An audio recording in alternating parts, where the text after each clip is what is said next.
You boasted that your hardware store had everything. The very next day, the government came knocking. They glanced at the ordinary screws in your shop. Then they looked at the spicy hot pot and sanitary pads you just sold. Lost in thought. Just when you thought you'd be labeled a scammer, the leading senior expert spoke with a grave expression. Comrade, we don't buy screws. We just want to ask, do you have an aircraft carrier? You inherited a struggling hardware store from your family. Just want to lie flat and be a laid-back boss. Just shoot some short videos to pass the time. Unexpectedly awakened a have-it-all system. Whatever the customer wants. Your answer is always just one word. Yes. You've never turned anyone down, relying solely on the word yes. Exploding across the internet. As more and more people pay attention, fake busters have also emerged successively. At this moment, a long line has already formed outside your shop. They whispered to each other one by one. Their faces were filled with excitement and anticipation, as if waiting for a spectacle. Boss, you mentioned in your video that you'll cover the cost of any real item under 1,000 yuan. If not, will you really compensate tenfold as promised? A sly smile curls at the corners of your lips. Of course it counts. But let me be clear up front, if I take it out, you must purchase according to the market price. Just looking but not buying affects my business, that won't do. Your words had barely left your lips. A ripple of relaxed laughter erupted from the crowd. No problem, boss, rest assured. If you have it, we'll definitely buy it. We're just curious to see how capable you really are. They rolled up their sleeves, brimming with confidence. Before coming, they've already brainstormed hundreds of bizarre things in the group chat, items you'd absolutely never find in a normal hardware store. I don't believe you really have everything. You glance at the barrage of rapidly scrolling comments on your phone. She smiled calmly at the camera. Alright, everyone. The Old Sheen Hardware Store Challenge begins now. The first challenger, please present your question. As soon as you finished speaking, a young man with a crew cut eagerly squeezed in. Boss, listen up. The thing I'm asking about absolutely exists for real. And it's quite famous. I ask you, do you have an AK? As soon as these words were spoken, the entire room instantly fell into an eerie silence.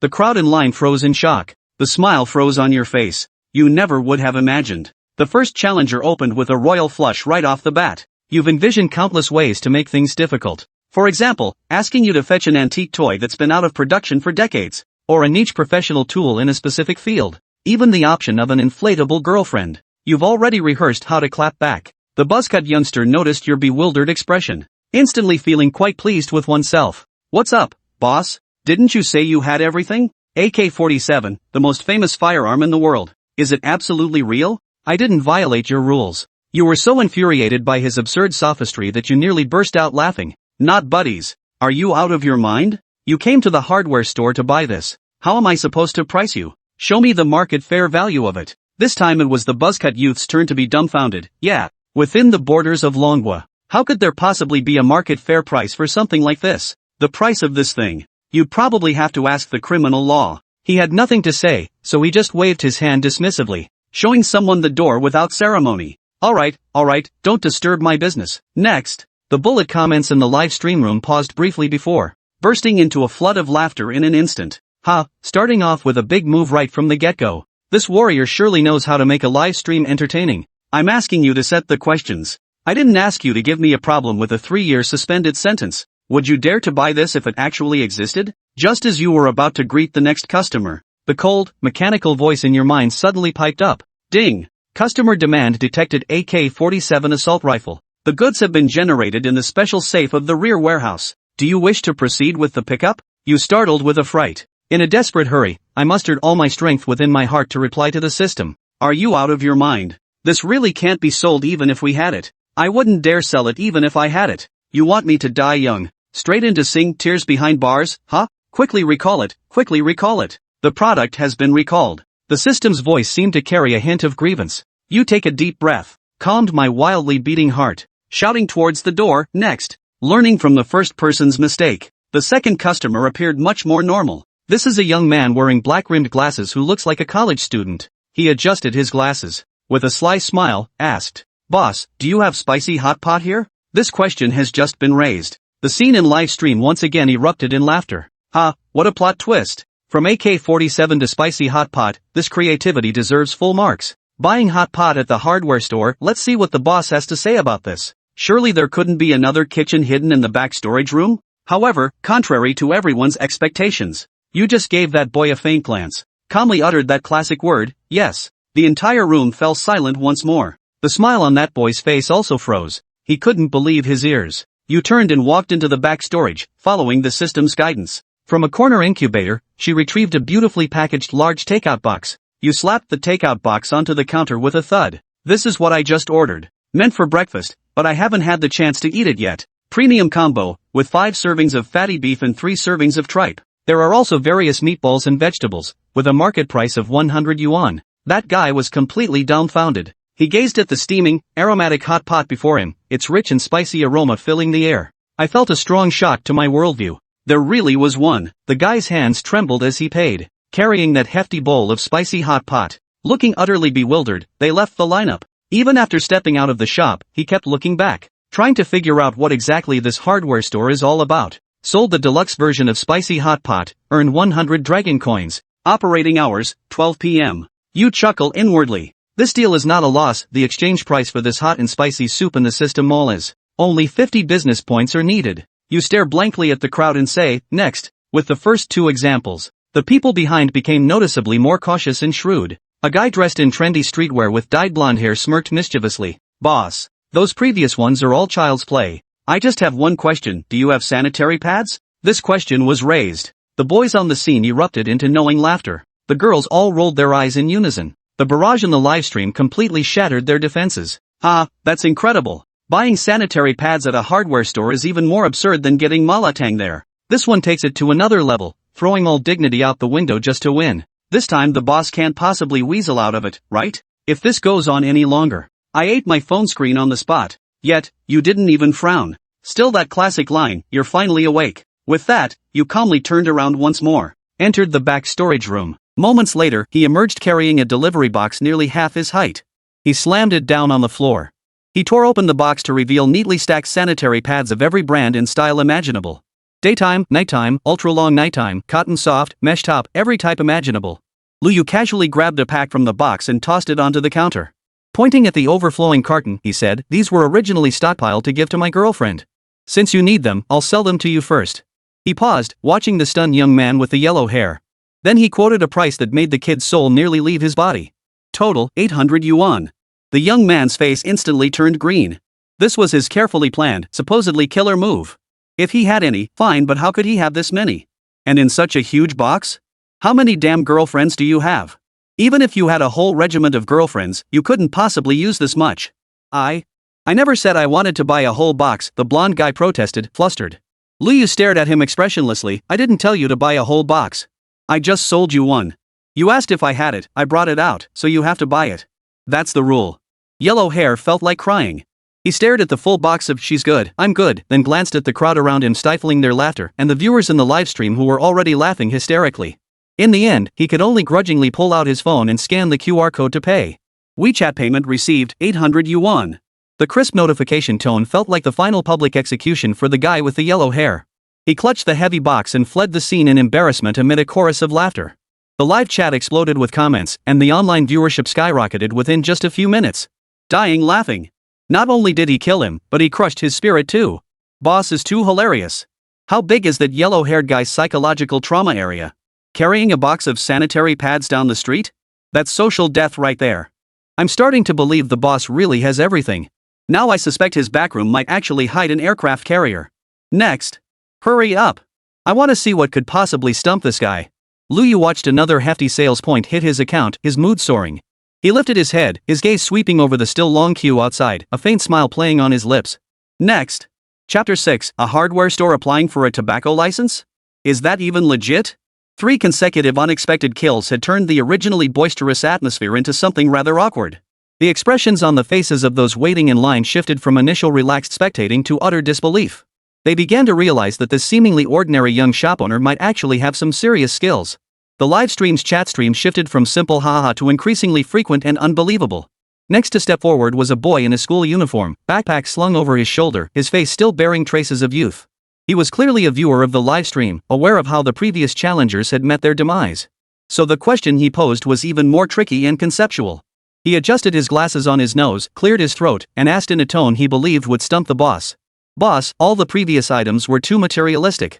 I'll ask for something spiritual and absolutely real like this year's college entrance exam papers. Got any? The question sent a collective gasp through the room. This was even more ruthless than asking for an AK-47. An AK-47 represented physical destruction. If such a thing truly existed, it could shake the very foundations of the nation. Lu Yu's eye twitched. He knew the other party was asking for the uncirculated, original version, the kind that could get him direct admission to Peking or Tsinghua. Ding! Detected customer request, National College Entrance Examination paper be top secret. Rarity? Value? Lu Yu sneered inwardly. Of course he knew he couldn't cross that line.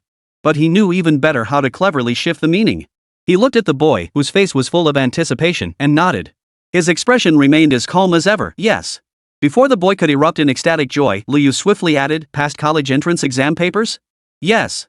Those 4 words instantly transformed a question that could have landed him in prison for life. Back into a realm that was not only legal and compliant but even worthy of encouragement. The boy froze. "No. I didn't mean. Didn't you say college entrance exam papers?" Lu Yu looked at him with an innocent expression. "Past college entrance exam papers, aren't those the actual exam papers? I've got them all here, starting from the year the exams were reinstated. Guaranteed authentic, complete with detailed answer explanations. What, you want ones that haven't been administered yet? Bro, we don't deal in illegal stuff." Without giving the boy a chance to respond, he turned and walked into the back storage room. Moments later, he emerged pushing a cart piled high with books, clattering to a halt before the boy.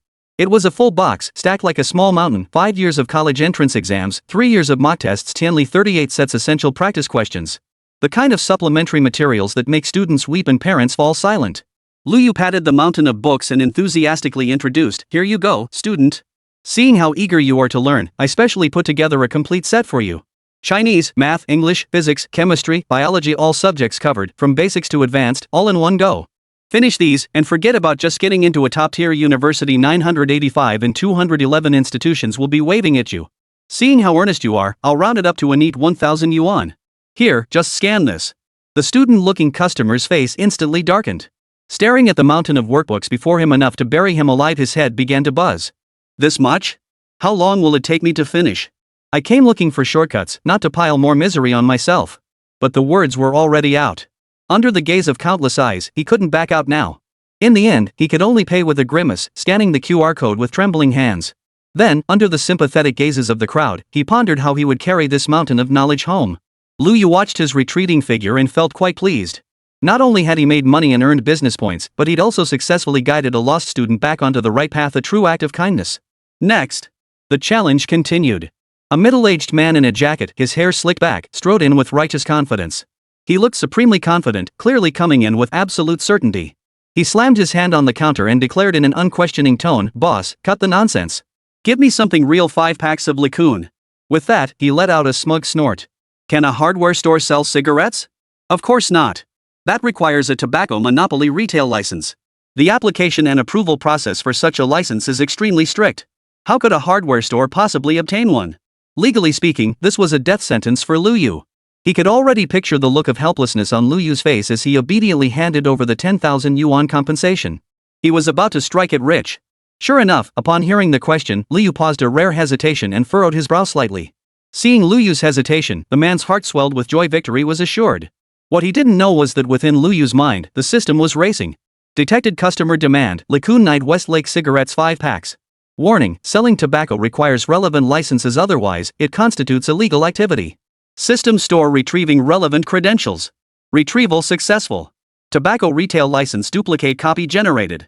Redemption requires 5,000 business points. Host currently has sufficient points. Proceed? Redeem. Lu Yu replied without hesitation. And so, under the man's expectant gaze, Lu Yu's response once again stunned the entire crowd. Yes. What? The man couldn't believe it. Both the live audience and viewers online were utterly dumbfounded. They have this too? Are you crazy? Selling tobacco? Does the owner have no fear of death? Does he even have a tobacco license? This isn't something you can just sell anywhere. Reporting this. Lu Yu ignored the crowd's astonishment. Under their puzzled stares, he turned and walked back into the rear warehouse. This time, when he emerged, he was carrying not just 1 bag but 5 cartons of Licoon Night Westlake cigarettes.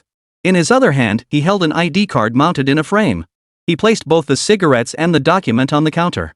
The crowd stared in disbelief. It was a genuine tobacco monopoly retail license. The business name listed was Old Lu Hardware Store, with Lu Yu as the legal representative. The issuance date was yesterday. Everyone was stunned. The middle-aged man's eyes nearly popped out of his head. He picked up the permit and examined it from every angle. The embossed seal, the font, and the serial number, nothing seemed out of place. You're a hardware store, what the hell are you doing with a tobacco monopoly license? Does that even make sense? This is even more absurd than having a kitchen in the back storage room. 5 packs, exactly 1,000 yuan. Lu Yu deliberately chose Yishihu cigarettes, which retailed at 200 yuan per pack. 5 packs, not too many, not too few, perfectly hitting the 1,000 yuan limit. The man examined the flawless license, then glanced at the 5 genuine Lacune packs. Finally, he scanned the QR code to pay, then slunk away with the cigarettes in hand. WeChat payment received, 1,000 yuan. From that moment on, the atmosphere at the scene changed completely. If before, everyone had been there with a mix of anti-counterfeiting zeal and curiosity, now, utter shock filled every heart. This guy, he can't possibly have everything, can he? Everything they deemed impossible, utterly absurd, he actually possessed it all. The livestream's viewership had skyrocketed to an astonishing number, igniting viewers' curiosity to the fullest. They were no longer content with mere spectating, instead frantically filling the chat with suggestions for customers waiting in line. A barrage of bizarre item names flooded the screen. Chapter 7, The Entire Internet Exposes Fakes? Welcome! Next up was a young woman who looked quite demure. She didn't seem to be here for the challenge, but genuinely needed something. She asked shyly, "Excuse me, boss, do you have any pet cats for 1,000 yuan? Lu Yu glanced at the girl's sincere eyes. Without hesitation, he replied in a tone even more enthusiastic than before, "Yes. Yes, yes, yes." With that, he turned and dashed excitedly into the back room. Moments later, he emerged carefully cradling a fluffy, blue-eyed ragdoll kitten. The kitten mewed softly, its adorable appearance melting hearts. But that wasn't all. Lu Yu promptly retrieved cat litter, a litter box, and a large bag of imported cat food from the back storage. "Here you go, sweetheart. The cat's yours. Consider all this my welcome gift to you," Lu Yu said with a big grin. "Oh, and if you need a cat tree, I've got one too, a fancy solid wood one." It was clear the girl wasn't trying to be difficult or make a profit, she simply wanted to buy a cat she loved. When she saw the adorable ragdoll kitten, her eyes instantly lit up with stars, and her face broke into a joyful smile. Without hesitation, she handed over 1,000 yuan. Then, excitedly, she added that she wanted the cat tree too and would come back for it that evening. Another 1,000 plus yuan and a hefty batch of business points landed in her account. The live stream's comments had shifted from shock to utter amazement. "I'm blown away. Seriously blown away. This owner has absolutely everything. It's just insane. Free cat litter and food too? Full service package. You might as well stop calling it a hardware store and rename it the all-purpose general store. I suspect even Hanlong Plaza gets its supplies from you." Starting with pet cats, the subsequent challenges grew increasingly bizarre. But no matter how absurd the request, Lu Yu's answer was always just one word: got it. "Boss, do you have those old vinyl records my grandma wants to listen to?" "Got it." "Boss, I'm missing a part for my model kit, it's Bandai discontinued." "Got it? Got it." All morning, Old Lu's hardware store became a real-life showcase of Doraemon's magic pocket. Lu Yu seemed like an all-powerful genie, granting one bizarre wish after another. Meanwhile, his business and bank account balance skyrocketed. As time ticked by, the line outside Old Lu's hardware store steadily shortened. Each person emerging from the shop carried something they'd never imagined they could buy. The audience's mindset went through a roller coaster of changes. At first, they clicked in expecting a laugh. They wanted to see how this boastful owner would be proven wrong by reality. Then, when items like spicy hot pot and sanitary pads were actually pulled out, they were stunned. They began questioning their own definition of a hardware store.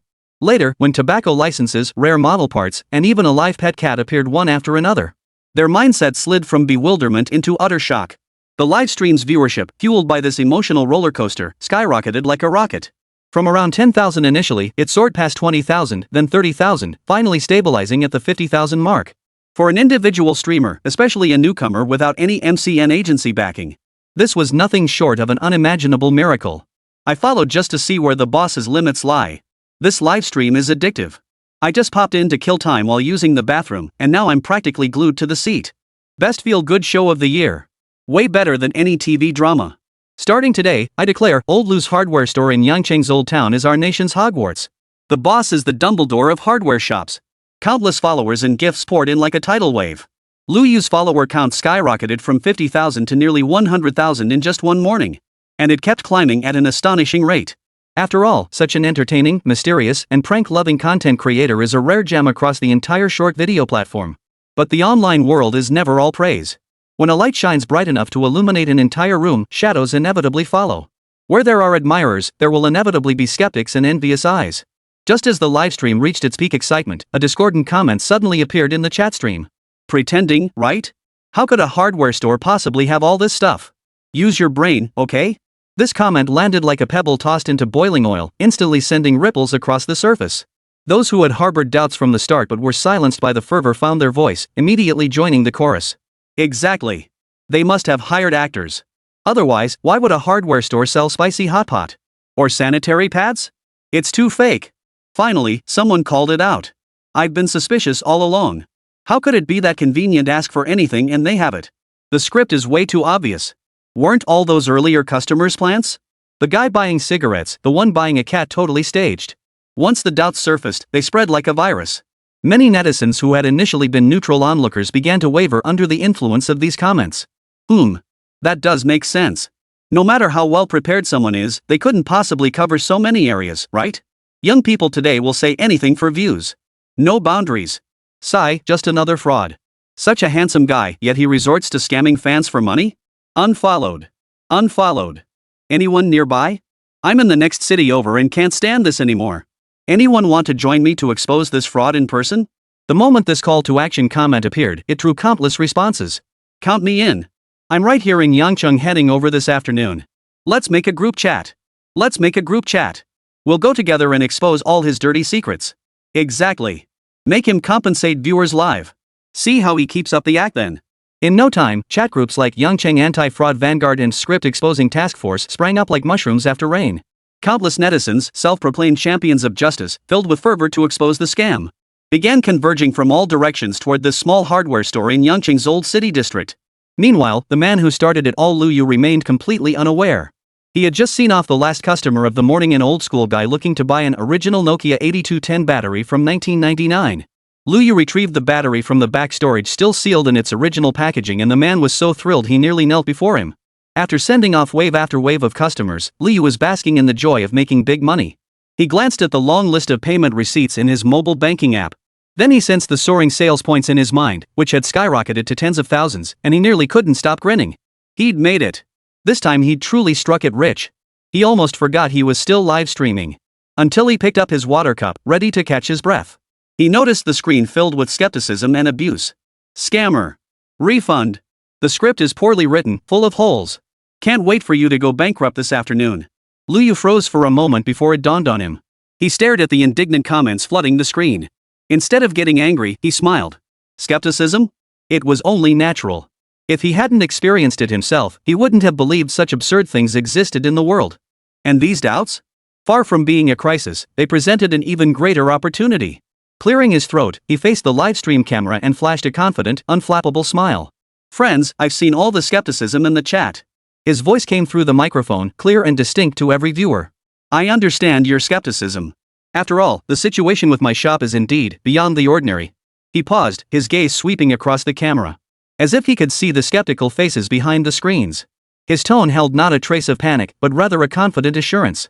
Therefore, I hereby formally announce, everyone is welcome to visit Old Lu's hardware store to witness the counterfeit busting process firsthand. The address is 134 Wutong Lane in Yangcheng's Old Town. Whether you're local or visiting from out of town, I welcome everyone who comes. And my promise from this morning still stands this afternoon. All fans who come to the scene can ask me questions according to today's rules. For any item under 1,000 yuan, if I can't produce it, it's still 10 times the compensation. His words rang out with unwavering confidence, leaving no room for argument. In the livestream chat, those who had been clamoring to expose the scam fell silent upon hearing Lu Yu's words. He actually dares to extend an invitation? Is this throwing caution to the wind? Or is he genuinely fearless? Doesn't he fear we'll actually come and empty his store? Meanwhile, Lu Yu's loyal supporters were instantly energized, flooding the chat with renewed fervor. Boss is awesome. Now that's a real man. Honest people have nothing to fear. Support the boss. Take down those haters. Guys, our chance to fight back is here. Let's go support the boss in person and buy out his entire stock. Hearing Lu Yu openly challenge them in the livestream, even those who had been hesitating thinking the journey was too far now felt their competitive spirit ignited. We have to go. We must see for ourselves whether this young man has real skills or is just bluffing. We must expose this phony youngster. In no time, the highways around Yangcheng City were filled with vehicles racing toward the same destination. At the high-speed rail station, many young people hurriedly boarded trains bound for Yangcheng. Their target was singular. Lu's hardware store. Chapter 8, Anti-Counterfeiting Team? More like money-delivering angels. After delivering his bold welcome to counterfeit hunters, Liu promptly ended the livestream. It wasn't fear, but rather a need for time to digest this morning's dreamlike windfall. He slumped back into that familiar wicker chair and exhaled a long breath. His body felt drained, yet his mind was more exhilarated than ever. "System, tally up today's results," he silently commanded. Ding! Compiling host's morning operational data. A clear virtual panel unfolded before his eyes. Total transactions, 57. Total sales, 21,560 Manhwa currency. Total business points earned, 28,750 points. Current business point balance, 32,850 points. Points needed to reach LV2 100,000 points, 67,150 points. Liu stared at the long string of numbers, his mouth stretching wide in a grin like a 200-pound child. Over 20,000. He'd made over 20,000 in just one morning. That was more than he'd made in a whole year running this shabby shop. Glancing at the over 30,000 business points, he realized he'd already completed nearly a third of the progress bar needed to upgrade to LV2. He immediately opened his mobile banking app and stared at the balance, now a 5-digit number. An unprecedented sense of security washed over him. The constant worry about making ends meet felt like a thing of the past. "I absolutely deserve a nice meal," Liu thought fiercely. Back when he ate hot pot, he'd hesitate for ages before ordering tripe. Now he could boldly tell the owner, "Bring me one of everything on the menu except the broth." As this thought crossed his mind, a question suddenly popped into Liu's head. "System, if clients can buy things from you, can I, as the host, buy things from you too?" "Yes. As long as the host possesses sufficient business points, any item in the system store including skills can be exchanged for personal use. The exchange price matches the purchase price used for external sales." Liu's eyes lit up instantly. He immediately recalled the warrior who'd wanted to buy an AK that morning. And the system's prompt at the time, "item generated." This system, it really dares to sell. A shiver ran down his spine, but excitement quickly replaced it. Didn't this mean that as long as he had enough business points, theoretically, he could possess anything in this world he desired? This made his desire to level up burn even more fiercely. At noon, Liu didn't skimp on himself. He splurged on the system, ordering a supreme pork knuckle rice with double pork knuckles, paired with a bottle of ice-cold Coke. When the steaming bowl of pork knuckle rice was placed in his hands, the rich aroma of meat wafted up to him, filling Liu with profound emotion. "No more 5 yuan combo meals, this feels amazing," he exclaimed, shoveling rice into his mouth. For him now, being able to freely enjoy a bowl of pork knuckle rice whenever he wanted was the ultimate happiness. But his blissful lunch break didn't last long. Just past 1 o'clock in the afternoon, a commotion erupted outside the shop. Liu looked up to see 7 or 8 men striding in. Each held a phone or wore a small action camera around their neck, every lens trained on him without exception. Leading the group was a tall, heavy-set man who shouted into his phone as he walked, "Folks, you can see it now. Our Justice Anti-Fraud Squad has successfully arrived at Old Lou's hardware store. Now let's personally expose this online scammer's true colors for everyone." Upon hearing this, Liu stopped chewing the rich yet tender pork knuckle in his mouth and swallowed it in a few quick bites. Far from being angry, he immediately stood up, his face beaming with an enthusiastic smile. "Oh my! Welcome, welcome! A warm welcome to you all. Please come inside, brothers. Sit down, sit down." Liu hastily wiped his mouth, his enthusiasm so palpable that an observer might mistake it for a reunion with long-lost relatives. These weren't troublemakers, they were walking sales points. They were, important clients. He had to treat them with the utmost hospitality. The group of 7 or 8 men, seeing Liu's unorthodox display of warmth, found themselves somewhat at a loss. The tall, heavy-set man at the front cleared his throat, attempting to regain his composure. His tone was less than pleasant as he said, "Humph, cut the crap. You know exactly why we're here." Liu nodded repeatedly, his smile unchanged. I know, of course I know. We welcome anti-counterfeiting efforts. I made it crystal clear in my morning livestream, absolutely welcome." He gestured toward the counter again. "The rules are the same as this morning, any genuine item priced under 1,000 yuan. Once I bring it out, to avoid disrupting my business, you gentlemen must purchase it. No problem, right?" Seeing Liu so confident even more so than during the livestream, these people started to feel a bit uneasy. Could it be, this kid really isn't a hired actor? Does he genuinely possess such extraordinary abilities? But since they'd come this far, they were committed. They had to test his authenticity. The tall, heavy-set man pondered for a moment before posing what he considered a particularly tricky question. Do you have skincare products?"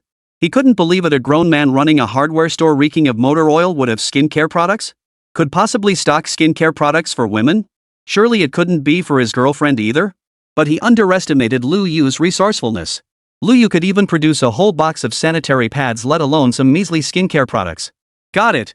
That same word again, accompanied by that classic turn. Seeing this, the tall, heavy-set man's doubts began to waver.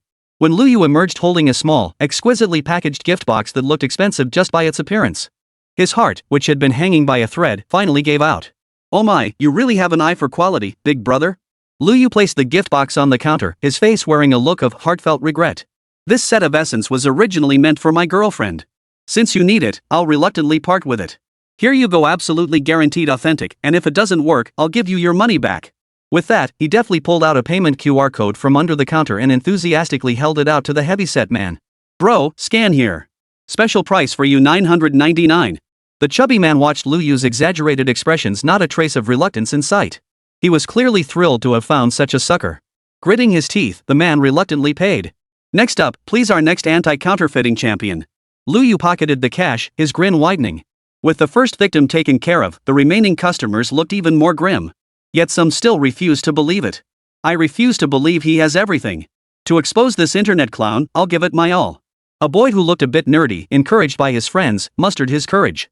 He asked a question he was certain was impossible to fulfill. "Boss, give me a doll." His face flushed slightly as he finished speaking. "Ha?" This time, Luyu genuinely froze. Seeing Luyu's stunned expression, the boy thought he'd finally stumped him, and a look of triumph flashed across his face. But the next second, Luyu's eyes suddenly lit up. He pointed his index finger upward. "Yes.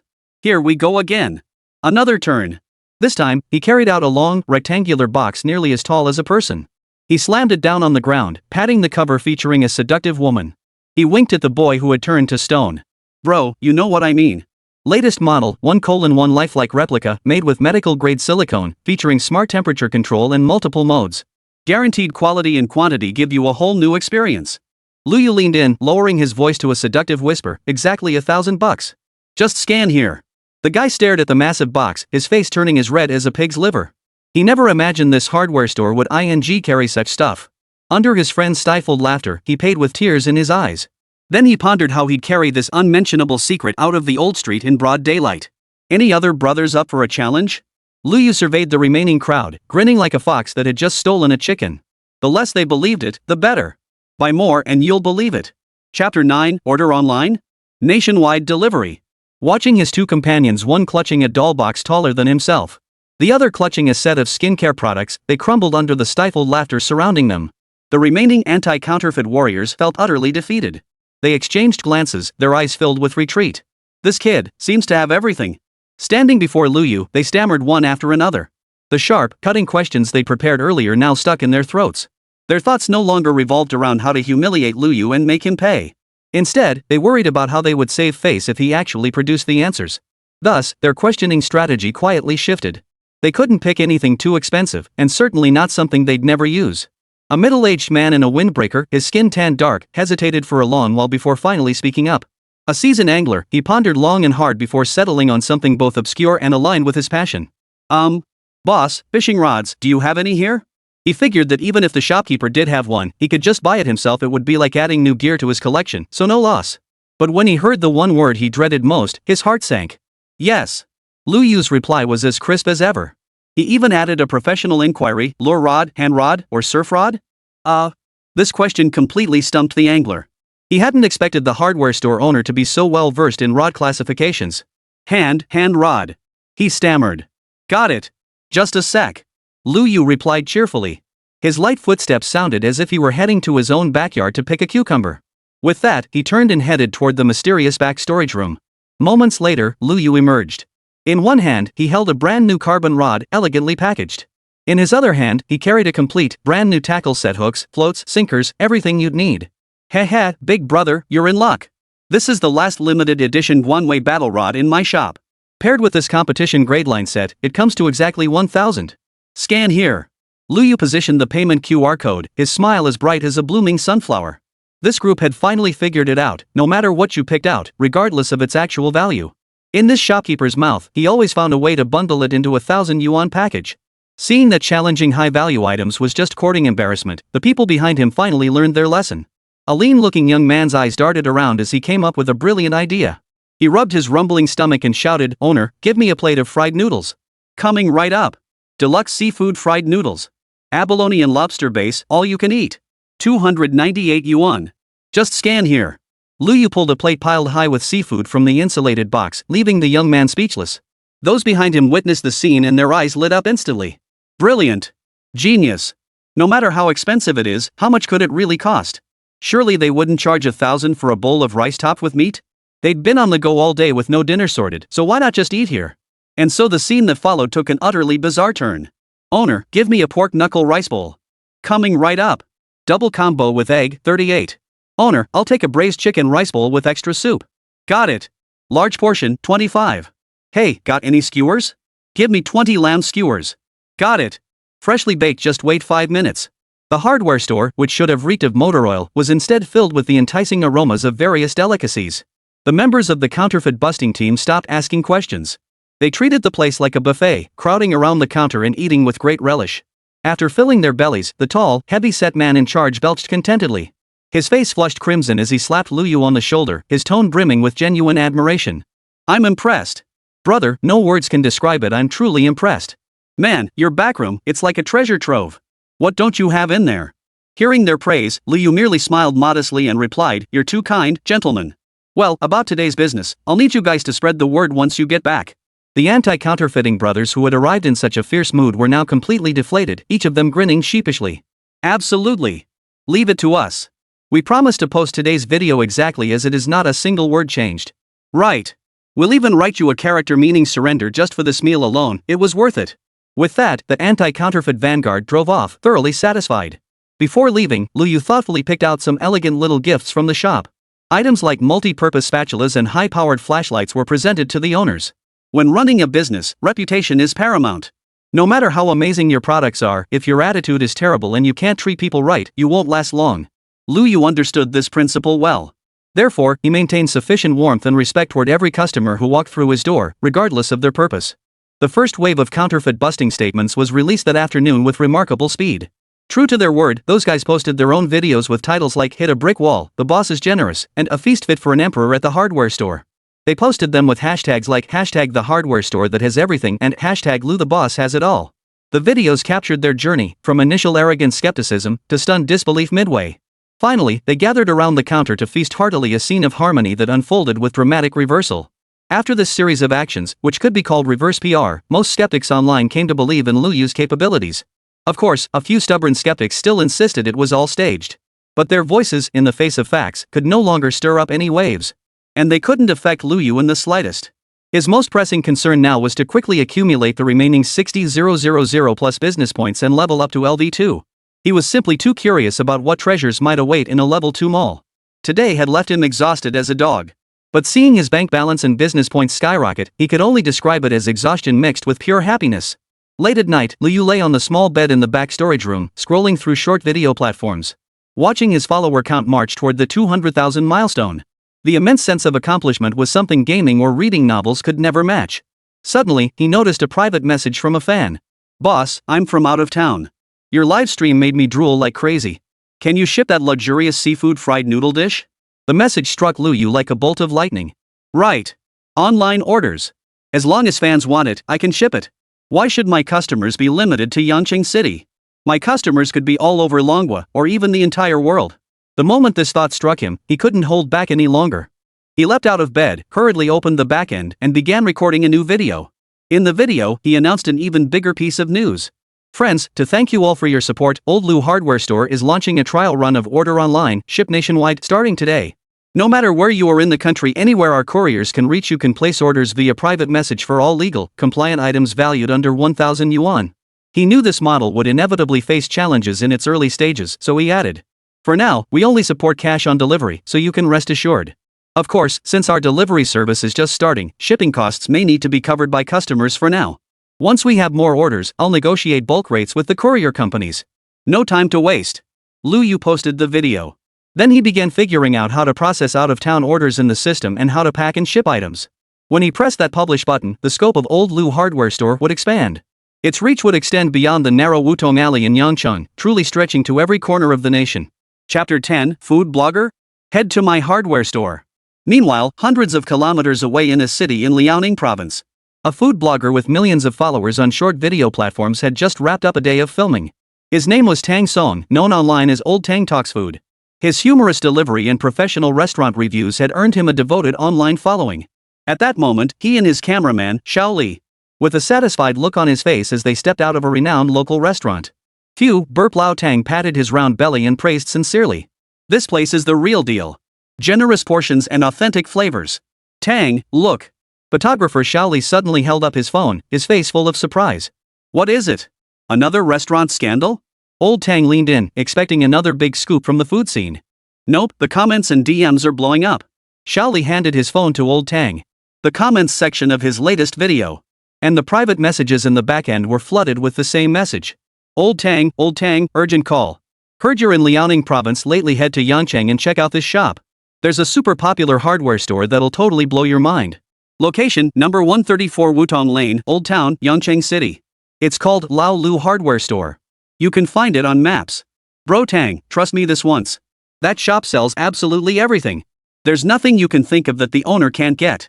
Please, just go check it out. Old Tang stared at the message, his brow furrowing in confusion. A hardware store?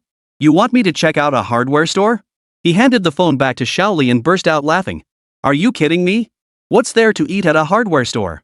Garlic fried nuts? Braised wrenches? Ha ha ha ha. Photographer Xiao Li couldn't help but laugh too. These netizens nowadays, they really know how to have fun. They'll come up with any crazy idea.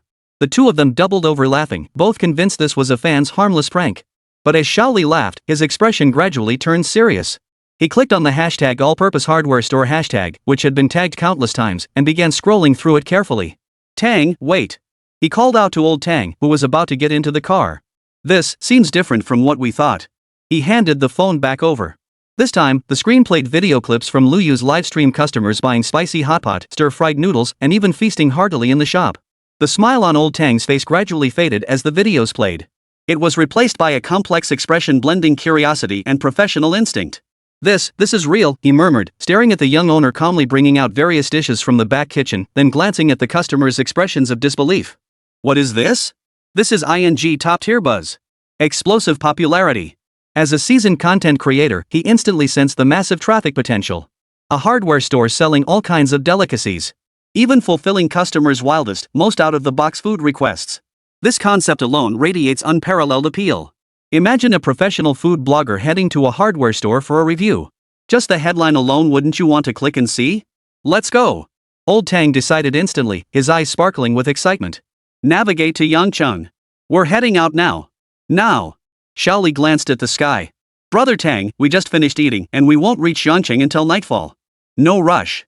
Old Tang waved his hand dismissively and climbed back into the car. We're only about 100 kilometers from Yangcheng now, just over 2 hours drive. We might as well use the night to dig deeper into this old Lu hardware store online and see what tricks he's got up his sleeve. We'll go meet him first thing tomorrow morning. Lu Yu remained completely unaware of this. He maintained his disciplined and regular routine. After counting the day's takings and closing up shop, he drifted off to sleep contentedly. The next day, as dawn broke, Lu Yu rose refreshed and alert. He opened the hardware store's door, ready to take on the day's challenges. But as soon as he pulled up the rolling door, he spotted 2 more people filming videos at the entrance. He didn't pay much attention, since going viral meant all sorts of people came by daily to film videos. He assumed they were just another wave of people trying to expose fakes or ride his wave of popularity. He greeted them warmly before turning his attention back to wiping down the counter. Outside the door stood Old Tang and his cameraman, Xiao Li, who had been preparing all night. Come on, give me the camera. Old Tang adjusted his collar and flashed his signature smile at the lens. Restaurant review time, folks. Real chef or fake chef? After the familiar opening line, he shifted gears, adopting a tone that was both comical and serious. Today, we're not checking out a restaurant or a banquet hall. We're checking out a hardware store. He nearly burst out laughing at his own words. Ha ha ha. I can't take it. Why does this sound so awkward? Even I think it's ridiculous. Cameraman Xiao Li quickly zoomed in on the weathered sign reading Old Lu Hardware Store. A close-up shot amplified the contrast to its peak. Then, with Old Tang leading the way, he took a deep breath and stepped into the Old Lu Hardware Store, hyped to the skies by countless netizens. The moment he stepped inside, a pungent mix of metal, motor oil, and wood shavings hit his nose. Old Tang scanned the shelves packed with wrenches, pliers, drills, and unidentifiable parts.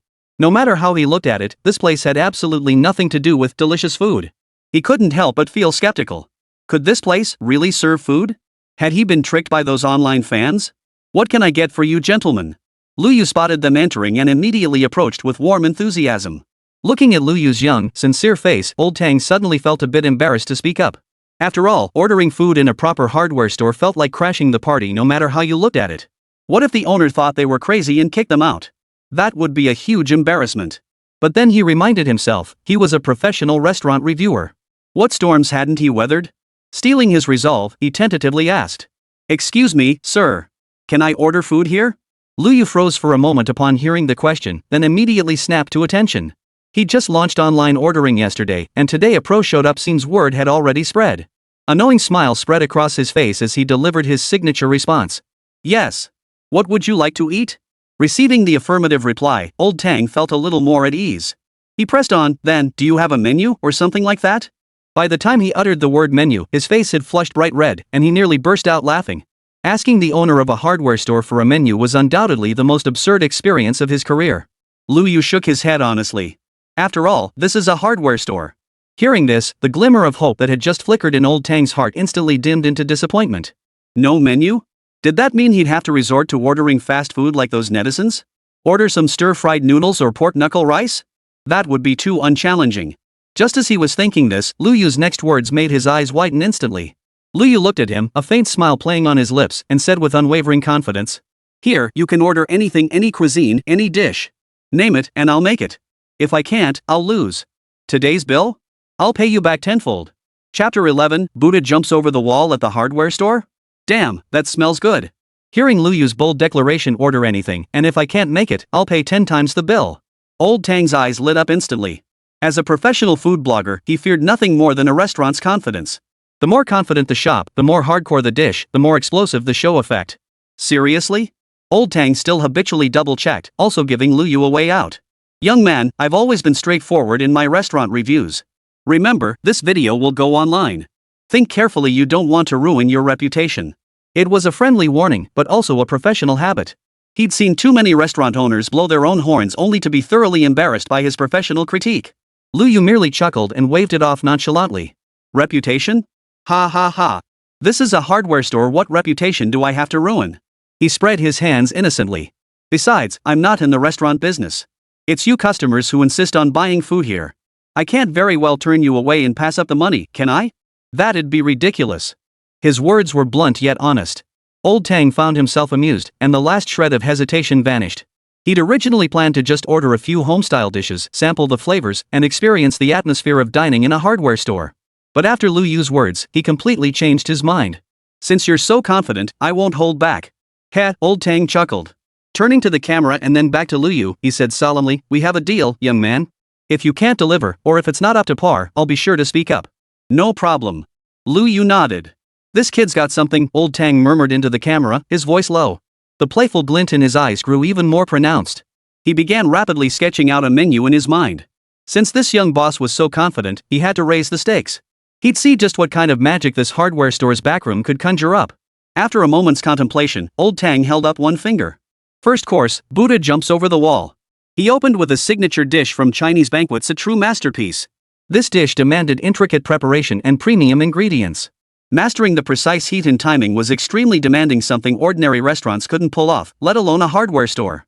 Photographer Shaoli's camera immediately zoomed in on Lu Yu, seeking to capture a look of shock or discomfort on his face. Yet Lu Yu merely nodded calmly, gesturing for him to continue. Old Tang admired his composure inwardly before adding, "Right, next up, boiled cabbage in clear broth. This dish, seemingly plain and simple, is actually the pinnacle of Sichuan soup dishes. Its essence lies entirely in that bowl of seemingly boiling water, a supreme clear broth whose preparation is more challenging than even Buddha jumps over the wall. That's all for the Chinese dishes." Old Tang paused, then changed the subject. "Add 2 Western dishes. Truffle-infused foie gras, baked snails, and Wellington steak." He himself had trained as a Western chef. When it came to Western cuisine, he possessed absolute authority and expertise. Especially Wellington steak, this dish demands the chef's mastery over puff pastry, mushroom sauce, and beef doneness. One misstep, and the entire dish is ruined. The 4 dishes he ordered blended Eastern and Western culinary traditions, spanning several pinnacles of culinary artistry. It could be said he presented Lu Yu with an exceptionally challenging test. Faced with Lao Tang's menu, which bordered on outright provocation, Lu Yu showed no sign of concern. In his mind, the system's notification had already sounded. Customer menu detected, Buddha jumps over the wall, boiled cabbage in clear broth, truffle foie gras, baked snails, Wellington steak. Conducting item search and value assessment. Assessment complete. All dishes fall within the saleable range of a level 1 store. Fair market value per serving is below 1,000 renminbi. System kitchen can prepare. Lu Yu felt reassured. He looked at Old Tang and kindly reminded him, "Gentlemen, these dishes aren't exactly cheap." Old Tang waved his hand grandly, displaying the generosity of a food blogger. "Price doesn't matter. As long as your cooking justifies the price point, even if there are minor flaws, that's no issue in my book. I'll only give the most honest assessment based on the quality of the dishes." "All right." Lu Yu nodded. "So, would you two like to dine in or take it to go?" Old Tang surveyed the surroundings, taking in the electric drills and pipe wrenches lining the shelves, inhaling the distinctive scent in the air. A peculiar smile spread across his face. Ordering Buddha jumps over the wall in a hardware store was a first, but why not eat it right here? He wanted to experience this extreme contrast. "We'll eat here." "Got it." Lu Yu responded, feeling a bit absurd inside. A perfectly good hardware store, and he'd turned it into a fusion Michelin-style private dining spot. But hey, it was making money and racking up business points. Who cared? Let the customers do whatever they wanted. He turned and walked into the back storage room. Old Tang and Little Lee began filming the shop's interior, preparing to capture this historic moment. But before they'd even filmed for a few minutes, Lu Yu emerged from the back storage room. He carried a large tray in his hands. On the tray lay exactly 4 dishes. A covered bowl of Buddha jumps over the wall, releasing a rich aroma. A bowl of crystal clear boiled cabbage, with a cabbage heart floating in the broth. A plate of steaming baked snails, dotted with black truffles. And a Wellington steak, perfectly encased in puff pastry, revealing an enticing pink hue. Each dish was flawless in presentation, plating, and aroma. Old Tang and Little Lee were completely dumbfounded. This fast? Old Tang glanced at his watch, speaking in disbelief. Has it even been 2 minutes? 2 minutes? He hadn't even taken a bite yet, but something felt off. Forget 2 minutes, even the Wellington steak alone takes longer than that to roast. This defied culinary logic. He turned to glance at Lu Yu standing behind the counter, wearing an innocent expression. Then he turned back to the camera and whispered in a breathy voice, "Made this fast? I bet it's just reheated pre-made food. The taste probably won't be great. But no worries, let's give it a try." He adjusted his mindset, ready to begin tasting. First up was the Buddha jumps over the wall. The pot was small and exquisitely crafted. As soon as the lid was lifted, an overwhelmingly rich and fragrant aroma shot straight to the top of his head. Old Tang took a deep breath. Just from the scent alone, he knew the ingredients were top-notch. He hadn't set his expectations too high for this dish, given the limited preparation time. He gently scooped a spoonful of the rich, golden broth and brought it to his lips. The next second, Old Tang's eyes lit up instantly. It was an indescribable ultimate deliciousness. It felt as though the essence of the entire ocean and the bounty of the mountains had been condensed into that single sip. The sea cucumber was tender and soft, the abalone springy and chewy, the fish maw sticky and clinging to the lips. The flavors of each ingredient blended perfectly, none overpowering the others. Layers of flavor cascaded over his taste buds, overwhelming them in an instant. Old Tang couldn't help but let out a satisfied sigh. He closed his eyes, savoring it for a long moment before slowly opening them, his face etched with awe. He turned to the camera and delivered his professional critique. "This broth is perfect. Its umami isn't that cheap, MSG enhanced flavor. It's a complex, natural depth developed by simmering multiple premium ingredients for hours. Look at this abalone cooked to perfection. This sea cucumber, tender and translucent, melts in your mouth. The execution of this dish is exceptionally high level." He raved on, praising every aspect of the Buddha jumps over the wall dish, from the ingredients and cooking technique to the seasoning. Finally, all his professional commentary boiled down to the simplest 4 words. "Damn, it is delicious." Chapter 12, highly recommended. This hardware store is a must-visit. After devouring the Buddha jumps over the wall, Old Tang felt as if his meridians had been unblocked. His whole body felt warm and relaxed, every pore open and stretched, with the word satisfaction practically written on his face. His discerning palate, honed by years as a professional foodie, had been utterly conquered. After a brief moment of savoring the aftertaste, his gaze swiftly locked onto the bowl of crystal-clear boiled cabbage. Having just been stunned by the Buddha jumps over the wall, his expectations for this boiled cabbage had skyrocketed beyond measure. He addressed the camera with a serious expression. "I take back what I said earlier. I thought this meal was just for fun, but now it seems I'm here for a lesson.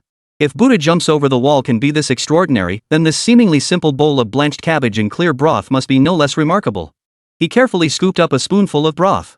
The broth was crystal clear, not a single speck of oil or impurity in sight, carrying only a refreshingly savory aroma. The moment it touched his tongue, Old Tang's eyes widened once more. If Buddha jumps over the wall's flavor was bold and intense, then the broth of this boiled cabbage was restrained and mellow. Its savory essence lay hidden beneath a deceptively light surface.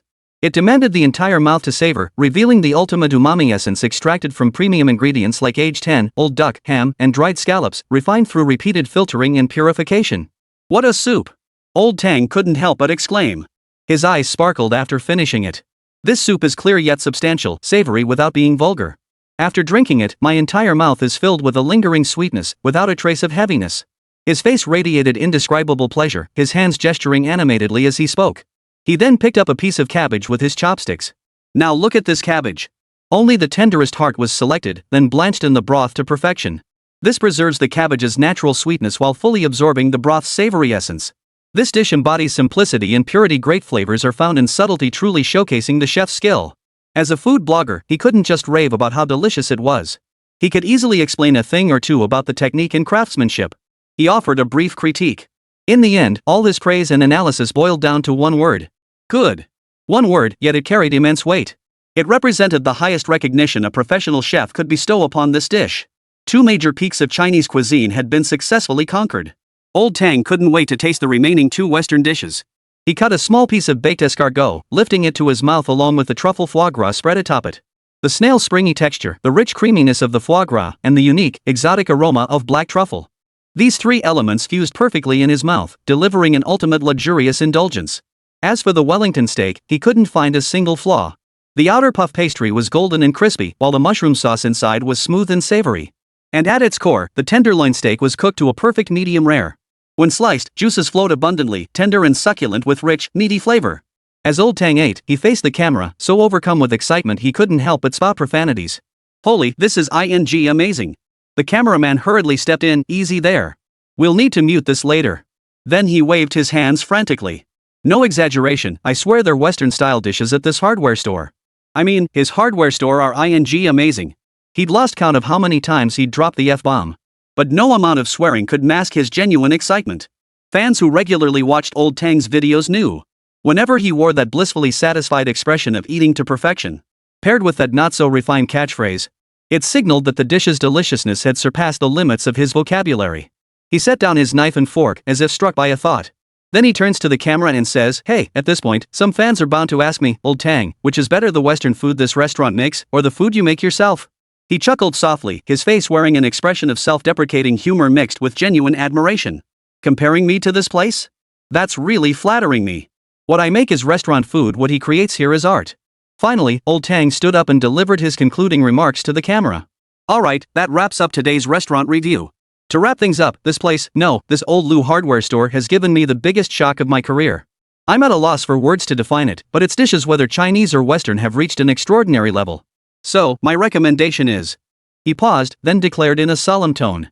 If you're not concerned about price, you should definitely give it a try. Highly recommended. This Old Lou hardware store. Finishing his speech, he turned to Liu behind the counter and called out, "Boss, the bill please."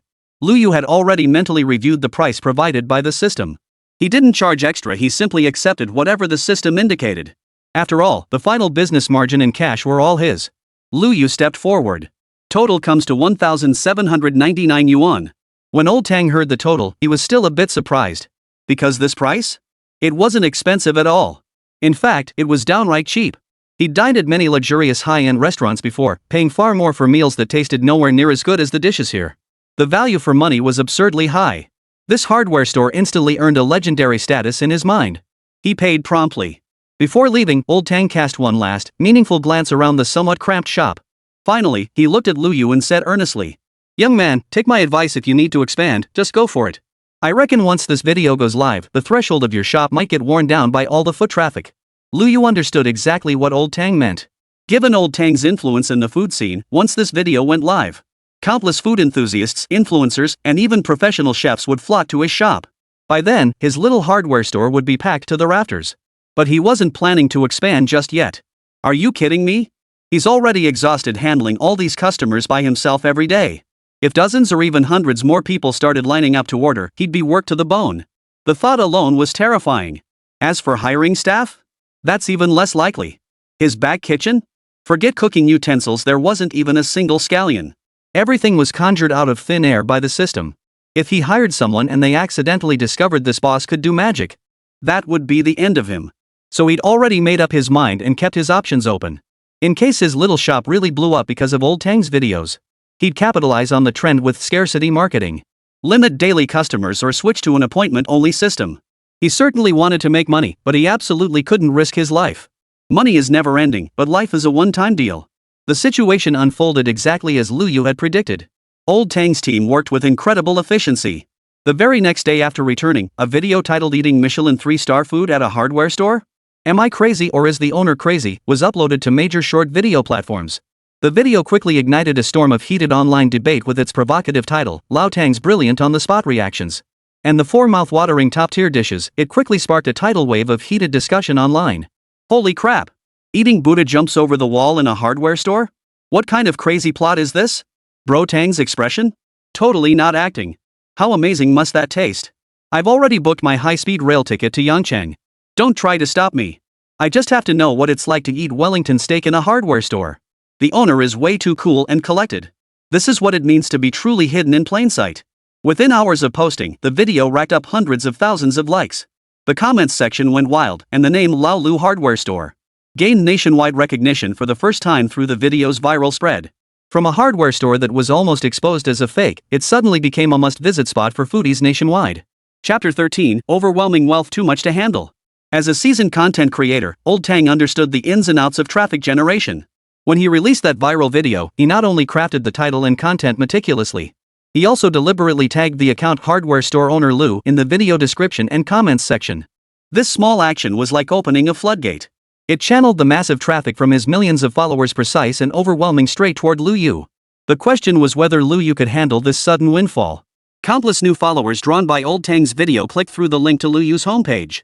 They expected to find a niche creator specializing in hardware store cuisine. But upon clicking through, everyone was stunned. They discovered this hardware store was actually a jack of all trades. What the hell? This place sells more than just food? Check out his old videos. Sanitary pads, pet cats, rare parts. He really sells everything. Claims to have everything. There's nothing you can think of that he can't pull out of thin air. No matter what you ask for, the owner's response is always just one word: got it. Now the new fans finally understood. No wonder Old Tang went to check out a hardware store. It all makes sense now. They began frantically digging through Lu Yu's past videos. From the earliest internet challenge to the later fake-busting livestreams, and now the recent nationwide shipping. Each video brimmed with absurdly surreal magic. Originally, they were merely curious about the food in Old Tang's videos, suspecting some scripted elements might be involved. But judging by the past videos from the hardware store owner Lu account, this whole thing was actually quite intriguing. So the netizens' perspectives have quietly shifted. Visiting Old Lu's hardware store isn't just about checking in for the food anymore. You have to test it out for yourself and see if this shop is truly as all-purpose as legend has it. The success of Old Lu's hardware store in breaking into the food industry is like a pebble dropped into a calm lake. It's got influencers from other niches thinking. Beauty bloggers want to see if he really stocks discontinued lipstick shades. Car bloggers are itching to ask if he stocks original parts for classic vintage cars. But for now, they're unsure how to approach it, how to ride this massive wave of buzz without seeming out of place. But regardless, paying a visit to Wutong Lane in Yangcheng has been added to the itineraries of many influencer teams. All this has made business at Lu Yu's small hardware store increasingly prosperous. Lu Yu himself, however, found himself caught in a state of happiness mixed with pain. The pain lies in the fact that from dawn till dusk, customers stream into his shop non-stop, each making requests stranger than the last. He felt like an emotionless machine, endlessly communicating with the system, quoting prices, fetching goods, and collecting payments. By the end of the day, his back ached and his body was sore, leaving him with no energy to utter another word. The joy came from the staggering speed at which his bank balance and the number of business points in the system were climbing. He opened his mobile banking app and stared at the balance that had steadily surpassed 6 figures. His heart began to race uncontrollably. 600,000. He'd never seen that much money in his entire life. Ha ha ha. I'm rich. With money, I can travel, live in a big house, eat fancy meals. Lu Yu lay on the small bed in the back storage room, grinning foolishly as he envisioned his future life. His goals were that simple and unadorned. As for spending his business points to redeem something nice for himself in the system mall, he was actually a bit reluctant. In his view, business points were the raw materials for upgrading his shop, a golden goose that laid eggs. The cash earned from selling goods, however, was the real gold and silver that could put him on the path to financial freedom and fill his own pockets. He glanced at the system panel. His operating point balance had already surpassed the 90,000 mark. He was just one step away from the 100,000 points needed to reach level 2. Just a few more big customers like Old Tang, and he might level up tomorrow. Little did Lu Yu realize that compared to the scene unfolding days later, The customer flow he was handling now was but a drizzle as easy as a vacation. Sensing the storm approaching, Lu Yu decided to prepare in advance. He recorded a new video, officially launching his scarcity marketing strategy. In the video, he solemnly announced, "Dear friends, first of all, thank you for your continued support of our shop. However, since I run this shop entirely by myself, my energy is limited. To ensure service quality, starting tomorrow, we will implement purchase limits. Each day, for all non-hardware items such as food, beauty products, electronics, and so on, we will only serve the first 20 customers per major category. Once the limit is reached, we will cease sales for the day." At the end of the video, he thoughtfully reminded his fans, "This is just a small shop with limited capacity. I sincerely advise against traveling long distances or going out of your way to visit. If items sell out or you can't get a spot in line, I won't make exceptions just because you traveled far. So please shop and visit rationally." He believed his words were watertight, effectively managing foot traffic while projecting an image of principle. Yet he ultimately underestimated the fervor of the crowd-loving Chinese. The day finally arrived. After fermenting over the weekend, Old Tang's video reached its peak influence. Early Monday morning, Lu Yu woke up as usual. After washing up, he prepared to open for business. Humming a tune, he walked to the shop entrance and gripped the rolling door with both hands, pulling it up with a heave. Whoosh! Morning sunlight poured in like a tidal wave, accompanied by the clamor of bustling voices. The moment Lu Yu took in the scene before him, he froze in shock. The smile froze on his face, his mouth fell open involuntarily, his eyes widened like copper bells, and his mind went blank. How could there be so many people?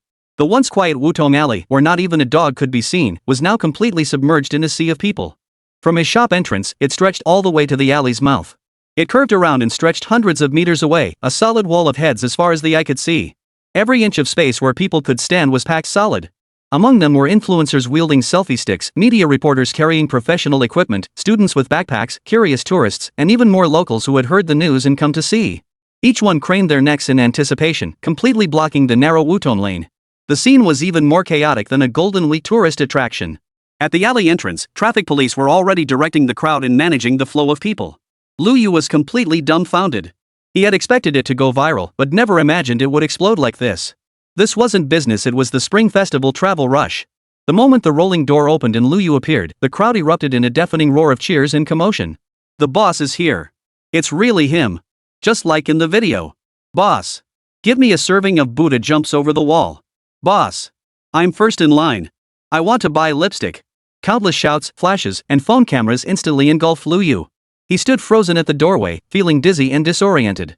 Overwhelming fortune had truly arrived. But his only thought now was, how the hell am I supposed to handle this? Chapter 14, System Upgrade. Store Renovation. Lu Yu's brain froze for a full 2.5 seconds. Only after struggling to regain his senses amidst the roaring, surging crowd did he come to his senses. When had he ever witnessed a scene like this?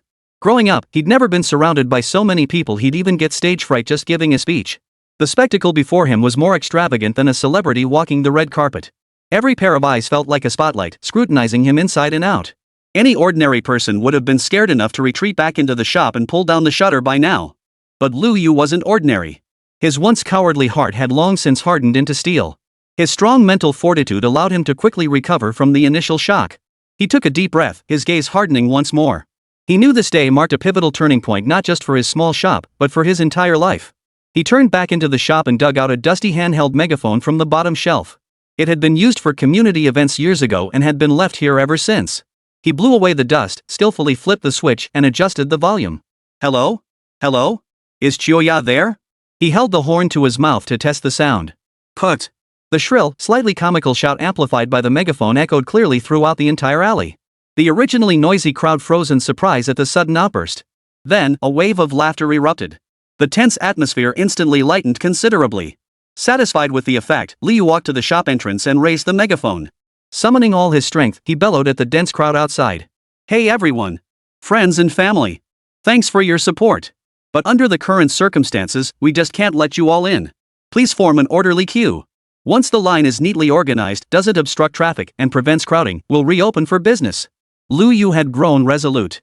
He knew full well that if he let even one person in now, the rest would absolutely go ballistic. He wasn't about to take on such a thankless task. Instead, he decided to pass the buck to them. Sure enough, as soon as he spoke, the previously restless crowd immediately began coordinating with each other. With the help of several enthusiastic older gentlemen and traffic police who had rushed over upon hearing the news. A long, albeit crooked, but still orderly queue finally formed in Wutong Lane. Meanwhile, the atmosphere in the Yangcheng City Propaganda Department office was equally intense. A middle-aged man who appeared to be a leader frowned as he studied the data report in his hands. Wang, what's going on with the tourist influx data these past few days? It suddenly surged so dramatically, yet there hasn't been any noticeable change in visitor numbers at our city's tourist attractions. They're not here for tourism. If they're not here for tourism, then what are they doing? The staff member called Xiao Wang reported with a look of disbelief and helpless amusement. Sir, I just found out. These people, they're all coming to check in at a hardware store. A hardware store? The supervisor's frown deepened. What's there to check in at a hardware store? Did Yangcheng launch some new industrial tourism project I'm unaware of? No, boss. Xiao Wang hurriedly handed over his phone. Playing on the screen was none other than Old Tang's wildly popular store exploration video that had gone viral online. The boss took the phone and watched it from start to finish with great attention. His expression shifted from initial puzzlement to astonishment. Finally, it blossomed into uncontrollable excitement. He slammed his hand on the table and stood up. Talent. This is a godsend. Yangcheng, an ordinary fifth-tier city, lacked resources and tourist attractions. For years, it had tried to develop tourism and promote itself, but with little success. Now, an obscure little hardware store had single-handedly attracted such massive traffic. This was like manna from heaven. We must seize this chance. We must promote it aggressively. The leadership made a decisive call and issued orders. First, we'll verify the facts. Then the publicity department will immediately follow up with coverage, turning Old Lu hardware store into the new calling card for Yangcheng's old town. Then coordinate with the transportation department to deploy additional personnel to ensure smooth traffic flow around Wutong Alley. The culture and tourism department should immediately design a tourist route centered around Old Lu's hardware store to guide visitors to our other commercial venues. All departments responded swiftly. With such massive traffic, Yangcheng must get its share of the pie. Seize this once-in-a-lifetime opportunity. Even if it's just a fleeting surge in attention, we absolutely cannot let it slip away. Meanwhile, Lu Yu was completely overwhelmed. He strictly enforced his self-imposed purchase limits, crossing off one category on the small blackboard at the entrance after serving 10 customers from each major group. Food beverage category, sold out today. Beauty products, sold out for the day. Electronics category, sold out for the day. Customers who hadn't managed to buy anything weren't in a hurry to leave. Many of them simply checked into nearby hotels, planning to queue again the next day. For a time, hotels around Wutong Lane saw their occupancy rates jump by several percentage points. Lu Yu worked from dawn till dusk. After seeing off the last customer who bought hardware, he finally collapsed into a wicker chair, catching his breath. Though his body felt like it was falling apart, his spirit was incredibly exhilarated. He opened the system panel to review today's final earnings. His heart skipped a beat when he saw the number in the business points column. Current business point balance, 105,320 points. On the system upgrade page, a small, blinking crimson dot glowed with an alluring light. Upgrade available. Lu Yu, filled with excitement, clicked on that red dot. Host's business points meet upgrade requirements. Consume 100,000 business points to upgrade the system store to LV2? Yes. Yes. Yes. Lu Yu screamed inwardly, clicking the confirm button without hesitation. Confirming consumption of 100,000 business points. Consumption successful. System store upgrading. Instantly, the system interface in his mind underwent a dazzling transformation. Ding! Congratulations, host. The system store has successfully upgraded to LV2 Premium Department Store. LV2 Store new features unlocked. Expanded item catalog, maximum single item value increased from 1,000 Dragon Nation currency to 100,000 Dragon Nation currency. Backroom space upgrade, store backroom renovation complete, featuring specialized zones including a constant temperature humidity area, precision instrument zone, and live creature holding area. Store renovation feature activated, hosts may spend business points to customize the appearance and internal structure of the real-world Lao Lu hardware store. All renovation materials and construction will be automatically completed by the system overnight. Skill store update, unlock more advanced professional skills. Lu Yu's breath quickened as he scanned the dazzling array of new features. Any item under 100,000 yuan. Shop renovations. Near future technology. Impressive. Chapter 15, Official Certification? Buy a fish first. He opened his mouth, wanting to say something to express his current feelings. But after struggling for a while, he realized only those two soul-stirring words could barely capture it. He leapt up from the wicker chair, taking 3 steps in 2 strides as he dashed toward the back storage room door. The door remained the same small iron gate he'd gazed upon for over 20 years. It still bore the stickers he'd plastered there as a child. But Lu Yu knew that behind this door lay an entirely new world. His heart pounding with the same excitement he felt the first time he stepped into an internet cafe, his hands trembling, he pushed the door open. The next second, he froze solid in place, his pupils instantly contracting in shock. The scene before him felt unreal. Was this really the same cluttered, junk-filled back storage room where you had to tiptoe to avoid tripping? Before him stretched an immense, pure white space, vast beyond measure. Soft, bright light streamed down from the dome ceiling, illuminating every corner without a single shadow. The floor was paved with some unidentifiable metallic material, smooth as glass. It even clearly reflected his own figure. Row upon row of uniform metal shelves rose from the floor, stretching deep into the space. Each shelf bore clearly labeled categories. Lu Yu felt like an old countrywoman visiting the Grand View Garden, looking here and touching there. As he touched the cool shelves and felt the constant temperature and humidity in the air, he was overwhelmed with awe. The vast space was clearly divided into distinct zones. Household goods zone, everything from daily necessities to personal care products was available. Digital entertainment zone, the latest smartphones, computers, and cameras displayed like art pieces in glass showcases. Apparel, shoes bags zone, trendy brands and luxury goods hung neatly in rows. Precision instruments zone, an isolated space enclosed by a transparent energy shield housed various high-tech devices he couldn't name, operating silently. Living creatures holding area, another isolated space, featuring simulated ecosystems like forests and oceans. He even spotted a playful red fox chasing its own tail inside. The diverse array of sections left Lu Yu dazzled.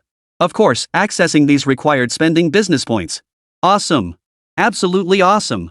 This is the kind of warehouse a true merchant god of all worlds should have, he couldn't help but exclaim. Amidst his excitement, a crucial question suddenly struck him.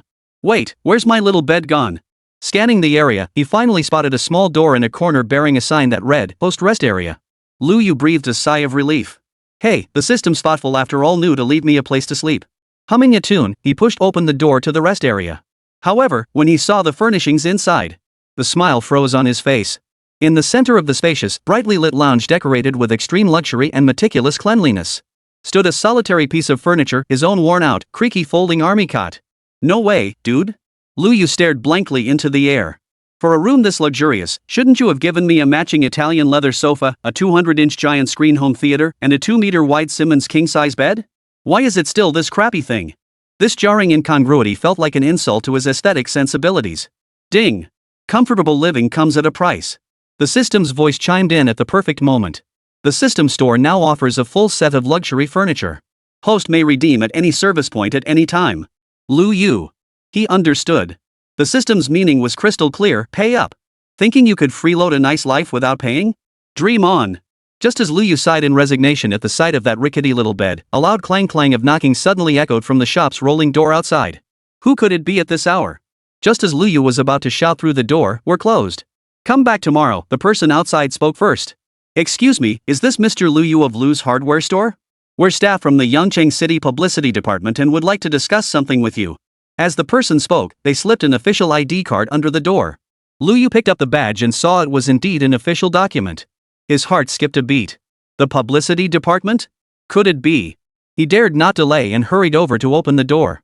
Two staff members in formal attire stood outside, led by none other than Xiao Wang, the young man who had been watching videos in the office just a few days ago. Mr. Lu, hello. Xiao Wang extended his hand warmly. We apologize for the sudden visit. The thing is, your shop has recently generated significant buzz online, and our city government is taking it very seriously. Therefore, we'd like to represent the city government in exploring promotional collaborations with you, aiming to establish your establishment as a new landmark for Yangcheng's historic district. Lu Yu was thrilled to hear that the government was proactively promoting his business, especially with such significant backing. He was determined to welcome them warmly. Welcome. Please come in. Once inside, Xiao Wang got straight to the point. Mr. Lu, before proceeding with the partnership, protocol requires us to verify whether your establishment truly lives up to its online reputation of having everything under the sun. This is crucial for the authenticity and credibility of our subsequent promotions. Lu Yu chuckled upon hearing this. This was the government coming to hand out money and boost business. He waved his hand generously and declared with gusto, no problem. Feel free to test it. And to show my sincerity and celebrate my shop's upgrade today, I'm updating the rules from now on, pick anything under 100,000 yuan.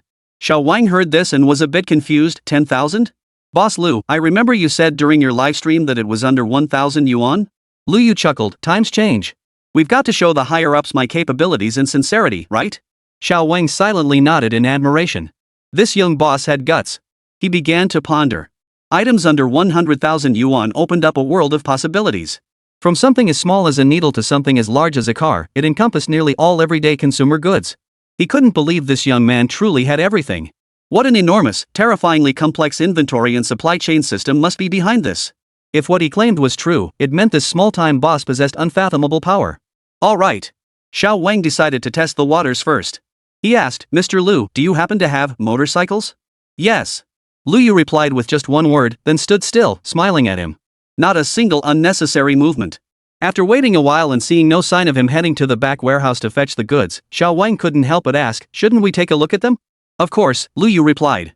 But according to my policy, once you choose one, you have to buy it. If you truly intend to buy, you must first confirm the brand, model, color, and other details. Only then can I provide a quote and retrieve the item. Xiao Wang froze. Pay first to see? Can't I even test it? No. Liu Yu's stance was firm. Are you kidding me? A decent motorcycle from the system mall costs tens of thousands of business points at the very least. What if you just ask, look, and then don't buy? Then I'd be stuck with unsold inventory. Wouldn't those business points be wasted? No way. As for whether selling motorcycles required the proper licenses and certifications, he wasn't the least bit worried. As long as he had enough business points, the system would handle it all for him. Hearing this, Xiao Wang found himself in a bind. His budget was tight this time. He couldn't afford a motorcycle. His eyes darted around as an idea formed. No need for anything expensive, something affordable should do. Besides, he still needed to cook dinner when he got home. Ahem, he cleared his throat. Mr. Liu, I won't be taking the motorcycle after all. Give me 2 pounds of celery, 4 pounds of pork belly, and an 8-pound grass carp. This test was both convenient and inexpensive, and he could use the items himself after buying them. Besides, it wouldn't be strange for a hardware store to have a motorcycle. It's machinery, after all. But being able to produce live fish and fresh vegetables? That would truly prove his I've got everything prowess. If he could truly produce these items, then it means those subsequent cooperative projects can definitely be carried out. Got it. Liu Yu blurted out his signature line once again. Before long, he emerged from the back storage room. In one hand, he carried a bag of fresh, crisp celery and a slab of marbled pork belly. In his other hand, he dangled a large grass carp still wriggling violently, its tail slapping the water with a sharp crack. Wang stared at this scene brimming with everyday life, momentarily stunned. Then he relaxed completely, smiling as he scanned the QR code to pay. No problem. Absolutely no problem. It seemed the National Challenge Tournament project could officially kick off. Chapter 16, Shop Renovation. Aiming for Tier 3. Xiao Wang paid with satisfaction. He carried the still thrashing grass carp and the fresh pork belly. He was very pleased with his verification work this time. But he didn't rush off. He took a manila envelope from his silent colleague beside him and solemnly handed it to Liu Yu. Mr. Liu, this is a preliminary cooperation proposal drafted by our publicity department. Please review it first. Liu Yu took the envelope, opened it, and pulled out the documents inside. It was an event proposal titled Everything Exists Yangcheng City Tourism Treasure Hunt Challenge. Xiao Wang began explaining their promotional strategy in detail. Mr. Liu, our idea is to start with co-created short videos. Leveraging your significant online influence and our official Yangcheng platform, we'll jointly launch this event. As he spoke, Xiao Wang pulled out his phone. He deftly opened the backend of Yangcheng Tourism's official short video account. With a hint of pride, he showed it to Liu Yu.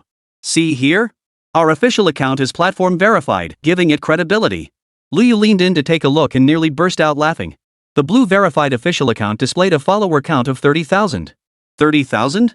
Liu Yu silently glanced at his own personal account, whose follower count was already racing toward 1 million. Suddenly, everything became crystal clear. Damn it, they're using the guise of collaboration to piggyback off my traffic. He grumbled inwardly, but his expression remained impassive. Even though it was an official account, its follower count still lagged behind his. But its official status carried weight, offering endorsement and resources that a personal account couldn't match. Ultimately, the collaboration would still rely on his own traffic to drive it forward. The two quickly agreed on the collaboration details. They would jointly release an official announcement video. The video's main content would formally open this tourism treasure hunt challenge to all visitors traveling to Yangcheng. The rules were simple. Any tourist visiting Yangcheng who needed to purchase something could visit Lao Lu hardware store. If Liu Yu couldn't provide it, the organizers would reward the challenger with 10,000 yuan in cash on the spot after official verification. As soon as Liu Yu saw the words 10,000 yuan prize, he was about to ask who would cover the cost. But Xiao Wang seemed to read his mind and preemptively answered. Rest assured, Mr. Liu, you won't be footing the bill. We're covering the entire prize fund to generate buzz and excitement. He paused, then added with a smile, all you need to do is perform as usual. Whatever you've been doing lately, just keep doing it during the challenge. We believe in your skills. Hearing this, Liu Yu finally understood. In plain terms, the organizers were providing the funding and policies, leveraging his fame and the has-it-all gimmick to drive traffic for Yangcheng City's entire tourism industry. Tourists flock to Yangcheng to challenge him and vie for that 10,000 yuan prize. They'll need to eat, stay overnight, and explore other attractions, right? This boosts the entire city's economy. It was a win-win situation that benefited everyone. There was no reason for him to refuse. No problem, Lu Yu agreed readily. Then he dropped another bombshell. Since this is an official partnership, I should show some sincerity. For this challenge, I'll raise the upper limit a bit. Items up to 100,000 yuan are all fair game. Upon hearing this, a flicker of delight once again crossed Xiao Wang's eyes. He knew that the higher the limit, the more exciting and buzzworthy the challenge would become. That's fantastic. Mr. Lu, you're so generous. Xiao Wang exclaimed excitedly. Our more specialized staff will follow up with you regarding the specific collaboration details. We won't disturb your rest any longer. With that, he and his colleague left the hardware store, satisfied, carrying the grass carp and pork belly. Watching their retreating figures, Lu Yu's face remained composed, but inside, he was overjoyed. With official endorsement, the future of his small shop would be more secure. Still, he didn't let his excitement show too much. After all, he was already quite popular. What he needed now was steady growth, not a fleeting moment of fame. Just then, the system alert sounded again. Ding! Main quest updated.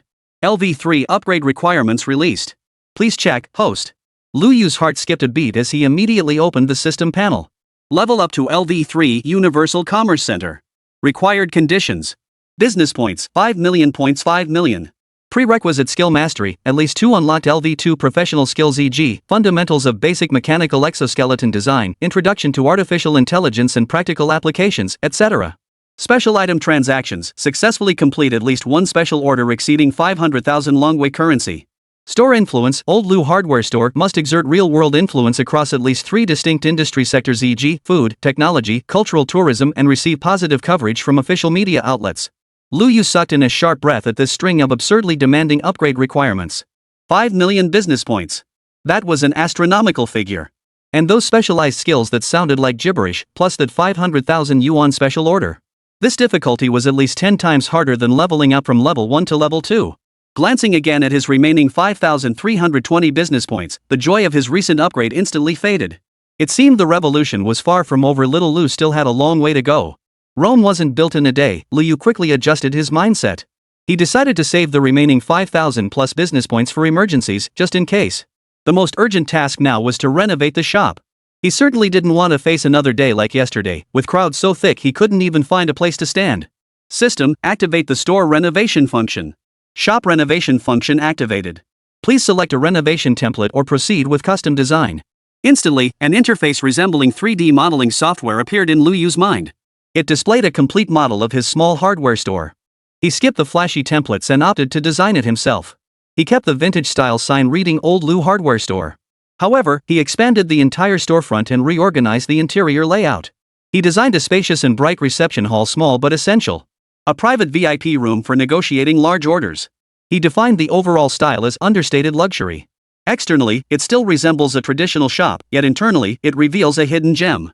Custom design proposal generated. Estimated renovation cost 3,000 business points. Construction will proceed automatically from 2400 hours tonight to 6 a.m. tomorrow, with no noise or light pollution during this period. Confirm? Confirm. With the shop renovation complete, Lu Yu breathed a sigh of relief. He knew that starting tomorrow, he would greet challengers from across the country with a completely renewed appearance. Finally, he stepped back into the transformed rear warehouse. His immediate task was to familiarize himself with this enormous warehouse, now 10 times larger than before. He had to memorize every section, every shelf, and even the exact location of every single item. He had to etch the entire warehouse layout into his mind. That way, when faced with customers' wildest demands in the future, he could retrieve whatever they wanted at lightning speed. Then, with a calm and composed demeanor, utter those words. Got it. Chapter 17, A Night of Transformation. After issuing a series of store upgrade commands to the system, Lu Yu stood in the completely transformed back warehouse. His gaze finally settled on the dilapidated door connecting the front and back areas. System, one last thing before I go, Lu Yu thought to himself. Fix this door up too. Preferably replace it with one that matches the exterior style. Otherwise, one side would feature endless shelves straight out of a sci-fi movie, while the other would be a sales area comparable to a luxury goods showroom. Sandwiched between them would be appealing, chipped door a jarring sight no matter how one imagined it. After Lu Yu departed, the door's once rough surface smoothed and flattened, its aged brass handle replaced with a matte pull. Only after completing all this did he drag his slightly weary body back to the host lounge. Gazing at the simple army cot, Lu Yu shook his head helplessly. He lay back on the cot, hands behind his head. His bright, wide eyes stared fixedly at the dazzlingly white ceiling above. The rest area was so quiet he could only hear his own steady breathing. Suddenly, a crucial question surfaced, making his heart skip a beat. He immediately asked in his mind, "System, I have a question. The back storage room has become so large, so absurdly big. What if one day a customer or someone else accidentally stumbles in and sees what's inside? What then?" This was his greatest concern. The sales area itself wasn't small, making it perfectly suitable for conversion. But after the upgrade, the sheer scale of the backroom's interior space had completely surpassed the comprehension of ordinary people. It was so vast that even he, who had witnessed it firsthand, felt a tinge of dread. If such a secret were exposed, his small hardware store would likely be dissected and scrutinized in an instant. The system's response was as efficient as ever, instantly dispelling his doubts. "Rest assured, host. The rear warehouse space has undergone multiple layers of security reinforcement. No other sentient being may enter without your explicit consent. No object can cause damage to the rear warehouse." Hearing the system's assurance, Lu Yu's heart finally settled back into place. He exhaled a long breath, his taut nerves finally relaxing. A wave of overwhelming fatigue washed over him, and he fell into a deep sleep the moment his head touched the pillow. That night, Lu Yu slept exceptionally soundly. The next morning, he sat up groggily and rubbed his eyes out of habit. The moment he stepped out of the back storage area and into the sales floor, he was instantly wide awake, all traces of sleepiness gone. Instead, his eyes were filled with utter shock. The sight before him made his eyes light up. No, it nearly blinded him. Was this still his old Lu hardware store? The dimly lit, cluttered old shop he remembered with its crooked shelves and the lingering scent of stale motor oil had vanished completely. Now it was a clean, tidy, and almost blindingly bright new space. The old wooden shelves and metal cabinets had been replaced with uniform, heavy-duty storage racks. All hardware items were meticulously categorized and neatly arranged on the shelves. Screws, nuts, and washers are organized by size and stored in transparent labeled boxes. Tools like wrenches, pliers, and hammers hang in orderly rows on dedicated pegboards. The entire store now resembles a hardware store. It's more like a well-organized industrial exhibition hall. The once narrow glass door had been replaced by a spacious, bright double-door frameless glass entrance. Its width was more than double the previous size. This made the shopfront appear exceptionally grand and allowed the morning sunlight to flood the entire store unobstructed. His hardware store's sales area was already quite large, making it a giant among stores in this old neighborhood.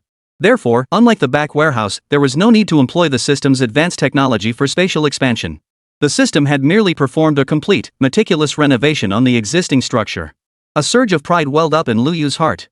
The old district of Yangchang was suffering from severe population loss, with many shops long since closed down. There were plenty of vacant storefronts and vacant lots in the surrounding area. He made a silent vow: once he earned enough money, he would buy up all the surrounding shops and land. He would transform his hardware store into a true commercial empire. Just as he was lost in these hopeful visions of the future, a series of stifled gasps erupted outside the shop door. The eager netizens, ready to challenge him, had already gathered at the entrance. One by one, they pressed their faces against the gleaming glass door, eyes wide as saucers. Holy crap! Is this old Lu's hardware store? Who did this renovation? It's incredible. When I passed by yesterday evening, it was still that old, dilapidated mess. How did it transform overnight? That old sign is still hanging there. If not for that sign, I'd have thought I was in the wrong place. The group pressed against the glass door, pointing and chattering about the interior. Lu Yu walked over with a smile and opened the door. "Hey, good morning, everyone. Care to come in and take a look?" As the door swung open, the crowd surged inside with a rush. Before long, Xiao Wang from the PR department arrived in a hurry with his photography team. They too were stunned speechless by the completely transformed shop before them. "Lu? Mr. Lu? What kind of construction crew did you hire?" Xiao Wang stammered. He had been here just yesterday and vividly remembered the old, worn-out environment. The contrast before his eyes was simply too stark. Lu Yu couldn't reveal it was the system's handiwork, so he laughed it off. Trade secrets, trade secrets. How about it? Video shot in this new space will definitely look better, right? Absolutely. Xiao Wang snapped out of his daze and perked up instantly. With this setting and style, we won't even need to set up lights. Come on, guys, let's get to work. We'll capture the most authentic moments. Lu Yu welcomed the idea with enthusiasm. The same dynamic BGM played, the same documentary-style filming continued. The only difference was the backdrop transformed from the old, cluttered hardware store into this sleek, understated luxury shop. Xiao Wang and his crew lugged professional camera gear, weaving through the store. Meanwhile, Lu Yu carried on as if nothing had changed, fully focused on his job selling goods. "Boss, give me a small projector." "Got it. Mr. Lu, the carbon brush on my drill is worn out. Do you have replacements for this Dewey brand?" "Got it." Occasionally, fans witnessing the scene couldn't help but tease, "Mr. Lu's business has grown so big he's hired a dedicated cameraman?" Is he going on TV? Lu Yu just chuckled, handling it with ease, his hands never pausing from the task at hand. After a half day of hustle, the promotional video footage was finally wrapped up. Next came the core of the event, announcing the rules for the national challenge. Following Xiao Wang's suggestion, Lu Yu stepped in front of the camera and delivered the challenge declaration in a confident tone. Hello everyone, I'm Lu Yu, owner of Old Lu Hardware Store. Starting today, my hardware store is issuing a challenge to friends across the nation. No matter where you're from, as long as you come to my shop in Yangchang, you can take the challenge. The rules are simple: name any real, legal item you desire as long as its market value is under 100,000 Longwa currency. If I can't produce it, I'll compensate you with 10,000 cash on the spot. Of course.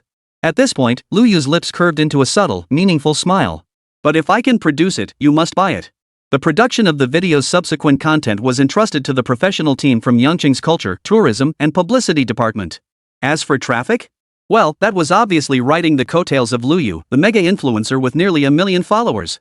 From this moment on, Lu Yu's task became incredibly straightforward: station himself in the store, wait for challengers to arrive, collect money, and accumulate business points. He glanced at the glaring 5 million in the system panel. He silently mused to himself, 5 million. At this rate, it shouldn't take too long to reach, right? After all, the challenge limit had been raised to 100,000 yuan. Just a few big customers could make the progress bar jump significantly. But two equally daunting tasks still hung over him: spending skill points to learn new abilities, and that complete an order totaling over 500,000 yuan. Lu Yu shook his head, temporarily pushing these thoughts aside as he braced for the impending storm. Little did he know that just as the promotional video began to go viral online, across Yangchang and the entire nation, numerous savvy enterprises and well-funded departments had quietly set their sights on this hardware store that had suddenly exploded in popularity online. Chapter 18, National Challenge Tournament announced. The video was produced at lightning speed, completed that very same day. Upon seeing the final cut, the head of Yangchang's Culture and Tourism Bureau immediately gave the green light for release. The video editing had a strong sense of rhythm, and the aerial shots captured the scenic landscapes of Yangchang, a small fifth-tier city with an almost utopian charm. Yet this wasn't the focal point. The true heart of the video was the young man behind the counter at Old Lu's hardware store, Lu Yu. In the footage, he displayed none of the exaggerated expressions typical of internet celebrities, nor did he engage in the frenzied, voice-straining sales pitches. He simply stands there quietly, his gaze as serene as a deep pool, facing the camera and the absurdly tricky demands of fans who came to challenge him. Boss, do you have the legendary Windrunner ship from the marble game? Boss, I want a robot that does my homework automatically. Boss, do you have a custom leather case for Ultraman Dyna? His response remains consistent throughout, a single word, accompanied by a firm yet composed nod. Yes. The video concluded with a collaborative display between the Yangchang Culture Tourism official account and the Old Lu Hardware Store account. And there, in bold, black, eye-catching font smack in the middle of the screen, were the challenge rules guaranteed to go viral. At exactly 6 p.m. that evening, the video was simultaneously released via Lu Yu's personal account as a co-creation project. Initially, only Lu Yu's existing fanbase flooded in immediately. The comments section remained peaceful with daily greetings like "Boss is awesome" and "Boss finally updated." Then the platform's algorithm kicked into gear. After pushing this officially endorsed, highly explosive video to hundreds of millions of users, within just 1 hour, likes surpassed 100,000. Within 3 hours, likes surpassed 500,000.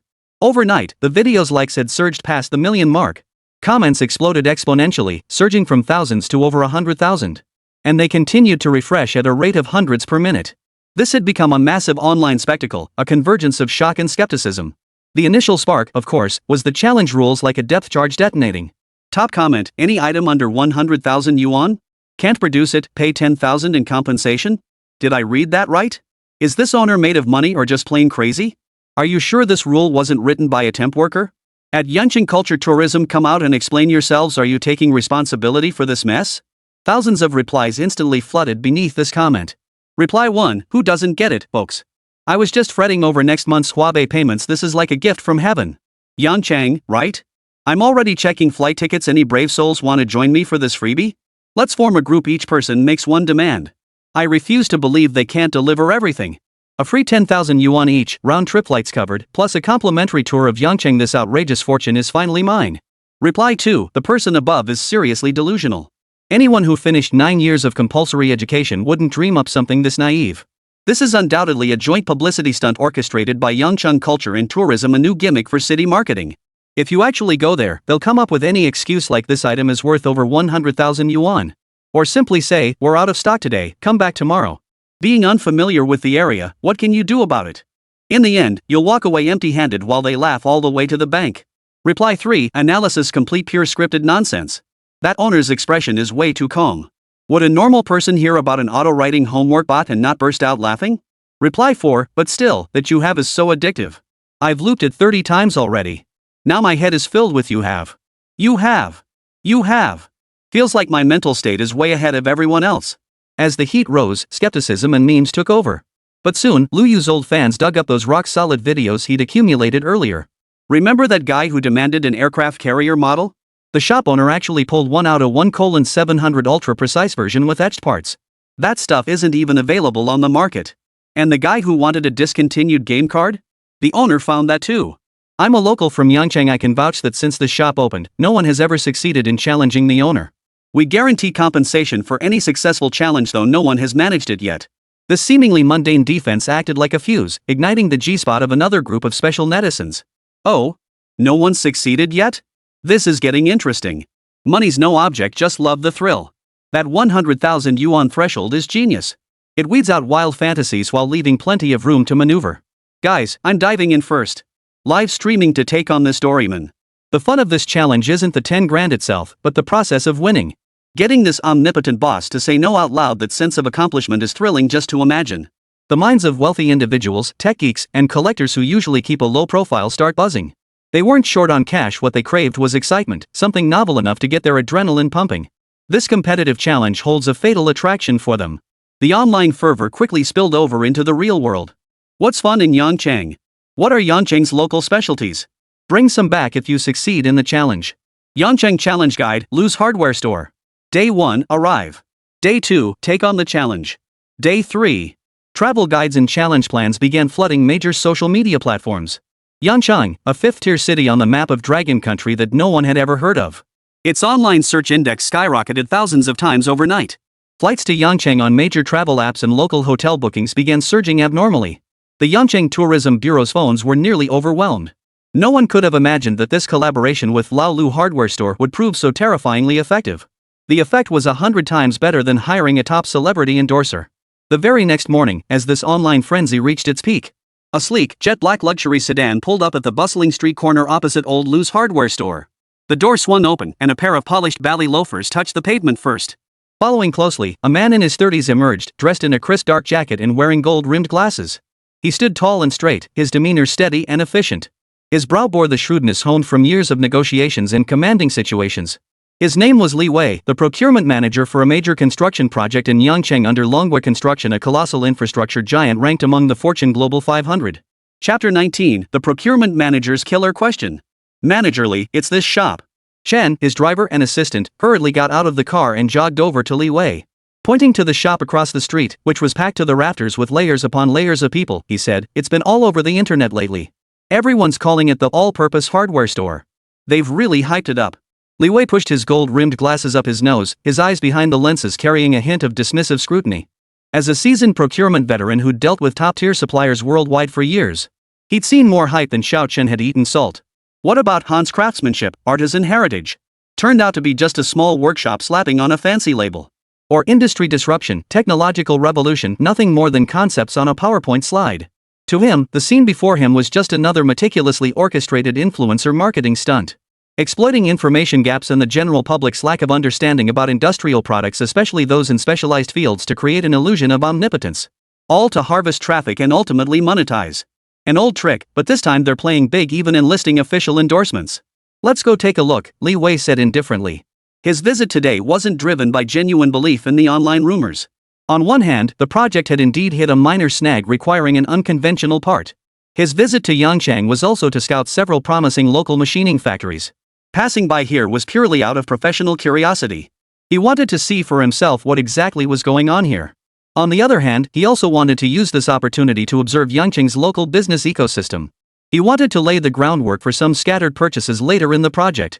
To gauge the true commercial caliber of this city hyped up by all the buzz, he navigated through the excited chatter of the crowd with his assistant, Xiao Chen. Voices like "I'm getting the PS5 disc version next," and "I need that limited edition Lego Star Wars Death Star," drifted into his ears. A faint smile touched Li Wei's lips, tinged with disdain. The moment he pushed through the crowd and stepped into the hardware store, even the worldly Li Wei couldn't help but pause in surprise. The chaotic, music-blaring scene typical of trendy stores he'd imagined never materialized. The shop was spacious, bright, and spotless, with shelves neatly arranged. The air lacked the dusty haze typical of traditional hardware stores. What surprised him most was the young shopkeeper behind the counter. He was so young, appearing barely in his early 20s. Yet he carried none of the restlessness typical of his age, nor the exaggerated theatrics of an influencer shop owner.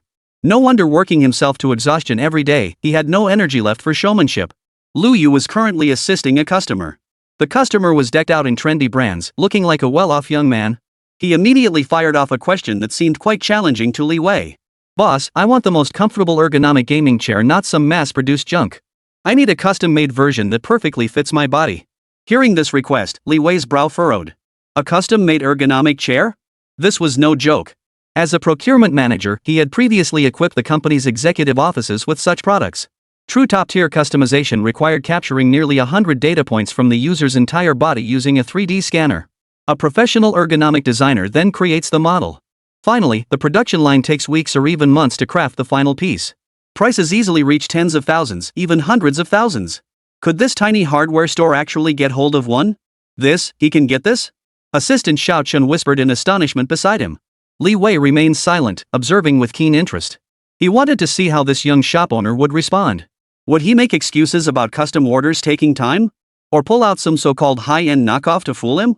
Lu Yu's gaze lingered on the trendy youth for 2 seconds. In his mind, the system's voice rang out clearly. Ding! Detected customer requirement, custom-grade ergonomic gaming chair. Scanning target body data. Height 182 centimeters, weight 78 kilograms, shoulder width 48 centimeters, spinal curvature. Data acquisition complete. Matching and generating based on optimal ergonomic model. Generation complete. Item stored in rear warehouse A, slot 12. Generation cost, 1,850 yuan. Suggested retail price, 8,800 yuan. Lu Yu's face remained as still as a well. He lifted his head and uttered that signature word to the customer, brimming with anticipation. Yes. He added, "We've generated the most suitable model based on your body measurements. It's pricey, but absolutely comfortable. Price is no issue." The streetwear enthusiast waved his hand generously, appearing extremely magnanimous. "As long as the product is top-notch, money is no concern." "Alright, please wait a moment." Lu Yu turned and walked through the door leading to the back storage room. The entire process took no more than 3 minutes. Lu Yu reappeared, pushing out a sleek, streamlined gaming chair. The chair's materials looked extraordinary. The trendy young man couldn't wait to sit down. The instant he settled in, a sigh of utter bliss escaped him as his body relaxed completely. It felt as though every joint and every inch of muscle was perfectly supported by a gentle yet powerful force. Holy! Holy! This is it, he exclaimed, his excitement making him a bit incoherent as he adjusted the armrests and lumbar support. Holy crap! This is insane! I bought several chairs costing over 10,000 online before, tried every big brand out there, but they all fell short. Either the lumbar support was too loose, or the neck cushion fell off. This feels like it was molded directly from my body. He was nearly beside himself with joy, standing up and sitting back down repeatedly. He kept savoring that perfect fit, then pulled out his phone without hesitation. "Boss, how much is it? I'll take it. I need it now. Can you ship it directly to Shanghai?" 8,800. "We can ship it." That cheap? But he didn't dwell on it. If the boss said 8,800, how could he complain about the price? Scanning. The streetwear enthusiast paid promptly, then walked over to fill out the shipping form with a look of pure satisfaction, as if he'd struck gold. This entire scene played out right before Li Wei's eyes. Could this store really be that impressive? His first thought was plants. But the young man's reaction seemed too genuine. Besides, as a seasoned buyer, Li Wei had a keen eye for quality. He could tell the craftsmanship and materials of that chair were far from ordinary. His professional instincts told him something was off. As he pondered, several more groups of customers completed their transactions. Each time, upon hearing the request, Lu Yu would simply say, "We have it." Then he would turn and head into the storeroom, returning with the actual item within a minute or two. The contempt in Li Wei's heart had long since vanished. What followed was a thoroughly aroused curiosity. He took a deep breath, pushed through the crowd, and approached the counter. "Boss," Li Wei's voice was steady and powerful, carrying an aura that brooked no argument. Instantly, the surrounding chatter of onlookers quieted. Lu Yu lifted his head, calmly meeting the gaze of this distinguished middle-aged man. "Hello, what can I help you with?" Li Wei met his gaze directly, cutting straight to the point. He went straight for his killer question. Chapter 20, The Malicious Non-Standard Flange Adapter. "I'm looking for something," Li Wei said as he pulled out his phone. He pulled up an extraordinarily complex CAD design drawing. A non-standard flange adapter. His finger traced the lines on the screen as he spoke with clear, precise diction. The main material must be Hastelloy B3. One end is a DN80 National Standard HGT20592 raised face flange with a pressure rating of PN16. The other end. Most crucially, Li Wei emphasized, the center axes of both flanges must form a 15-degree angle.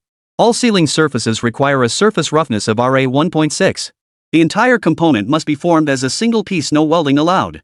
Furthermore, I require a 100% X-ray inspection report to verify the absence of any internal defects. Having said this, he lifted his head and fixed Lu Yu with an intense stare. His assistant, Xiao Chun, standing behind him, was completely lost. But he sensed that this time, the manager was serious. This was an ultimate challenge to the small shop, using the highest standards in the entire industry. A faint sense of satisfaction flickered in Li Wei's heart. The requirement he had proposed was nothing short of vicious. It was a non-standard part urgently designed in response to a sudden failure in their project. The blueprint had only been finalized yesterday by Hans Katz engineers. No duplicate existed anywhere in the world. Material, standards, tolerances, manufacturing processes. Each requirement was a nearly insurmountable hurdle. Particularly the monolithic construction and 15-degree angle. This necessitates using top-tier 5-axis CNC machining centers to meticulously carve it out of a single, expensive bar stock over extensive periods. Only a handful of domestic manufacturers possess this capability, with the fastest turnaround exceeding 20 days. He brought this out today precisely to use this insurmountable mountain to crush this shop's universal myth. The air around them seemed to freeze. Everyone could tell this big shot had come to crash the party. Lu Yu lowered his head, scrutinizing the blueprint on his phone screen without so much as a frown. A minute later, just as Li Wei prepared to sneer, "I knew it," Lu Yu lifted his head. His expression remained calm. It was as if Li Wei's earlier challenge wasn't a difficult problem at all, but something as simple as requesting a pack of screws. Then, he uttered the words Li Wei had heard countless times today. But this time, it exploded in his ears like a thunderclap. "Yes." Li Wei's pupils contracted instantly. "What?" he blurted out, his voice rising involuntarily. "I said, yes," Lu Yu repeated patiently. "The non-standard flange adapter you requested has to be 3, 5-axis machined as a single piece, 15-degree angle, RA 1.6 surface roughness, complete with full non-destructive testing reports. I have it in stock at my shop." "Impossible." Li Wei lost his composure. He instinctively took a step forward. "Absolutely impossible. This drawing was only finalized yesterday. It's one of a kind. How could you possibly have it in stock?" "It's a fact," Lu Yu replied, unwilling to argue. "But this piece won't come cheap. Don't just talk." Li Wei forced himself to calm down. "Where is it? I need to see the actual product. If there's even the slightest discrepancy between the physical item and my blueprint, or if you can't produce a qualified flaw detection report, by your shop's own rules, does this count as a failed challenge?" He was using the opponent's own rules against them. "Absolutely." Lu Yu nodded, accepting the challenge without hesitation. He turned and walked toward the door leading to the back storage room. "Please wait a moment." Watching Lu Yu disappear behind the door, Li Wei's heart pounded wildly. Assistant Xiao Chen edged closer, his voice dry. Manager Li. He wouldn't really." Li Wei didn't respond, his gaze fixed intently on the door. Time stretched unbearably long in that moment. 3 minutes later, the door opened. Lu Yu emerged. On his hands, he wore a pair of brand new, pure white gloves. He carefully cradled a peculiar-looking part that gleamed with a metallic sheen. Lu Yu gently placed the part on the counter, covered with shock-absorbing soft cloth. Li Wei's pupils dilated instantly, his breath catching in his throat. It was the one that embodied the pinnacle of Hans Katz's engineering expertise within the mobile CAD software. The non-standard flange adapter that had stumped his entire procurement team. And now, it was right before his eyes. The flawless machine texture, the precise chamfers, the unique 15-degree angle. Every detail matched the blueprint designed to a T. No, it was even more exquisite than the finished product Li Wei had envisioned in his mind. He strode forward, abandoning all pretense of composure. He practically snatched the adapter piece into his hands. The moment the workpiece touched his palm, its substantial weight struck him like a bolt of lightning, resonating deep within his soul. With trembling hands, he pulled out the digital vernier caliper with 0.01mm precision and a set of feeler gauges he always carried in his briefcase. He began the on-site inspection in front of everyone. Flange outer diameter, 200mm spot on.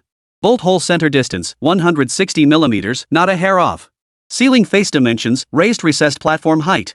He measured each item one by one, a fine sheen of cold sweat gradually forming on his forehead. His hands trembled, not from nervousness, but from excitement. Every single dimension was perfectly centered within the tolerance range specified on the blueprint. What terrifying machining precision! Even if Hans Katz's original factory were tasked with this, they could never achieve such perfection. The flaw detection report. Li Wei's voice was already hoarse. Lu Yu remained composed as he pulled out a freshly printed document and handed it over. Li Wei trembled as he took it, a meticulously standardized digital radiographic inspection report. It clearly displayed a digital radiographic image of the workpiece's interior. The images were sharp, the crystal lattice dense. No porosity, slag inclusions, cracks, or other welding defects were present. The assessment result was grade I, the highest grade, fully compliant. And in the report's generation time field 3 minutes ago. Gulp. Li Wei swallowed hard. You guys, how did you manage this? I run a hardware store, Lu Yu replied, as straightforward as ever. As for how it's done, that's proprietary information. This adapter, including the report, is 18,000 yuan total. If there are no issues, you can proceed with payment. 18,000? 18,000. Li Wei's mind exploded. This price was less than 1/10 of Hans Katz's original factory quote. It was nearly half the cost of rushing production at top domestic factories. Most crucially, it was right here in his hands. In stock. The technical challenge that had plagued the entire project team for nearly 2 weeks was solved in this instant. The potential millions in losses from this part's delay had been averted. He clutched the adapter tightly in both hands, as if holding a priceless treasure. His hands trembled as he pulled out the company's dedicated procurement card from his bag. Pay immediately. Chapter 21, win, and you take your wish, lose, and you take 10,000. Yangcheng welcomes you. 18,000 yuan. Swipe the card, sign the receipt all in one fluid motion. He carefully placed the adapter and the flaw detection report into the specially designed shockproof briefcase. He lifted his head and looked once more at the young man who had remained unnaturally calm throughout. Not a trace of contempt remained in his eyes. Mr. Liu, he said solemnly, my name is Li Wei, from Longhua Construction Group. Here is my business card. If you don't mind, I'd be honored if you'd keep it. He extended both hands to present his card. Lu Yu took the card and nodded. All right. It wasn't that Lu Yu was aloof, he simply had little energy left to speak. To Li Wei, that single word all right sounded like music to his ears. It signaled that a supply chain with limitless resources had opened its doors to him. Yangcheng truly is a place where hidden talents abound. Li Wei murmured sincerely. He then turned and walked back to his car with his assistant, Xiao Chen, navigating through the still bustling crowd.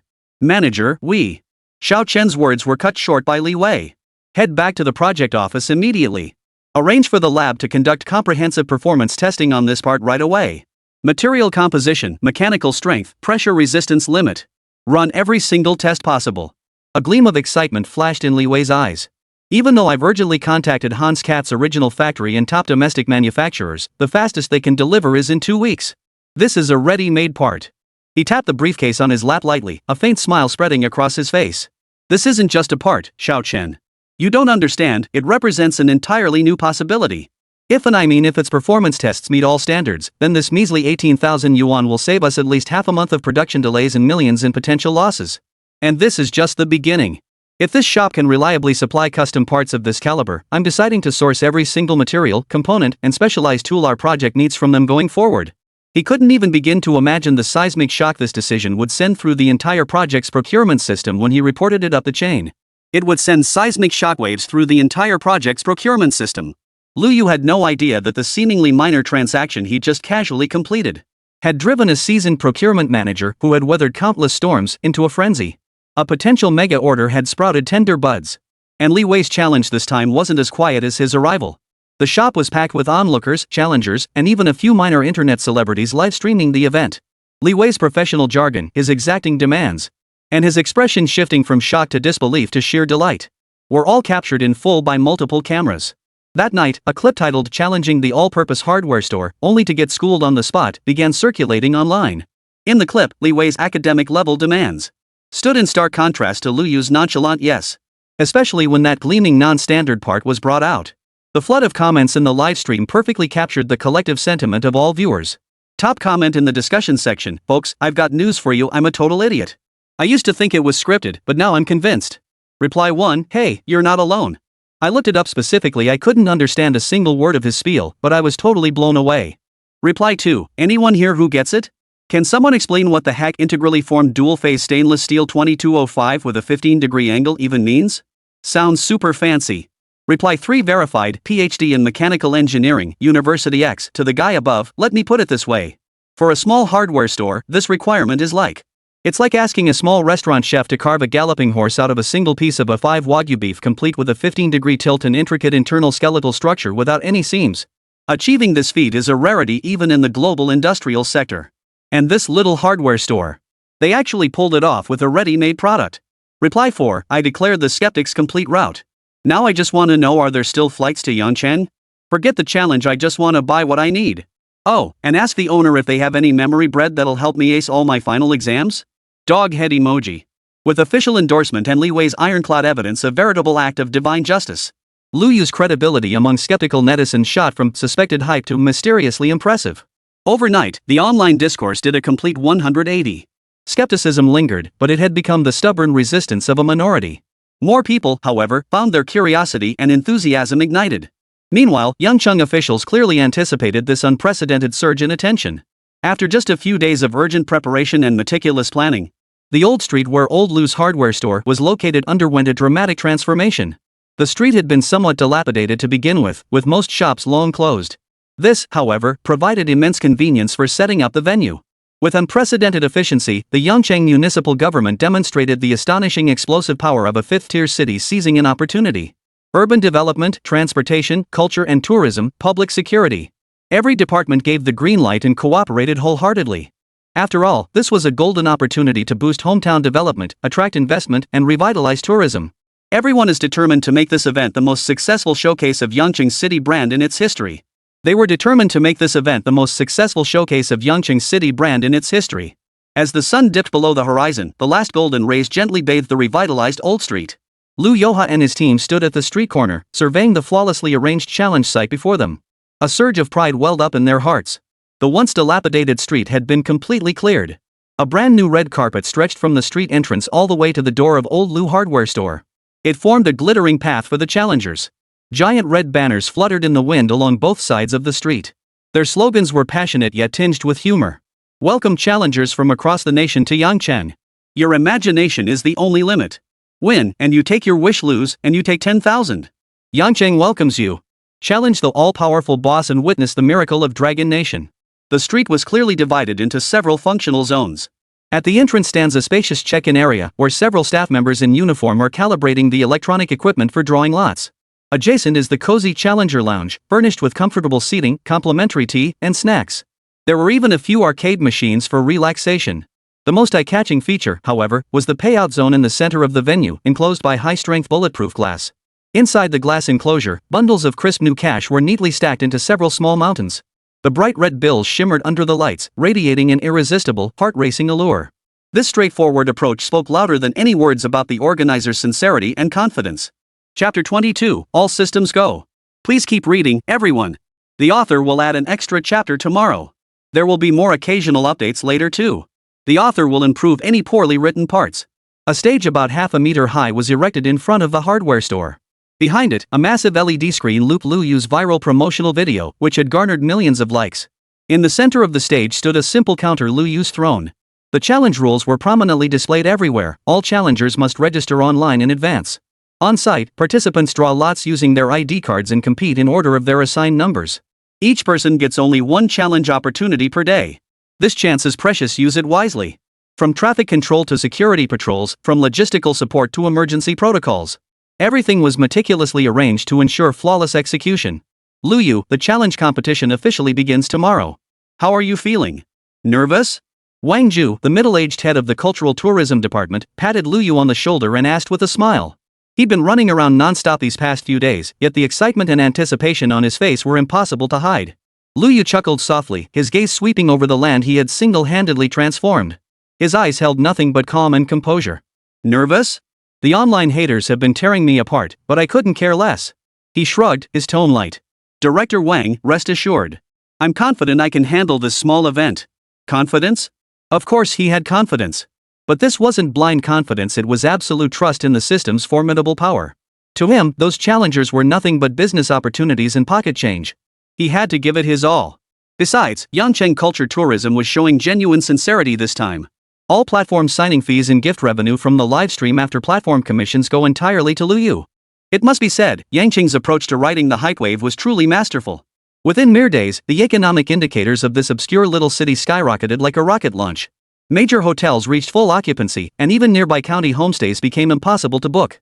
Visitor numbers at scenic spots surged over tenfold, and local specialty products that were previously little known, such as Yangcheng turnips and Jiajia gorge millet, have become wildly popular souvenirs among tourists, with sales hitting record highs. The entire city was infused with unprecedented vitality, all because of this one small hardware store. Those drawn by the opportunity included not only genuine challengers, but also a flood of savvy social media influencers. They dragged suitcases and brandished selfie sticks. Like sharks sensing blood in the water, they flooded into the city, hoping to get a piece of this traffic bonanza. The tourists who came seeking fame were thrilled. In their plans, this trip is nothing short of perfect, exploring Yangqing's scenic landscapes by day, savoring local street food by night. Then, they'd find time to challenge the all-purpose boss, win big with a 10,000 yuan payout, lose without regret. Think of it as shopping. The experience is top-notch. Where else could you find such a deal, traveling and scoring freebies at the same time? The tech geeks and wealthy friends were equally thrilled. They weren't short on cash, they were here purely for the fun of it. They've meticulously prepared all sorts of tricky, bizarre items, things that seem cheap but are incredibly rare. All for the chance to see that legendary has everything. Boss shake his head helplessly in front of them. That sense of conquest was far more appealing to them than 10,000 yuan. Of course, if they could happen to snag that elusive treasure they'd been hunting for, that would be an unexpected bonus. Mixed in with the crowd were a few likely employees from large corporations. Sent by their companies, they approached with 3 parts skepticism and 7 parts curiosity, testing the hardware store's claims firsthand. If it truly lived up to its reputation, the hidden commercial value behind it would be immeasurable. In the future, partnering with this mysterious hardware store might become a masterstroke in their company's strategic layout. Lu Yu stretched lazily. The evening breeze brushed his face, carrying a hint of coolness that sharpened his mind. After seeing off the staff, he returned alone to the hardware store. Inside, several brand new live streaming devices sat quietly in the corner. Panoramic action cameras, high-fidelity microphones, all top-of-the-line gear procured from the system marketplace. He had spared no expense to ensure tomorrow's livestream would be a success. Returning to the sparsely furnished bedroom in the back, Lu Yu plopped down onto his creaky army cot. Once I save up more business points, I'm going to completely renovate this room. Instead of resting, a sudden thought struck him, and he flashed into the back storage room. He navigated past shelves overflowing with an array of goods that would drive any engineer or collector wild. He arrived at the newly established gourmet zone. Here, everything from high-end restaurant dishes to legendary street snacks could be found. But he dared not indulge in those exorbitantly priced gourmet delicacies just yet. A single bite could cost him half a day's worth of hard-earned service points. Displaying all this food like this, that old system is deliberately tempting me. Oomph. I'm not falling for that trick. He carefully selected a few everyday dishes with extremely low point costs but flavors far beyond the ordinary, along with a bottle of ice-cold happy water. Then he began his own pre-race buffet. Ever since the concept of business points emerged, Lu Yu suddenly felt that the ever-growing numbers in his bank account didn't seem quite as appealing anymore. Things money could buy were now within easy reach. And what money couldn't buy, the system could effortlessly provide for him. No need to run around or beg favors from others. He could simply stay in his little shop and have the world at his fingertips. This feeling was utterly intoxicating. After eating his fill, Lu Yu let out a satisfied burp. He returned to the rest area and flopped heavily onto the rickety army cot. Hands clasped behind his head, he stared at the stark white ceiling above, his mind racing. Tomorrow would be a day for the history books. For him personally, and for the city of Yangqing itself. Lost in thought, a wave of weariness washed over him, and he drifted into a deep sleep.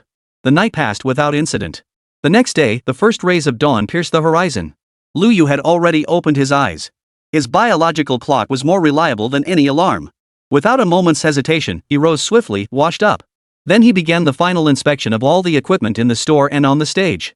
Live streaming lines, network signals, sound reception. He personally reviewed every detail to ensure nothing was overlooked. Meanwhile, the entire challenge venue began operating at full speed. Before dawn, the traffic management team was already fully deployed. Barricades were set up at intersections, redirecting traffic to ensure absolute smooth flow and safety throughout the challenge district. Cultural tourism staff also arrived early at the scene. Under security escort, several finance personnel carried box after box of cash into the transparent payout zone. They began a tense yet orderly count. The clatter of coins being counted sounded like the most stirring battle drums before the great contest. Of course, all these preparations were for one person. The true core, the soul, and most crucial protagonist of this challenge, Lu Yu. According to the rules, he alone would face all challengers from across the land throughout the entire competition, standing solitary on that stage under the spotlight. Chapter 23, Everything Exists. Yangqing City Tourism Treasure Hunt Challenge. Now, officially begins. 8 o'clock in the morning. 1 hour until the challenge officially begins. Outside the challenge zone, the queue of people waiting to enter had already formed a seemingly endless line. This spectacle was worlds apart from the minor skirmishes of the previous days. The sea of heads and the roar of voices converged into a towering wave of excitement, setting the entire city of Yangqing abuzz. Under staff guidance, everyone completed identity verification and drew challenge numbers in an orderly fashion. 9 o'clock sharp.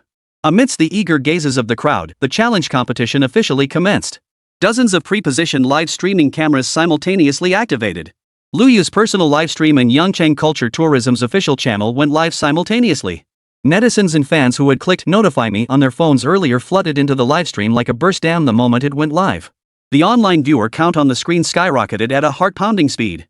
Current viewers 30,000 plus. Current viewers 70,000 plus. Current viewers 100K plus.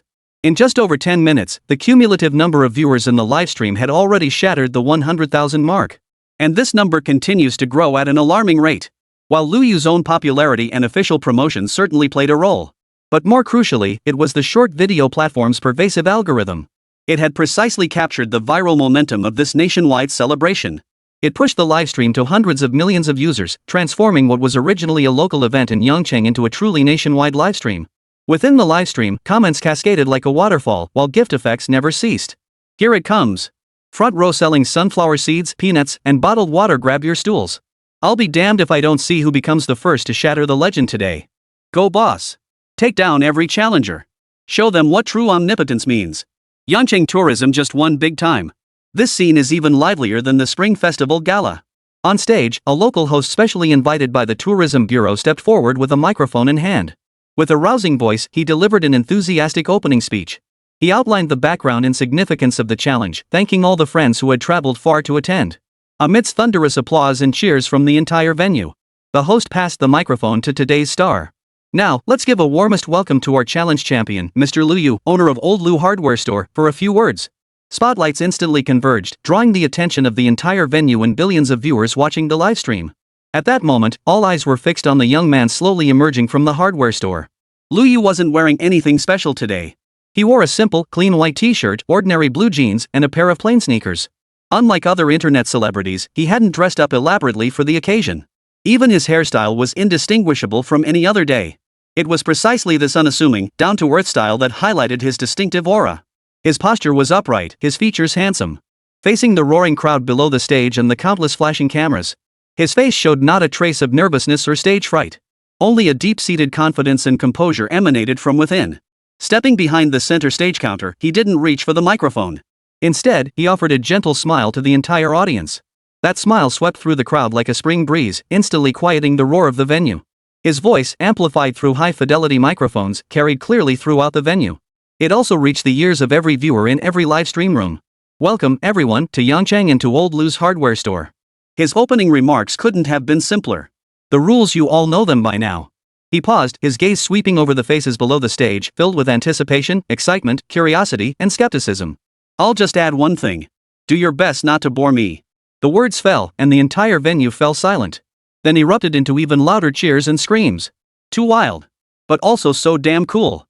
That world-defying confidence was absolutely electrifying. The host seized the moment, his voice ignited by the electric atmosphere, and announced loudly. All right. Since our champion can't wait any longer, I hereby declare. He drew out the word, pushing the venue's energy to its peak. The Yangcheng City Tourism Treasure Hunt Challenge now officially begins. The host's voice boomed through the state-of-the-art sound system like thunder cracking across the old street. A thunderous roar of applause and cheers erupted from the crowd. The atmosphere exploded in that instant. The live chat screen instantly flooded with comments like "Let the games begin," "Finally started," and "My Italian cannon is already itching to fire." Gift effects poured in as if money were no object. Alright. Now, let's welcome today's first challenger. Please invite the friend who drew ticket number 1 to step onto our challenge stage, the host bellowed. From the crowd emerged a young man in his early 20s. Wearing black-rimmed glasses and a pixel art patterned t-shirt. He stepped forward, slightly nervous, under the envious and jealous stares of those around him. His palm was sweaty as he clutched a printed number card marked 001. As he stepped onto the stage facing the sea of people below, he seemed a bit flustered, instinctively pushing up his glasses. Hello, young man. Why don't you start by introducing yourself to our national audience, the host prompted warmly. The young man took a deep breath, his voice trembling slightly as he spoke into the microphone. Yet his words rang out clearly. Hello everyone, my name is Joe Chi. I'm a building block enthusiast.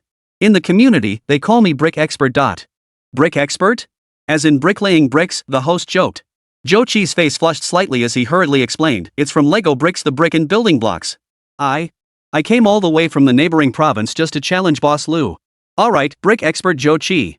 Now, state your challenge. Zhou Qi took another deep breath. This time, his voice was unwaveringly firm. He recited a long list of terms that sounded like a spell. I want a Lego set, Model 10179, First Edition, Ultimate Collector Series UCS Millennium Falcon. It must be brand new and unopened. The outer box must be the US First Edition with sharp octagonal corners, free of any dents or white edges. Most crucially, the seal must be the original factory-applied transparent tape seal, no signs of secondary packaging whatsoever. As soon as he finished speaking, most people in the room looked utterly bewildered. What the heck? Lego? Isn't that just plastic building blocks for kids? What's so hard about that? I know the Millennium Falcon, it's that Star Wars ship, right? But is this thing really that rare? The live stream exploded with reactions from countless knowledgeable viewers. Holy crap! Starting with a bang. 10,179. And it's the first edition. This guy's here to steal the show. Science Guy here. Lego 10179, released in 2007, features 5,197 pieces and is a landmark set in Lego history. Discontinued for over a decade, its price on the secondary market has skyrocketed to astronomical levels and it's practically impossible to find. And he specifically wants the US First Edition with original factory seal. That's like trying to snag a genuine chicken pattern cup at an antique market. That's right, counterfeits and resealed sets opened, played with, then repackaged as new are everywhere. Even seasoned collectors have fallen victim. This guy's demands are seriously hardcore. The host clearly did their homework too, immediately explaining to the camera, looks like our brick expert friend came prepared. From what I understand, this Lego set numbered 10179 is revered by collectors worldwide as one of the holy grails due to its immense collectible value and rarity. Finding a brand new one is extremely difficult, let alone meeting this gentleman's exacting condition requirements. Mr. Liu, do you have one? All eyes once again turned to Liu. Liu remained as calm as ever, uttering a single word with a faint smile. Yes. With that, he turned and walked into the mysterious back storage room amid gasps of astonishment. The atmosphere in the venue and the livestream froze instantly. That's it, he has it? No way. He's bluffing, right? How could this thing possibly be in stock? If he really pulls it out, I'll eat the keyboard on my desk right here. Challenger Zhou Qi's expression was even more priceless at that moment. His fists clenched tightly, his lips trembling. Half anticipation, half stubborn disbelief. This was the holy grail he'd drooled over countless times in photos across forums and websites. Chapter 24, I've got it, all of it. Today's update, 3 chapters totaling 6,500 words. Keep reading, everyone. To the challenger, time seemed to drag on for an eternity. But in reality, it was barely 2 minutes. Liu emerged swiftly from the back storage room. He held a cardboard box wrapped in a thin layer of dustproof film. He then placed the box gently on the counter. The design on the box depicted the legendary starship that had traversed the cosmos, the Millennium Falcon. Upon seeing it, Zhou Qi immediately lunged forward, his face nearly pressed against the box. He scanned every corner and edge of the box. Octagonal, sharp octagonal edges. Holy crap, it really has sharp octagonal edges.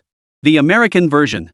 Look at the placement and wording of this warning label, it's definitely the first edition American release. The seal, let me see the seal. He cautiously leaned in toward the 2 strips of transparent tape sealing the box's opening. Under the high-definition close-up of the live stream camera, everyone could see that beneath the tape, there was not a speck of dust, not a single bubble. Nor were there any traces of it being cut open with a blade. This was a state achievable only through factory-sealed packaging. It's factory-sealed. It's the original manufacturer's one-time seal. It's real. It's real. Zhou Qi suddenly straightened up, letting out an uncontrollable shriek. His face flushed crimson with excitement as he pointed at the box, shouting incoherently to the entire room. Do you know what this means? I've searched for this thing for 10 years. I've dreamed about finding it. As he spoke, the young man in his 20s suddenly teared up before the entire national audience, nearly breaking down in tears. Liu looked at him and spoke calmly, cash or QR code? That single sentence instantly snapped Zhou Qi back to reality from his emotional turmoil. Only then did he remember this wasn't a dream, it was a challenge. How much? He asked nervously. 50,000. Hearing the price, Zhou Qi froze. The viewers in the livestream went absolutely wild. 50,000? Boss, did you forget a zero? A 10179 in this condition starts at least at 150k at international auctions. 50,000? That's practically giving it away. Boss, you're losing money. What are you thinking? This is a total loss. Enough talk, I'm booking a ticket to Yangchang right now. Boss, give me a case. I'll crack one open for you on the spot. Zhou Qi could scarcely believe his ears. His voice trembling, he confirmed, 50,000 Dragon Nation currency? MHM. Liu nodded. I'll take it. I'll pay right now. Jochi acted as if afraid Lu Yu might change his mind. Fumbling with his phone, he tremblingly scanned the payment code.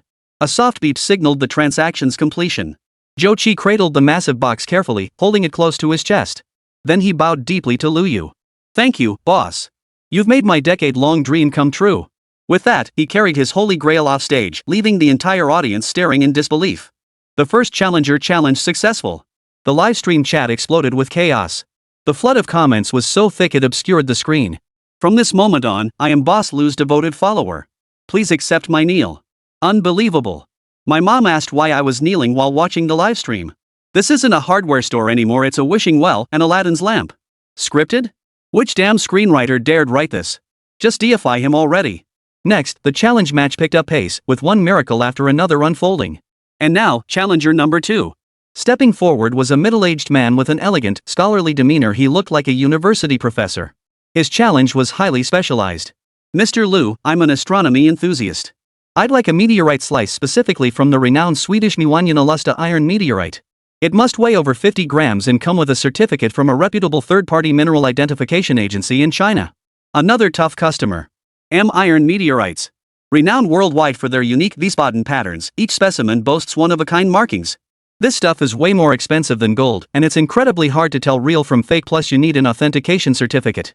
Super tough. Lu Yu remained composed. Got it. He entered the back storage room once more. Soon, he emerged holding an exquisite velvet box. Inside lay a slice covered in peculiar crisscross patterns, resting quietly. Beside it lay an authentication certificate issued by the National Geological Testing Center, bearing an embossed seal and a QR code. The middle-aged man donned the white gloves he carried with him and put on a magnifying glass, carefully comparing the meteorite's texture with the photograph on the certificate. He then scanned the QR code on the certificate with his phone, redirecting him to the official website's verification page. Every detail matched perfectly. "Unbelievable, this Vistaden pattern is flawless," the man murmured, finally paying with genuine admiration. Announcing challenger number 3. This time, a gracefully poised woman stepped onto the stage. Her voice carried the gentle grace of the Jiangnan water towns. "Mr. Lu, I'm seeking a finished Suzhou embroidery piece. It must be ready-made. The requirements aren't excessive, it must be made of genuine silk fabric, and the stitching technique must be double-sided, fully distinct embroidery. One side should depict a group of cats playing with butterflies, while the other should feature koi carp symbolizing wealth and abundance. It must be professionally framed, with a budget under 100,000 yuan. Ha! Not demanding? Lady, you've got a sense of humor. Double-sided embroidery with distinct patterns on each side. That's a masterpiece in Suzhou embroidery. Creating completely different designs on both sides, that must be the work of a national-level master artisan. One side cats, the other fish, and such a niche theme. Plus you want it ready-made, for 100,000 yuan. Sis, are you here to make a wish? Lu Yu's reply remained utterly unruffled. We have it. When he emerged from the back storeroom carrying a circular embroidery frame mounted in precious redwood, the entire room fell silent. The camera slowly zoomed in. On one side of the frame, several tiny kittens were rendered with every hair strand meticulously detailed, their eyes sparkling with life. They were pouncing on a gracefully dancing butterfly, utterly adorable and lifelike. Lu Yu gently flipped the embroidery frame over. On the other side, 9 vibrant koi fish played in the water. Their scales shimmered with the unique sheen of silk under the light, as if they might swim right out of the embroidery at any moment. The two patterns, their artistic conception, color palette, and composition are entirely distinct. Yet they coexisted flawlessly on the same wafer-thin silk base, without a single imperfection to be found. The woman in the qipao stared in awe, covering her mouth with a handkerchief as her eyes sparkled with wonder. This is Master Shun's random stitching technique. Those stitches, that spirit.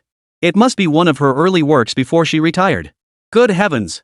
Without hesitation, she paid for it and, as if holding a priceless treasure, asked the staff to help her pack it up. Next came the 4th challenger, then the 5th. Chapter 25, Don't Ask, It's Quantum Mechanics. A white-haired elderly collector shakily stepped onto the stage. He sought a complete set of original bound newspapers from a specific city, year, and month. The requirement was the Pengcheng Special Zone News from 1984, Pengcheng City, April, specifically the original saddle-stitched or thread-bound editions from that year's newspaper. This request seemed unremarkable, yet it was as difficult as climbing to the heavens. This wasn't merely a collectible, it was a unique copy bearing the memory of an entire era. Lu Yu remained steadfast in his yes. Yes, this is the exact flavor, the exact look I've been searching for my entire life. Next up was a food blogger with a stunning figure, clearly a top-tier foodie. Her challenge radiated pure, unfiltered life. Owner. I want the freshest fruit. 10 boxes of Musang King durians, plus 20 boxes of jumbo cherries. I need it now, and it has to be ice cold straight off the refrigerated truck. This is great. So down to earth. But how could a hardware store possibly have a cold chain warehouse? These fruits are shipped from the source with extremely high preservation and transportation requirements. The owner can't just conjure them out of thin air. Exactly. Even if he did have one, by the time it's moved out of the warehouse in just a few minutes during this sweltering summer, that ice-fresh state would be gone. Lu Yu smiled. I do. He pushed a cart out from the back storage area. An overpowering, rich durian aroma and the cool, sweet scent of fruit instantly filled the entire stage. 10 foam boxes sat on display, their outer surfaces still glistening with a layer of frosty condensation. Another 20 boxes held cherries, each plump and jet black, with bright green stems. A few even bore glistening frost crystals. The food blogger immediately plucked a cherry and popped it into his mouth. Holy cow! This texture! This sweetness! It's fresher than the air-freighted ones I bought yesterday at the import supermarket. Over the course of the morning, dozens of challengers made all sorts of requests. From industrial parts to rare books, from collectibles to trendy figurines, from professional equipment to everyday items. They covered nearly every niche imaginable. And Lu Yu seemed like an omnipotent deity. No matter how bizarre, how demanding, how illogical the request, his response remained the same concise and powerful word. Got it. Then he'd turn, enter the warehouse, retrieve the item, and close the deal. The entire process flowed like water, without a single moment of hesitation. The live stream audience went from initial shock to utter numbness. I've given up trying to understand. All I want to shout is, boss, you're amazing. Voice cracking. Don't ask. If you ask, it's quantum mechanics. If you ask, it's parallel universes. Yangqing tourism, we just wanted to ride the hype wave, but ended up inviting a real god. Time flew by, and before they knew it, the sun was setting, and night was about to fall. Following the draw order, the final challenger of the day slowly stepped onto the stage. She was a quiet-looking young girl dressed in a simple, elegant dress. Her face bore a hint of unmistakable worry and anticipation. Her appearance brought a moment of quiet to the venue, which had been bustling all day. Young lady, hello. It's getting late. As our final challenger today, please state your challenge, the host said softly. The girl spoke into the microphone, her voice soft yet clear. Mr. Lu, I want a flower. Flowers? The request caught everyone off guard. It seemed like the simplest challenge of the day. But the girl's next words plunged the entire venue into an instant, deathly silence. I want a pot of a night blooming cereus that will definitely bloom tonight. She added, you must guarantee it blooms tonight. I also need you to provide a way for me to record the entire blooming process and create a time-lapse video. As her words fell, the entire venue fell silent. The live stream's chat feed froze for several seconds. Then erupted into an even more intense discussion than before. A night blooming cereus? Holy crap! This is the real final boss of the day. All the previous challenges, whether Lego or Suzhou embroidery, involved objects, tangible things. Theoretically, they could be sourced if channels and inventory existed. But this is controlling a living thing. Science time, epiphyllum, commonly known as the epiphyllum cactus, blooms for an extremely short period, just a few hours from opening to withering. Its blooming time is completely unpredictable, filled with immense randomness. That's where the idiom as fleeting as a night blooming cereus comes from. Make it bloom tonight? Just like that? How is that even possible? Not even God could pull that off. The audience murmured in confusion. This girl must be here to cause trouble. Only the gods know when the flower will bloom. Yeah, this is an unsolvable problem. The owner can't just inject the flower with a growth hormone, right? That wouldn't control the timing either. Everyone felt that Lu Yu's myth might end right here. Even the host, who had been so confident, now wore a grave expression. He looked at Lu Yu, unsure how to salvage the situation. Yet to everyone's surprise, this time, Lu Yu didn't immediately answer yes. He fell silent. He looked at the girl, his eyes revealing a contemplative expression for the first time. The tension in the room reached its peak. In the livestream chat, countless viewers held their breath. Oh no, the boss is silent. Looks like it's really over. This question's way beyond the syllabus. It's okay, boss. Admitting defeat isn't shameful. You've already proven yourself legendary. The girl looked at Lu Yu's silent face, and the glimmer of hope in her eyes seemed to fade. She lowered her head and whispered softly, if there isn't one, it's okay. Just as everyone thought this day-long miracle was about to end in disappointment. Lu Yu suddenly smiled. Looking at the girl, he said casually, what a coincidence. I happen to have one growing in a pot here. Judging by the timing, it should be blooming soon. Probably tonight. Boom! Those words exploded in everyone's minds like a nuclear bomb. What a coincidence. Counting down the days? It should be tonight? That matter-of-fact tone made it sound as casual as saying, I'm counting down to tonight's evening news broadcast. I'm losing my mind. I'm truly losing my mind. What kind of being is he? This defies science. If he says it opens tonight, it must open tonight. Don't stop me, I'm heading to Yangcheng to apprentice. I won't learn anything else, just the boss's ability to pull off that cool act. No, that commanding composure. The girl snapped her head up, her eyes reigniting with the earlier spark of wonder. Lu Yu turned and walked back into the unfathomable depths of the back storage room. When he emerged, he held a seemingly ordinary potted plant in his hands. It was a night-blooming cereus, its leaves thick and fleshy. At the edge of one leaf sat a pale green bud, poised to bloom. It looked no different from any epiphyllum sold at the flower and bird market. This one, plus this. Lu Yu placed the pot on the counter and produced a small black cube, about the size of a matchbox. This is a miniature time-lapse camera. It's magnetic, just stick it to the pot's edge. It autofocuses and connects to your phone via Bluetooth, letting you see real-time footage and the final video. The girl stared at the flower before her, then at the high-tech gadget, too overwhelmed to speak. This, how much? The flowers are 300. The camera is 600. Total is 900. Without hesitation, the girl scanned the QR code to pay. Then she carefully cradled the flower pot, as if holding the hopes of the entire world. Thank you, Mr. Lu. I can't thank you enough. She bowed deeply to Lu Yu, tears glistening in her eyes. She didn't elaborate on her story. But everyone could see the weight of her hopes in her eyes. With the departure of the final challenger, today's competition officially drew to a close. But the story was far from over. Everyone's hearts were gripped by that ephemeral night-blooming cereus. This suspense gripped the hearts of millions of viewers across the internet like an invisible hand. Even after the livestream ended, they remained glued to social media platforms, frantically refreshing their feeds, awaiting the moment when the miracle would finally unfold. Chapter 26, Lu Yu's Business Empire. After the last challenger vanished from view, the day-long frenzy and clamor finally began to subside. The air still seemed to echo with the ecstatic shouts of challengers whose dreams had come true. No one had anticipated that this challenge tournament, seemingly more hype than substance, would yield such a one-sided outcome on its very first day. Whether it was the discontinued Lego sets discontinued for over a decade, with condition requirements so strict they bordered on absurd, or meteorite slices from outer space with uniquely textured patterns. Whether it was the double-sided, irregularly shaped embroidery, a masterpiece of craftsmanship worthy of national treasure status, or the solitary newspaper copy, a relic of an era nearly impossible to track down. Every absurd request, every wild fantasy. In the presence of a young man named Lu Yu, they all boiled down to one word: yes. From the first challenger to the last to leave, nearly 200 challengers took their turn, and not a single one was defeated.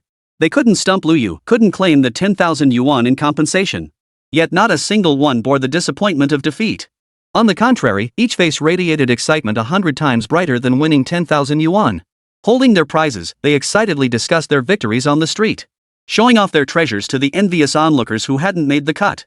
Dear friends, esteemed audience. On stage, the host's voice snapped everyone back to reality. His voice was already hoarse from shouting, yet his excitement was palpable. And with that, our first day of the Everything Has Its Place Yangcheng City Tourism Treasure Hunt Challenge comes to a successful close. Thank you all for participating. Today's results speak for themselves. A miracle unfolded right before our eyes. Friends who didn't get a chance today, don't be discouraged. The challenge continues tomorrow and the day after. Same place, same time. The omnipotent boss Lu Yu will be here waiting for your challenges. Amid the host's impassioned words, those who hadn't participated finally began to depart reluctantly. Lu Yu stepped out from behind the counter and approached the live streaming equipment. Facing the cold lens, he flashed a relaxed smile and waved goodbye. See you all tomorrow. He then shut down the live stream. The live feed abruptly went dark. But the online frenzy had only just reached its peak. Discussions about old Lu's hardware store and that mysterious epiphyllum plant swept across major social media platforms like a tsunami. The on-site staff could no longer contain their excitement and gathered around. One by one, they couldn't help but give Lu Yu a thumbs up. Mr. Lu, you're amazing. Absolutely incredible. I've lived over 40 years, and today I've seen something truly remarkable. You're a genius, a true genius. Director Wang from the Culture and Tourism Bureau grinned so broadly his wrinkles crinkled together. He stepped forward and gave Lu Yu a hearty pat on the shoulder, his eyes brimming with admiration and a hint of curiosity. Way to go, kid. You've got it. Director Wang's voice carried genuine delight. He was genuinely curious, so curious it was driving him crazy. What on earth was hidden in this guy's backroom? But he was a smart man. He knew such matters were the very foundation of one's livelihood. Even if you asked, they wouldn't tell you.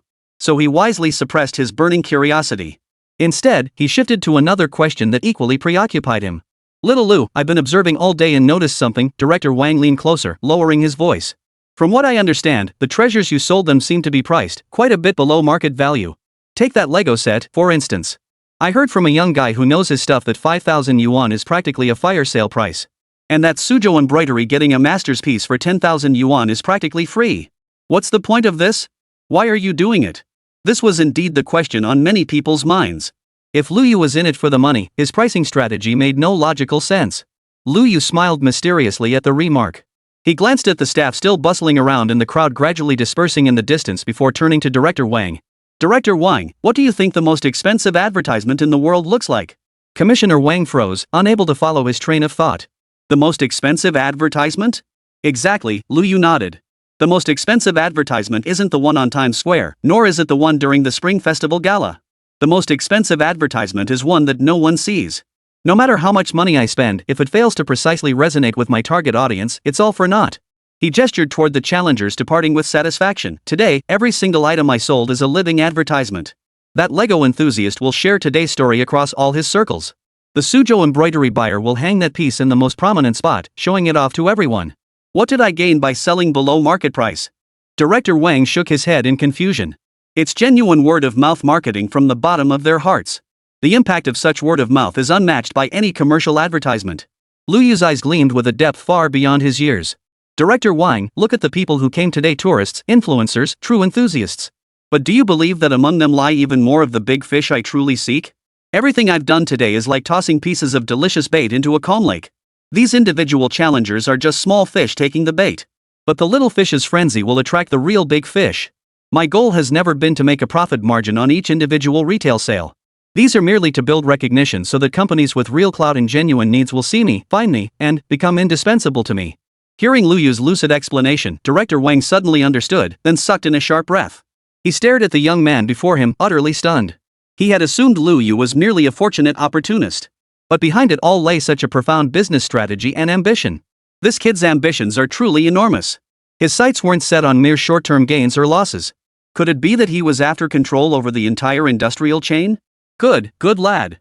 Director Wang took a moment to process it all before offering his heartfelt praise. It seems our Yangcheng is truly about to give birth to a dragon.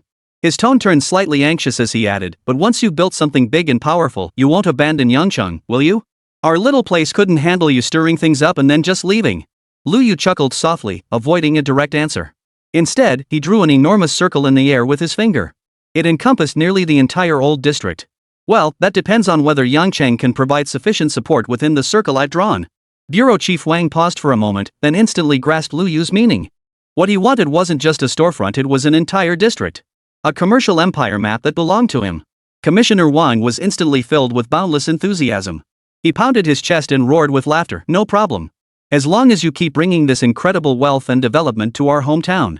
Forget this old neighborhood. Even if you want that plot in the eastern part of town, I'll find a way to secure it for you. Leave it to me. With Director Wang's promise secured, Lu Yu smiled contentedly. The two exchanged a knowing smile, understanding everything without words. Chapter 27, Make Money. Make a hell of a lot of money. After seeing off the satisfied staff, Lu Yu was about to close the shop door and tally his day's earnings. Just then, several figures emerged swiftly from the shadows at the street corner, blocking his path. Excuse me, are you Mr. Lu, the owner? The leader was a middle-aged man dressed in business casual attire, wearing gold-rimmed glasses. Behind him followed two equally sharp-looking young men, all wearing expressions of urgency. Lu Yu glanced at them, finding them somewhat familiar. That's me. Great. The middle-aged man visibly relaxed and promptly handed over his business card. Mr. Lu, apologies for the intrusion. My name is Sun Hongwei, Chief Technology Officer of Starlight Technologies. We're the ones who challenged you this afternoon and purchased that GON high-frequency power amplifier module. Lu Yu remembered. Indeed, a few men had visited that afternoon. Their requirements were highly specialized. They wanted a top-tier module currently only produced by a leading company in Gaozhou Nation. Some technical timelines may differ from reality. Though priced under 100,000 yuan per unit, it represented one of the most critical bottleneck technologies, domestically extremely difficult to acquire even with money. Lu Yu produced it with his usual understated manner. Seeing Lu Yu recall the matter, Sun Hongwei grew even more animated. Mr. Lu, to be perfectly honest, the moment we got that module, we immediately dispatched a dedicated courier on the fastest bullet train to deliver it to our branch lab in the provincial capital. The test results just came in moments ago. A young man behind him promptly handed over a tablet. It displayed a densely packed data report. After a series of rigorous performance tests, including gain flatness, output power, efficiency, and linearity, the module you sold us matches every key metric of the sample we painstakingly sourced from overseas, no difference whatsoever. In fact, it even outperforms that sample instability across certain high-frequency bands. Sun Hongwei's voice trembled slightly. Most importantly, your price is only 1/3 of the foreign quote. Mr. Liu, do you realize what this means? Liu Yu knew exactly what it meant. It meant that a blocked industrial chain now had a chance to be revived. He looked at the researchers before him, so overcome with excitement they were nearly incoherent, yet his own heart remained as calm as still water. Everything unfolded exactly as he had anticipated. Among all the bait he had cast today, this module was undoubtedly the most valuable bait, the biggest fish he hoped would take the hook. And now, the fish had taken the bait. So, what brings you here so late? Liu Yu's tone was utterly unruffled. This composure, unshaken even as a mountain crumbled before him, made Sun Hongwei and the others, who had still carried a hint of superiority, instantly grow solemn. They realized this young man before them was far from as simple as he appeared on the surface. No wonder with a system backing him, he stood tall. He wasn't merely a hardware store owner.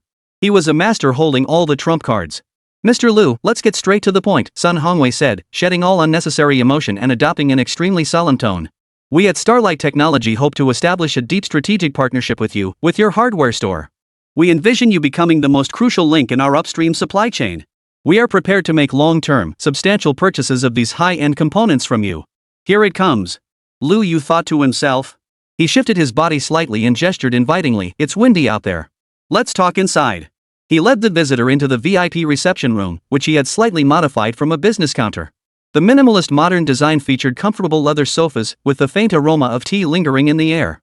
It was a world apart from the down-to-earth little hardware shop outside. Sun Hongwei and the others were once again stunned by Liu Yu's hidden depths, sitting down stiffly. Liu Yu personally brewed a pot of tea for them. Then he took the seat of honor and listened quietly. Sun Hongwei and his colleagues spoke at length about their company's capabilities, its standing within the domestic industry. They outlined their ambitious future plans, striving to demonstrate their value as potential partners. Liu Yu listened patiently, neither agreeing nor disagreeing. I have no fundamental objection to the acquisition proposal and cooperation model you've presented, Liu Yu finally spoke slowly after they finished. After all, I opened this shop to do business. Sun Hongwei's face lit up with delight, then regarding the price. The price? Liu Yu lifted his teacup and blew gently on the steam. The price at the challenge event was an introductory rate, a promotional price. Bulk purchases naturally come with a different price. He quoted a figure. That figure instantly froze the smiles on Sun Hongwei and the others' faces. Because the unit price for bulk purchase was a full 3 times higher than what they had paid during the challenge event. Mr. Liu, this is... A young assistant couldn't help but speak up. Isn't this price a bit too high? High? Liu Yu set down his teacup, his gaze sweeping over them with piercing intensity. Compared to what you'd pay to source this part on the international black market, is this price higher or lower? Compared to the losses your project would suffer from stalling due to the lack of this part, is it higher or lower? I'll ask you this, how much cheaper is it than overseas procurement? Sun Hongwei opened his mouth, speechless. The price Liu Yu quoted was indeed higher than the trial price. But it's still at least 20% cheaper than what they'd pay for imports. Plus, it eliminates lengthy shipping cycles and significant uncertainty risks. But, price is non-negotiable. Liu Yu cut off the other party's attempt to argue without hesitation, his tone unwavering. I'm using low prices today to build my reputation, precisely so big companies like yours will come knocking. My goal is to make money. That's right, to make money. To make a killing. The more, the better. His blunt honesty left Sun Hongwei and the others at a loss for words. Liu Yu looked at them, a complex emotion flickering in his eyes. Beyond improving one's quality of life, making money also served another, far more ambitious purpose. His thoughts drifted back to half a month ago. Back then, he was just a laid-back graduate running a shabby little shop, too broke to even afford hotpot. While scrolling through his phone, he came across a news article. A cutting-edge device developed with all of Dragon Nation's resources was on the verge of success. Was abruptly halted due to the cutoff of a core sensor no larger than a fingernail monopolized by foreign powers. The entire project stalled, and years of effort by countless researchers went down the drain. Below the article lay a sea of sighs and helplessness. In that moment, Liu Yu felt a deep, stabbing pain in his heart. That sense of powerlessness, that suffocating frustration of having one's lifeline choked off by others, was all too familiar to him. Now, he possessed the means to earn money. And he possessed the system, a game-changing cheat code. That dream, once distant and even laughable. Now, he finally possessed the means to take the first step. He would use the system to shatter these damnable barriers. He would make those choke point technologies as commonplace as screws on a shelf. To achieve all this, he needed astronomical amounts of operating points. Therefore, he must make money. Chapter 28, The Dreamweaver of Humanity. We'll discuss the specifics of our collaboration after the challenge concludes in the coming days. Liu Yu snapped back to reality, signaling their departure. By then, you won't be the only ones here. Go back and prepare a proposal that shows real commitment. Sun Hongwei and his team were savvy enough to grasp Lu Yu's implied message. They promptly rose and respectfully handed over their business cards once more. Mr. Lu, we won't disturb you further. We'll await your call. After seeing them off, Lu Yu closed the shop door. The world finally fell completely silent. Man, dealing with these people is exhausting. He took a deep breath, suppressing the excitement surging within him. With a thought, he summoned the system interface. Today's sales summary. Cash income, 3,475,800 yuan. Business point income, 7,126,500 points. When he saw the long string of numbers behind the points column, Lu Yu felt his brain go blank, nearly fainting from sheer excitement. Over 7 million. A whopping 7,120,000 points. Awesome. Ah! He couldn't hold back any longer. He let out a wild shout of excitement in the empty store. Just days ago, he was a penniless guy who had to pinch every penny for a few hundred points. Now he'd leaped into becoming a double millionaire, holding millions in cash and massive business points. This feeling was 10,000 times more thrilling than winning the lottery. He dashed into the back warehouse, first spending thousands of points at the self-service food station. He redeemed a table full of top-tier ingredients for himself. He thoroughly rewarded his weary body and overstimulated nerves. After eating and drinking his fill, Lu Yu looked at his spacious rest area, still furnished only with a military cot. The thought, when you have money, you should enjoy it, surged uncontrollably. Ideals are ideals, but while pursuing them, one shouldn't shortchange oneself. System, he commanded with a sweeping gesture, his voice brimming with boldness. Renovate this entire rest area from top to bottom. Please provide renovation requirements, host. Requirements? Lu Yu pondered. Natural light. Absolutely the best natural light possible. The style should be minimalist yet grand, understated luxury with depth. The rest is up to you. Make it the absolute best. Requirements received. Generating renovation plan generation complete. Calculating budget. The progress bar on the system panel scrolled rapidly. Renovation plan confirmed. Estimated consumption, 300,000 business points. Please confirm, host. How much? Lu Yu stared at the number. Even though he'd braced himself mentally, his heart still gave a sharp jolt. A full 300,000 business points. Just for renovating a house? That was 1/20th of what he'd earned today through sheer backbreaking labor. His heart bled. But then he thought it through. Screw it, he gritted his teeth and declared. Working my ass off every day just to scrape together some service points, if I don't treat myself, what's the point? I'd be no better than a dried up fish. Confirm. As his mind confirmed the decision. In the blink of an eye, the vast, bare space before him underwent a dramatic transformation. No clamor of construction, no swirling dust. Everything was completed in an instant, in complete silence. The ceiling featured a recessed lighting design complemented by hidden light strips, emitting a soft, bright glow.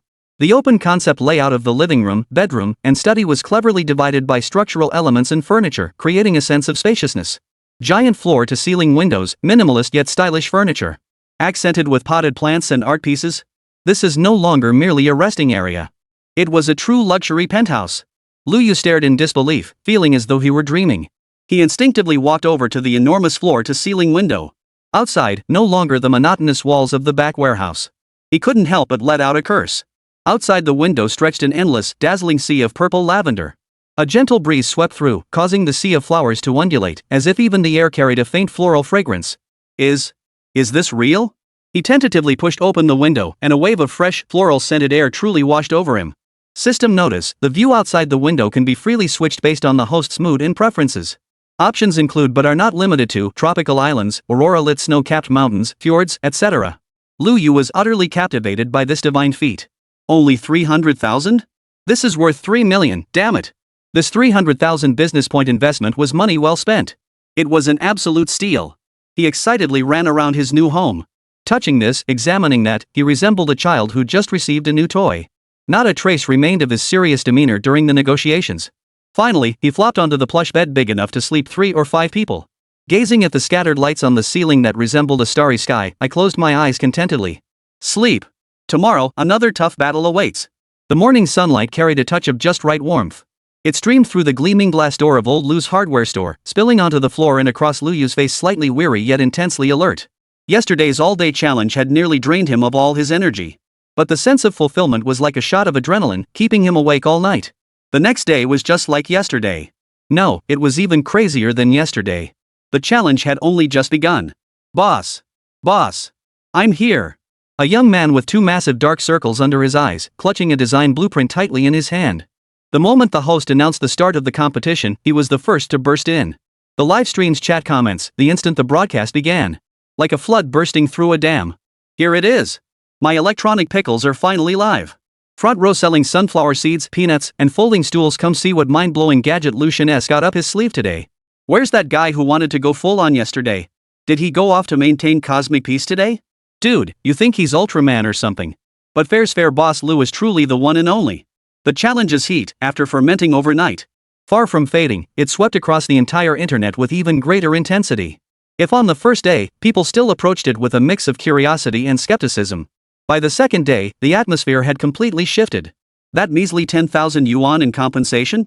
Nobody even batted an eye at it anymore. Now, every person standing before Lu Yu had a light called dream shining in their eyes. What they craved was something they might never possess in a lifetime. Things that existed only in their wildest fantasies. And at old Lu's hardware store, in this seemingly ordinary corner, every impossibility found a chance to become possible. At this very moment, another story is quietly exploding on short video platforms. Pouring another spoonful of boiling oil onto the fire of old Lu's hardware store. The girl who bought the ephemeral flower yesterday posted a video in the early hours of the morning. The footage was simple. A night blooming cereus blossomed majestically in the stillness of the night. Its petals unfurled layer by layer, like a moonlit fairy awakening a breathtaking sight. But the caption shattered countless netizens' hearts instantly. Mom, did you see? The epiphyllum bloomed. You always said its fleeting beauty was for the bodhisattva. You waited your whole life, prayed your whole life. They say its bloom is fleeting, but to me, this moment is eternal. Thank you, Mom, for walking with me through these 20 years. And thank you, Mr. Lu from at Lao Lu Hardware Store. It was you who made sure I didn't miss it, fulfilling Mom's final wish. At the end of the video, the camera pans slightly. The elderly mother in the hospital bed, though her face is gaunt. Yet her eyes held a contented, serene smile as she quietly gazed at the blooming epiphyllum. This story exploded across the internet like a tear-jerking bombshell. The comments section was no longer filled with jokes and memes. Instead, it was filled with warm candlelight and comforting embraces. Stay strong, young lady. Your mother has merely gone to another place to continue watching over you. Broke my heart. Ephemeral yet eternally brilliant. Rest in peace, auntie. No more pain in heaven. Suddenly, I realize Boss Lou isn't selling merchandise, he's selling hope, a chance to mend broken hearts. I take back what I said yesterday about the boss being a crooked merchant. He doesn't sell ephemeral flowers, he sells a daughter's final act of love for her mother. That sentiment is priceless. At Yangcheng Culture Tourism, your city has produced a divine boss. I came for the spectacle, but now I just want to give Mr. Lu a thumbs up. This is true positive energy. The name's Old Lu Hardware Store and Lu's friends. Alongside this heartwarming yet bittersweet story, they've broken through their niche. They've entered the consciousness of more and more people. He's not just a magical shopkeeper who can produce anything. He's been crowned with the aura of a dream weaver of the human world. Chapter 29, Level 2 Skill Acquisition. The internet buzzed with discussion. Yet at this very moment, the dreamweaver of the human world, Lu Yu, is completely absorbed in the fervor of making money and racking up business points. Completely unaware that he had been deified online once again. If he knew, he'd surely leap up from behind the counter in excitement. Then perform a 360-degree Thomas spin right where he stood. Last night, lying in bed, he had also engaged in profound reflection on the future direction of his business. The buzz from the challenge certainly brought massive traffic and profits. But this model was ultimately unsustainable. Facing hundreds or even thousands of single-item requests daily. From a single screw of a specific vintage to an entire engine. These tasks were mentally draining, and the profits earned were relatively scattered. Once the challenge concludes, we'll need to make some strategic choices, Lu Yu mused internally. We must focus the vast majority of our energy on those major clients with genuine technical expertise and significant commercial value. For the rest of the day, he transformed into the most efficient wish-granting machine. No matter how utterly outlandish the request, he fulfilled them all without fail. And so, the challenge competition raged on for a full week. For Yangcheng, it was a week of boiling excitement. Countless tourists and media outlets flooded into this once quiet fifth-tier city. Hotels were fully booked and restaurants had long lines. For Lu Yu, it was a week of non-stop hustle, yet exhilaration beyond words. When the final challenger departed on the 7th evening, satisfied with what he had sought, Lu Yu finally let out a long sigh of relief. He nearly collapsed into his chair. His hands trembled as he opened the mobile banking app. When he saw the account balance section, a string of zeros appeared before his eyes. His heart nearly leapt out of his throat. Over 15 million. And that was just the payment from the challengers. He quickly logged into the live streaming platform's backend. The week's earnings from live stream tips, traffic revenue shares, and other sources totaled nearly 3 million. Total revenue, nearly 18 million. I'm rich. This time I'm truly rich. Lu Yu's smile stretched from ear to ear. He quickly summoned the system panel to check what mattered most to him. Host, Lu Yu. Level, LV2 Premium Department Store. Sales points, 29,850,000. Nearly 30 million business points. This figure sent a wave of blissful dizziness through Lu Yu. He even started seriously considering tax issues. With all this money, I'm bound to owe a hefty tax bill, right? He mused, rubbing his chin. But no worries, this business is pure profit, zero costs involved.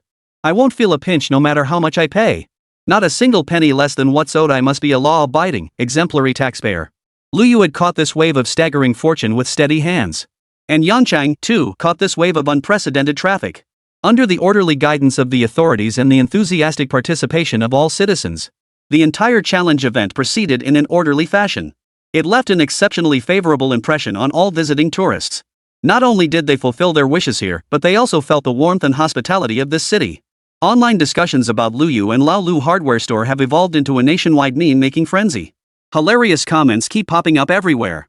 Question, how would you rate Lao Lu hardware store?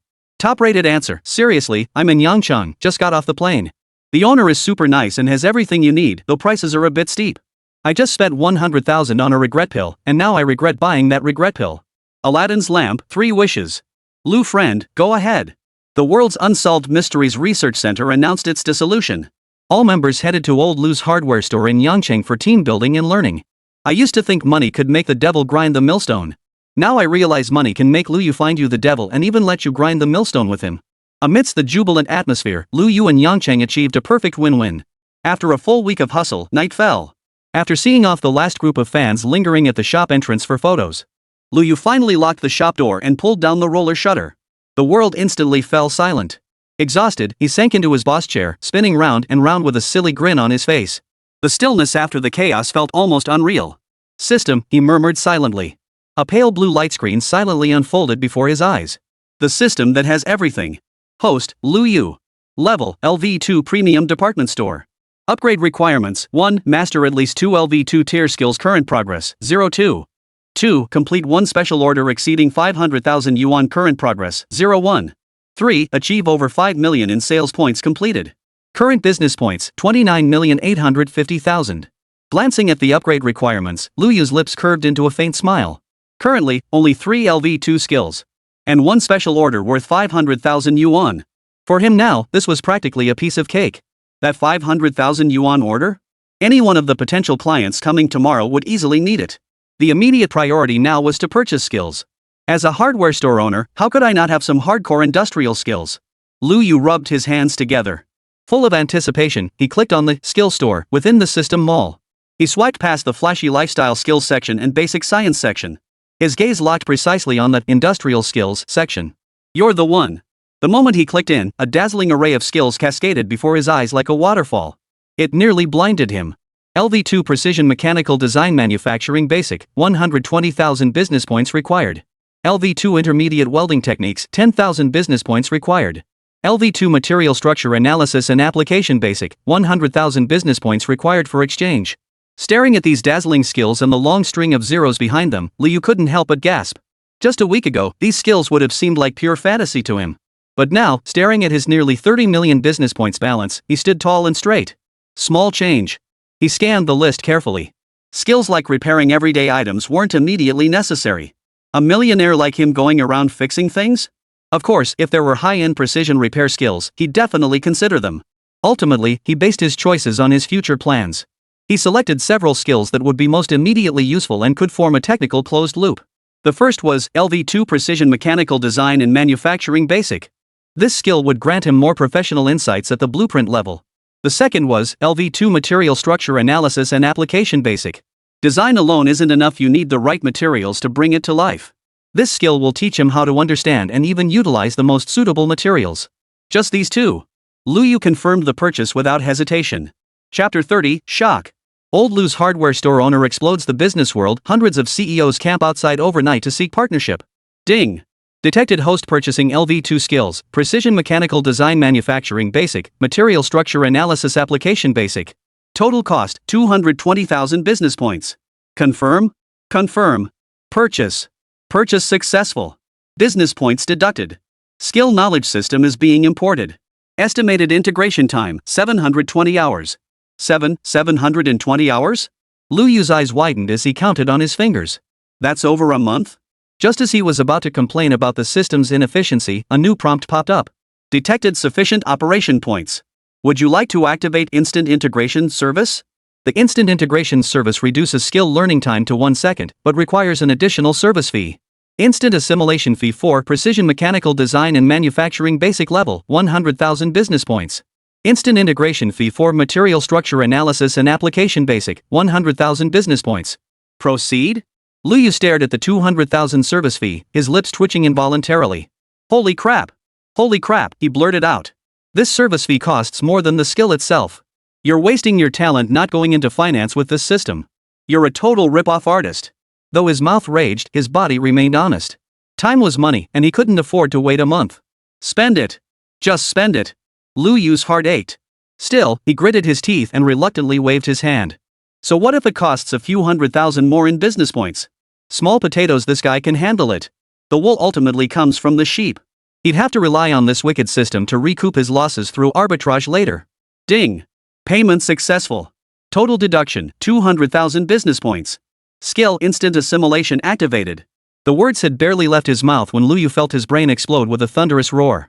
As if struck by an invisible thunderbolt. A colossal torrent of knowledge surged into his mind. Countless intricate mechanical blueprints, three-dimensional structural models, and densely packed formulas and parameters. Like a sea of stars, it spun and exploded before his eyes. Then they reassembled and rearranged themselves in a way he could understand. Deeply imprinted in the recesses of his memory. Next came knowledge of materials science. How carbon atoms arrange themselves under varying pressures and temperatures to form graphite or diamond. How the ratios of various metallic elements influence an alloy's toughness, strength, and melting point. All of this was instilled into his brain within a single second. Ugh! The ocean of knowledge receded, and Lu Yu shook his head. He felt only a dizzying vertigo and intense thirst. His brain felt like an overloaded CPU, burning hot. He staggered to the refrigerator and pulled out a bottle of ice-cold mineral water. He gulped it down in one go. The cool liquid slid down his throat, finally easing the sensation that his brain was about to boil over. He braced himself against the wall, taking unsteady steps as he slowly climbed the stairs to the master bedroom upstairs. Phew! He collapsed onto the soft, large bed, falling into a deep, unconscious sleep without even taking off his clothes. He knew that when he woke up tomorrow, there would surely be many important clients waiting for him to meet. The first rays of morning sunlight shone punctually on Lu Yu's face. He opened his eyes, showing no inclination to linger in bed. The 7 days of intense competition had drawn to a close. Yet the biological clock forged during that period remained as reliable as ever. At 6:30 sharp, he was wide awake and full of energy. Health is the foundation of revolution, Lu Yu murmured as he stretched, feeling the vitality surge through his awakening muscles. Just days ago, he'd been a lazy slacker youth who embraced the philosophy of lying flat. His life motto was, as long as I lie flat enough, the scythe of capitalism won't reach me. But now, times had changed. The 8-digit sum in his account, a number he had to count several times before daring to believe it, had long since awakened his dormant drive to strive. Before, he had no money and no drive. Now, with millions in hand, if he didn't have a healthy body to enjoy it all, wouldn't that be life's greatest tragedy? Buying luxury cars, living in mansions, traveling the world. Which of these doesn't demand boundless energy? So, starting the very next day after the challenge ended, Lu Yu established a strict schedule and exercise regimen for himself. No way was he going to end up as one of those tragic cases where the money's in the bank, but the person's in heaven. After finishing his morning routine, he walked to the hardware store entrance, ready to greet the new day. Lu Yu squinted and noticed that in front of his old Lu hardware store, as if hosting some high-end business summit, row upon row of gleaming black business sedans stretched from his shop all the way to the end of the street. They practically turned the entire old street into a parking lot. Beside the cars stood rows of middle-aged men in suits, their expressions stern. Each man's hair was slicked back with a glossy shine, their leather shoes polished to a mirror-like finish. Either they carried thick briefcases in their hands, or followed by a young assistant dressed in professional attire, clutching a folder. Even though Lu Yu had mentally prepared himself for receiving a major client, still took him aback. Goodness gracious, did they bring the entire CBD elite over? Lu Yu clicked his tongue. Outside the storefront, the atmosphere was already tense. The air thickened with the tension of an impending showdown. Shaoli, a middle-aged man wearing gold-rimmed glasses and exuding an air of authority, whispered to his assistant behind him. The moment Boss Lu opens the door, forget everything else, just one word, charge. Use your high school 100-meter dash speed to secure the most advantageous position for me. This is the decisive battle that will determine whether our company can break through the technological barriers and achieve a breakthrough. Yes, Mr. Wang. Young assistant Shaoli adjusted his glasses, crouched slightly. He assumed the starting stance of a professional sprinter. Representatives from other companies nearby had ears as sharp as radar. Hearing this, they too began rubbing their hands together, whispering urgently to their subordinates. Did you hear that? They're ready to sprint. We can't fall behind. Remember, our goal is to be the first to speak with Mr. Liu. Secretary Liu, are your heels holding up? If not, take them off now and sprint barefoot. Everyone, snap to attention. This isn't just a business deal, it's a battle for honor. It's a fight for our company's survival. In an instant, these directors, vice presidents, and CEOs who usually ruled their companies with an iron fist had all transformed into middle-aged women rushing to the supermarket to grab eggs. And those tourists who'd heard the news and came to check in at this holy site witnessed a scene straight out of a blockbuster movie set. Had wisely retreated 100 meters away, forming a spectator squad. What the hell? What's going on here? Is this a stock listing ceremony? A small-time influencer, live streaming with his phone, shouted in shock to the camera. I'm just a screwdriver guy. Came here today hoping to buy a new bit, but looks like I don't even have the right to get near that door. Don't get discouraged, buddy. You're not alone. See those license plates? They're all consecutive numbers. Plus, a few belong to some big-name companies in our province. Mr. Liu has really hit it big this time. A small fry will probably have to wait until this battle of the titans is over before we get in. Exactly. These guys clearly have deep pockets. Boss Liu's playing in the big leagues now. We'll just watch the show from the sidelines. Whispers and murmurs rippled through the crowd. Amidst the constant clicking of camera shutters, the scene outside Old Liu hardware store was instantly broadcast to every corner of the internet. Shocking. Old Liu hardware store owner shakes up business world as hundreds of CEOs camp out overnight for partnership. The most legendary hardware store ever. Luxury cars parked outside rival and international auto show. Versailles literature, I'm just a hardware store owner, then his doorstep fills with Maybachs. Clickbait headlines began flooding the web. Already riding high on popularity, Old Liu's hardware store was now ablaze with even more attention. Chapter 31, Situation changes. Prices rise. Your support keeps me writing. I'm adding extra chapters today and will likely do so again in the coming days. Please keep reading. Liu walked to the door and gently pushed open the glass door. The door opened. Charge. Someone shouted the first command. The business elites who had maintained their last shred of dignity moments before instantly shed their facades. With a rush. Like a floodgate bursting open. Dozens of people, disregarding all decorum and status, swarmed into the store like a swarm of bees. Mr. Wang, I'll clear the way for you. The assistant named Shaoli charged ahead. Using his slightly frail frame, he forcibly carved a narrow passage through the crowd. Don't push. Don't push. I'm from Huasheng Group. Let me go first. Mr. Liu. Mr. Liu. Look at me. I'm from Tianka Intelligent. I even sent you 10 rockets during the challenge event the other day. Mr. Liu. Our company needs your controlled nuclear fusion technology. Price is negotiable. Some guy who was clearly just there for the spectacle or maybe drunk shouted from the sidelines before disappearing into the chaos. The scene descended into utter chaos. Fortunately, Liu Yu's hardware store had an extremely spacious interior. Otherwise, this single surge would have instantly packed the small shop to bursting. Liu Yu stood behind the counter, observing this group whose average age was over 40. Whose combined wealth could probably buy half of Yangcheng. Each one looked like a wolf cub starved for 3 days. They scrambled over each other to get to him, creating a scene that was both comical and awe-inspiring. He could even smell the air thick with cologne, cigar smoke, and the scent of money. They're all business opportunities. Liu Yu couldn't help but think to himself as he watched them. Tears nearly welled up at the corners of his mouth. But he quickly regained his composure. Quiet down, all of you. The thunderous command cracked like a bolt from the blue. It instantly drowned out all the noise in the room. Liu Yu's voice wasn't loud, but it carried with powerful resonance. Paired with his current calm and composed aura, it carried an intimidating weight that commanded respect without anger. After all, the current situation was one where you need me, not the other way around. The initiative had been firmly in his grasp from the very start. The once chaotic elite group froze collectively at the sound of his rebuke. They exchanged glances. Only then did they realize how unseemly their earlier behavior had been. Each of them flushed slightly. Awkwardly, they smoothed out their wrinkled suits and ties. Slowly, the room fell silent. They knew exactly what was going on. The young man before them, though not yet of age. The future they had longed for lay firmly in his hands.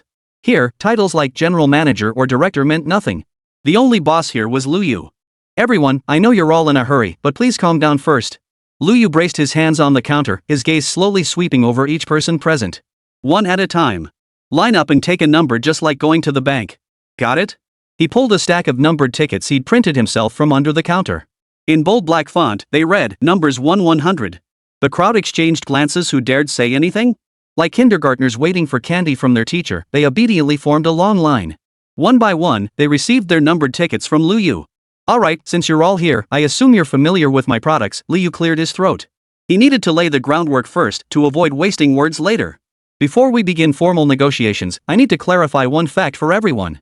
He paused, ensuring everyone's attention was fixed on him. Then, he said slowly and deliberately, the prices I quoted for all the items during the challenge event a few days ago, you can consider them promotional prices, introductory prices. The room erupted in murmurs. What do you mean? Advertising prices? So mass production isn't at this price? Uncontrollable murmurs rippled through the crowd. Many faces wore expressions of utter bewilderment. They had traveled thousands of miles. They had come specifically for the challenge event's outrageously affordable prices. Like that superconducting material practically given away for free, or that shape memory alloy cheaper than ordinary steel. They had expected to stockpile these materials in bulk, ready to unleash a bloody battle for dominance in their industries back home. But now, with just one sentence from Liu Yu, all their dreams had been shattered. That's right, Liu Yu confirmed their guess with a smile. The purpose of the challenge was to build the reputation of Old Liu's hardware store, to let everyone know I have quality goods here. It seems that goal has already been achieved. He spread his hands, looking perfectly reasonable. So starting today, I'll be repricing bulk orders for all products based on rarity, technical complexity, and your demand levels. Whoa! A collective gasp filled the room. Everyone froze in place, stunned. Minds raced, scrambling to process this sudden upheaval. Brilliant! Absolutely brilliant! So this was Mr. Liu's true objective all along. They had assumed this young man was merely a tech geek who mastered groundbreaking black technology but knew nothing of the real world. Now they realized he wasn't just a tech whiz, his business acumen was terrifyingly sharp. By leveraging a nationwide live-streamed challenge competition, using an irresistibly tempting price as the hook, he captured the attention of every potential customer. This was textbook viral marketing. First, lure you in with a free sample. Once they've whetted your appetite, they tell you, sorry, the main course comes at a hefty price. A blatant ploy. A completely transparent ploy. But even so, what can they do? Just turn and walk away? Are you kidding me? Which company here hasn't been choked to death by bottlenecks in their field? Which one isn't drooling over the products in Liu Yu's hands that could reshape the industry landscape? Take that specialty catalyst, monopolized by foreign firms and priced through the roof. Or the high-end separators inside lithium batteries. Forget price hikes even if these things cost 10 times more. As long as they could get their hands on them, it would be a surefire win. For a moment, an eerie silence fell over the store. The heads of dozens of companies exchanged glances. Their eyes brimmed with complex emotions. Hesitation, struggle, but above all, an undeniable longing. Liu Yu found their conflicted expressions, wanting to buy yet reluctant to part with the money, somewhat amusing. But he didn't press them. After all, profit-seeking is a merchant's nature. The new terms he offered created a vast chasm between his offer and the price they had anticipated. It was only natural they needed time to digest and weigh their options. Buzz, buzz, buzz. After a brief silence, the shop filled with the sound of phones vibrating. Hello? Chairman, the situation has changed. Boss, we need to adjust the plan. Mr. Liu sighed, the price isn't what we expected. Convene an emergency video conference immediately. All senior executives must attend. Yes, now. Right this instant. Immediately. These high-ranking executives, in their positions of authority, had no time for appearances at this moment. One by one, they hurriedly pulled out their phones, retreating to corners to urgently relay the situation back to their respective headquarters. After all, this had exceeded their authority to make decisions. They had to seek instructions from higher-level leadership. Chapter 32, The First Order. Worth 9 figures. Yet amidst this hesitation and waiting, one person stood out distinctly. It was the chief technology officer of Starlight Technology, who had visited just days prior. That middle-aged man in gold-rimmed glasses, Sun Hongwei. Instead of making a call, he pushed his way through the crowd with an excited look on his face. He strode quickly up to Liu Yu and excitedly grasped his hand. Mr. Liu. You remember me, right? Liu Yu nodded, a faint smile playing at the corners of his mouth. Of course I remember you, Mr. Sun from Starlight Technology. So?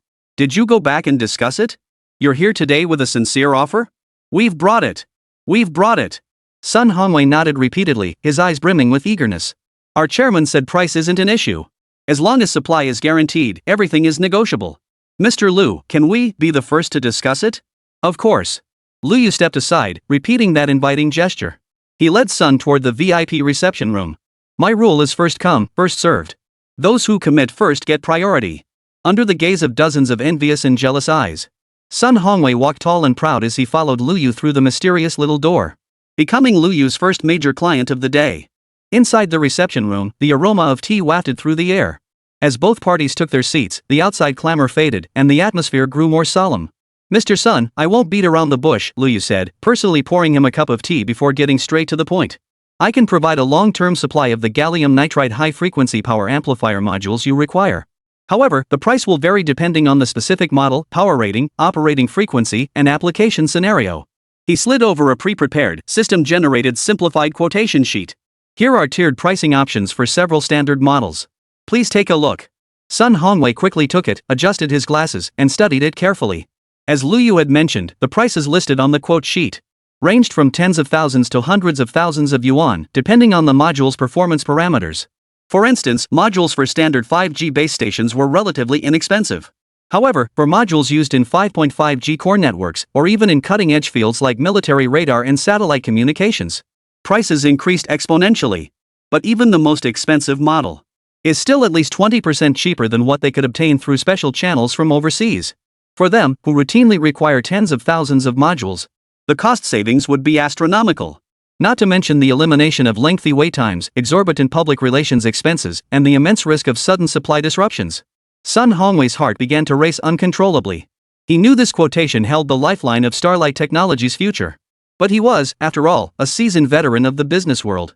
Even as his inner world was churning with turmoil, his exterior remained perfectly composed. "Mr. Lu, this price shows great sincerity." He set down the quote sheet, carefully choosing his words. "However, you see, Starlight Tech's procurement volume this time is enormous. The initial order alone could reach tens of thousands of units. For such a major client, might there be room for further price concessions?" He attempted to leverage the classic business logic of volume discounts to secure greater benefits for his company. Lu Yu smiled. He leaned back in the sofa. He calmly observed Sun Hongwei. "Mr. Sun, you may have misunderstood one thing. My pricing logic differs from that of ordinary factories. Ordinary factories can spread costs over large volumes, hence discounts. But here..." Lu Yu held up a finger and shook it gently. "What I sell isn't a product, it's presence. It's something you don't have elsewhere. Its value isn't determined by my costs, but by your needs. This quote is already the system's, my most suitable recommended price after comprehensive consideration of multiple factors. It fully accounts for the R&D costs, time costs, and risk costs you'll save. Therefore, this price is non-negotiable." Lu Yu's tone was calm, yet his words carried an undeniable authority. Beads of sweat formed on Sun Hongwei's forehead. He understood. Lu Yu wasn't negotiating a deal with him, he was defining terms. Defining the value of his product, and defining the rules of this transaction. Here, traditional business negotiation tactics proved utterly useless. "But, Mr. Lu, we hope to establish a long-term strategic partnership. A more attractive price would benefit both our future, mutually beneficial cooperation." Sun Hongwei was making one last attempt. "Mr. Sun, let's look at this from another angle." Lu Yu lifted his teacup and took a light sip. "Who do you think needs whom more in this relationship?" The question struck Sun Hongwei like a sledgehammer to the heart. Indeed, who needed whom more? Without Lu Yu's modules, Starlight Tech's multiple core projects would remain stalled, allowing foreign competitors to pull far ahead. And without Starlight Tech as a client, dozens of companies and potentially hundreds more in the future were lined up outside Lu Yu's door, all equally hungry for opportunities. The answer was self-evident. "I understand," Sun Hongwei exhaled deeply. A bitter yet resigned smile spread across his face. He knew that continuing to argue would be pointless. It might even provoke the other party's displeasure. He stood up and extended his hand solemnly to Lu Yu. "Mr. Lu, we accept your terms. Starlight Technology is willing to collaborate with you based on this proposal. A wise choice." Lu Yu also stood and shook his hand.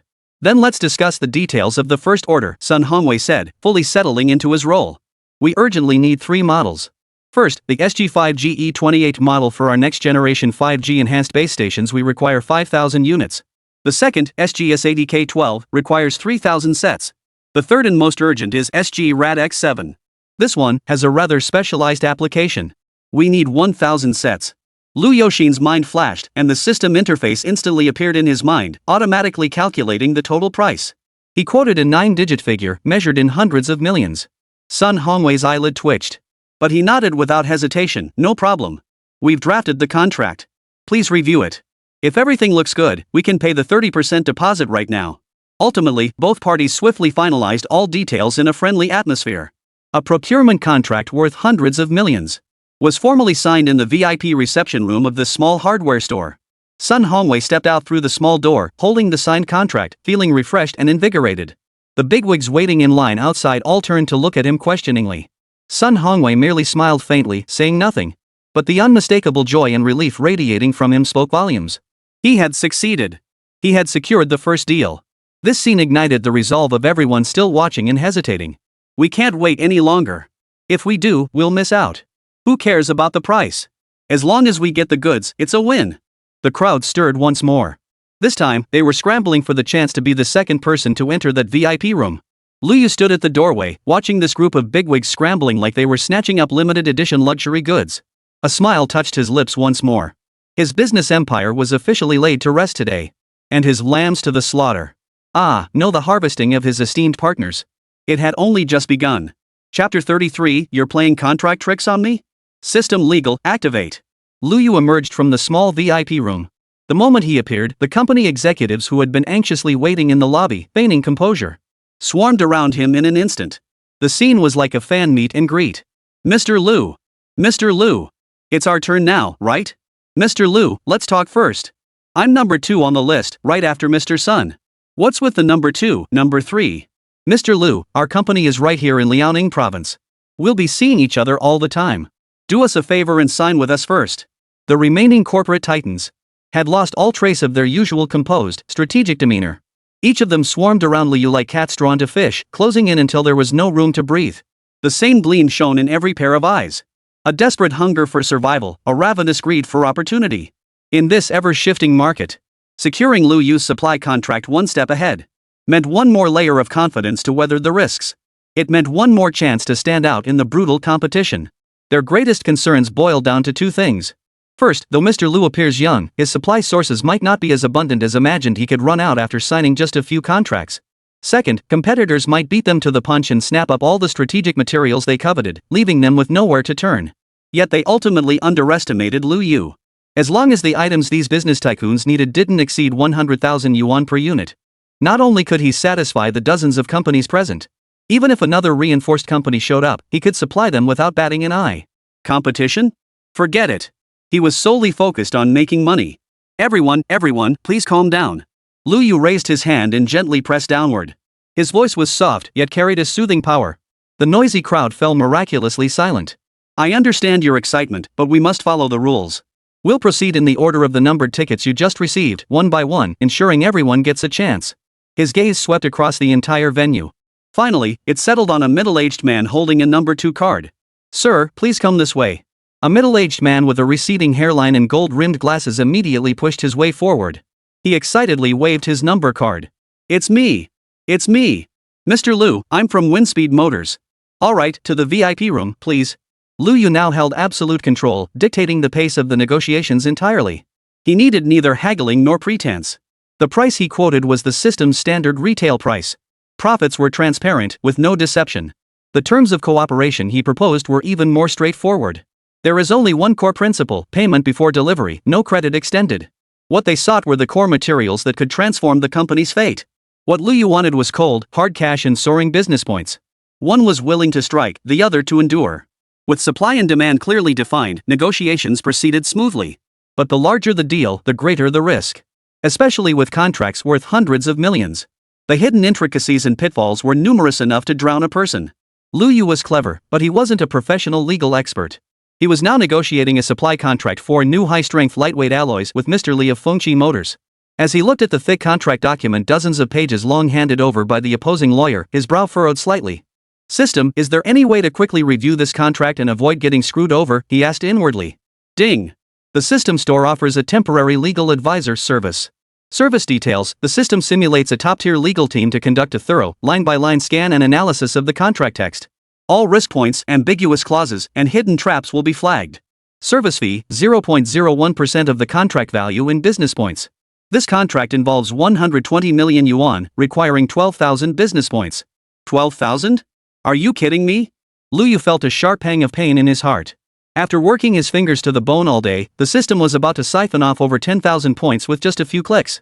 This was even more predatory than a capitalist. This service guarantees 100% risk avoidance. Proceed with purchase? Buy. Though it stung, Luyu knew this money had to be spent. Compared to a billion-dollar contract, a mere 10,000 points in operating points was a drop in the bucket. Safety first. Service purchased. Scanning contract. Scan complete. 17 risk points detected, including 3 high-risk points. High-risk points are highlighted in red in the virtual text, with modification suggestions provided. Luyu's mind instantly filled with images of red markings. One particular mark made his eyes turn cold. It was a supplementary clause regarding the supply cycle. Written in minuscule font, it was buried beneath a lengthy, seemingly irrelevant description. It stated, if delivery delays occur due to force majeure, Party A Luyu shall pay Party B Fengqi Motors a daily penalty of 1% of the total contract value. Party B reserves the final right to interpret what constitutes force majeure. Holy! This was a ING trap. What does Party B reserves the final right to interpret force majeure even mean? It basically means they're setting you up to default. You have to deliver on time even if it's raining knives from the sky, or else you'll have to pay? Luyu looked up, smiled at Mr. Lee across the table, and pushed the contract back. Mr. Lee, it's been a pleasure working with you. However, there are a few points in this contract that need revising. He casually pointed out the high-risk clauses, including that unfair clause regarding force majeure. When Mr. Lee and his legal team heard Luyu pinpoint those deeply hidden traps with precision, their expressions instantly darkened. A look of disbelief and shock flashed in their eyes. They couldn't fathom how a young man barely out of his teens could possibly see through the legalese meticulously crafted by their top-tier legal team in such a short time. Ahem. Mr. Liu, you have an eagle eye. Mr. Lee chuckled awkwardly, immediately signaling his lawyers to revise the contract. With the system's legal support in place, the subsequent negotiations proceeded exceptionally smoothly. Over the entire morning, Luyu signed only a handful of contracts. But each one was a deal worth over 100 million. Of course, in a big forest, you'll find all kinds of birds. There were always those who thought they were clever, believing Luyu was just a young upstart who'd gotten lucky. They tried to pull a fast one on him. When it came to a company called Hongsheng Precision, their boss, a portly man surnamed Qian. Mr. Qian looked refined, wearing gold-rimmed glasses. He spoke slowly and deliberately, projecting the image of an educated gentleman. He handed over the contract with a beaming smile, his demeanor utterly humble. The contract template he presented appeared flawless at first glance. The clauses were clear, and the format was standard. Mr. Liu, please review it. This is our company's legal department's standard contract. It's absolutely fair and impartial, mainly just to go through the motions. His little mind was racing with calculations. The owner of this old Liu hardware store looks like a young guy who just got lucky. He probably hasn't even seen a handful of business contracts. So I made a few minor tweaks to the contract. If the kid has poor eyesight or lacks experience, he'll just slap his signature down. The upper hand would instantly swing back to him. What could a small hardware store owner possibly do? Chapter 34, successfully upgraded to LV3 Omni Trade Center. Extra chapter today. Please keep reading, everyone. Luyu followed his usual routine, spending business points to hire the system's legal counsel. Then he pretended to flip through the documents. In reality, his full attention was focused within his mind. Ding! Detected fraudulent clauses in the contract. High risk. High risk. Risk point, payment method clause. The counterparty altered the clause from 30% deposit upfront, balance due upon delivery to full payment within 90 business days after delivery and acceptance. Furthermore, the acceptance criteria are defined in an extremely vague and stringent manner. This clause carries a high risk of indefinitely delaying the host's payment, potentially rendering it unrecoverable. Luyu's expression instantly turned cold. He slowly raised his head, snapped the contract shut, and tossed it onto the desk. The sound was not loud, but it struck Mr. Qian's heart like a blow. Mr. Qian, is that right? A faint smile touched Luyu's lips. In business, I value one thing above all else, integrity. This contract of yours is quite skillfully written. Mr. Qian's heart skipped a beat, a sense of foreboding washing over him. Yet he forced a smile. Mr. Liu, you're being too kind. Contracts are always open to negotiation. If you have any differing opinions, feel free to voice them. Suggestions? Luyu laughed, his voice dripping with undisguised mockery. I have no objections. I have only one decision. He stood up, towering over Mr. Qian, whose face was turning pale. He spoke slowly, emphasizing each word. From this moment on, Hongsheng Precision and every company associated with you, Mr. Qian, are permanently blacklisted by me. From this day forward, not a single screw from my company will be sold to you. He then waved him out, thinking, you really think I'm some pushover? Trying to pull underhanded tricks right under my nose. Do you really think I hired a legal team costing tens of thousands of business points just to sit around doing nothing? Mr. Qian was now utterly panicked. The color drained from his face, and cold sweat instantly broke out. He never imagined this seemingly ordinary young man possessed such thunderous tactics. Blacklist. Permanent partnership termination. No, Mr. Liu, please hear me out. This is a misunderstanding. Someone below made a mistake. He scrambled to his feet, desperate to explain. Liu Yu couldn't be bothered with his nonsense. He simply shouted toward the door, "Security." Oh, he didn't have security. But the next big shot waiting to discuss a contract was the CEO of a heavy industry conglomerate, a man notoriously hot-tempered. You got your chance and blew it. CEO number 8 yanked Xianzong by the collar. He lifted him off his seat like a little chicken. You think you can pull this bull on Boss Liu? Breaking all our rules and wasting everyone's time. Get the hell out of here. Mr. Qian stumbled out the door, glasses flying off his face, looking utterly disheveled. A stifled chuckle and murmurs of contempt rippled through the crowd. This little incident served as a sobering wake-up call. It made everyone present realize the Boss Liu before them not only held resources in his hands, but also possessed the wisdom and skill to match those resources. No one could pull any clever tricks in front of him. After a morning of intense negotiations, even Liu Yu, who had been mentally alert, felt his stomach start to growl uncontrollably. He glanced at the wall clock. It was nearly noon. Then he glanced at the entrepreneurs lined up before him, each starving but too afraid to leave. Liu Yu had an idea. Everyone, you've been waiting all morning. Let's take a break and grab a bite to eat. At this, the crowd visibly relaxed and thanked him profusely. They assumed Liu Yu would order takeout or have his assistant arrange for meals from a nearby restaurant. But Liu Yu's next move left them utterly dumbfounded. He spent over 10,000 points of his own funds to have the system prepare a lavish buffet lunch.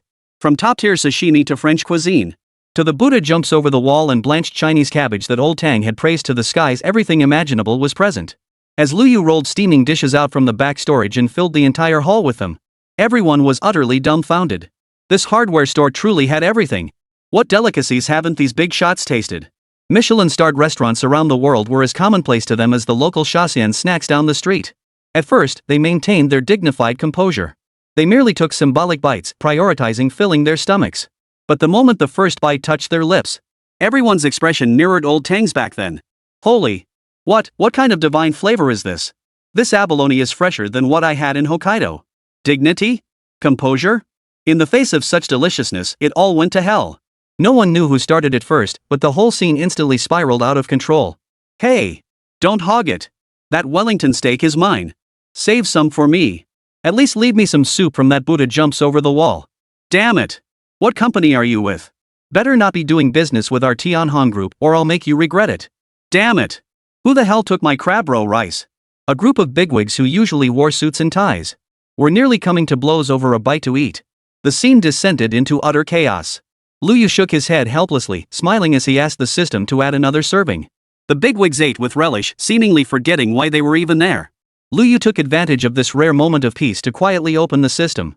After a morning of frantic signings, his business points had surged to an astonishing figure. The points in his system account had also accumulated to an unprecedented height.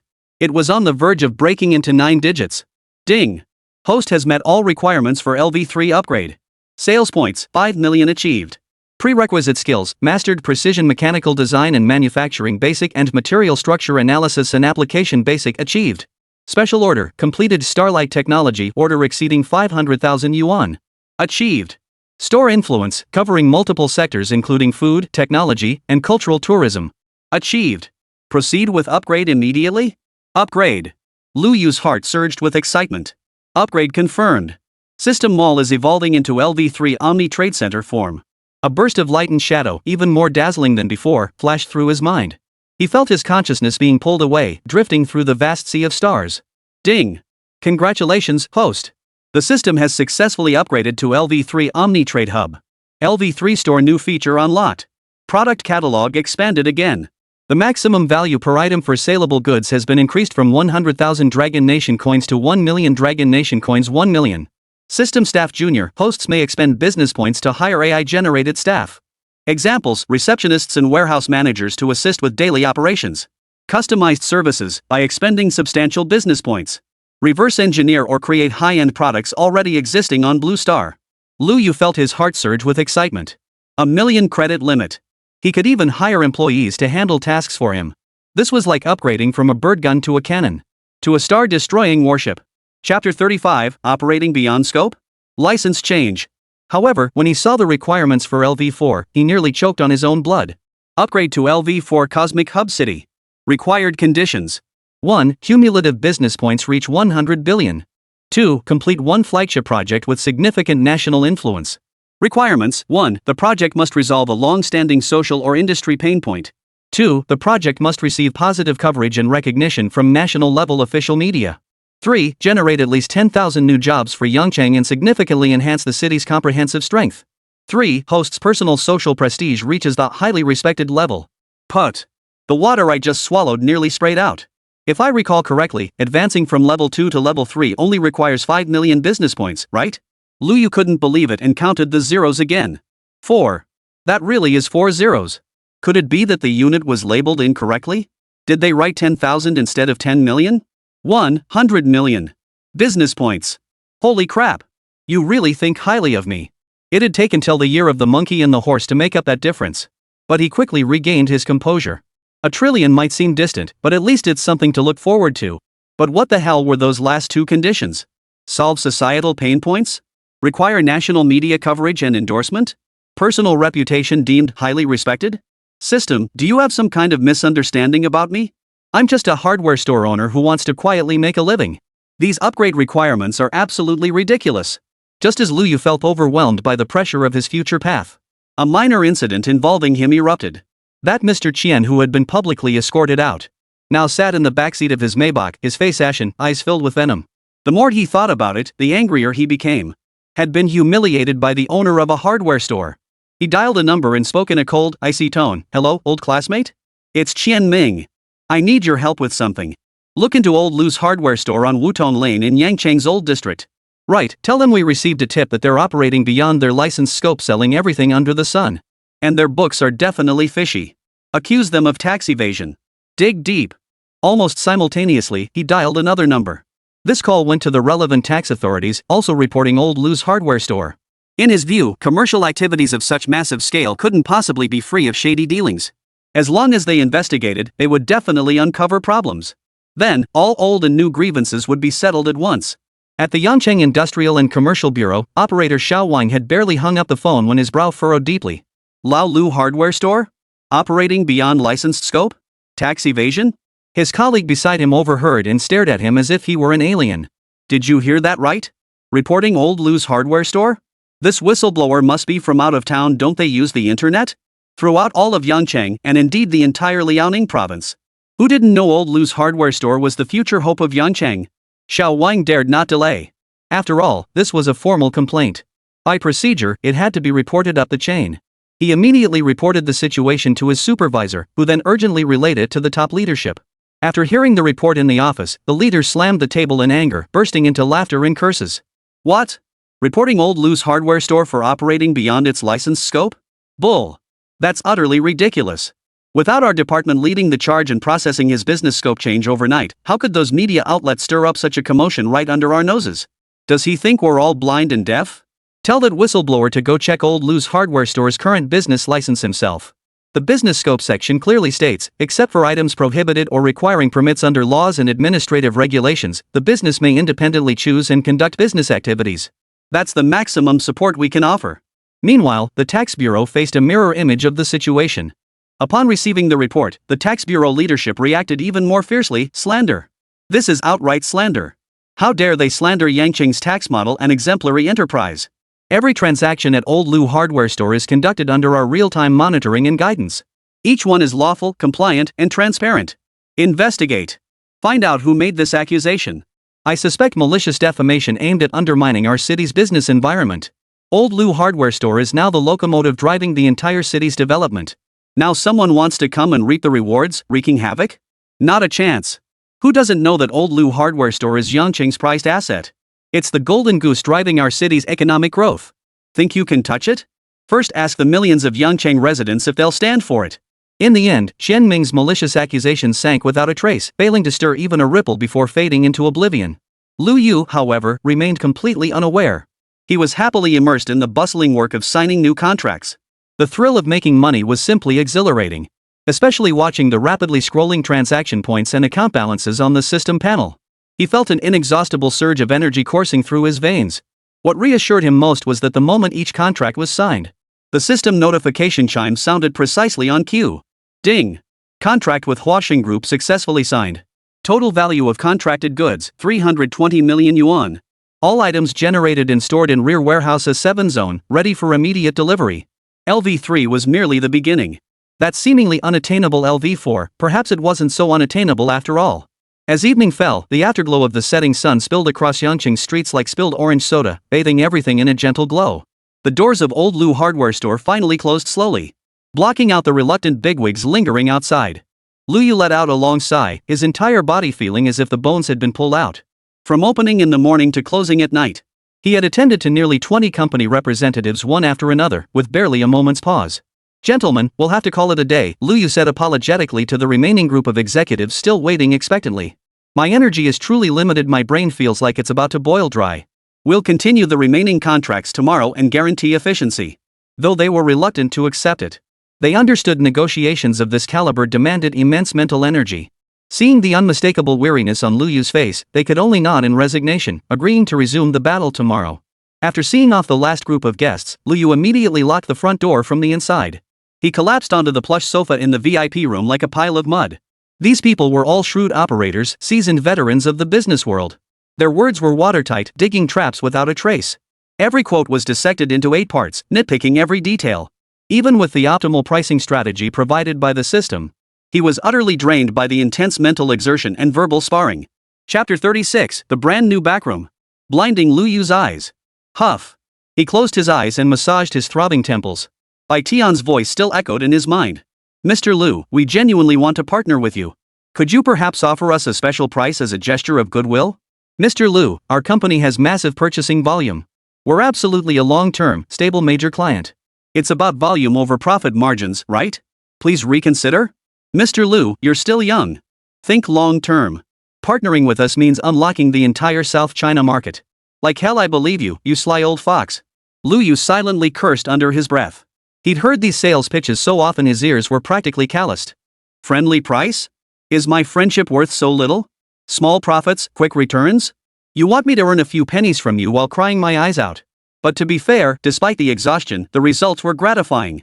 By the end of the day, the total value of contracts signed had reached a jaw-dropping figure. The number of business locations was also climbing steadily. Making money? You gotta build a business, Lu Yu murmured to himself, a smile creeping onto his face. He was like a tiger that had just tasted its first blood, ready to make his mark in the vast jungle of commerce. Just as he savored this moment of calm and prepared to head to the back warehouse, a crisp notification sounded in his mind. Ding! System detected upgrade to LV3, backroom can be upgraded simultaneously. The warehouse can now be upgraded to its maximum level LV3. Upgrade cost, 5 million business points. Confirm upgrade? Lu Yu's eyes instantly widened in shock. His earlier lethargy vanished instantly as he sat bolt upright. Only 5 million, he muttered, instinctively glancing at his business point balance. 5 million business points was no small sum. But for him now, it really wasn't much. After all, the profit margin from today's contracts alone had already reached 9 figures. He couldn't help but mutter a few complaints under his breath. Truly, every last feather plucked from the goose, every last hide stripped from the beast. But grumbling aside, this level upgrade was definitely happening. He was simply too curious. What kind of transformation would this astronomically priced level 3 warehouse bring him? The level 2 warehouse alone had already blown his mind. Level 3. Wouldn't that send him straight to the moon? Confirm upgrade, he silently commanded. Confirming consumption of 5 million business points. Consumption successful. Warehouse upgrade commencing. Estimated duration, 10 seconds. Host, please retreat to a safe area and prepare for the shock. Quite the dramatic effect, Lu Yu muttered under his breath, obediently standing outside the back warehouse entrance. The moment the words left his lips, the rear warehouse began to undergo earth-shattering changes. First, the boundaries of the entire space began to blur. Like a sugar cube tossed into water, it rapidly dissolved and dispersed. The original space seemed to be violently pulled apart by an invisible giant hand. It stretched frantically in all directions, upward and downward. The intricate metal shelves, each taller than a person, emitted faint creaking sounds. Then, like bamboo shoots after spring rain, they shot upward in rapid succession. 1 meter, 2 meters, 5 meters, 10 meters. They showed no signs of stopping, growing upward relentlessly, piercing straight toward that endless white dome. These shelves eventually transformed into rows of towering steel behemoths. Each row resembled a skyscraper, arranged in perfect uniformity. Like deep, endless canyons stretching into the distance. Lu Yu craned his neck so far back it nearly snapped. He could barely make out the middle and upper sections of the shelves. His Adam's apple slid up and down uncontrollably. A distinct gulp escaped his throat. Holy! He managed through gritted teeth. He had no words to describe this space. This wasn't just a warehouse anymore. Grand? Magnificent? No, such words seemed utterly inadequate in its presence. This was clearly a miracle of industrial civilization. The entire space was bathed in bright, shadowless light. Light spills evenly into every corner, yet not a single light source can be found. A faint, refreshing scent permeates the air. The constant temperature and humidity made it extremely comfortable. How much stuff could this hold? Lu Yu's mind went blank. He tried to estimate the space's capacity with his limited imagination. But he quickly gave up. This was simply beyond his comprehension. Just as his astonishment reached its peak, movement began to stir within the deep, dark canyons. Whoosh whoosh. Accompanied by faint whistling sounds. Silver-white robots resembling high-tech spiders darted swiftly along vertical tracks between the shelves. Their movements were lightning fast yet utterly precise. Their mechanical arms extended and retracted with dexterity, plucking labeled items from towering shelves. Then swiftly glide toward another target. The entire process flows seamlessly. Thousands of robots bustle along their respective tracks without interfering with one another. Fully automated intelligent picking robots? Lu Yu murmured. Lu Yu slowly stepped into the vast space. He reached out and gently touched the nearby shelf. Impressive. Beyond those two words, he couldn't find any other way to describe his current state of mind. The transformation of this $5 million business site was something money simply couldn't measure. He noticed a brand new control platform near the entrance. A massive touchscreen dominated the platform, displaying a clean and intuitive interface. Intelligent Warehouse Management System LV3. Please enter the name, model, or serial number of the item you wish to retrieve. Beside it was a waist-high, conveyor-like dispensing outlet. The wall facing the hardware store's lobby had also been modified. The original white wall had been replaced by a roll-up alloy gate. Outside the door, there's now a loading platform large enough to accommodate heavy trucks. The system even thoughtfully addressed the issue of large goods leaving the warehouse. Lu Yu felt like a country bumpkin visiting the city for the first time. Everything looked fresh and new to him, and he was curious about everything he touched. Only now did he realize how shallow his previous understanding of the term hardware store had been. It's huge. If I ever want to walk around the whole place, won't I be exhausted? Lu Yu marveled, then began to worry. Suddenly, a crucial question struck him. Wait. Where's my luxury mansion? I mean, my luxury villa? Where's my sleeping quarters? He looked around. Beyond the endless rows of shelves and cold machinery, there was nothing else. No sooner had he spoken than a faint sound came from behind him. Beep beep. Lu Yu turned around in confusion. Behind him sat a sleek, adorable, all-white autonomous vehicle, parked quietly. A small electronic screen sat on the front panel. It displayed a smiling emoticon carrot. On the side of the vehicle, an ergonomic seat automatically flipped out, inviting him to sit down. Hey, what a cool thing. Lu Yu couldn't help but smile. This system really focused on thoughtful service. He plopped down, letting his feet dangle comfortably over the edge. He felt like a king being chauffeured around. The vehicle started smoothly, without a hint of noise. It carried him deep into the warehouse. From now on, you'll be in charge of my transportation, little guy. What should I call you? Let's go with Little White. Lu Yu patted the little car beneath him. He surveyed his newly conquered territory, all the while admiring this magnificent hardware empire. No, it should be called the Empire of Everything now. Chapter 37, New Goal, High-Tech R&D and Manufacturing Company. Extra chapter today. Still begging for your support, everyone. Lu Yu watched the shelves rush past on either side, occasionally catching glimpses of robots deftly retrieving goods. The visual impact of this futuristic technology never failed to captivate him. Finally, after several minutes of travel, they passed through a massive gate marked residential area. The scene before him suddenly opened up. The original villa had transformed into a grand estate. Is this automatically upgraded too? Then again, it made sense after all. This residential area was also part of the rear warehouse. Lu Yu jumped down from Xiaobai and surveyed his new home with satisfaction. Not bad, not bad. The system finally did something worthwhile, he praised sincerely. Just as he was about to step toward the villa, the small service vehicle extended a tiny mechanical arm, blocking his path. Simultaneously, the smiling emoticon vanished from the screen on the vehicle's front. A string of emotionless text appeared instead. The ride home service has been completed. Distance traveled, 2.8 kilometers. Time taken, 3 minutes and 42 seconds.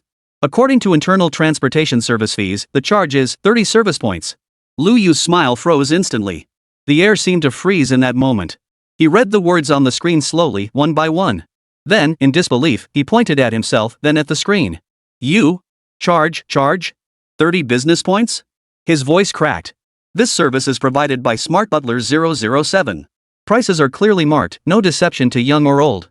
Lu Yu's mouth twitched violently. He felt his blood pressure skyrocketing at rocket speed. Holy moly! A roar filled with grief and fury echoed through the empty living area. In my own warehouse. Riding in the car you assigned me. Returning to my own home. And you still want to charge me? Have you gone completely broke? He pointed at the screen displaying the text, nearly jumping up in fury. Even capitalists would shed tears and offer you cigarettes. Yet no matter how fiercely he roared, the text on the screen remained cold and unyielding. Host exhibiting significant emotional fluctuations. Deep breathing recommended. Friendly reminder, prolonged delinquency in service fees will adversely affect your system credit rating. IFING. Lu Yu gasped for air, nearly choking on his own words. He had finally seen through it.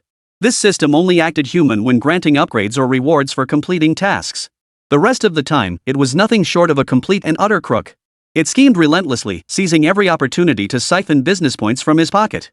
He watched helplessly as another 30 points vanished from his balance. Fine, you want to play this way? He gritted his teeth, addressing the little white car that had already switched back to its carrot expression. Just you wait. One day I'll take you apart and see what kind of black-hearted parts you're made of. After a full day of hard work, this system had just added insult to injury. Lu Yu felt even more exhausted. He dragged his heavy footsteps into the villa. He flopped onto the enormous, plush sofa in the living room so soft it felt like it could swallow him whole. Ah, life's tough, brother, Lu sighed weakly. But when he looked around at the lavishly decorated, fully equipped villa, the lingering discontent in his heart dissipated by more than half. This is what life is all about. This is what living is all about. Wasn't the whole point of striving to achieve this moment of comfort? Too lazy to move, he called out into the air. Hey, you. Little bye. Yeah, you. Go grab me some food from the gourmet section, something substantial. And bring back a bottle of ice-cold happy water.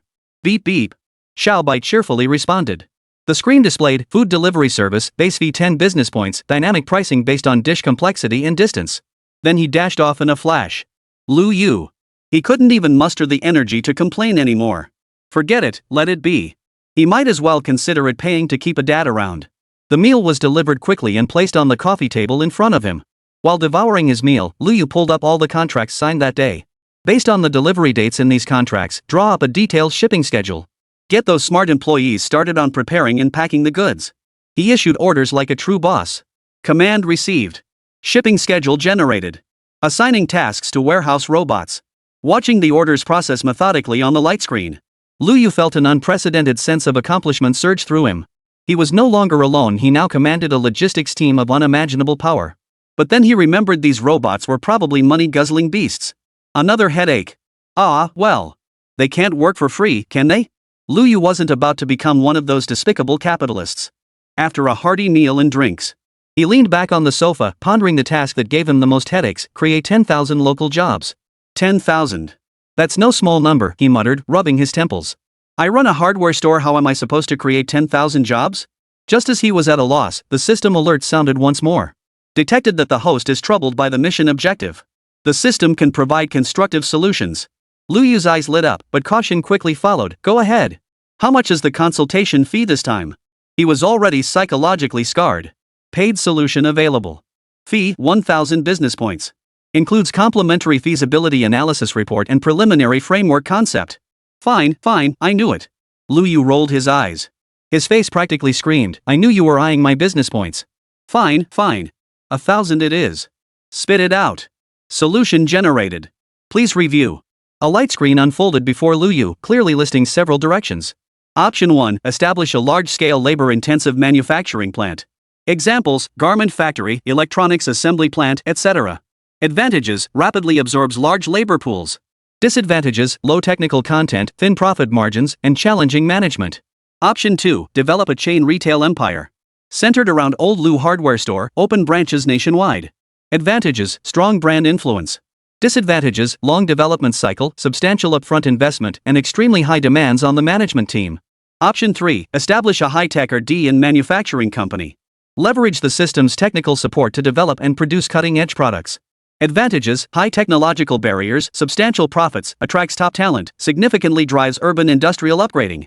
Disadvantages, requires resolving policy, land acquisition, talent recruitment, and other issues during the initial phase. Lu Yu's gaze was instantly drawn to the third option. R&D company. Those 4 words struck him like lightning, hitting a deep, dormant corner of his heart.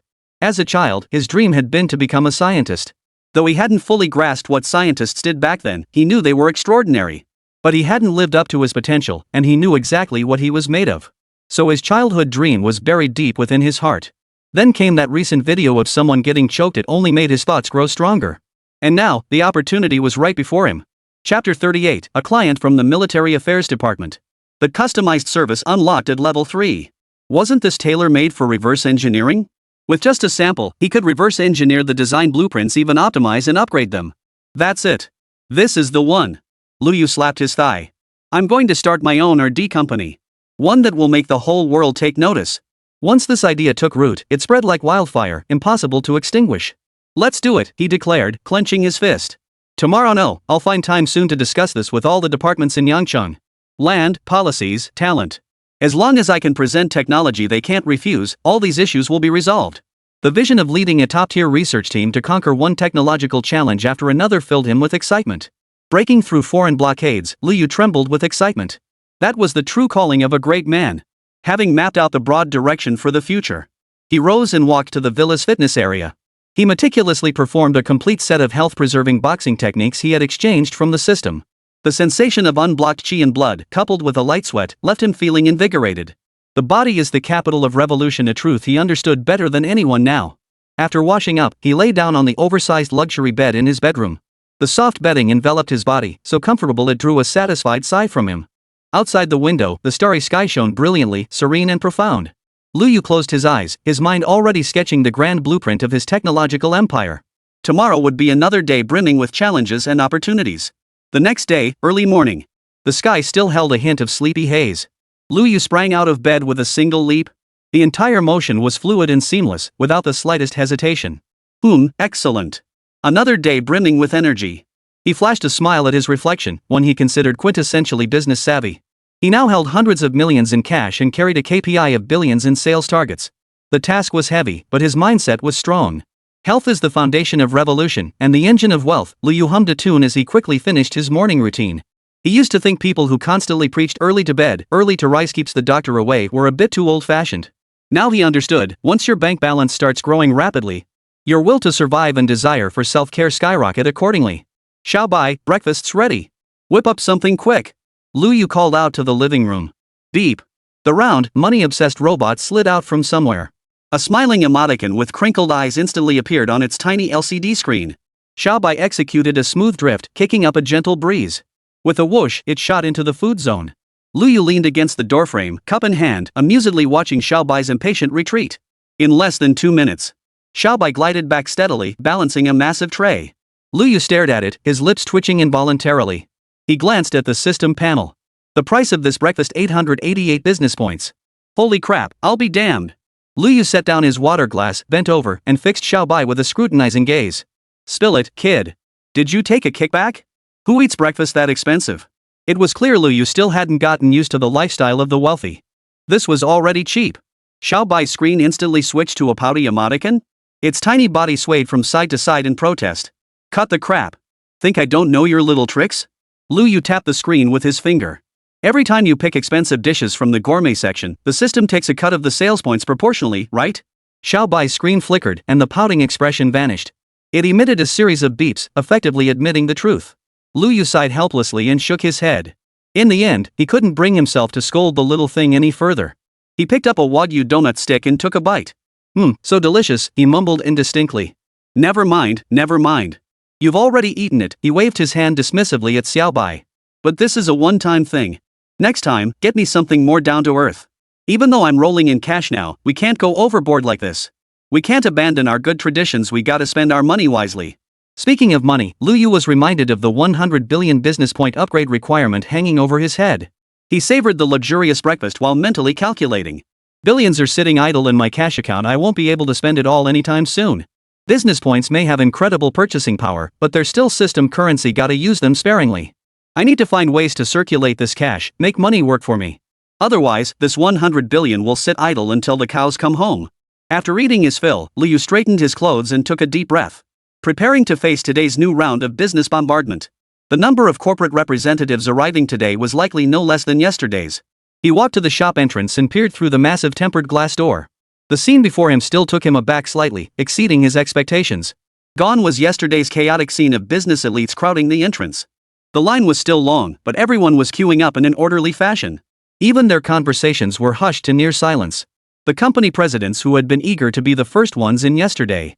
Today, they all looked like well-behaved children. Because at the very front of the line stood several special clients. They were young men wearing black short-sleeved t-shirts. The fabric clung tautly to their bulging muscles. They stood as firm as pine trees, their eyes sharp as hawks, commanding respect without a word. Even in the cool morning air, fine beads of sweat glistened on their foreheads. Evidently, they had been standing there for quite some time. Among these young men stood a middle-aged man dressed in a well-tailored dark gray suit. The man appeared to be around 50, with a square jaw, thick eyebrows, and eyes that were steady and powerful. Though his suit appeared ordinary, it was impeccably tailored, without a single wrinkle. His posture was equally straight, hands clasped behind his back, exuding an air of extraordinary presence. Lu Yu's pupils contracted slightly. That posture, those eyes, that aura. Unmistakably military style. He was almost certain these men were no ordinary individuals. That discipline radiating from their very bones was something no business elite could ever imitate. It seemed his humble hardware shop had ultimately stirred up something it shouldn't have. Lu Yu took a deep breath, calming his churning emotions. What was meant to happen would happen. If it was meant to be a blessing, it wouldn't be a curse. If it was a curse, there was no escaping it. He would meet force with force, and water with earth. Anyway, with the system as my ultimate trump card, what the hell was there to fear? Chapter 39, yes. He adjusted his expression, resuming his usual calm and composed demeanor as Boss Lu. He reached out, clicked the lock, and opened the shop door. The middle-aged man at the front of the line stepped forward. A warm yet authoritative smile spread across his face as he extended his hand. Mr. Lu, good morning. We finally waited for you to open. We've been here since dawn. Please forgive our intrusion. His voice was resonant and measured, each word spoken with clarity and conviction. Lu Yu shook his hand. He felt the man's palm was broad and strong, covered in calluses. No need for formalities. Please come in. Lu Yu stepped aside to make way. His gaze swept unobtrusively over the young men in black. They followed the middle-aged man into the shop, their steps steady and their gazes fixed straight ahead. They automatically spread out within the shop, subtly forming a protective circle with the middle-aged man at its center. Mr. Lu, allow me to introduce myself, the middle-aged man said, pulling a business card from his pocket and extending it with both hands. My name is Lin Feng, Deputy General Manager of Huaji Group. Of course, this Deputy General Manager title was merely an identity he borrowed. Lu Yu accepted the card. It felt substantial in his hand, with a clean, sophisticated design. Apart from his name, position, and contact information, it bore only the group's gold-embossed logo. Huaji Group? Lu Yu searched his memory quickly, but it was blank. He had never heard of this name before. Clearly, this was no ordinary commercial enterprise operating in the public eye. But judging by Lin Feng's commanding presence and the caliber of the bodyguards behind him, he knew Huaji Group's background was profoundly mysterious. Most likely, it was a special enterprise with intricate connections to the military-industrial complex. Sure enough, Lin Feng's next words confirmed his suspicions. Mr. Lu, I'm sure you've noticed that our group's business nature is rather unique. Lin Feng's gaze was candid yet sharp. To be perfectly frank, the majority of Huaji Group's operations involve providing various logistical support and specialized equipment for the military department. We are here today representing both the group and Liaoning Province's Military Affairs Department to discuss some special business with you, Mr. Lu. The air in the room seemed to freeze upon hearing these words. Other corporate representatives waiting in line craned their necks and pricked up their ears. Yet they dared not draw too near, their faces etched with shock and envy. Good heavens, Huaji Group! They're giants in the military-industrial sector. No wonder they have such a commanding presence. Turns out they're the national team. Mr. Lu has really hit it big this time. Even an organization of this caliber came knocking on his door. Lu Yu felt a slight chill run down his spine. He knew this deal was no small matter. But outwardly, he remained composed, escorting Lin Feng and the others to the VIP reception room. He personally brewed them a pot of top-tier Da Hong Pao tea, specially supplied to the system. Let's get straight to the point, Lu Yu said bluntly. In front of someone like this, any business niceties seem superfluous. Lin Feng nodded approvingly, appreciating Lu Yu's directness.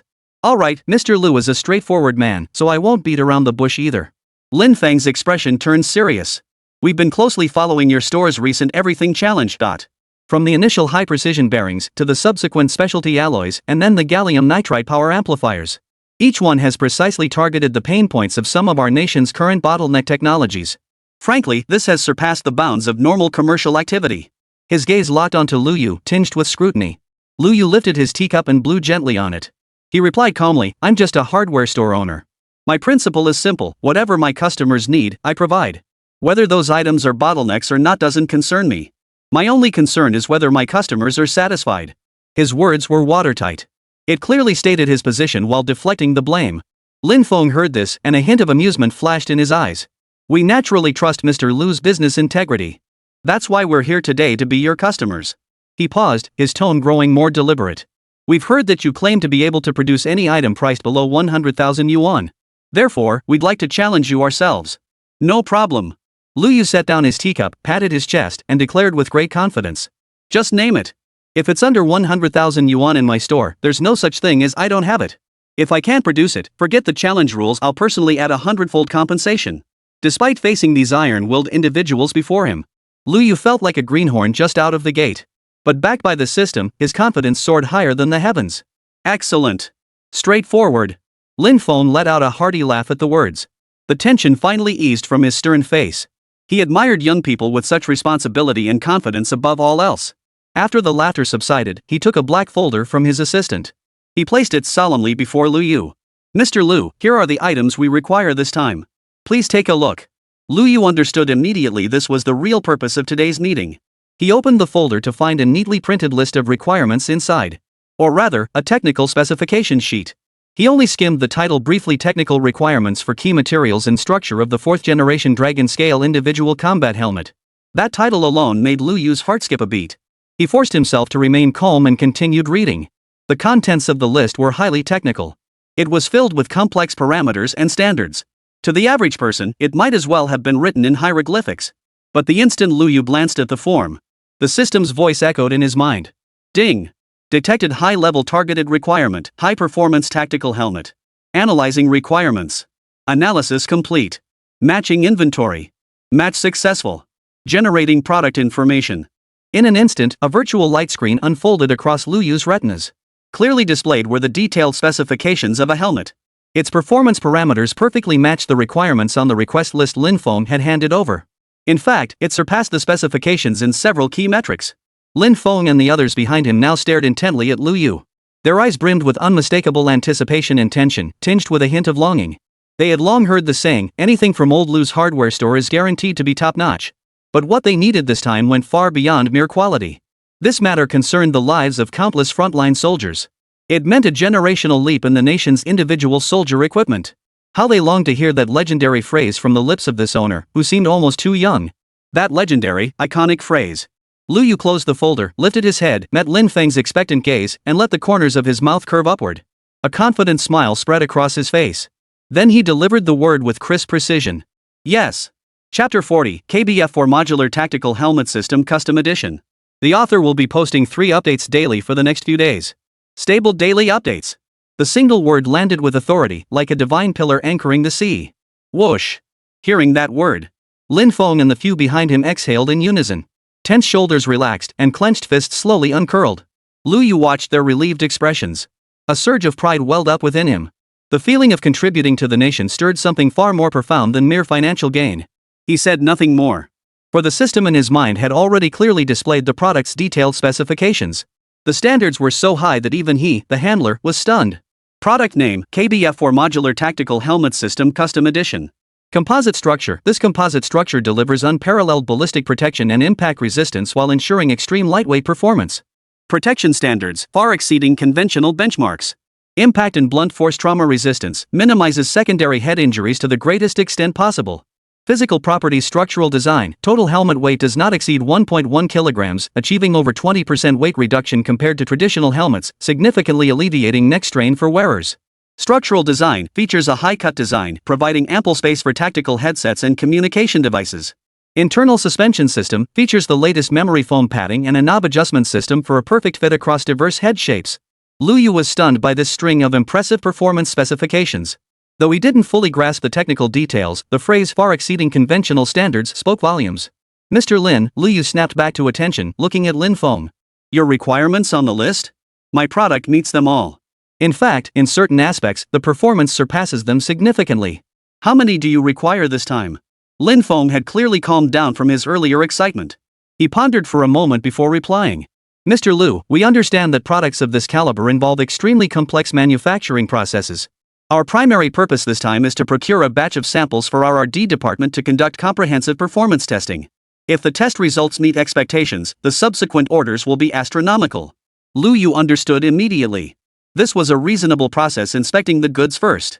After all, with such high stakes, they couldn't place a large order based solely on his word. No problem. Samples? That's easily arranged. Lu Yu stood up. Just a moment, I'll fetch them from the back warehouse. That fast? An assistant beside Lin Feng couldn't help but exclaim in surprise. Realizing his slip, he immediately clamped his mouth shut.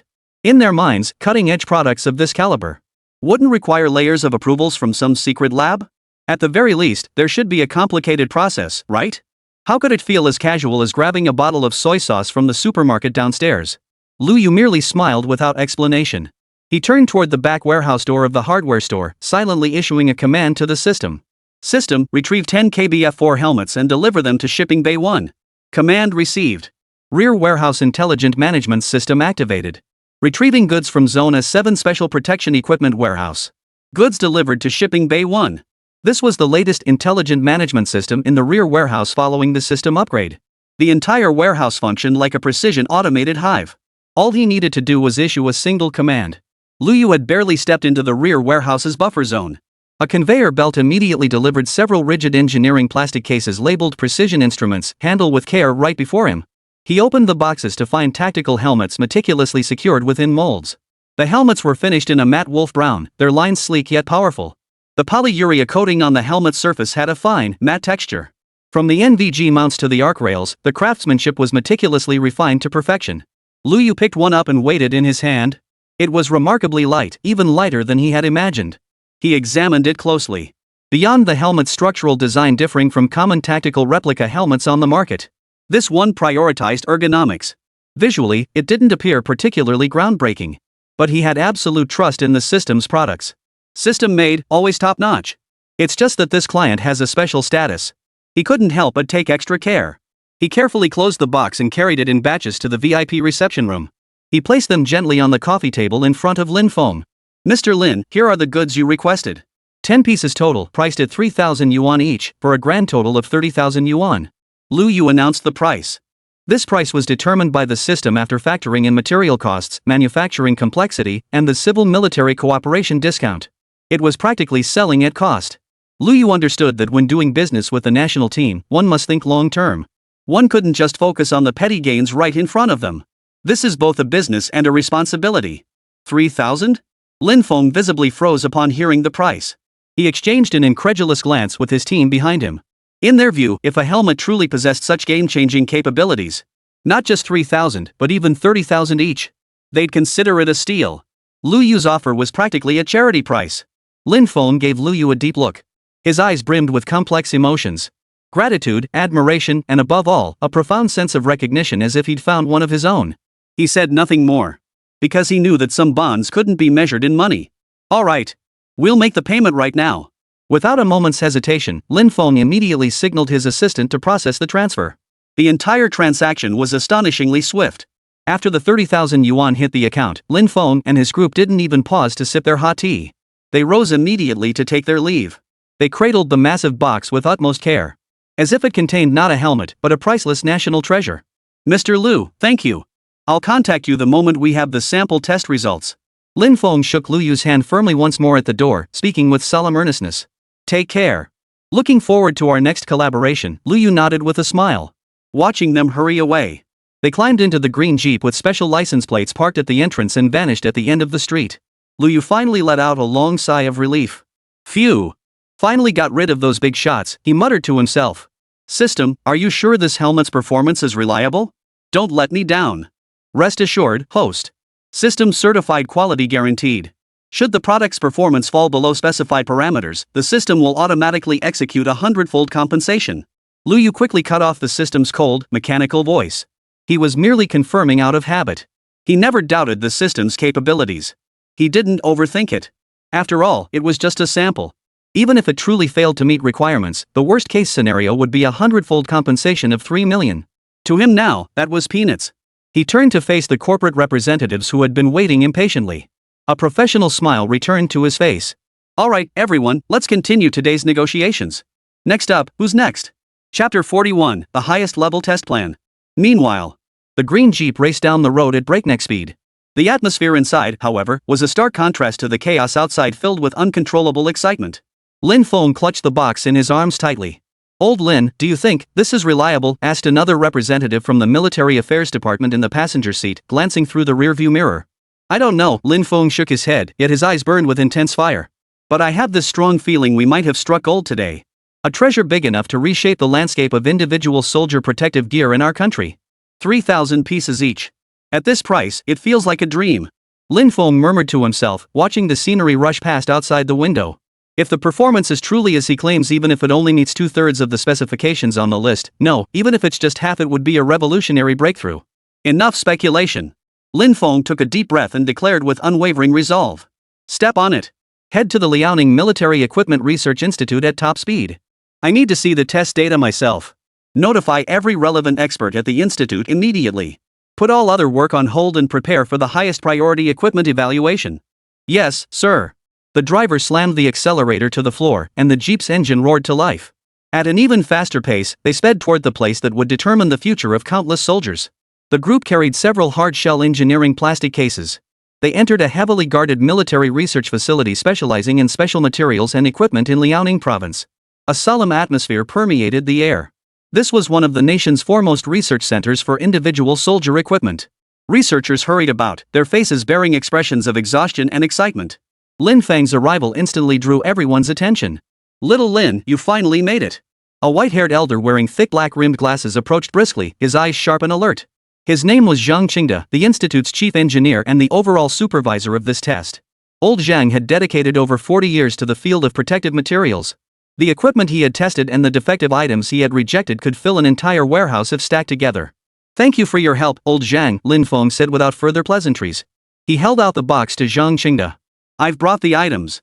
I already gave you a brief overview of the situation over the phone. The directive from above is clear: spare no expense, spare no effort. Test it to the absolute limit using the highest specifications and most stringent standards." Click. The lid opened, revealing a tactical helmet nestled in shock-absorbing foam padding. Its design was strikingly streamlined. It abandoned the bulky design of traditional helmets. Its lines were sharp yet fluid, the surface covered in an extremely fine honeycomb texture. "Wow, this thing looks pretty damn good." Li Hao, a young researcher, couldn't help but step closer, marveling at it. "Looks even more sci-fi than our Dragon Scale 4 we're developing." Team leader Lin, "Did you really buy this from a hardware store?" His question voiced the thoughts of everyone present. Researchers gathered around, their eyes brimming with scrutiny and curiosity. And even a hint of disdain. A hardware store? What a joke. Here they were, a team of PhDs and professors harnessing national-level resources and pouring years of effort into their work. They'd barely managed a minor breakthrough in materials science. What could a hardware store possibly accomplish? Did they hammer it out with wrenches and screwdrivers? Professor Zhang Qingde remained silent. He slipped on a pair of white gloves and gently cradled the helmet. "Light." That was the first word that came out of his mouth. As a veteran expert who had spent his entire career working with protective gear, he could roughly gauge the weight just by holding it in his hand. Total weight, including the liner and suspension system, won't exceed 1.2 kilograms, Old Zhang's voice sounded again. At least 15% lighter than our current lightest special operations helmet. Achieving equivalent protection at this weight is practically impossible. Lightweight design is the ultimate goal pursued in all individual soldier equipment. On the battlefield, every gram saved translates to more stamina, greater mobility, and a higher chance of survival for the soldier. "Hold your conclusions for now." He then handed the helmet to Li Hao. "Li, follow protocol. Conduct comprehensive non-destructive testing and preliminary material composition analysis first." "Yes, sir." Li Hao acknowledged the order. He immediately placed the helmet into a nearby device resembling a CT scanner. Soon, the computer began displaying intricate internal structure scans and spectral analysis data. "Holy crap!" Li Hao stared at the data on the screen, his mouth gaping wider and wider. "Professor Zhang, come see this. This can't be possible." Everyone immediately gathered around. The screen displayed that the helmet's main body was not made of any Kevlar or ceramic composite material they were familiar with. Spectral analysis revealed an unprecedented blend of complex polymers and amorphous alloys. Its internal structure was not the traditional layered compression molding. Instead, it resembled a dense, ordered 3D lattice structure akin to biological bone. Bionic design? Or some form of additive manufacturing technology beyond our current grasp? Professor Zhang Qingde adjusted his glasses. Theoretically, this structure could disperse impact forces uniformly across the entire helmet at extreme speeds. Whoever designed this helmet is a genius. Genius or madman, let's see what it can do. Lin Feng remarked in a low voice. Professor Zhang, let's get straight to the point. I need the most direct, compelling data. Very well. A resolute gleam flashed in Zhang Qingda's eyes. All personnel, proceed to Ballistic Testing Facility 1. Initiate maximum level testing protocol. Ballistic Test Chamber 1 was a vast, cold space. Thick blast-proof walls were covered with sensors and high-speed cameras. At the center of the room stood a standard human-sized target dummy. Its head was securely fastened. It wore that mysterious helmet from Old Lou's hardware store. Inside the helmet, miniature sensors were also embedded to detect shockwaves and capture deformation data. First round, standard handgun ammunition test, Zhang Qingda ordered over the intercom. 9mm parabellum rounds, firing distance 15 meters, direct frontal shot. Ready. Everyone in the control room held their breath. Though this was the most basic test, it served as a crucial litmus test. Fire. Bang. A crisp gunshot rang out, striking the exact center of the helmet. High-speed cameras at the firing range captured the entire sequence at 100,000 frames per second. On the large screen replay, everyone could clearly see. The moment the bullet struck the helmet's surface, it seemed to collide with an invisible wall. The bullet had rapidly deformed and shattered, scattering into a cloud of lead fragments. The struck helmet merely trembled slightly. Not even a significant wobble occurred. Check for damage. Zhang Qingda ordered. A worker in protective gear cautiously approached. Using a high-powered magnifying glass, he examined the point of impact. Report. Impact point, only a white spot less than 0.1 millimeters deep. No dents, no cracks, no delamination. Whoosh! A collective gasp echoed through the control room. This defense capability is insane, Li Hao muttered under his breath. Our Dragon Scale 3 getting hit by a 9mm round won't penetrate. But it would at least leave a noticeable dent, with some internal deformation occurring. This feels like just scratching its itch. Chapter 42, Old Lu Hardware vs Dragon Scale 3 Hardware Triumphs. Lin Feng's fist clenched tightly, his heart pounding. He knew this helmet was extraordinary. But he hadn't expected it to be this extraordinary. Don't get too excited, this is just the beginning, Zhang Qingda said, his expression still stern. Yet the excitement in his voice was impossible to hide. Round 2, Assault Rifle Bullet Test. 5.8mm steel core rounds, firing distance 50 meters. Simulating mid-range combat conditions. This was a major test of the helmet's protective capabilities. The penetration power of 5.8mm steel core rounds far surpassed that of handgun ammunition. For the vast majority of helmets in active service, a direct hit at this distance had only one outcome: penetration. Fire. Bang. Bang. Bang. This time, it was a 3-round burst. The high-speed camera replay stunned everyone once more. 3 high-velocity spinning steel core bullets struck the helmet nearly simultaneously. The first bullet's projectile shattered upon impact. Its kinetic energy was swiftly dissipated and neutralized by the helmet's microscopic lattice structure. The second and third rounds followed in quick succession. They struck almost the exact same spot, yet failed to make even the slightest dent. Finally, the range personnel delivered an astonishing report. The point of impact shows a shallow crater approximately 1 centimeter in diameter and 2 millimeters deep. The helmet structure remains intact. Internal sensor data shows the peak impact force is far below the threshold for human skull injury. Far below the injury threshold? Li Hao shouted. With that much kinetic energy, even if it didn't penetrate, the shockwave alone should have caused severe blunt trauma, maybe even been fatal. Where did this helmet absorb all that kinetic energy? It's that special bionic lattice structure. Professor Zhang Qingda slapped his thigh, his face flushed with excitement. It instantly converts the point-like impact force into a planar energy wave, which rapidly decays and dissipates along the helmet's structural framework. My goodness, my goodness. This must be the perfect fusion of materials science and structural mechanics. At that moment, no one questioned the origins of this hardware store anymore. All that remained in their hearts was awe at the unknown technology. The more knowledgeable one was, the deeper their reverence for technology. Continue. Lin Feng felt his blood boiling. Bring the heavy sniper rifle. The entire control room fell silent instantly. A sniper rifle? A heavy anti-material sniper rifle, no less. That thing is meant to take out light armored vehicles. Using it to shoot helmets? This isn't a test anymore, it's outright slaughter. Isn't this going too far? Li Hao hesitated. Carry out the order. Lin Feng's gaze was as sharp as a blade. I need to know its limits. Our future warriors need a guardian that can save their lives in the harshest environments. Load the 12.7mm armor-piercing incendiary rounds. Professor Zhang Qingda took a deep breath, glancing once more at Lin Feng's resolute profile. Then he nodded firmly. Prepare for the ultimate test. 12.7mm armor-piercing incendiary rounds, firing range 100 meters. Clear all non-essential personnel. Activate maximum security protocol. The entire research institute fell tense. The massive sniper rifle was mounted on a fixed bracket. Its black muzzle pointed distantly at the seemingly flimsy helmet. Everyone's hearts were in their throats. Fire! Boom! A thunderous, muffled roar shook the entire testing ground. A single armor-piercing incendiary round, enveloped in terrifying kinetic and chemical energy, roared toward its target. Time seemed to slow in that instant. On the large screen, the massive warhead slammed into the helmet. A blinding burst of flame erupted. That was the effect of the warhead's incendiary agent being ignited. Yet the anticipated scene of the helmet being torn to shreds did not materialize. The high-speed camera faithfully captured everything. Within 0.01 seconds of contact with the helmet, the hardened core inside the armor-piercing projectile underwent an interaction with the mysterious composite material that defied human comprehension. The bullet core was like a toothpick trying to pierce a diamond. Under immense recoil force, it instantly imploded from within, then shattered. After enduring this earth-shattering blow, the helmet jerked violently backward. It was immediately pulled back by the mounting brackets. The surface where it was struck glowed crimson. That was caused by intense friction and the high temperatures generated by the combustion agent. Fire suppression. The automatic fire suppression system sprayed white coolant, swiftly covering the entire helmet. The smoke dissipated.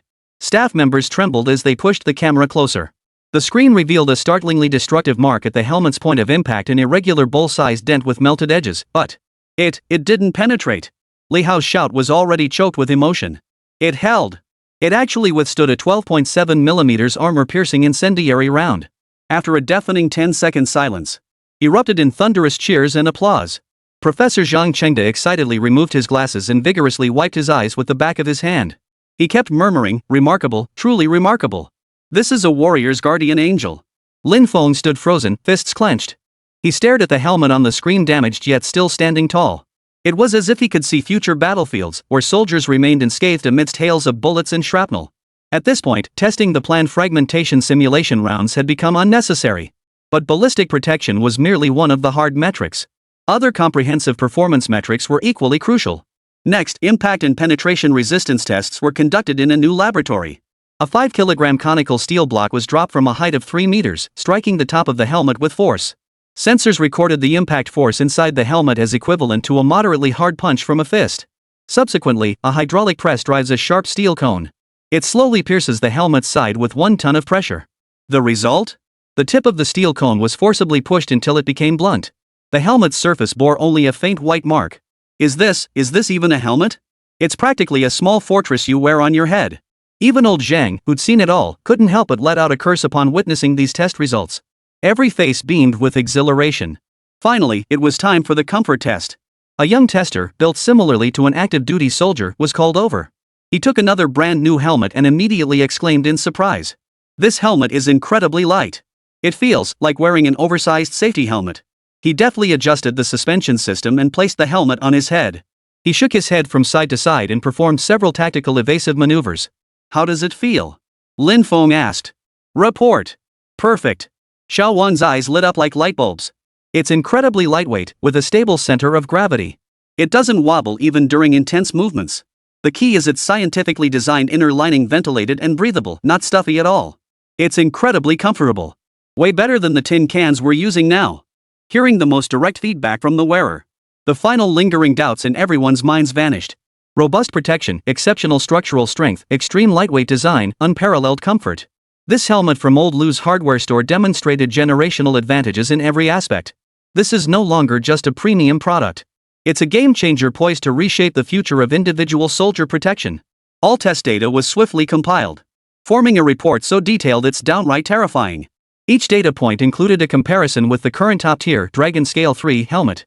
The comparison results were nothing short of a public execution. In ballistic protection, Lao Lu hardware triumphed completely. In impact resistance, Lao Lu hardware triumphed. In weight reduction, Lao Lu hardware triumphed. In comfort, Lao Lu hardware wins hands down. Li Hao stared at the final comparison chart and couldn't resist joking. "If we post this chart online, I've already got the headline ready. Shocking. Mysterious hardware store mastered alien technology, defeating China's highest-spec military helmets in a dimensional assault." Though a joke, it echoed the thoughts of everyone present. Professor Zhang Chengde held the weighty report, his hands trembling slightly. He approached Lin Feng and solemnly handed him the report. "Lin, this report, its significance weighs 10,000 times heavier than its physical weight. You must submit it immediately, at the fastest possible speed." Additionally, regarding the process, for a supplier of this caliber, we must dispatch a high-level joint inspection team to examine its production line. At the words production line, Zhang Qingda's mouth twitched involuntarily. A hardware store. What could its production line possibly look like? Would it involve twisting screws with pliers or hammering steel plates with sledgehammers? Just imagining that scene. TSK, utterly unimaginable. Lin Feng took the report and saluted with a standard military salute. I guarantee completion of the mission. His voice rang out with unwavering resolve, echoing through the vast, solemn halls of the research institute. He turned and strode purposefully out of the facility. Chapter 43, is this your super ultra awesome hardware store? Meanwhile, at Old Lu's hardware store. Lu Yu, wearing his professional smile, saw off a representative from a major drone manufacturing company in the south. He had just turned around, ready to greet the next customer waiting in line. The shop door slammed open with a loud bang, pushed by a brute force. A figure staggered in. It was a tall, burly man standing nearly 6 feet tall. He wore a tight-fitting suit jacket over loose-fitting dress pants. His particularly unruly spiky hair bounced with each step. Stride after stride, he marched through the crowd with utter disregard for the orderly queue. He casually shoved aside a corporate representative blocking his path. The representative, dressed in an Armani suit, stumbled and nearly lost his balance. He stared blankly at the man beside him. Hey, what's your problem? Don't you know how to line up? Someone couldn't help but snap. The tall, sturdy man seemed oblivious. His sharp eyes scanned the store. Finally, they locked onto Lu Yu behind the counter with pinpoint accuracy. With a naturally booming voice thick with a northeastern accent, he bellowed. Hey, listen up. Is this the legendary, super-duper awesome hardware store everyone's been raving about, big guy? His booming voice cut through the air with piercing clarity, instantly silencing the entire hall. Every pair of eyes, whether belonging to business professionals waiting in line or the tourists watching from afar, turned to this uninvited guest. Lu Yu froze slightly at the name. Super duper awesome hardware store, he pondered inwardly. That's a pretty tough nickname they've come up with. He lifted his head and studied the man before him intently. A broad forehead, thick eyebrows hinting at a touch of simplicity, and that unmistakable swallowtail haircut. The more Lu Yu looked, the more familiar the face seemed. Wasn't this the man who'd gone viral across major short video platforms with his uniquely brash style? Nicknamed the #1 tiger ass in Northeast China. Rumored to be the top dog who consistently dominated both the must kill and kill must rankings in Hushi City. Lu Yu's lips curled into an involuntary smile. He noticed a young man trailing behind the man, holding a professional camera. The lens was pointed right this way, clearly filming. Seems this bully's come to stir up trouble right here. Challenging the dojo? Interesting. Lu Yu understood perfectly, yet his expression remained impassive. He even offered a warm smile as he replied softly. This is just an ordinary hardware store. I don't decide who's tough, the customers do. His reply was flawless. Humble yet tinged with confidence, it deflated the tall, burly man's carefully prepared barrage of accusations like punching air. Oh. The man clearly hadn't expected such a young man to handle things so smoothly. His big shot stuck in his throat, and he smoothly changed his tone. Well, you see, young man, I just flew in from Huzhou City. I rushed over here to take care of some business. As he spoke, he leaned forward, emanating a strong aura of the underworld. Lu Yu maintained his smile. His eyes were clear as he looked at the man, offering no response, quietly waiting for him to continue. He knew exactly what was going on. This old guy coming to see him meant he was up to no good. The challenge tournament had ended days ago. Why come to challenge the dojo now? Was his reaction time a bit too slow? Seeing Lu Yu unmoved, the bully cleared his throat and began his performance. So, what's up? This is a hardware store, right? You specialize in hardware, correct? He asked deliberately loudly, making sure everyone around and the camera could hear. Right, hardware's our main business, Lu Yu nodded. Alright then. The man slapped his thigh loudly.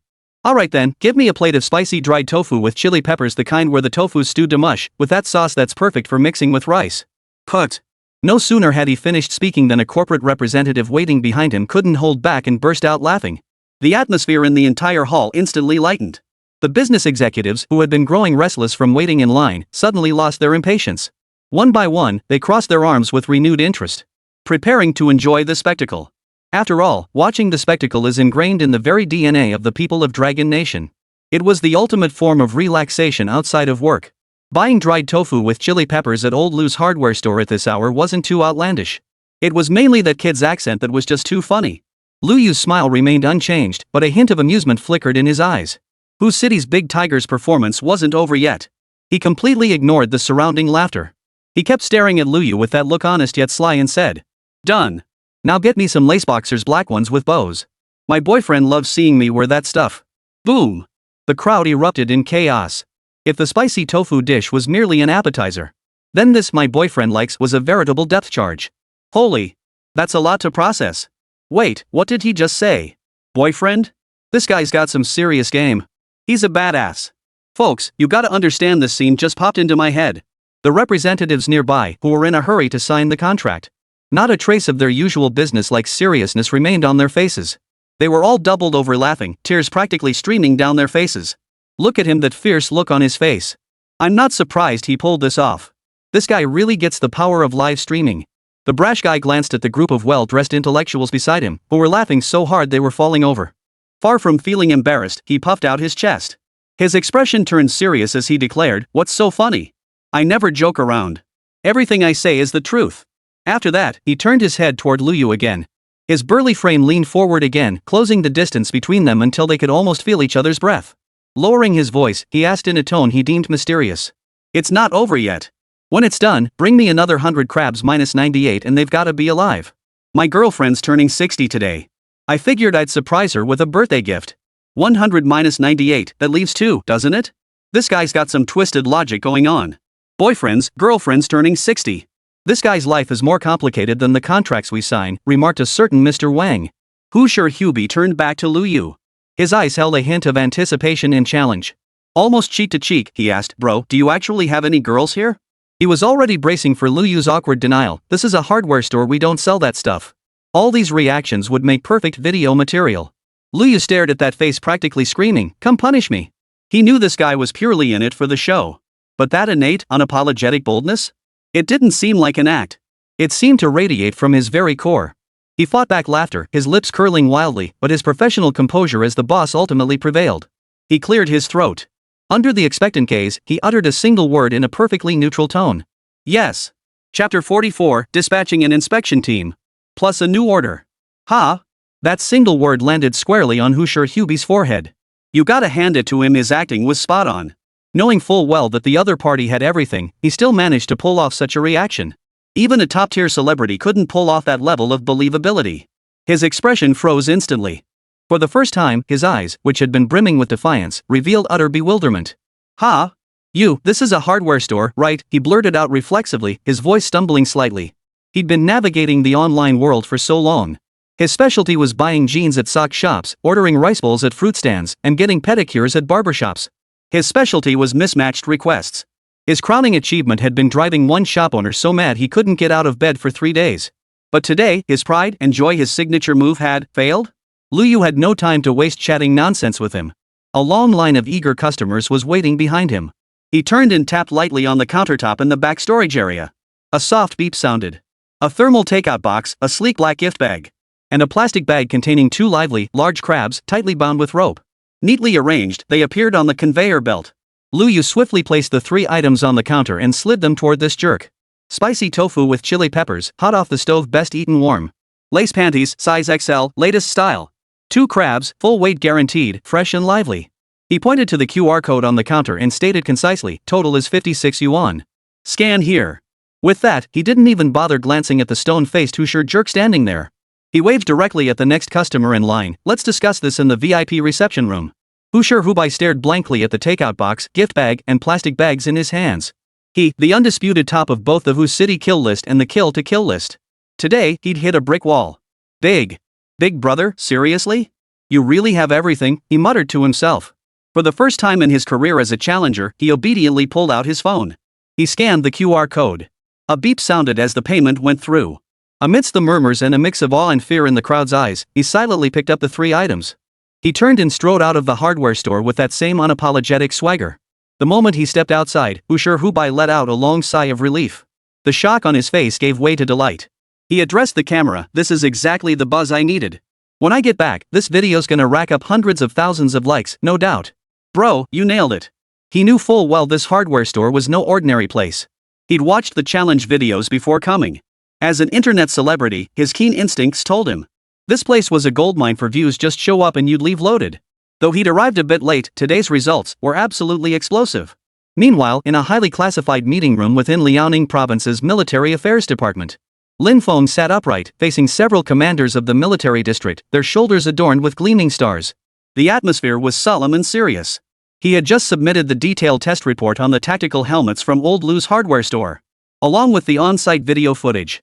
A gray-haired but sharp-eyed military officer, his gaze as piercing as an eagle's. He was holding the printed report, reading it word by word with meticulous care. His brow furrowed and relaxed intermittently. When he reached the final, astonishing test data and the near-perfect combat performance captured in the video, the stern expression on his face finally cracked. He slammed his fist on the table with a thunderous thud, startling the young military advisor beside him. Ha ha ha. Excellent. Excellent. Absolutely splendid. The old general beamed with delight. It's like searching high and low in vain, only to find it effortlessly. He handed the report to his colleagues beside him, saying excitedly, "Everyone, take a look. This performance, these data, they're not just a notch above, but several levels higher than the samples we painstakingly obtained from Eagle." Another leader, after reviewing the report, murmured in astonishment, "Though this device comes from an obscure hardware store which sounds almost unbelievable. But the technology is solid, and the data doesn't lie. Their expertise is right here. A hero's origins don't matter." With the helmet's performance being so outstanding, there was simply no reason to refuse. Immediately. Right now. The old general issued the order with unwavering resolve. Form a special investigation team led by experts from the Equipment R&D department. Comrade Lin Feng will accompany them. Depart for Yangcheng immediately. Conduct a comprehensive and in-depth on-site inspection of this Old Lu hardware store. Yes, sir. Lin Feng stood at attention and saluted. If all reports hold true and the product quality proves stable and reliable, we can make an exception, bypass some cumbersome procedures and finalize the first batch of orders directly, the old general continued. It's timely, as we're preparing an internal tender for the next generation individual combat system. We can make an exception and give this hardware store a chance, provided they can deliver products that meet our requirements. The atmosphere in the conference room grew heated. If the mass-produced quality of these helmets passes our rigorous inspections, the old general's eyes sparkled with anticipation for the future. Then it could even be rolled out across all military branches of our entire Dragon Nation. From land to sea, from air to special units. This would be a revolutionary upgrade in equipment. As he spoke, he suddenly seemed to think of something. His fingers tapped lightly on the tabletop. Ah, yes, he turned to Lin Feng. The report mentioned that the owner of that hardware store claimed during the challenge, anything under 100,000, we've got it all? Lin Feng immediately replied, "Yes, sir." While it sounds a bit exaggerated, in previous challenges he did indeed produce various high-end products, including gallium nitride power amplifiers, all priced under 100,000 yuan each. A meaningful smile curved the old general's lips. An interesting little fellow. He mused for a moment. Then he ordered the head of R&D beside him, "Old Li, here's your task. Immediately assemble your department's top experts. Based on our current active duty and pre-research individual survival support equipment such as tactical backpacks, multifunctional protective gear, portable power sources, special rations, and so on. Compile an extremely demanding procurement list for me." He emphasized, "Include everything we dare to imagine but can't currently produce. Keep the unit price under 100,000 yuan for each item." "Sir, what exactly do you mean?" Director Li of the R&D department looked puzzled. "What I mean is," the old general's eyes flashed with determination. "Put him to the test. See if that legendary hardware store can truly deliver anything and everything, just like the rumors claim. If he can actually deliver, then this time, we'll have stumbled upon a treasure beyond measure." At this moment, Lu Yu remained utterly unaware of the impending ultimate test. He didn't even realize that a super order capable of changing everything was bearing down upon him. Chapter 45, the all-new high-tech bed. Night fell, and the city lights began to glow. The last client of the day departed with a satisfied smile, contract in hand. Lu Yu finally let out a long sigh of relief. He locked the shop door and strode toward the back storage room. Beep beep. Xiao Bai spotted Lu Yu and executed a stylish drift, coming to a screeching halt right in front of him. Lu Yu didn't hold back either, collapsing like a pile of mud. He collapsed onto the ergonomically designed seat. "I'm dead tired." On the way back to the estate, Lu Yu stared at the nearly 10-digit sum in his bank account. Yet his heart remained strangely calm. Making money had numbed him.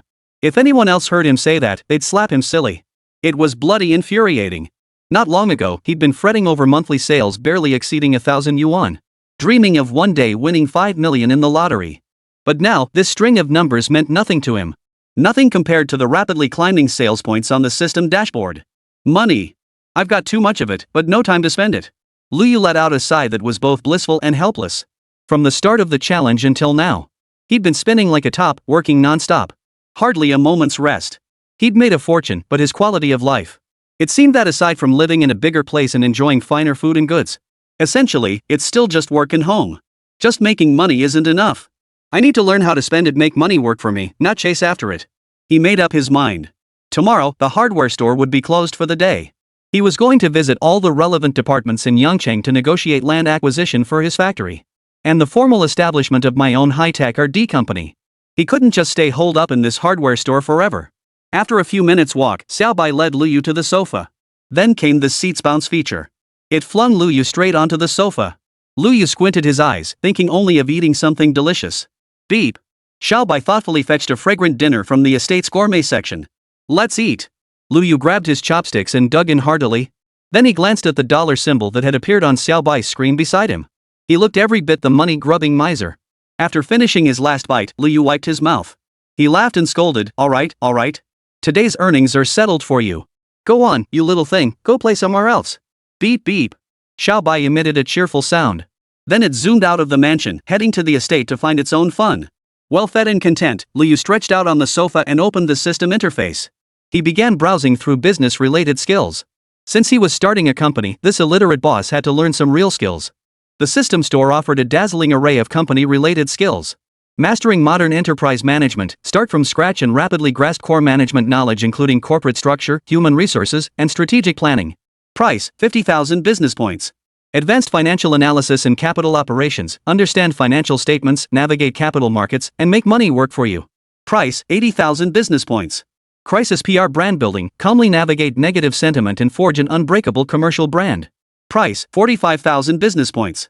Kids make choices, I want it all. Lu Yu stared at his massive balance of business points, brimming with confidence.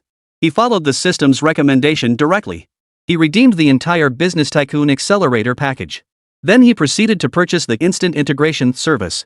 The Instant Integration alone cost 300,000 business points. Countless pieces of knowledge, case studies, and principles flooded into his mind in an instant. Through the system's optimization, he swiftly understood, absorbed, and mastered it all. The entire process took merely a few dozen seconds, yet surpassed years of grueling study at business school. Now, Lu Yu only felt it was worth every penny. He wouldn't fret over a mere few 100,000 business points. Ah, that's the power of money. After a full day of work and absorbing a massive influx of knowledge, Lu Yu felt a wave of deep exhaustion wash over him. He yawned, his gaze falling on the bed in the bedroom. But to him now, it seemed a bit too ordinary. I've been too exhausted lately. Health is the foundation of revolution. I need to replace this bed with one that has special recovery effects. With that, he issued a command to the system. The system interface immediately popped up a prompt. Replacing individual furniture items is relatively expensive, and high-end functional furniture consumes a large amount of business points. Please confirm, host. No kidding. Lu Yu replied without hesitation. A third of our lives is spent in bed. Naturally, we should use the best. This is no place to skimp. Host request received. Filtering the highest tier sleep solutions available at your current store level. Filtering complete. A product detail page appeared. Product name, Pure Bliss Sanctuary Deep Sleep Recovery Pod Bed Form. Function overview. Rapid deep sleep significantly enhances sleep efficiency. Rapid energy recovery accelerates metabolism and repairs damaged cells. 4 hours of sleep achieves the restorative effects of 8 hours of normal sleep. Emotional regulation effectively alleviates stress, anxiety, and other negative emotions. Memory consolidation optimization assists the brain in organizing information during sleep, strengthening the conversion of short-term memory into long-term memory. Price, 88,888 business points. Lu Yu stared at the dazzling array of impressive features. Then he saw that ridiculously affordable price tag and couldn't help but laugh. Whoa! All these mind-blowing features and the world's most advanced bed sells for under 90,000 business points? You're being incredibly generous this time. Without hesitation, he selected Redeem. Redeem successful. 88,888 business points deducted. The moment the words left his mouth, the large bed that had occupied the bedroom vanished instantly. In its place appeared an aesthetically pleasing floating bed. The bed frame glowed with a warm, jade-like white hue. It emitted a soft glow, looking incredibly comfortable. Lu Yu staggered into the bedroom and collapsed onto the new bed. The mattress seemed to have a life of its own, instantly adjusting to the perfect supportive position based on his body shape and sleeping posture. An indescribable sense of comfort and warmth enveloped his entire body. It felt like returning to his mother's embrace. TSK. This system. Besides constantly finding new ways to squeeze service points out of my pocket, you're actually pretty decent when it really counts. Lu Yu hadn't finished speaking. An overwhelming wave of sleepiness washed over him like a tidal surge. His eyelids instantly grew heavy as lead, his consciousness swiftly sinking into profound tranquility. His final thought was, this bed is worth every penny. Soon, the sound of steady, deep breathing filled the quiet room. Chapter 46, The Young Military Industrial Tycoon. 3 chapters today, totaling 7,000 words. Keep reading, everyone. The next morning. The clock's hands had just struck 7 o'clock. Lu Yu opened his eyes. Not a trace of drowsiness or fatigue remained. He felt refreshed and alert like never before. Every cell in his body was brimming with vitality, and his mind felt unusually sharp. Sitting up in bed, he stretched his arms wide. His joints cracked with a series of crisp pops. Ah! This bed was definitely worth the 90,000 points I traded for it. Lu Yu couldn't help but praise. He stepped barefoot onto the warm, smooth floor. The smart home system had already adjusted the indoor temperature to a perfectly comfortable 26 degrees Celsius. Xiaobai had already served breakfast on the dining table. Xiaobai, your service keeps getting better and better, Lu Yu remarked as he headed toward the dining room. He added over his shoulder, but don't expect a raise for good performance. Ha ha ha. The sumptuous breakfast wafted an enticing aroma. He dug in without hesitation. He was no longer the young man who had once worried about his next meal. He now held nearly $1 billion in cash flow. And backed by an all-powerful system.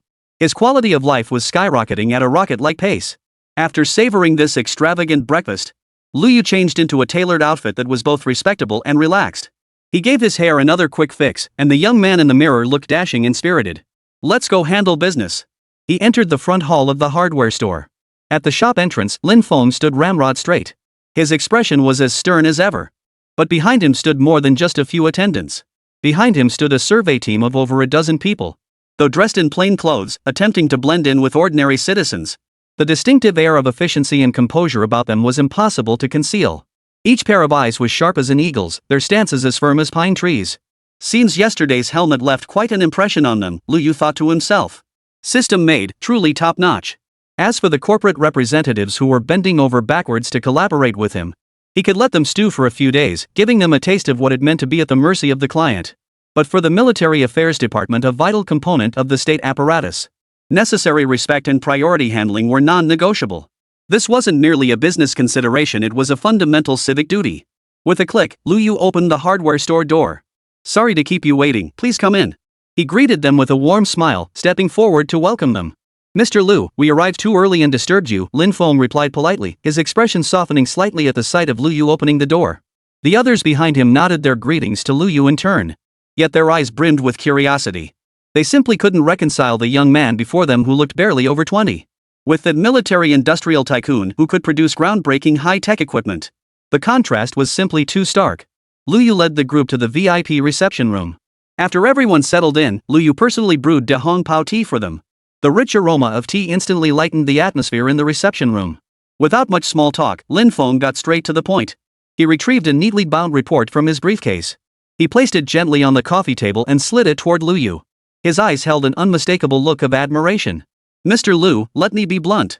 We subjected the tactical helmet you provided yesterday to comprehensive performance testing by our top technical experts. Lin Feng's voice was steady and powerful, each word carrying weight. The test results, how should I put it, were nothing short of earth-shattering. Hearing this high praise, Lu Yu merely smiled modestly. He lifted his teacup, took a gentle sip, and maintained an air of calm composure. Now you're exaggerating, he waved his hand dismissively, his tone half joking. My little shop mainly caters to military enthusiasts, outdoor adventurers, and hardcore survival game players. You know how it is these days, people play pretty rough, and they demand high-quality gear. I just cater to their tastes, stocking some high-quality replicas and enthusiast-grade gear to keep everyone having fun and staying safe. Getting recognition from experts like you? Pure luck, pure luck. Lu Yu knew exactly what was going on. He knew full well how incredible the system's products were. Not just 4th-generation gear, 5th and 6th-generation versions were available in the system store too. But he absolutely couldn't admit these were genuine military-grade items. Are you kidding me? Come clean now? How could he explain it? A run-of-the-mill hardware store owner suddenly pulling out military-grade gear that outclasses the world's best? Was he supposed to say, I have a system that can exchange anything? He'd probably get whisked off to some secret base for comprehensive scientific research on the spot. Stay low, don't get cocky. Hiding and developing quietly is the way to go. Only when the equipment he could provide became so advanced that the entire world couldn't even dream of matching it. Advanced enough to become a nation's unshakable trump card. Only then will he have the right and the confidence to reveal everything. Until then, he must play the role of a hardware store owner catering exclusively to high-end enthusiasts. Lin Feng and the others exchanged bewildered glances upon hearing Lu Yu's explanation. Their faces betrayed a mix of amusement and exasperation. Military enthusiasts? Enthusiast level? Bro, you call this audiophile level? Does that mean the stuff our research institute's experts develop is just child's play? Has the hobbyist scene gotten this competitive? Absolutely ridiculous. But then they reconsidered. Logically speaking, Lu Yu's argument actually made sense. After all, who would have imagined that the esteemed Liaoning Provincial Military Equipment Department would deign to place an order at such a remote hardware store? Could Lu Yu possibly be psychic? So he stocked these top-tier military gear for enthusiasts, only to be unexpectedly stumbled upon by the actual intended recipients. This explanation seemed perfectly plausible. Ahem, Lin Feng cleared his throat. He had no intention of dwelling on the topic any further. Facts speak louder than words. They knew the quality of the gear for themselves. Dwelling on origins and motives was far less important than seizing the opportunity to firmly grasp these cutting-edge technologies. Mr. Lu's hobby is truly extraordinary. It commands deep respect, Lin Feng remarked, his tone half teasing, half serious. Then the smile faded from his face, replaced by an expression of utmost solemnity. He retrieved another, thicker file from his briefcase and presented it with both hands. Mr. Lu, the helmet matter is merely the beginning. Don't worry, the real show is yet to come. Lin Feng's eyes sparkled with anticipation. This is an emergency procurement list we drafted based on our current needs and preliminary assessment of your capabilities. Please review it first. Lu Yu accepted the heavy document. Flipping to the first page, he was immediately drawn in by the contents. High-strength lightweight individual exoskeleton must support loads of no less than 150 kilograms, operate continuously for no less than 72 hours, be donned in under 3 minutes, maintain noise levels below 20 decibels, and possess basic triple-proof capabilities. Honeycomb drone coordination system includes at least 12 micro-drones, each with 30-minute endurance and autonomous formation capabilities. Chapter 47, One-Click Factory Construction Activated. 1 sheet, 2 sheets, 3 sheets. The inventory list spanned over a dozen pages, detailing an astonishing array of items. From individual soldier equipment to logistical support to specialized materials, it covered nearly every aspect of modern warfare. Each item was followed by a long list of technical specifications that were almost, even bordering on outrageous given current technological capabilities. These demands posed a monumental challenge to any top-tier military-industrial complex in the world today. Many existed only as concepts confined to laboratories. Yet in Lu Yu's mind, the system's voice sounded simultaneously. Detecting host receiving new order request. Analyzing order. Requirement 1, Ranger 3rd Generation Lightweight Exoskeleton, priced at 160,000 business points per unit, meets all specifications. Requirement 2, Swarm Drone System Starter Edition, priced at 300,000 business points per unit, performance compliant. Order analysis complete. All items available for redemption in the system store with sufficient inventory. Looking at the list of items that seemed downright unreasonable to Lin Feng and the others, Lu Yu remained utterly unfazed, even feeling a slight urge to laugh. These cutting-edge technologies that seem out of reach to outsiders. In the system marketplace, they were nothing more than trivial items sitting on shelves, ready for anyone to pick up. Lin Feng kept his eyes fixed on Lu Yu's face, not missing a single flicker of expression. The team of experts behind him held their breath. Their hearts were filled with both anticipation and unease. They had come here expecting to demand exorbitant prices. In truth, they had prepared themselves for Lu Yu to meet only 1 or 2 of their demands. They were even mentally prepared for him to fulfill none at all. After all, yesterday's helmet had been astonishing enough they couldn't ask for more. Yet Lu Yu's response once again surpassed their expectations. He merely skimmed through the entire list from start to finish. The entire process took less than a minute. Then he casually closed the document and placed it on the coffee table. Under the tense gazes of everyone present, Lu Yu's lips curved upward slightly, revealing a confident smile. The words that had played out countless times in Lin Feng's mind still made his heart race every time he heard it. Yes. One word, crisp and decisive, ringing out with authority. Then he gave him a knowing look. Implies it's all actually geared toward military enthusiasts. Ha ha ha ha. Good. Good. I knew it. I knew your old Lu hardware store was no ordinary shop. Lin Feng could no longer contain his excitement. He slapped his thigh hard and burst into loud laughter. The experts behind him wore expressions of disbelief, which quickly turned to fervent excitement. They whispered among themselves. This was no longer the rumored Doryman's pocket. This was nothing short of a military-grade technology wishing well. Granting every wish. But some items in here are already priced well over 100,000 yuan, Lu Yu cautioned. After all, his current catalog had been upgraded to 1 million Longhua currency. Providing these items posed no difficulty whatsoever. As long as it meets the requirements, money is no issue at all. Far exceeding 100,000? Compared to the safety of our frontline soldiers, no amount of money is too much. Lin Feng calmed his surging emotions. Taking a deep breath, his expression turned serious once more. He knew the real crux of today's matter lay ahead. Mr. Lu, that's generous, he praised, then shifted his tone. Beyond confirming the procurement and follow-up testing for these new orders, we have another critical matter to discuss today.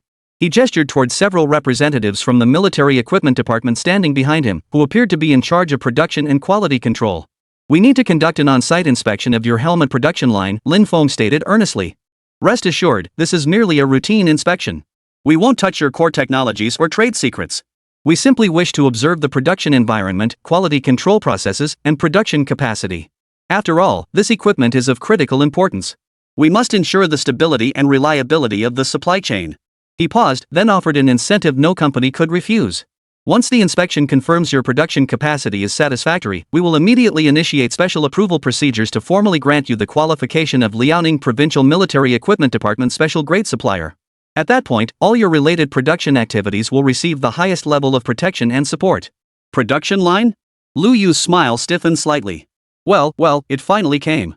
What production line did Lu Yu, even have? Everything he produced came straight from the system's back warehouse. Where on earth was he supposed to conjure up an assembly line for them? He couldn't very well take them on a tour of that warehouse's towering shelving complex, could he? Just as Lu Yu's mind raced, searching for an excuse to fob them off, the system's voice chimed in again, as considerate as ever. Detecting host in distress. Generating solution. Solution generated, one-click factory construction feature activated. Function description: hosts need only possess a legally compliant factory site in the real world and pay sufficient operation points.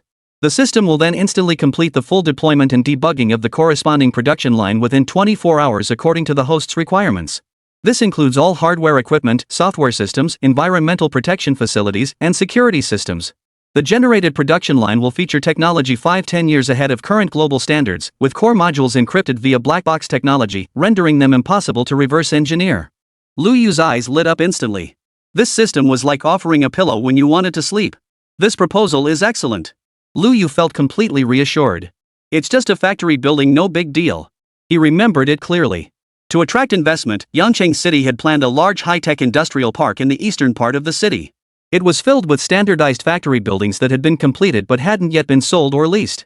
Water, electricity, and internet were all connected, ready for immediate occupancy.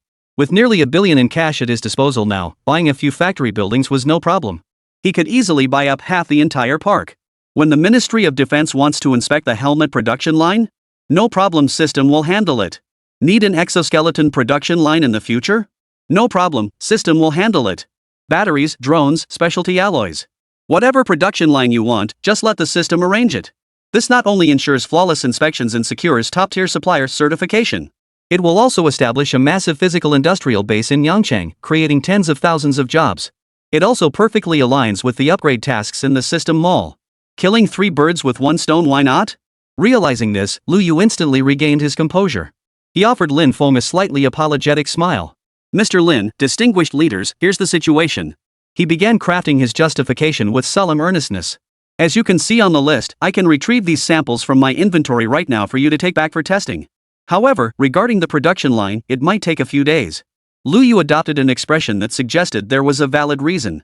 To be perfectly honest, due to recent business expansion, my original small-scale production line is undergoing a complete relocation and technological upgrade. The new factory is still receiving and debugging equipment. It'll take at least 3 to 5 days before it's fully operational and ready for inspection. You see, the timing is unfortunate. The excuse was perfectly reasonable and flawless. Any production line upgrade takes at least 10 days to a fortnight. His estimate of 3 to 5 days was already remarkably swift. Lin Feng and the others exchanged glances, both showing understanding. High-tech production line debugging is inherently complex and cannot be rushed. No problem. Lin Feng agreed immediately. Then we'll take the samples back for testing first. We'll return in 5 days to inspect the production line. Chapter 48, The Phantom Ride of the $1 Million Business. Mr. Lu, is 5 days sufficient? More than enough, Lu Yu nodded confidently.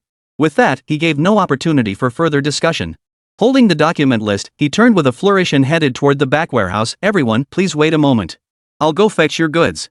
As Lu Yu disappeared behind the back warehouse door, the experts in the reception room erupted once more. He's just going to fetch the goods? That list is full of cutting-edge equipment. This is absurd. I feel like my scientific worldview is getting repeatedly beaten up. How credible do you think his excuse about preparing for military enthusiasts really is? Who cares about credibility?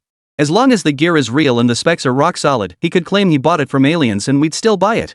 These experts from the military affairs department were all first-timers here, so some overreaction was understandable. Look at you lot, acting like you've never seen the world before. Lin Feng, however, remained remarkably composed.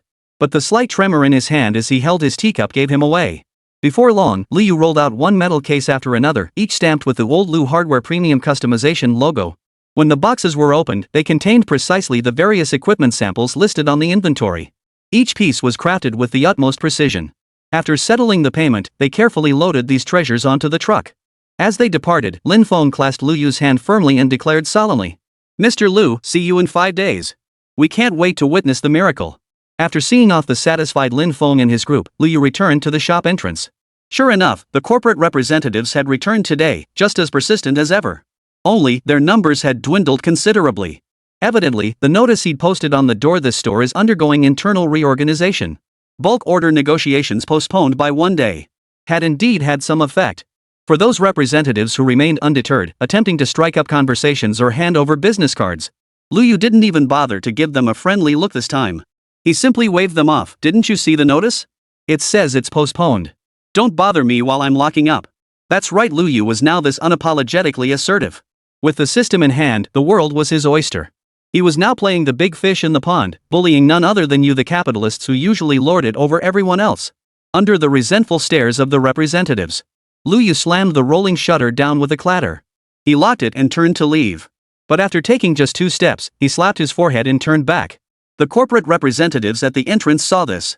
Thinking Lu Yu had changed his mind, their eyes lit up and they eagerly gathered around him again.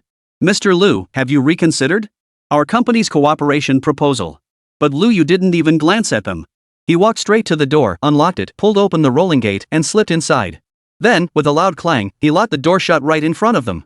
The representatives outside exchanged bewildered glances, utterly dumbfounded. This move wasn't exactly harmful, but it was incredibly humiliating. Back inside the shop, Liu paid no mind to the little incident outside. He had returned because he suddenly realized a crucial issue. "I'm now Mr. Lu, worth nearly 10 billion. I'm heading to places like the East City Industrial Park to negotiate major deals for factory purchases. I can't possibly take taxis or buses there. That would be way too embarrassing. Prestige. I absolutely need prestige." A thought struck him, and he immediately addressed the system. "System, show me the highest tier vehicle I can currently redeem at my level in the mall." Searching for host. Search complete.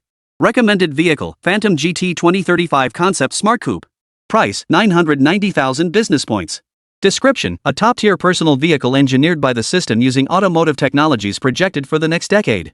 Integrates bionic design, artificial intelligence, solid-state battery technology, and magneto-hydrodynamic suspension. Performance and experience comprehensively surpass all current mass-produced models. 990,000 business points? Not expensive. Sold. Lu Yu selected the exchange without hesitation. The next instant, a virtual vehicle configuration interface projected before his eyes. Select body color.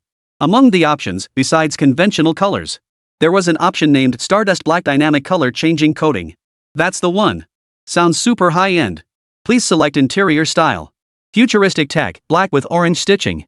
Please select additional modules. Smart Assistant, Level 5 Full Autonomous Driving, All-Terrain Adaptive Suspension. I'll take them all. Configuration confirmed, generating vehicle. Estimated time, 10 seconds. Lu Yu rubbed his hands together excitedly and hurried toward the rear warehouse. The spider warehouse attendant retrieved an object draped in silk from the massive shelving unit. It was then placed before the massive delivery hatch. As the light faded, a vehicle capable of sending any man's adrenaline surging stood silently before him. It was an all-black coupe. But this black was no ordinary shade. It was a black so profound it seemed to swallow light. The body was coated with a special finish. Under varying angles of light, it refracted countless tiny, sparkling points like a starry sky, mysterious and magnificent. This was Stardust Black.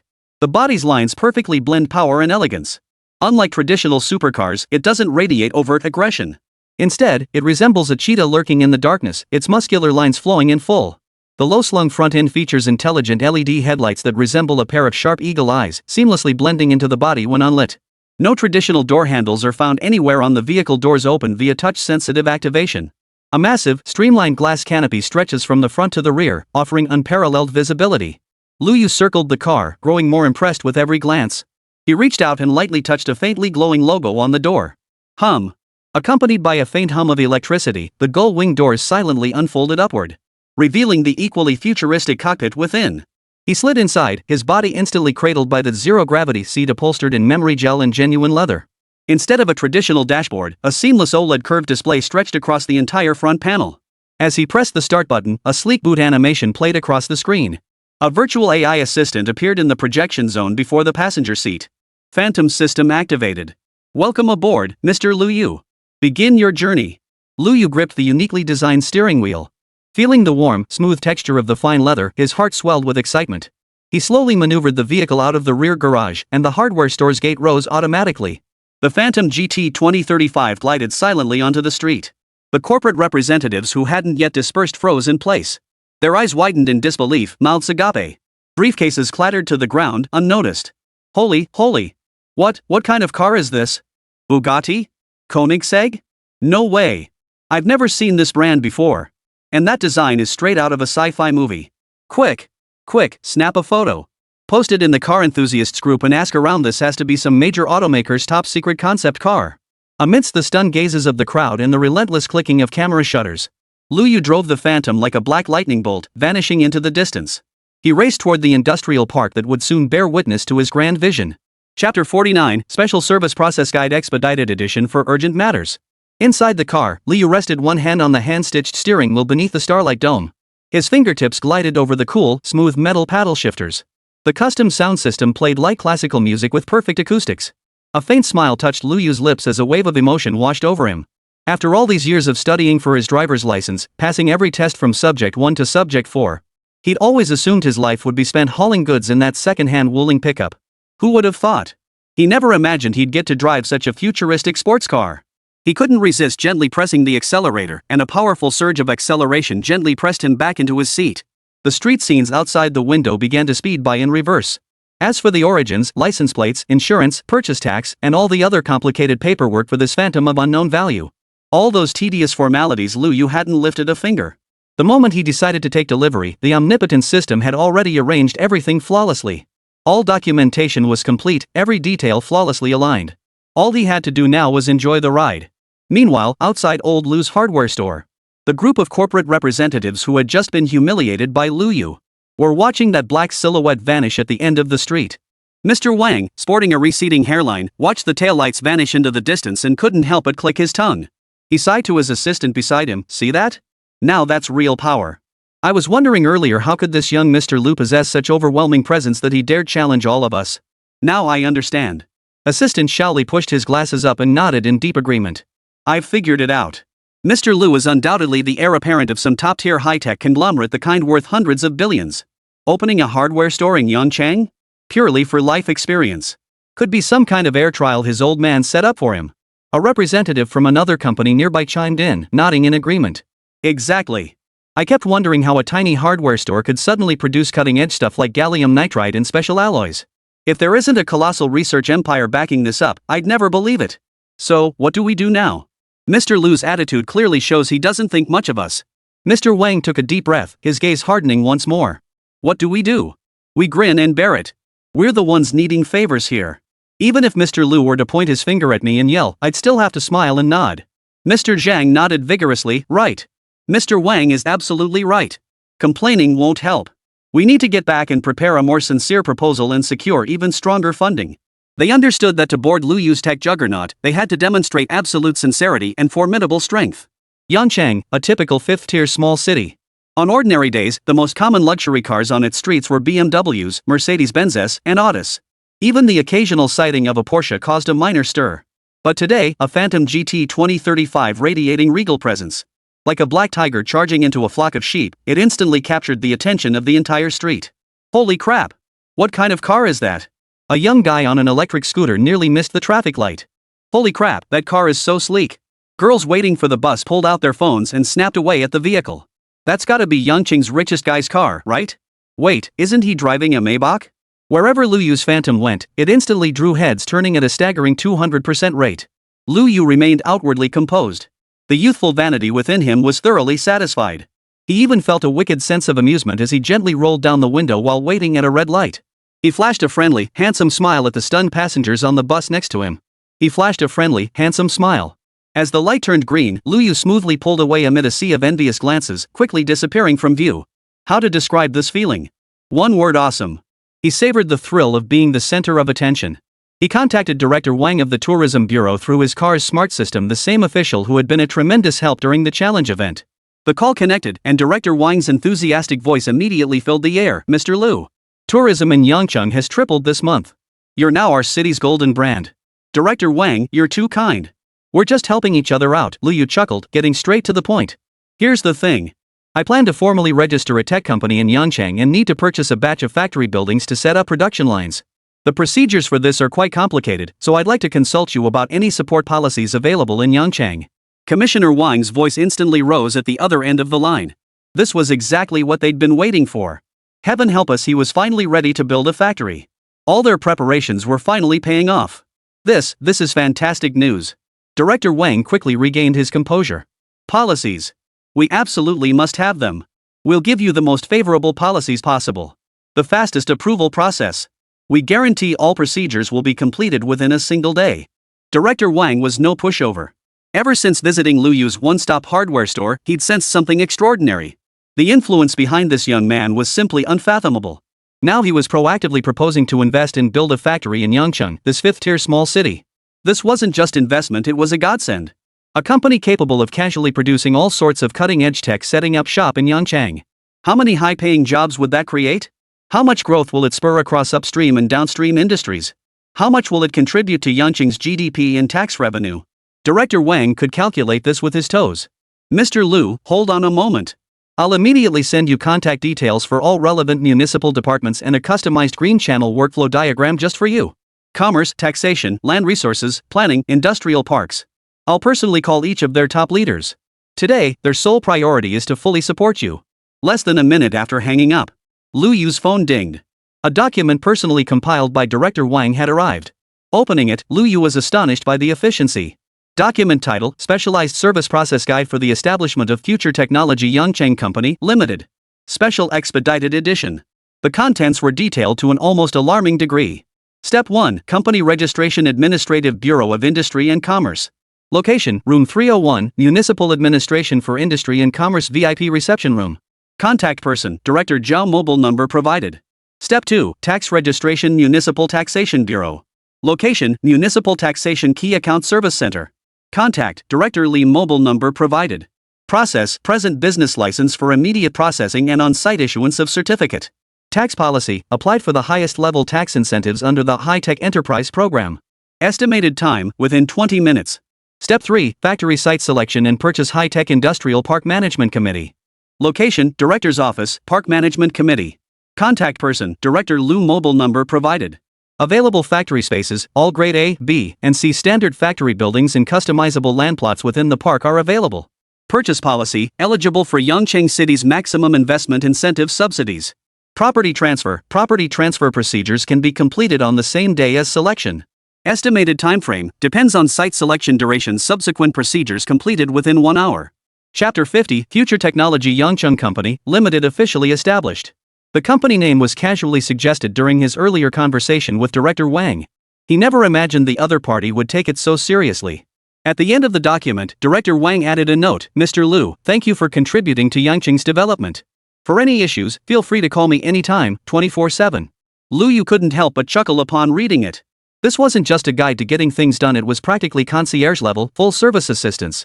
He finally understood: when your value reaches a certain level, the rules bend to accommodate you. Phantom: navigate to the Yangcheng Municipal Administration for Industry and Commerce. Acknowledged, sir. Optimal route planned. Estimated arrival in 12 minutes. The Black Phantom pulled up slowly at the entrance of the Municipal Administration for Industry and Commerce. Before Lu Yu could even step out, a slightly plump middle-aged man hurried out from the building's entrance. It was Director Zhao, the bureau's top official. Behind him followed several department heads. Each was dressed in a suit and tie, their expressions respectful. Director Zhao immediately spotted the Phantom, though he didn't recognize the exact model. Its elegant silhouette proclaimed the owner's affluence or high status. The moment Lu Yu opened the door, Zhao Bureau enthusiastically extended both hands. Mr. Lu, the owner of Lu Yu? Welcome, welcome. I'm Zhao Jiangwo. Truly a rising star, it's a pleasure to finally meet you in person. Lu Yu shook his hand and smiled indifferently. Hello, Director Zhao. Thank you for coming out to greet me personally. Not at all. Serving our Yangcheng entrepreneurs is our duty. Director Zhao's smile creased his face into a network of wrinkles. He stepped aside, gesturing invitingly. Please come in, Mr. Lu. The VIP room is ready, and the tea is brewed. This scene was clearly witnessed by other entrepreneurs waiting in line to conduct business in the lobby. Instantly, a murmur of astonishment rippled through the crowd. Did I see that right? Is that Director Zhao? Who's that young guy? What a lavish display. I don't even recognize the make of that car, but it looks 100 times fancier than my Mercedes S-Class. A bespectacled young man whispered to his companion, don't you ever go online? You don't know? He's the one behind the all-purpose hardware store challenge that's been all over the internet in Yangcheng lately. What? He's the owner of Old Lou's hardware store? 9 times out of 10 it is. Just look at his presence and how enthusiastic Director Zhao is. Holy cow, he's even more impressive in person than in the videos. No wonder.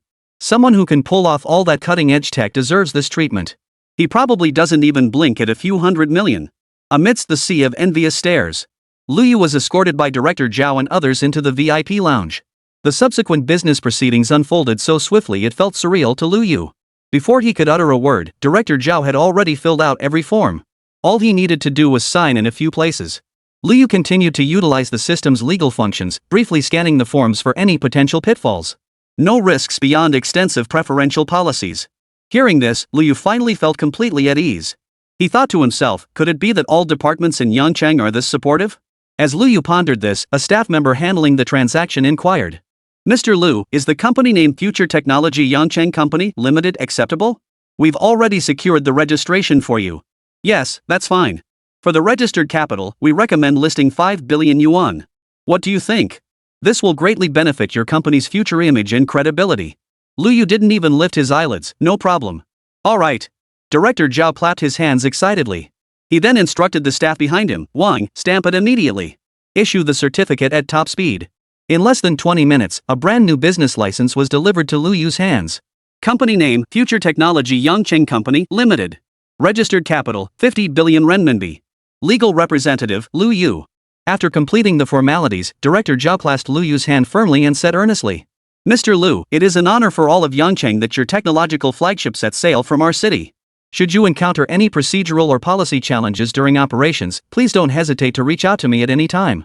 Lu Yu nodded solemnly in response, rest assured, Director Zhao. As a native of Yangcheng, it is my duty to contribute to my hometown's development. Excellent. With your assurance, I am at ease. Director Zhao patted Lu Yu's shoulder with satisfaction. He personally escorted Lu Yu to the gate, watching the phantom depart. He then turned to his subordinates with a stern expression. Did you all hear that? Future Technology is our city's top priority enterprise. From now on, any business they conduct must be given the highest priority. Anyone who dares to neglect this will face my wrath. Yes, Director, the team responded in unison. The tax department's procedures were equally seamless. Commissioner Li personally received them, signing the highest level tax incentive agreement on the spot. All certificates were issued on the spot, taking even less time than the Industrial and Commercial Bureau. By the time Lu Yu completed these 2 core tasks, barely an hour had passed. Next came the main event, securing a sufficiently large home for the upcoming tactical helmet production line. And finding a sufficiently large home for future cutting-edge tech products. Phantom, proceed to the Yangcheng High-Tech Industrial Park Management Committee. Route planned, navigating now. Yangcheng High-Tech Industrial Park was an ambitious project launched by Yangcheng City several years ago with substantial investment. It boasts vast land and forward-thinking planning. However, due to the unfavorable overall economic environment in recent years, coupled with Yangcheng's inherent lack of appeal, the vast park has seen scant corporate occupancy since its completion. Large swaths of brand new factory buildings lie idle, becoming a thorn in the side of local leaders. Today, however, the mood of Lu Guodong, director of the management committee, is as refreshing as drinking chilled plum juice on a June day, radiating contentment from the inside out. Early that morning, he received a series of calls from several key city leaders. The core message was clear: spare no expense to ensure Lu Yu, this god of wealth, is well taken care of and satisfied enough to establish his enterprise in the park. Don't get hung up on petty gains. Yangcheng's top leader's words still echoed in his ears. Mr. Lu values Yangcheng's investment environment. If he stays, the future benefits will be thousands, tens of thousands of times greater than that factory rent. Do you understand? Lu Guodong understood perfectly well. So when Lu Yu's figure appeared at the park entrance, Lu Guodong led all the mid-level officials of the management committee, lining up in 2 rows to welcome him. The scene was even more solemn than welcoming a high-ranking official on an inspection tour. Mr. Lu. Welcome to our high-tech park for your guidance. Lu Guodong shook hands warmly with Lu Yu. Director Lu, you're too kind. I'm here to select a factory site, Lu Yu stated directly. Understood. We've prepared a sightseeing vehicle. I'll personally guide you through the tour and ensure you find the most suitable factory space. Seated in the spacious tour vehicle, they cruised along the park's wide avenues. Chapter 51, Mr. Lu transforms into Chairman Lu. As Lu Yu gazed at the rows of brand new yet empty factory buildings lining both sides of the road, he couldn't help but exclaim. This industrial park is far larger than I imagined. Lu Guodong's face darkened slightly. Mr. Lu, to be honest, this entire park was built by Yangqing City tightening our belts and spending a fortune. The total planned area is over 5,000 mu. Unfortunately, the current economic climate is unfavorable, and major enterprises are scaling back operations. So, the park has ended up like this. It has the trees, but no phoenixes are coming. Lu Yu nodded thoughtfully. For him, this was actually good news. Meaning more choices and better prices to negotiate. The sightseeing bus pulled up in front of an imposing standalone factory building. This building was a quintessential modern industrial structure, rendered entirely in shades of gray with clean, angular lines. The main structure was divided into two sections. One was a massive production workshop with a ceiling height of over 10 meters. The other section comprised a connected three-story office building. The entire complex was enclosed by high walls, forming a self-contained compound. Within the compound, a large open area served as parking and cargo handling space. A small green belt is also present, and the electric retractable gate at the entrance looks quite impressive. Mr. Lu, this is our highest grade Class A standalone factory building in the park.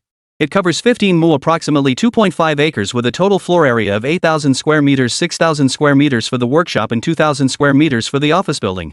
All utilities, water, electricity, and gas are fully connected, and fire safety systems are equipped to the highest standards, Lu Guodong explained in detail.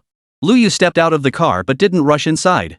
Instead, he drew upon the professional knowledge he had acquired from the system and began asking questions. Director Lu, what is the floor load capacity of this facility in tons per square meter? What is the maximum load limit for the reserved corbels supporting the overhead cranes in the workshop? Lu Guodong was taken aback, not expecting such specialized questions from this young man. He quickly signaled to the engineering department head beside him. The engineering manager stepped forward and respectfully replied, Mr. Lu, the floor is made of diamond-hardened wear-resistant concrete with a load-bearing capacity of 3 tons per square meter. The crane beam brackets are reserved for a double-girder crane with a 20-ton load capacity standard. Lu Yu nodded and continued, what about the power supply system? Is it single-circuit or dual-circuit? What is the transformer capacity? Is there provision for future expansion? It's a dual-circuit power supply to ensure uninterrupted production. Currently configured with an 800 kVA box-type substation, with an identical expansion space reserved beside it. What about the network? Is it standard broadband or fiber optic dedicated line? What's the maximum supported bandwidth? Direct 10 gigabit fiber optic access. Our park is Yangqing's first industrial zone with full 5G coverage. You can absolutely trust our network capabilities. Lu Yu fired off a dozen highly technical and probing questions about building structure, energy supply, logistics routes, and environmental compliance. Each question hit the nail on the head. This completely dispelled any lingering notions among Lu Guodong and others that he's just a rich kid. They swiftly abandoned their initial underestimation. This was no rich kid experiencing life. This was clearly an expert deeply versed in industrial production. After inspecting 3 factory buildings of different specifications in succession, Lu Yu expressed great satisfaction with both the park's infrastructure and the professionalism of its staff. Back in the management committee's conference room, both parties formally entered the negotiation phase. Director Lu, I'm very satisfied with the factory buildings. Now let's discuss the price, Lu Yu stated directly. My schedule is tight. I need to finalize everything today and secure the property title deed. Lu Guodong took a deep breath, knowing the most critical moment had arrived. He pulled out a document and slid it toward Lu Yu. Mr. Lu, this is our park's standard external pricing. Grade A factory space is 4,500 yuan per square meter. However, following municipal directives, we can extend our utmost goodwill, offering you a 20% discount. Lu Yu smiled upon hearing this, lifted his teacup, took a sip, but remained silent. The atmosphere in the conference room instantly grew tense. Lu Guodong's heart began to race. Was this discount not enough? Lu Yu set down his cup, looked at Lu Guodong, and spoke slowly, Director Lu, I won't beat around the bush. I know your city's bottom line. Cold sweat instantly broke out on Lu Guodong's forehead. He gave an awkward chuckle. Mr. Lu, you're a straight shooter. Well, then we'll follow the city's directive half price. The average price is 3,000 yuan per square meter. That's absolutely our cost price. Any lower and we'd be operating at a loss. Only then did Lu Yu nod in satisfaction. Then he dropped a bombshell. That price is acceptable. Then, I'll take all 10 of the grade A factory buildings we just viewed. A02 through A10 is marked on the park blueprint. What? Lu Guodong thought he'd misheard and rubbed his ears. The deputy directors and department heads beside him stared wide-eyed, looking at Lu Yu as if he were an alien. Lu Yu patiently repeated himself in a calm tone. I said, including the one we just viewed, I'm purchasing all 10 Class A standalone factory buildings. Complete the paperwork today. Full payment up front. Boom. It felt like an atomic bomb had exploded in the minds of everyone in the conference room. 10 buildings? One building is 8,000 square meters. 10 buildings means 80,000 square meters. At 3,000 yuan per square meter, the total price would be 240 million yuan? Wait, Class A factory specifications vary, some are larger, some smaller. But averaging it out, the total price was definitely heading toward 300 million. Lu Guodong felt his breathing grow labored. He'd assumed Lu Yu would be lucky to buy 1 or 2 buildings. Instead, the guy was talking about sweeping up an entire district. Mr. Lu. Mr. Lu. You're not joking, are you? His voice trembled.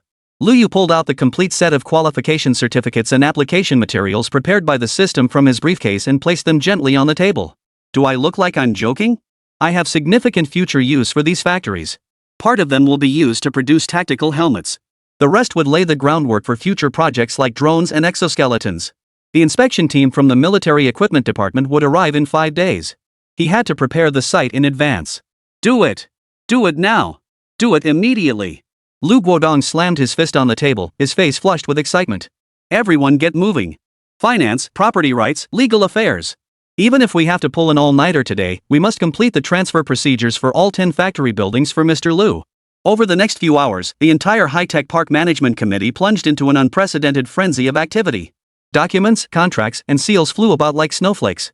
After precise calculations, the 10 factory buildings of varying specifications totaled 105,000 square meters in gross floor area. At the discounted price, the total cost came to 315 million yuan. When Lu Yu signed his name on the final stack of documents and transferred the massive sum of over 300 million yuan in a single online banking transaction to the park's account, Lu Guodong and the others stared at the transaction confirmation message, feeling as if they were in a dream. Yancheng High-Tech Industrial Park, a place that had lain dormant for years, was finally brought to life by a young man. As evening fell, the setting sun bathed the entire industrial park in a golden glow. Lu Yu held 10 brand new red property ownership certificates in his hands. He stood alone in the center of his vast factory grounds. Looking out, 10 towering modern factory buildings stood silently under the setting sun, like 10 giant ships ready to set sail. From this day forward, they all bore the surname Lu. An indescribable sense of pride and accomplishment welled up from the depths of his heart. He had now transformed into the chairman of a technology company with a registered capital of 5 billion yuan, holding industrial assets worth hundreds of millions in his hands. From today onward, I'm a big boss with my own company and factory buildings. Chapter 52, Human Soldiers? No. They're humanoid Gundams. Still 3 updates today, please keep reading, everyone. Meanwhile, inside the Liaoning Provincial Military Equipment Research Institute, the atmosphere here stood in stark contrast to the tranquility of Yanqing's high-tech industrial park. This was the heart of Longhua's top military technology. It gathered the nation's most brilliant and meticulous minds. They were accustomed to handling cutting-edge equipment. They approached any new technology with a demanding eye. Yet today, this deeply ingrained professional scrutiny is being shaken to its core by several samples procured from Yanqing's old Lu hardware store. At this moment, a massive testing facility comparable to a small sports arena was illuminated as bright as day. Dozens of researchers in white lab coats, bearing star insignia on their shoulders, and senior military officers, standing in the observation chamber, their eyes fixed intently on the center of the arena. Is everything ready? Team A, prepare for exoskeleton testing. Team B, swarm drone system ready. All data recording devices activated at full power. Not a single parameter, not a single detail, can be overlooked. In the center of the field, a burly special forces operative with well-defined muscles. He was completing the final steps of donning the high-strength lightweight individual exoskeleton. He simply stepped his legs into the leg components and slid his arms into the arm linkages. Then he hoisted the core drive unit onto his back like a backpack, with a series of crisp mechanical clicks. And the flexible armor covering his joints automatically tightened to fit snugly. The entire donning process was complete. Total time, 27 seconds. Report. Suited up. Feels like wearing an extra windbreaker with a bit of weight to it? The commando's voice crackled through the communicator, tinged with disbelief and confusion. He flexed his limbs, hopped in place. He even performed several high-difficulty tactical evasion maneuvers, crouching, crawling forward, rapidly standing up and aiming. The sequence flowed seamlessly, indistinguishable from his movements without the suit. What? Not a hint of lag or stiffness? How does its power-assisted system and neural sensor system achieve such perfect synchronization with human movement? A veteran mechanical engineer murmured to himself. It sounded like he was asking himself, yet also like he was questioning the heavens. Don't be so quick to be amazed, this is just the beginning. Director Wang took a deep breath, suppressing the turmoil within. Apply the load. Starting at 150 kilograms. This was the ultimate target set in their original plan for the next generation exoskeleton, carrying 150 kilograms while maintaining uninterrupted operation for 10 hours. This represented the ceiling that remained unattainable not only in Dragon Nation but across the entire world. Even if they brought in Eagle, achieving this level would be pushing the absolute limit. Soon, 2 massive metal boxes filled with counterweights were mounted onto the exoskeleton's load-bearing platform. The Special Forces soldier felt a slight weight on his body. But immediately, the blue light at the joints brightened slightly. The downward pressure vanished instantly. Report. 150 kilograms of weight, no sensation. Continue adding weight. Director Wang's voice rang out again. Increase to 200 kilograms. Report. No sensation. 250 kilograms. Report. Still, no sensation. I could probably run 3 kilometers with this thing on. Everyone stared at the man in the center and his exoskeleton as if he were a freak. Begin the final extreme load test. Director Wang waved his hand decisively, issuing the command. 2 staff members brought in another forklift carrying a specially designed metal cargo box filled with lead weights. Clearly marked on top was the weight, 320 kilograms. Holy crap, that's almost as heavy as a full-grown brown bear, someone murmured in the crowd. The Special Forces soldier took a deep breath and walked up to the crate. Gripping the handles with both hands, he lowered his center of gravity slightly. The hydraulic and motor systems of the exoskeleton emitted an almost inaudible hum. The blue indicator lights instantly brightened. Lift. Under the breathless gaze of everyone present. That massive metal box weighing 320 kilograms was lifted effortlessly by him, as if lifting an ordinary cardboard box filled with mineral water. Not a trace of strain crossed his face, his breathing remained steady. Reporting, sir. 320 kilograms. Moving freely. I feel like I could punch a bull to death. Everyone was stunned. A young researcher couldn't hold back, letting a choice expletive slip. No one blamed him for his outburst. Because at that moment, those 2 words echoed in the minds of nearly everyone present. Endurance. Check endurance immediately. The director snapped back to reality and urgently demanded. The technician immediately pulled up the data panel, reporting, Director. From the moment it was worn until now, with high-intensity activity and extreme load testing, a total of 35 minutes have passed. Energy consumption, 0.08%. According to the manual, the built-in high-density solid-state quantum battery has a minimum endurance of 72 hours. Data was only one aspect, the crucial factor remained practical testing. Thus, the testing ground witnessed this scene. A soldier carried a metal box as large as a safe. He jogged effortlessly around the field in a standard running posture. The exoskeleton beneath his feet moved with steady strides, its shock absorption system perfectly dampening every impact. Each step landed silently, as if he were treading on cotton. Is this even a human soldier? It's practically a humanoid Gundam. The manual said it could carry 150 kilograms. I thought that was a bit exaggerated back then, but now it seems Boss Lou was being too modest. This isn't just double the capacity, it's downright crushing. And the spec sheet was being so modest?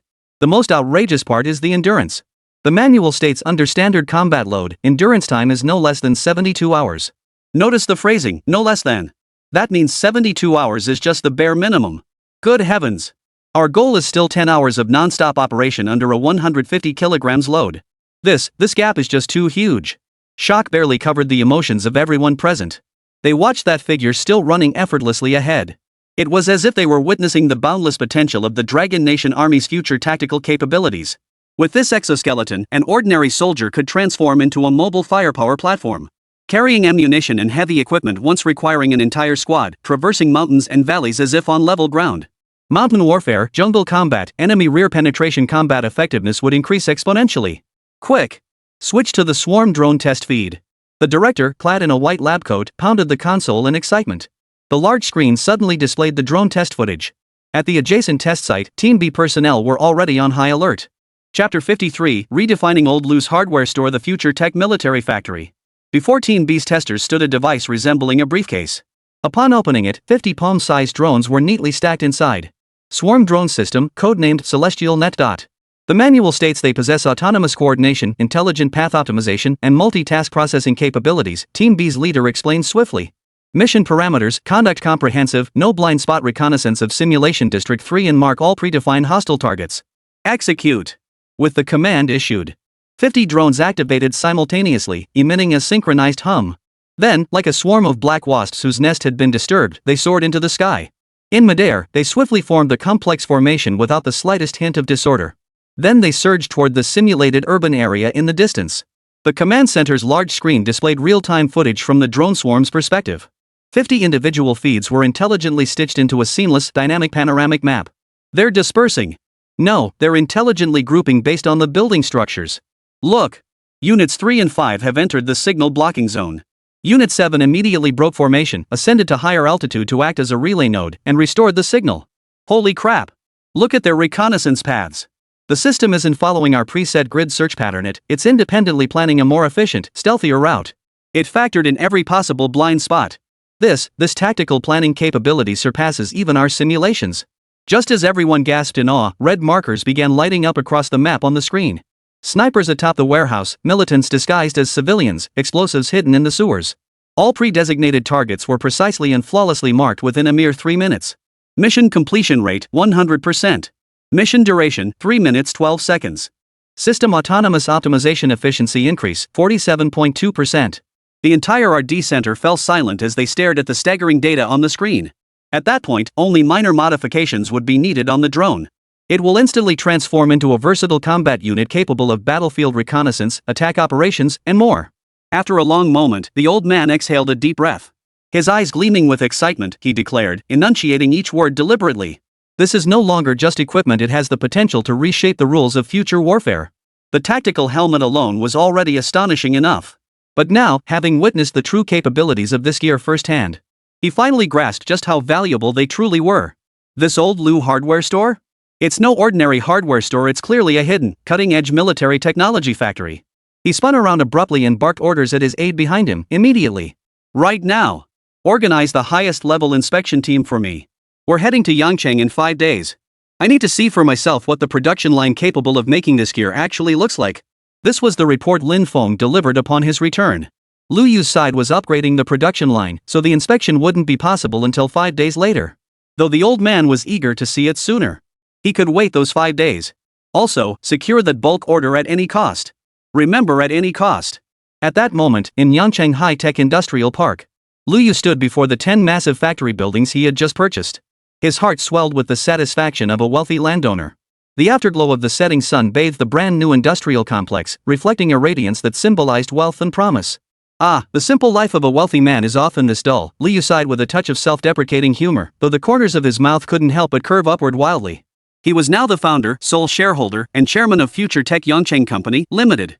The registered capital field of this company displayed a figure that would make anyone tremble: 5 billion Longwa currency. Of course, this sum was primarily for show and to facilitate future business operations. His actual liquid assets in the bank barely exceeded 10 billion. But that was more than enough to kickstart his grand plan. After his moment of awe, Lu Yu stepped into one of the factory buildings, designated 01. The interior was so vast he could hear his own echo. The ceiling soared over 20 meters high, and the floor space was as large as 2 standard soccer fields. The floor was smooth epoxy, spotless and dust-free. Empty, silent, and brimming with infinite possibilities. System, time to get to work. Lu Yu silently commanded. The system's voice remained as cold as ever. But Lu Yu had grown accustomed to it. Set up a complete production line for the KBF-4 modular tactical helmet in this factory building. Top tier, fully automated. Lu Yu issued the command. Planning production line layout based on facility dimensions, load-bearing structure, fire safety regulations, and future scalability. Planning in progress? Conducting business point valuation for required equipment, materials, AI control core, and supporting security systems. The system's efficiency was astonishing. Valuation complete. KBF-4 modular tactical helmet flagship fully automated intelligent production line, including 1. Ultra-precision material processing and forming unit utilizing laser etching and molecular cladding technology. 2. Composite armor lamination and curing module vacuum high-pressure environment. 3. Microelectronics and sensor implantation unit nanoscale robotic arm operation. 4. Black box core technology module integration interface. 5. Fully automated quality inspection and packaging system. 6. Supporting SkyEye AI control system and top-tier physical cybersecurity suite. Total required operational points, 1.8 million points. Only 1.8 million? Lu Yu raised an eyebrow. Between completing the challenge competition and recent contracts, he had already accumulated over 300 million business points. Making money off these points definitely isn't as fast as cash, Lu Yu muttered under his breath. But in terms of cost effectiveness, it's absolutely unbeatable. This 1.8 million was practically pocket change. Lu Yu chuckled, letting go of his hesitation. This is the plan. Start construction immediately. Command confirmed. Production line construction commencing. Estimated duration 3 minutes. To prevent unforeseen construction issues from affecting the host, it is recommended you temporarily exit the factory building and close the main gate. Having undergone the warehouse renovation, Lu Yu obediently exited the facility. With a loud slam, he shut the heavy doors tightly. The moment he turned around, he sensed an extremely faint vibration emanating from behind him. The factory's massive tempered glass windows instantly transformed into a deep, pure black, completely blocking all visibility between inside and outside. Within the factory, a miracle of creation beyond human imagination was unfolding. Countless soft blue beams of light materialized out of thin air. They traced intricate outlines of pipelines and machinery across the floor and airspace. Immediately after, production equipment shimmering with metallic luster and boasting futuristic, sci-fi designs. As if printed into existence, they solidified, took shape, and landed on the floor. Massive robotic arms descended from the ceiling. With precise movements, they began laying energy conduits and data fiber optic cables. On the floor, magnetic tracks for AGV's automated guided vehicles materialized automatically. Compact transport robots appeared one after another. They commenced empty load testing along the pre-programmed tracks. The entire process unfolded in utter silence, yet radiated a breathtaking power. This was the ultimate expression of pure industrial aesthetics. Chapter 54, Preparing to Hire Employees. In a mere 10 seconds, the entire factory's equipment layout blueprint transitioned from virtual to reality. The next 2 minutes were dedicated to internal equipment debugging and system calibration. The true core of the entire factory, the eye of the sky, went live. 3 minutes later. Production line constructed and debugged. Ready for operation at any time. Friendly reminder, the facility has been equipped with the Absolute Barrier security system.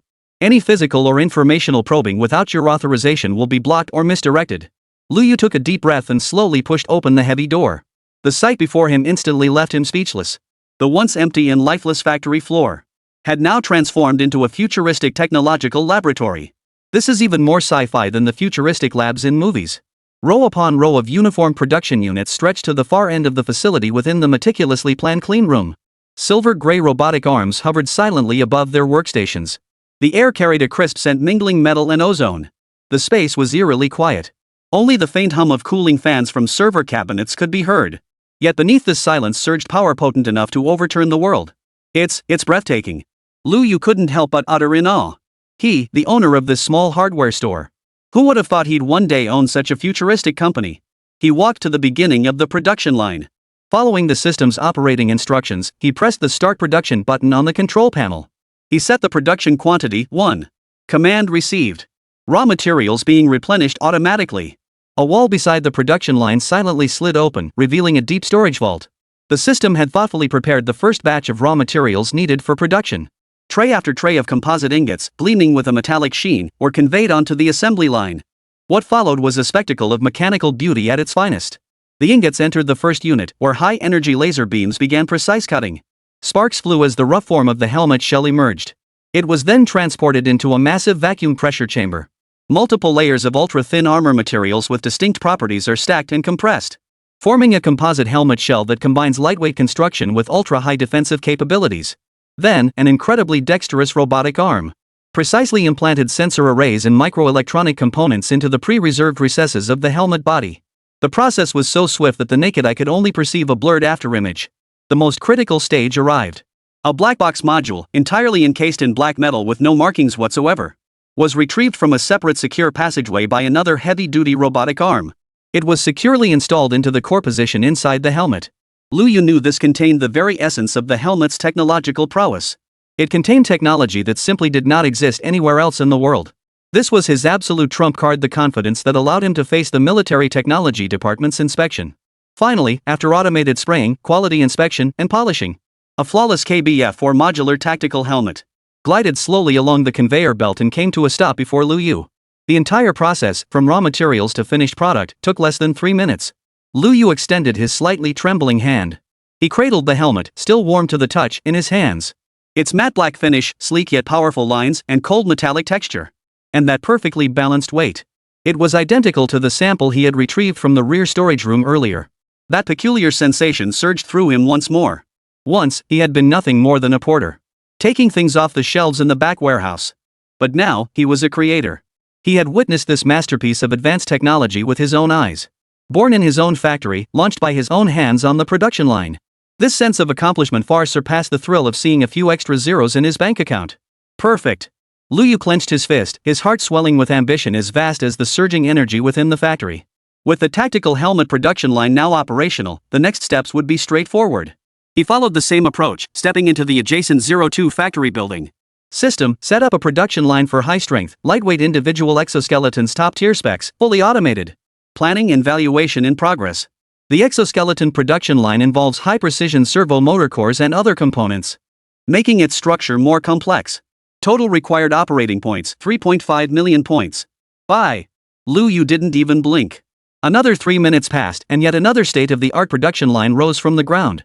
The exoskeleton production line was more massive and intricate than the helmet line. Precision robotic arms and testing platforms stood in rows, radiating an industrial aesthetic. Next was Factory Building 03. Drone Swarm System Production Line, 1 unit. Copy that. Swarm drones involve complex coordinated combat cores and spatial positioning engines. Total operational points required, 2.8 million. Build. Overnight, Liu Yu spent less than 10 million operational points. Acquired 3 production lines representing the planet's most advanced, even surpassing this era's capabilities in individual soldier equipment manufacturing. He surveyed his empire of factories, illuminated by countless lights. Gazing at the steel behemoths standing silently, awaiting his commands, he felt an overwhelming sense of security. Now, when the Ministry of Defense inspection team arrives in 5 days, let them witness something truly remarkable, Liu Yu murmured, a confident smile curling his lips. I'll make their jaws drop so hard they won't be able to pick them up. What is the true strength of Old Liu's hardware store? This is the real power of Old Liu. Every product delivered to the military equipment department now had a tangible, visible production line. He was no longer a small-time boss conjuring things out of thin air. He was now a true tech giant with a solid industrial foundation. By the time he finished all this, it was barely past 10 o'clock. Liu Yu stretched lazily, though he'd been busy all day. He felt unusually energized. He brushed the dust off his hands. He turned and walked toward the vehicle parked nearby. The Phantom GT 2035, shimmering with a dreamlike glow in the moonlight. He started the engine. The silky smooth electric motor propelled the futuristic vehicle silently as it merged into the city traffic. He headed toward the small hardware store. Inside the car, Liu Yu listened to soothing music while mentally mapping out his next steps. We've got the factory, the production line, and the core technology system covered. What's left is operations. He stroked his chin, beginning to strategize. First, we need to hire staff. A secretary or assistant to handle daily affairs is essential. Then we need a procurement department. Someone to liaise with upstream suppliers of basic raw materials and get the entire chain up and running. Finance is crucial too. With this much cash flow, we can't do without a professional finance team. Plus legal, HR. The more he thought about it, the more his head began to buzz. Turns out being a hands-off owner isn't so easy after all. This company with 5 billion yuan in registered capital has its framework in place, but we still need to find reliable people to fill the roles. Time to post job listings and recruit the first crew for my tech behemoth about to set sail. Chapter 55, Old Liu's hardware store goes online. Night fell like a vast sheet of black velvet, gently enveloping the entire city of Yangchang. The Phantom finally came to a slow halt before the familiar yet somewhat incongruous entrance of Old Liu's hardware store. The gull-wing doors rose slowly. Liu Yu stepped out of the driver's seat, looking slightly weary. Today had been a day packed with physical labor. Huff. Liu Yu exhaled deeply, feeling utterly drained. From finalizing the plans to witnessing production lines rise one after another within the vast factory halls. The entire process was awe-inspiring, yet it had drained him of energy. This was a world apart from his previous life sitting in the shop, leisurely waiting for customers to walk in and utter the word yes. It was a completely different experience. Exhausting, yet deeply fulfilling. Liu Yu dragged his slightly weak legs across the hardware store's lobby. He headed straight for the back storage room. Beep beep. Sitting in Xiaobai's seat, he looked up at the shelves towering like skyscrapers. Liu Yu's thoughts drifted far away. He found another moment to scroll through his phone. He discovered that the private messages and comments sections of his short video account had completely collapsed. Beyond the commercial collaboration offers, most were from ordinary netizens across the country. Hey boss. I'm a college student. My RC model competition needs a specific brushless motor, but it's sold out everywhere online. Please see if you have any. Boss Liu, are you still open? I want to buy my grandpa one of those old-school semiconductor radio knobs like the ones from back in the day. His broke, and he's been talking about it for years. Reading these messages filled with hope and urgency, Lu Yu felt a pang of unease. His hardware store, thanks to the challenge's viral popularity, had become a phenomenon. Countless people believed this place was a real-life magic bag, where they could find everything they needed. But there was only one Lu Yu, and a day only had 24 hours. During the day, he handles major clients with orders worth hundreds of millions, and at night, he needs to rest. He simply doesn't have the energy left to attend to these small retail customers. This can't go on. Lu Yu lay on the sofa. He let Xiao Bai's built-in massage module knead his legs. I can't be in two places at once. My shop is only so big it can't accommodate the enthusiasm of the entire nation. I can't expect everyone to travel all the way to Yangqing just for a small part. The time and transportation costs are too high. Suddenly, a bold and clear idea struck him like lightning in the night. It instantly illuminated his entire mind. Right. How could I have forgotten that? Lu Yu slapped his thigh and shot up from the sofa, startling Xiao Bai, who was concentrating on his massage, into stumbling. Xiao Bai? Lu Yu pursed his lips, ignoring the cat. He recalled the delivery service he'd temporarily shelved due to lack of energy. At first, he'd only intended to serve customers who couldn't come in person. Then he thought of his very first customer after activating his system. That auntie searching for screws and parts for an old sewing machine discontinued years ago. He still remembered the moment he pulled that tiny screw from the back warehouse shelf. The light that instantly flashed in her eyes. It was more than just the joy of finding a part. It was a recollection of the past. A way to mend and carry on the deep emotions tied to her mother's dowry. That sewing machine was a cherished memento passed down from her mother. Fixing it meant fulfilling a heartfelt wish. A wave of warmth suddenly surged through Lu Yu's heart. The reason the system is called everything, its significance might extend beyond merely fulfilling commercial demands. He murmured softly, his eyes growing brighter. It should be a platform that helps countless people mend regrets and reclaim memories. Yes, a platform.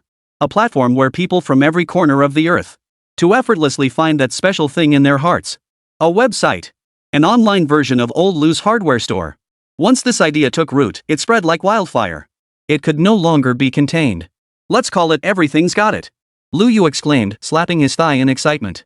This way, it wouldn't just greatly benefit users nationwide, but also revitalize Yangqing's express delivery industry. Lu Yu wasn't short on cash now. Whether the website turned a profit in its early stages. Of course, with the system in place, no matter how much it costs, he'd still come out ahead. But none of that was his primary concern. What truly matters to him is the fulfillment that comes from helping others achieve their dreams. And teaching and guiding others, resolving their doubts, earning their respect, possessing noble character. Lu Yu pondered one of the requirements for upgrading the system to level 4 high moral standing. If the website he created could genuinely solve problems and mend regrets for thousands of people, would that count as being held in high esteem? Wouldn't that be another form of a noble character? The more he thought about it, the more plausible it seemed. Yes, this was the ultimate solution. This website will no longer be confined to Yangqing alone, but will serve the entire Dragon Nation. In the future, it could even reach the entire world. With the golden reputation of Lao Lu Hardware Store today. With the incredible reputation built through the challenge events. Once this website goes live, it will be an absolute game changer. System. Lu Yu hesitated no longer, issuing a clear command in his mind. The cold electronic voice responded promptly. I want to create an e-commerce website. Lu Yu waved his hand with great enthusiasm, as if commanding an army. A top-tier, flawless shopping site capable of serving users nationwide. He paused briefly before detailing his requirements. His tone perfectly mirrored the most demanding client. First, the website's name, Everything Store. The domain must be simple, memorable, and globally unique. Register everything.cn, everything to prevent knockoffs. Next, the UI design. No flashy, cluttered pop-up ads. It must be supremely clean, aesthetically pleasing, and grand. The style should radiate an anything-goes sense of trustworthiness. In short, the moment users open the site, they should feel like they've entered a vast, all-encompassing treasure trove, not a noisy marketplace. Second, and most crucial, the search function. I want the most powerful search bar in the universe. Users should be able to search not just by product name, but also by any absurd detail imaginable. Like the plastic channel tuning knob with a chipped corner from that 1988 Panda brand black and white TV. Or that green metal frog toy I played with as a kid, the one with the missing key for the wind-up mechanism. I need that key. It should even support image search and fuzzy voice search. The system must use semantic analysis and big data matching to pinpoint exactly what the user wants. Lu Yu grew increasingly excited as he spoke, as if he could already envision the prototype of that magical website. Then, when the item a user searches for is in our back-end inventory, A massive "we've got it" must pop up right in the center of the screen. That's exactly the kind of straightforward surprise and reassurance we want. This available is the very soul of our website. Though you can't hear Lu Yu's voice, you can see it. Whatever you want, it's just one word available.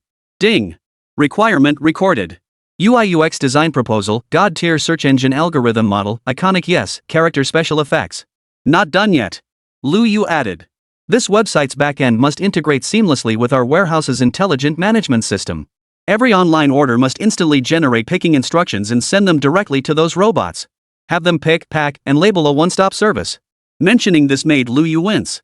When the system recommended upgrading to a full smart warehouse management system, they only emphasized efficiency. He wasn't told that this group of robots receives a monthly paycheck. Upon learning the monthly maintenance fee of 2 million yuan per business location, he nearly collapsed on the spot. Now we have to make them deliver 200% value. Last but most crucial, safety and compliance. Lu Yu's expression turns serious. We must establish a flawless risk verification and filtering system. Every single product listed must be 100% compliant with Longwa's laws and regulations. No prohibited items, hazardous goods, or borderline products allowed under any circumstances. For added caution, the initial price cap for all products on the site will be set at 10,000 Dragon Nation currency. This limit will be adjusted later based on operational performance and relevant policies. I refuse to let this platform, designed to benefit the people, become a tool for others to exploit loopholes. Ding. Risk Control and Compliance Review module activated.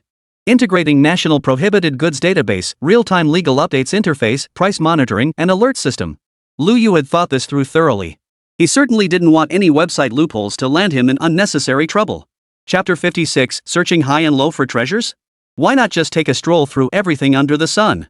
Oh, right, there's also the legal aspect. Help me register an internet technology company as quickly as possible. Name it Everything's Got It Network Technology Company, Limited, with me as the legal representative. Take care of all the paperwork and certifications. This way, finances will be separate, making it easier to assess operations later. Lu Yu laid out his entire vision in one breath. These complex requirements span technology, legal affairs, operations, and design. If entrusted to a conventional team, it would require at least a year or two of coordination and development. Plus several rounds of tens of millions in funding, it would be impossible to achieve. But Lu Yu now faced the omnipotent, everything system. All host requirements recorded. Generating optimal project planning solution based on your requirements. Plan generation in progress. Optimizing plan. Project Everything online store construction plan generated. Includes 1. Leasing and deployment of world-class data center server rooms located in high-tech industrial park building 07. 2. Development and deployment of an AI search engine core. 3. Deep integration with warehouse management system API interfaces. 4. End-to-end bank-grade security protection system. 5. Mobile app development and dual-platform publishing services. Total business points required for project, 4,880,000 points. Host, do you confirm execution? Nearly 5 million transaction points. Seeing that number, Lu Yu didn't even bat an eyelid. A mere 5 million points? No big deal. Lu Yu waved his hand dismissively, radiating the joy of throwing money around. Command confirmed. Project initiated. Full deployment and testing expected to complete within 24 hours. Registration process for Everything Network Technology Company, Limited initiated. Full online approval and electronic license generation expected within 10 minutes. Efficiency. This is the system's efficiency. Lu Yu nodded with satisfaction, having resolved the most critical technical issue. Next came the first and crucial step in operations, promotion. Even the finest wine fears an obscure alley. Although his old Lu hardware store account already had built-in traffic, this launch featured an entirely new product, demanding a major splash. Xiao Bai. Lu Yu called out toward the door. Ding dong. Lu Yu dug out the outfit he wore in his first videos from the wardrobe, a white short-sleeved shirt and a pair of jeans. He looked like the friendly, appliance-fixing guy next door, instantly radiating approachability. After adjusting the lighting and setting up the camera, Lu Yu took a deep breath and pressed record. In the frame, he flashed a gentle, sincere smile. Hello, everyone. I'm Lu Yu, owner of Old Lu Hardware Store. His voice was steady and magnetic, instantly drawing viewers into the atmosphere he created. Long time no see. I know many friends have been concerned about me and our hardware store lately. Some say I've let fame go to my head and stopped caring about people, while others claim I've made a fortune and forgotten my original aspirations. Here, I want to apologize to everyone. I've been incredibly busy lately and neglected many friends who traveled far to visit. He bowed slightly, his expression sincere. But I haven't forgotten you all, nor have I forgotten my original aspirations. These past few days, I've been pondering one question: how can I better help more people in need? How can we prevent everyone from having to spend enormous amounts of time and effort just to find a small part? So, after careful consideration and intense preparation, I've decided to give Old Lou Hardware Store a complete upgrade. His eyes sparkled with excitement as he addressed the camera, speaking each word deliberately. I'm about to officially launch a brand new shopping website and mobile app. Its name has got it all. As the name suggests, I hope it becomes everyone's universal treasure trove. Whether you need a decades-old screw or the latest model chip. Whether you're searching for a childhood snack from your memories or a long out-of-print professional book. As long as it's legal and reasonable, you can try finding it on Everything Store. Once the mall officially launches, you won't have to travel all the way to Yangcheng anymore. Simply search and place your order with a few taps on our website, or app will handle the rest. We'll deliver what you need to your doorstep as quickly as possible. Lu Yu paused here. A signature smile spread across his face, one tinged with a hint of mystery and confidence. Finally, I'd like to share our "We Have Everything" mall slogan with you all. It's also my promise to everyone. He cleared his throat and delivered it with rhythmic emphasis and powerful resonance. Search high and low for treasures? Why bother? Just step into "We've Got It All." Yes. Just one word, and I'll only say it once. With that, he gave the camera a thumbs up. A confident, beaming smile spread across his face. Lu Yu skimmed through the finished footage. The effect was even better than he'd imagined. Genuine attitude, explosive news. Plus that final tagline, classic yet catchy. It was absolutely perfect. Alright, this is the one. Post it right away. He skillfully uploaded the video to his short video account named Old Lou's Hardware Store. Since the challenge ended, the account's follower count had skyrocketed like a rocket. It had now firmly surpassed the 5 million mark. The video had barely hit the platform. He hadn't even had time to refresh the page. Buzz, buzz, buzz. His phone began shaking violently, as if seized by a seizure. Likes, comments, and shares flooded the backend. Instantly transformed into a blinding 99+. The comments section was visibly overrun by fiery enthusiasm from netizens. Front row. First comment. Did I see that right? Missing person Boss Lou is finally back. He's alive. It's the real Boss Lou. I almost thought aliens abducted you for experiments. Aha. Finally hearing that familiar "got it" again. Even though it's just an ad tagline this time, my DNA still got hit hard. Holy crap. Boss Lou is going big. An online mall? Is he planning to punch Taba in the face and kick JD in the ass? Dog head emoji for safety. The guy above is thinking too small. Didn't you hear Boss Lou? He's selling memories and regrets. This positioning is a direct dimensional strike. Okay. I'd call it a breath of fresh air in the internet world. Scouring high and low for treasures? Skip it, just step into everything under the sun. Holy crap, this ad copy is so cheesy yet cool, and totally addictive. You're the man, Boss Lou. Already can't wait. I'm literally bawling my eyes out. My dad's 30-year-old Seagull camera lens cap went missing, and he's been complaining about it for years. It was the first big purchase he and my mom made when they were young. I've scoured every secondhand market and can't find it anywhere. Boss Lou, when your site launches, I'm the first one searching for this. Please. You have to have it. Same here. I want that 4-wheel drive car motor from my elementary school days called the Golden Super King. I saved up half a month's breakfast money to buy one, only for my mom to toss it in the trash. I've held a grudge ever since. Mr. Lou, please make my childhood dream come true. What kind of god-tier move is this, Boss Lou? Everyone else does e-commerce to make money, but he does it for charity? That's vision. Pure vision. I hereby declare, from today onward, Boss Lou is my one and only internet idol. Everything Store? Such an unassuming name, yet it radiates undeniable dominance. I'll bet 50 cents this site will absolutely shake up the entire e-commerce world when it launches. All rise. Salute to our dream fulfiller, regret redeemer, and memory curator, Mr. Lu Yu. The comments section buzzed with memes, heartfelt reactions, anticipation, and playful banter. This video was like a depth charge. In the late-night internet, it unleashed a tidal wave. Lu Yu watched the comments, a smile creeping onto his lips. Countless netizens, self-media accounts, and marketing channels rushed to draft articles overnight. Shocking. Mysterious hardware store owner announces e-commerce push aims to create real-life magic bag. From viral sensation to industry giant? The ambitious business empire of Old Lou Hardware Store. The Everything Store, a new era business myth or just another capital bubble? Meanwhile, at the very heart of this whirlwind, Lu Yu had already yawned contentedly, shutting out all the subsequent commotion. He lay drowsy on his plush bed. Tomorrow would be a brand new day. Chapter 57, Big Store Bullying Customers? You bet. The next morning, the sunlight still streamed punctually through the estate bedroom's enormous floor-to-ceiling windows. It gently caressed Lu Yu's face. Though it was merely sunlight simulated by the system, it felt no different from the real thing. At 6:30 sharp, he opened his eyes, his gaze clear. After washing up, he changed into comfortable casual attire. Luyu leisurely savored a nutritionally balanced breakfast: oat milk, 2 hard-boiled eggs, and several slices of whole grain bread. This simple meal stood in stark contrast to his current net worth. Yet he savored every bite. With billions in cash flow at his fingertips, all the gold and silver in the world won't matter if you don't have the life to enjoy it. Staying up late gaming was youthful recklessness. Now, pulling all-nighters for work? That's a one-way ticket to the ICU. Ding! Xiao Bai's familiar appearance signaled his arrival. Got it. Luyu set down his milk cup.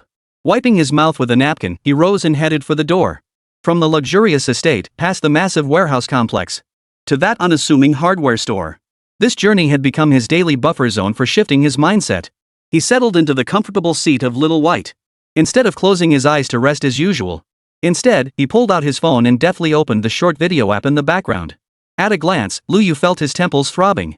The red notification 99 plus barely scratched the surface. His private messages and comments section had completely collapsed. A shopping site that has everything? Is this real? Don't lie to me, host, I'm not well read. Mr. Lu, when's the site launching? Dude, you're blowing this way too out of proportion. Everything? Do you have live Gantaji? If so, I'll be the first to order, ship it straight to Japan. Dude, think bigger. I want a Chinese person to give to my American friend. I swear, this is totally photoshopped.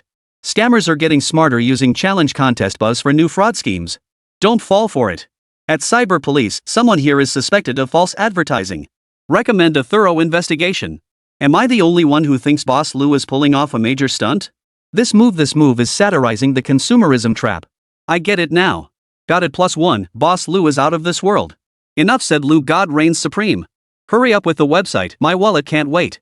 Whatever you've got, I'm grabbing a childhood blind box first, let's see what you'll send. Comments and private messages flooded in like a tidal wave. Skepticism, memes, insults. The complexities of human nature played out vividly on the tiny screens. Luyu watched these comments, his lips twitching involuntarily. Especially those asking for katana and motherland. You guys really have some nerve. Forget it, I'm done thinking about this. It's exhausting. He sighed helplessly. He pushed the chaotic chatter to the back of his mind. The clear remain clear, the murky stay murky. Time will prove everything. His everything website will make all the doubters eat their words. Exiting the short video app, Xiaobai came to a smooth stop in front of the back warehouse door. Luyu took a deep breath and pushed open the door. The moment his gaze fell upon that familiar glass door, his entire demeanor underwent a dramatic transformation. The lazy, helpless air of a boy next door vanished completely, replaced by steadiness and confidence. There was even a hint of pressure in the air. He was no longer Luyu, the graduate struggling to make ends meet. He was now the owner of core technology, with orders measured in hundreds of millions. The sole decision-maker at Old Lu hardware store, Mr. Lu. As his gaze swept across the lobby and took in the scene at the hardware store entrance, a spectacle rivaling a train station during the spring festival travel rush. Even he now evolved into Boss Lu. He nearly lost his composure, his resolve shattered in an instant. Holy crap, how are there even more people than before? The square in front of the hardware store was a sea of heads, a dense, dark mass of people. What was even more absurd than the days before was that the crowd had spontaneously unfurled several banners. Though their messages varied wildly, their core sentiment was remarkably unified. A warm welcome to Boss Lu for his guidance. Master Core Technologies, Luyu brings glory to the nation. Give me a chance, and I'll deliver a Miracle XX Precision Instruments Company, Limited. Luyu's eye twitched violently. Good heavens, this spectacle! Anyone unaware might think a top-tier celebrity had made a surprise appearance. He even spotted a few elderly folks carrying vegetable baskets who were so startled by the spectacle they took a detour. Luyu inwardly railed against the spectacle. But the moment he thought of the business opportunities and mountains of cash these unsuspecting customers represented, he forced his grin, which had nearly stretched to his molars, back into place. No, he had to maintain his aloof persona. He approached the hardware store with a blank expression. Mr. Lu is here. Quick, get the paperwork ready. Don't crowd. Let Mr. Lu open the door first. Luyu walked through the lobby with a stony expression, heading toward the shop entrance. He opened the glass door. Clatter. The familiar scene played out once more, even more chaotic than before. A group of executives in sharp suits, men who called the shots in their respective companies. It's just like those grandpas and grandmas scrambling for discounted eggs at the supermarket. One after another, they're charging in recklessly. Mr. Lu. I'm from Flying Speed Group. We urgently need a batch of high-precision gyroscopes. Mr. Lu. We're from Deep Sea Heavy Industries. Mr. Lu. Don't listen to them. Look at us first. We're in new energy. Give us a chance to learn about your room temperature superconducting material. The hardware store's lobby instantly filled to capacity, the clamor threatening to lift the roof. Business cards, proposals, and even a box of cash were shoved into Lu Yu's arms. Faced with this near-chaotic scene, Lu Yu remained remarkably composed. He stood behind the counter, letting the crowd surge around him, saying nothing. The intense business negotiations of recent days had forged him into a true veteran of the business world. He knew that whoever spoke first at this moment would lose the upper hand. Sure enough, the commotion lasted about 2 minutes. People realized Lu Yu remained completely unmoved, and the voices gradually died down. All eyes converged on him, awaiting his response. Only then did Lu Yu slowly lift his eyelids, sweeping his gaze across the entire room. He said nothing, merely extending his right hand with index and middle fingers held together. He tapped the counter lightly 3 times. Knock, knock, knock. The crisp sound echoed distinctly in the now quiet hall. Everyone, he finally spoke, his voice quiet yet penetrating. I understand everyone is anxious, and I empathize with your feelings. However, my time is limited, and we must maintain order. He paused, his gaze sharpening. Those who received numbered tickets earlier, please wait in the lounge. First-time attendees, please line up in the order your intent forms were submitted. My assistant, oh, I don't have an assistant yet. So, everyone, please be mindful of the order. His words were simple and direct, yet carried an authority that brooked no argument. The company representatives clutching numbered tickets immediately flashed superior smiles. Straightening their collars, they strolled toward the lounge Lu Yu had hastily converted. Meanwhile, the newcomers exchanged bewildered glances. They began whispering among themselves, confirming the times they had submitted their letters of intent. A long line had spontaneously formed at the entrance. This was the order born of power.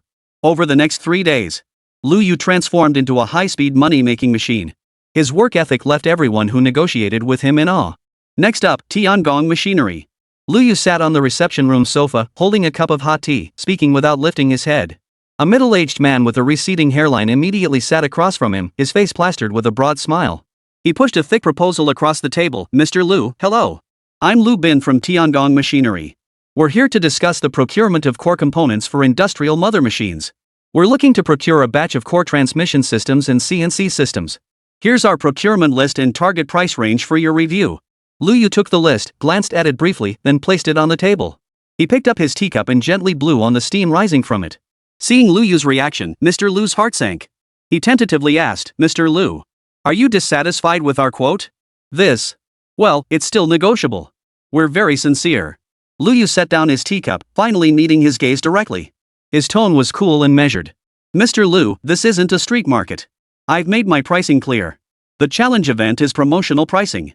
For bulk purchases, I have my own pricing standards. Mr. Lu nearly choked on his own spit. Then what is your price? Mr. Lu wiped the sweat from his forehead. Lu Yu quoted a figure. Mr. Lu's face instantly turned from red to white, then from white to a liver-like shade of gray. His mouth opened and closed, but no words came out for a long while.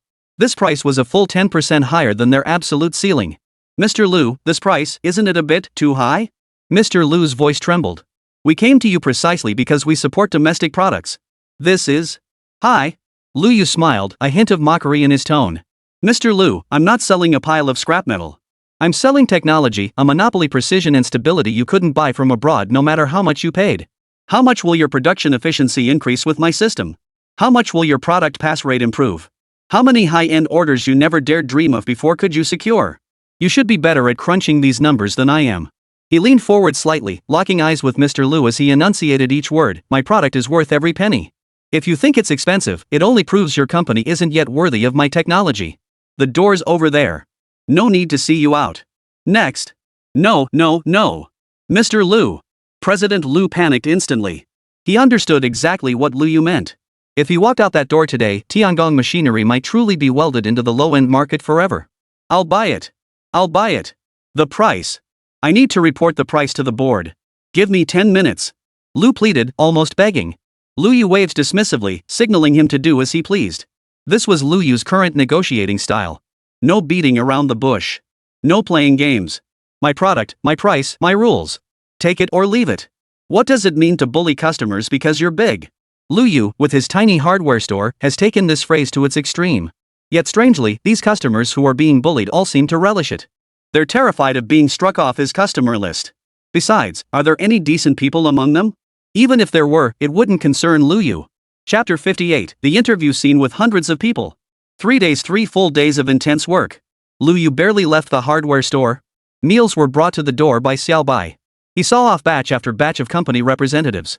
He signed one procurement contract after another.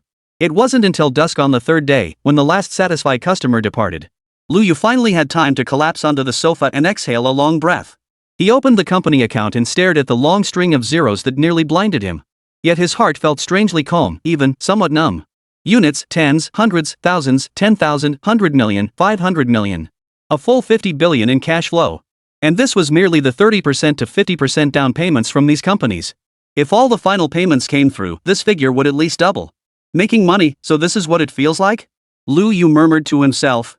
Before, he thought earning 8,000 a month was the pinnacle of life. Later, he thought having 10 million would let him retire in comfort. But now, with 50 billion yuan sitting in his account, the smile on his face was even fainter than when he used to doze off while minding the hardware store. When money reaches a certain point, it truly becomes nothing more than a number. A number that could fulfill any material desire he had. Yet it couldn't bring him an equal measure of happiness. He felt like a hardcore gamer addicted to a game. Day and night, he farmed coins, watching the numbers in his inventory skyrocket. Yet when he finally had enough gold to buy every piece of gear, a sudden emptiness washed over him. How much money is enough? He massaged his throbbing temples and closed the banking app. After 3 days of non-stop work that felt like hell, he had finally cleared out most of the companies queuing outside the hardware store. At last, he had a little free time. Lu Yu stepped out of the hardware store, stood at the entrance, and looked up at the sky tinged gold by the setting sun. He stretched deeply, his bones cracking with a crisp crackle. Phew! I'm alive. Now before him lay 2 urgent and crucial matters loomed ahead. The first was the inspection team from the Ministry of Defense scheduled to tour his production line the day after tomorrow. Lin Feng had specifically called him the night before last.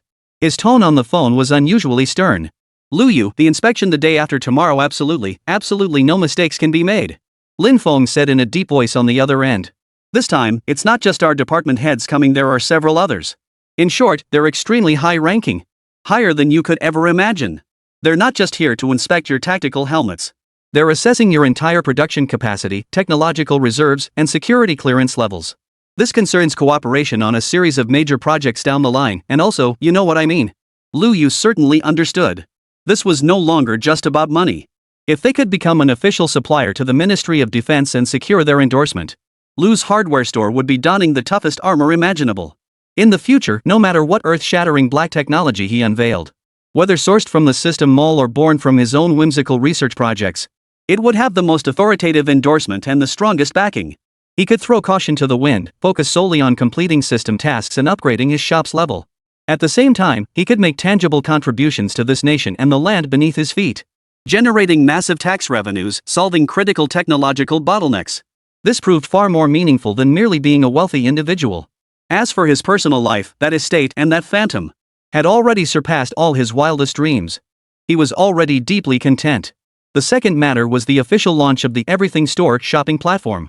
Judging by the reactions on the short video platform's backend, this site would absolutely explode with traffic across the entire internet once it went live. Fans who believed in him would rush in immediately, becoming the first wave of users. Meanwhile, those who doubted and mocked him, driven by curiosity, will likely click in with a "let's see what you can pull off" attitude. Lu Yu is 100% confident. Once they dare to place their first order, they would undoubtedly become loyal supporters of the website. That's the source of his confidence. It stems from the system's truly all-inclusive product database. This time, he wouldn't resort to absurdly low prices to attract traffic like he did during the challenge. Every item will be priced by the system through a complex algorithm that considers rarity, production era, technological sophistication, historical value, and more, to determine the fairest possible price. No deception, no pressure, buy if you like. He wasn't selling value for money or service. He sells one thing: availability. If you can think of it, I can get it for you. This one-of-a-kind business model is his deepest moat. Once the first customers experience the joy of having their wishes granted, they'll spread like wildfire, raving about it to friends and family. Then, the Anything You Want website will spread like wildfire. It will swiftly carve out a niche in the Dragon Nation market. It might even revolutionize the entire e-commerce industry. At this thought, Lu Yu's weary mood was rejuvenated once more. You have to take things one bite at a time, one step at a time, he encouraged himself. Just focus on getting the task at hand done first. The immediate task at hand was recruiting staff. If I keep doing this alone, I'll work myself to death. This thought had been swirling in his mind for 3 days straight. Whether it was front desk reception, order tracking, or financial coordination, even managing the industrial park required professionals. He simply couldn't be in two places at once. Fortunately, during a break in the chaos a few days ago, he had already posted job listings on major recruitment websites. The openings are limited, primarily targeting several key positions at the industrial park. For instance, positions like purchasing director and finance director. Tomorrow was the scheduled day for group interviews. Finally, it's my turn to interview others. A faint smile touched Lu Yu's lips. Just a few months ago, he was a recent graduate, overwhelmed by the job hunt.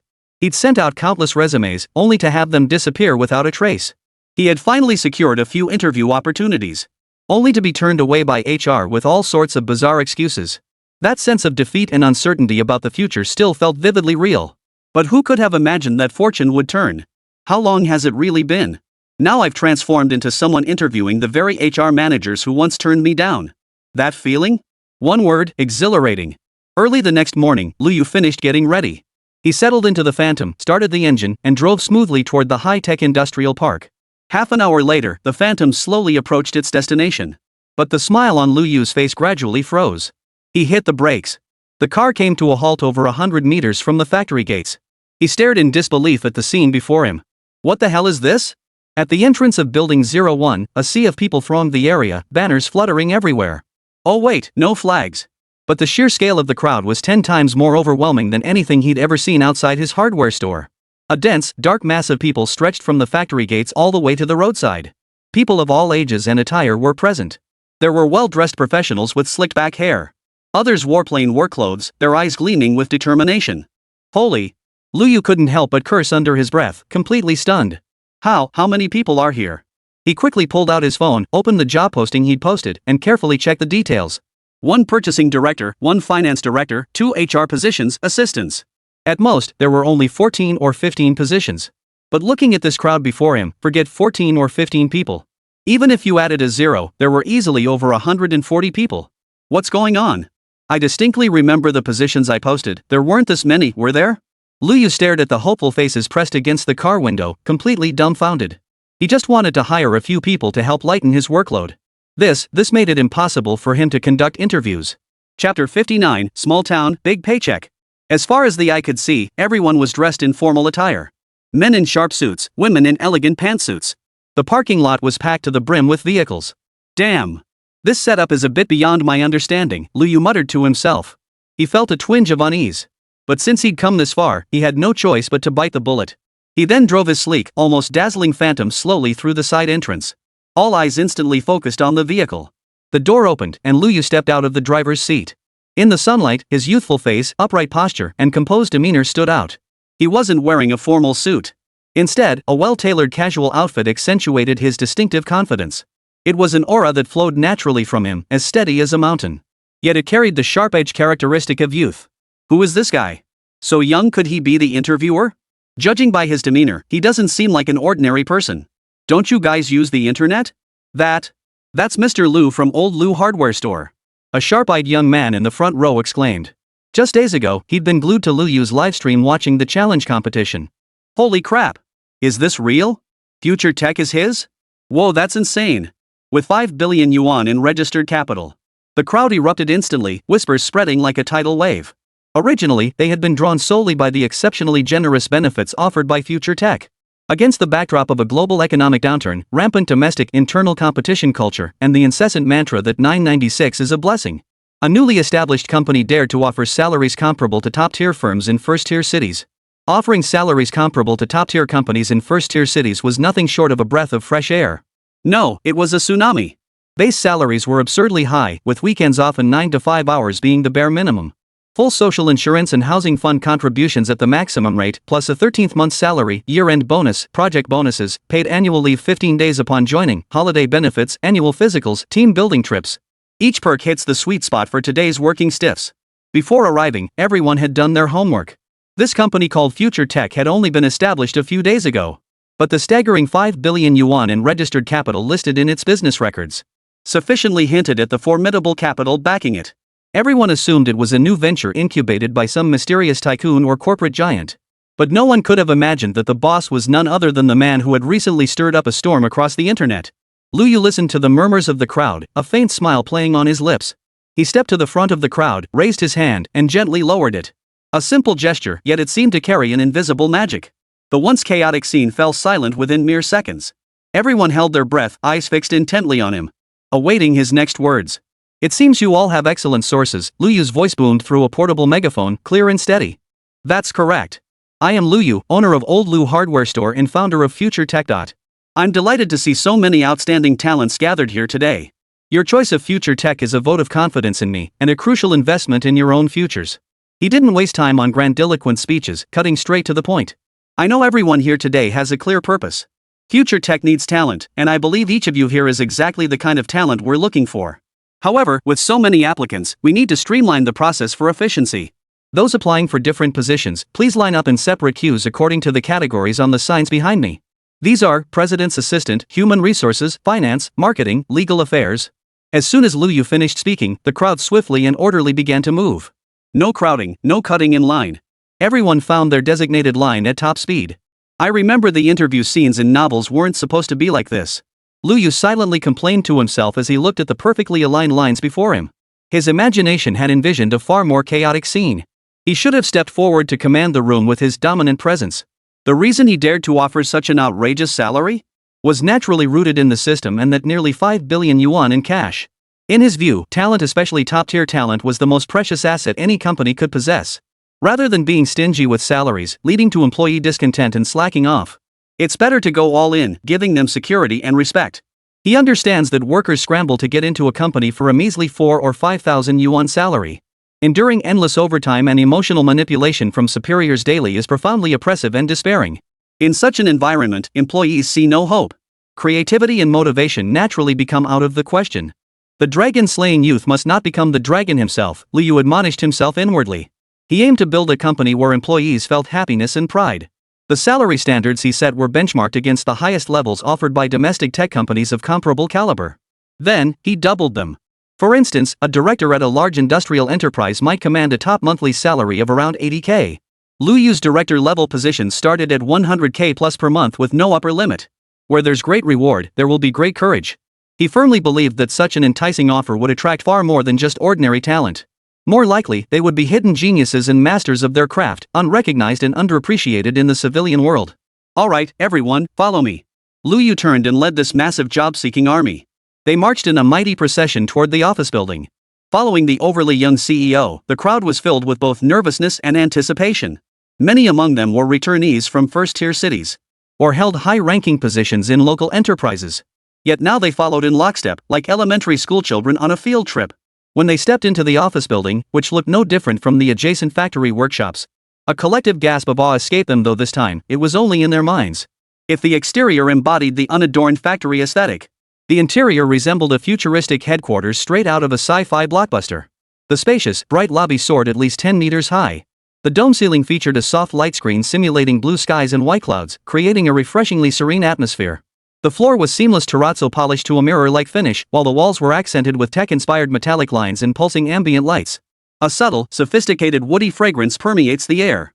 Central air conditioning maintained constant temperature and humidity, ensuring optimal comfort. Row upon row of open workstations are equipped with the latest ergonomic chairs and height-adjustable desks. Each workstation features an oversized curved display monitor. The break room is fully stocked with a fully automatic coffee machine, snack shelves, and a beverage refrigerator. It rivals a small boutique supermarket. Holy cow, this decor is even more luxurious than my top-tier office in Shanghai CBD. No wonder they offer such generous benefits. The boss looks like he's rolling in cash. It's practically written on his forehead, money is no object. The shock and envy of the crowd were all taken in by Lu Yu, who felt a quiet sense of satisfaction. This, of course, was yet another masterpiece of the system.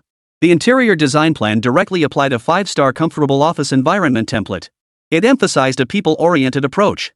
It allowed employees to unleash their full potential in the most comfortable setting. Chapter 60, 5-Star Talent? Everyone, next up is today's interview session. Lu Yu guided the group into an enormous tiered auditorium spacious enough to accommodate all attendees. Interviews will be conducted in batches and by position. For efficiency, we will provide results on the spot. Those who pass the interview can complete onboarding procedures today and start work tomorrow. I will personally oversee recruitment for mid to senior level positions, including department directors, supervisors, and my assistant. The remaining entry-level positions will be handled by the HR manager, who will join us shortly. His approach was clear: first establish the company's core management framework, then have these leaders recruit their own teams to fill the ranks. He had neither the energy nor the time to interview every single cog in the machine. First, we'll conduct interviews for the president's assistant position. Candidates for this role, please gather outside conference room 301 on the third floor. As soon as he finished speaking, over a dozen people rose from the crowd and headed toward the exit of the auditorium. Liu Yu followed suit, leaving the auditorium and heading to conference room 301 on the third floor. He sat down in the spacious, comfortable chair at the head of the room, looking at the empty desks and chairs before him. For the first time, he felt a tangible sense of being a boss. Though he'd never been an interviewer before. But even if you haven't eaten pork, you've seen pigs run, right? Besides, he had a cheat code. System, I've got work. Liu Yu called out in his mind. Any high-efficiency recruitment methods? Preferably something that lets me see right through applicants at a glance. Ding. Host request detected. Activating 5-star talent recruitment function. Function description. This feature generates an information panel for targets within the host's field of vision, displaying key details including overall competency star rating, core skills, potential assessment, and loyalty. It assists the host in swiftly and accurately identifying the most suitable talent. Star rating criteria: 1 star barely passable, 2 stars competent employee, 3 stars key contributor, 4 stars industry elite, 5 stars top talent. Kindly note, this feature is a premium custom service, consuming 8,000 business points per hour. 8,000 points, no big deal. Liu Yu had grown somewhat numb to the consumption of business points. As long as it solved the problem, spending points was worth it. Instantly, an interface visible only to him appeared in his field of vision. With preparations complete, Liu Yu cleared his throat and called out to the door in a firm voice. First one, come in. The conference room door opened gently. A young woman dressed impeccably and with meticulous makeup entered.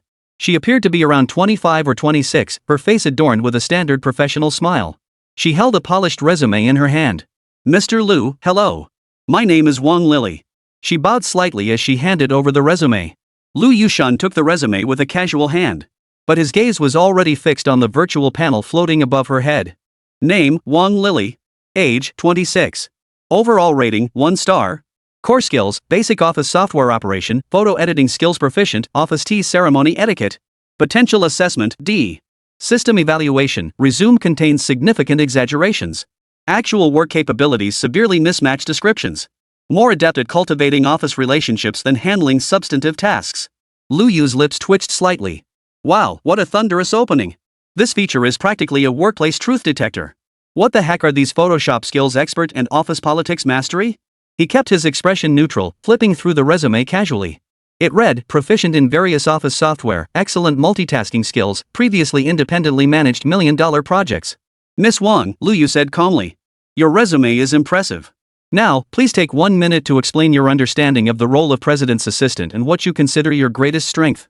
Wang Lily was clearly prepared. She immediately launched into a prepared recitation of her answers. Yet to Liu Yu, it all seemed hollow and insubstantial. After a minute, Liu Yu raised his hand to interrupt her. All right, I understand. Thank you for coming to the interview. Please wait for our notification. Ha? That's it? Wang Lily looked utterly bewildered. Yes, it's over. Liu Yu offered a gentle yet distant smile. Wang Lily reluctantly left the conference room, her heart filled with resentment. Next. Liu Yu felt like he was browsing a job fair. There were the 2-star candidates, competent but unremarkable, lacking any standout qualities. They'd be competent cogs in any company. But they weren't worth the high salary Liu Yu was offering. A handful of 3-star candidates were genuine business pillars. They possessed clear logic, exceptional communication skills, and experience at major tech firms. Liu Yu set their resumes aside as backups. These individuals would be perfectly qualified to serve as managers in other departments. But as his assistant, the core nerve center of future tech, 3 stars simply weren't enough. He needed someone capable of taking charge independently, someone who could keep the company running smoothly even in his absence. As time ticked by, Liu Yu had already interviewed 7 or 8 candidates. His brow gradually furrowed. Was he setting the bar too high? Could this small town of Yancheng truly lack any talent that could catch his eye? Just as his patience was nearly exhausted, a knock sounded at the door. Come in. The door opened and a woman stepped inside. She appeared to be in her late 20s. She wore a well-tailored beige suit skirt, her long hair meticulously pinned back. Her forehead was smooth and exposed, and her neck was as graceful as a swan's. She wore only light makeup, no heavy cosmetics. She walked with steady steps, her high heels tapping out a crisp, rhythmic cadence on the floor. Her face bore no forced flattery nor excessive tension, only a calm and confident composure. The moment Liu Yu laid eyes on her, his eyes lit up. For above her head, a dazzling golden light was now shining. Name, Su Muqing. Age, 27. Overall rating, 5 stars. Core skills, multitasking master level, crisis PR expert level, cross-departmental coordination, advanced data analysis, emotional support max. Potential assessment, S+. Loyalty initial, 65. System evaluation, an exemplary administrative and operational assistant. Possesses exceptional logical reasoning and empathy, capable of organizing complex and chaotic affairs with precision. Provides high-quality emotional support and decision-making advice. A rare, top-tier chief of staff, a true gem. Lu Yu's heart skipped a beat. 5 stars. There really is a 5-star talent. And this skill list? It was absolutely mind-blowing. Multi-threaded task processing masterclass? Emotional support max? Isn't this the legendary top-tier partner who handles everything the moment you ask? Chapter 61, The Most Divine Company in History. Mr. Lu, hello. My name is Su Muqing. Her voice, like her demeanor, was cool yet melodious. Lu Yu took a deep breath, suppressing his excitement. He offered the most sincere smile he'd shown throughout the interview. Miss Su, please take a seat. Your resume has piqued my interest, but I'm more curious, why did you leave a high-paying position in a first-tier city to return to Yangcheng? Su Muqing's resume revealed she had been a core member of the founder's office at a major domestic internet giant, earning nearly $1 million annually. Such credentials appearing at a Yangcheng job fair was nothing short of astonishing. Su Muqing met Lu Yu's gaze calmly and spoke slowly. There are 3 reasons. First, family matters. My parents are getting older, and I want to spend more time with them. Second, I've grown weary of the relentless competition and restlessness in big cities. I seek a career where I can realize my true value, not be consumed by corporate ambitions. Third, and most importantly, I watched your challenge competition livestream and researched future tech. I believe you and your company possess the potential to change the world, and I want to be part of this great endeavor. Her response was neither humble nor arrogant, clearly structured. She articulated objective reasons while expressing her personal aspirations. She even paid a subtle compliment to Lu Yu, yet it felt utterly sincere. Masterful. Absolutely masterful. Lu Yu admired her silently before continuing. Future tech is a startup. Everything is in its infancy, filled with uncertainty. What you'll likely face isn't clear-cut directives, but chaotic situations and tedious details. Are you confident you can handle it? Su Muqing smiled faintly. Mr. Lu, for me, challenge is synonymous with opportunity. Excellent. Absolutely excellent. Lu Yu felt like Columbus discovering a new continent, itching to seal the deal on the spot. But he held back. He wanted to see if today might bring double the surprises. Miss Su, I'm very satisfied with your response. Please wait a moment. I have another interview. We'll discuss further after it concludes. Certainly, Mr. Lu. Su Muqing nodded gracefully and took a seat in the waiting area beside the conference room. Quietly, she pulled out a book and began reading. Lu Yu's mood soared. He called out toward the door, last one. The door swung open, revealing a man whose demeanor stood in stark contrast to Su Muqing's. He was also in his late 20s. Tall and well-built, he wore a dark blue tailored suit. Gold-rimmed glasses sat upon his nose, the eyes behind them sharp as an eagle's. His entire aura radiated like a drawn sword, emanating an overwhelming sense of pressure. Lu Yu's gaze was once again drawn to the golden glow above the man's head. Name, Qin Feng. Age, 27. Overall rating, 5 stars. Core skills, project process management master level, advanced supply chain analysis, complex data modeling, technical documentation writing expert level, absolute execution max. Potential assessment, S+. Loyalty initial, 65. System evaluation, a flawless executor and project-oriented assistant. Possesses exceptional logical reasoning and execution capabilities. Capable of transforming any of your most imaginative ideas into actionable, implementable solutions and driving their efficient completion. Your sharpest spear in hand. Another 5-star rating. One handles internal affairs, the other external. One is the shield, the other the spear. One keeps your rear guard running smoothly. One can tear the enemy lines to shreds. This is practically tailor-made for him, the perfect right-hand man. Mr. Lu, my name is Qin Feng. His voice was deep and resonant. His resume was a single-page long. Beyond basic details, it listed a long string of projects he'd led or participated in. Each one boasted impressive achievements. Mr. Qin, I like your directness. Lu Yu cut straight to the point. What do you want? Qin Feng pushed his glasses up. I want a platform, one where I can put theory into practice without being held back by bureaucratic red tape. I've reviewed all your materials. The technology you possess is ahead of its time. I refuse to waste my life on mediocre projects anymore. What I want to do is change the industry landscape, even change the world. And you can give me that opportunity. His words brimmed with ambition and confidence. Lu Yu smiled. He rose to his feet, walked over to Su Muqing and Qin Feng, and extended his hand. Miss Su Muqing, Mr. Qin Feng, welcome to Future Tech. He looked at the true hidden talents before him. From this moment on, you will be my right-hand man. Sumuching, you will serve as my chief administrative assistant, overseeing internal operations, personnel coordination, and all administrative affairs. Your monthly salary is 120,000 yuan, plus project bonuses and year-end bonuses. Qin Feng, you will serve as my chief technical assistant, overseeing all technical projects, supply chain coordination, and project workflow management. Your compensation package will be identical to hers. I have only one requirement. Lu Yu's gaze grew intensely serious. I'll handle the wild ideas you make them take root. Sumuching and Qin Feng exchanged a glance. In each other's eyes, they saw the admiration of meeting a worthy opponent and the excitement of about to fight side by side. They extended their hands and clasped Lu Yu's in turn. Yes, Mr. Lu. The interview concluded, and Lu Yu immediately announced the final results for the assistant positions on the spot. For the dozen or so candidates who hadn't passed the interview, Lu Yu didn't send them away empty-handed. Thank you all very much for coming today. Although we won't be working together this time, future tech stores will always be open to outstanding talent. Lu Yu presented each person with an elegant gift bag. This is a small token of our appreciation.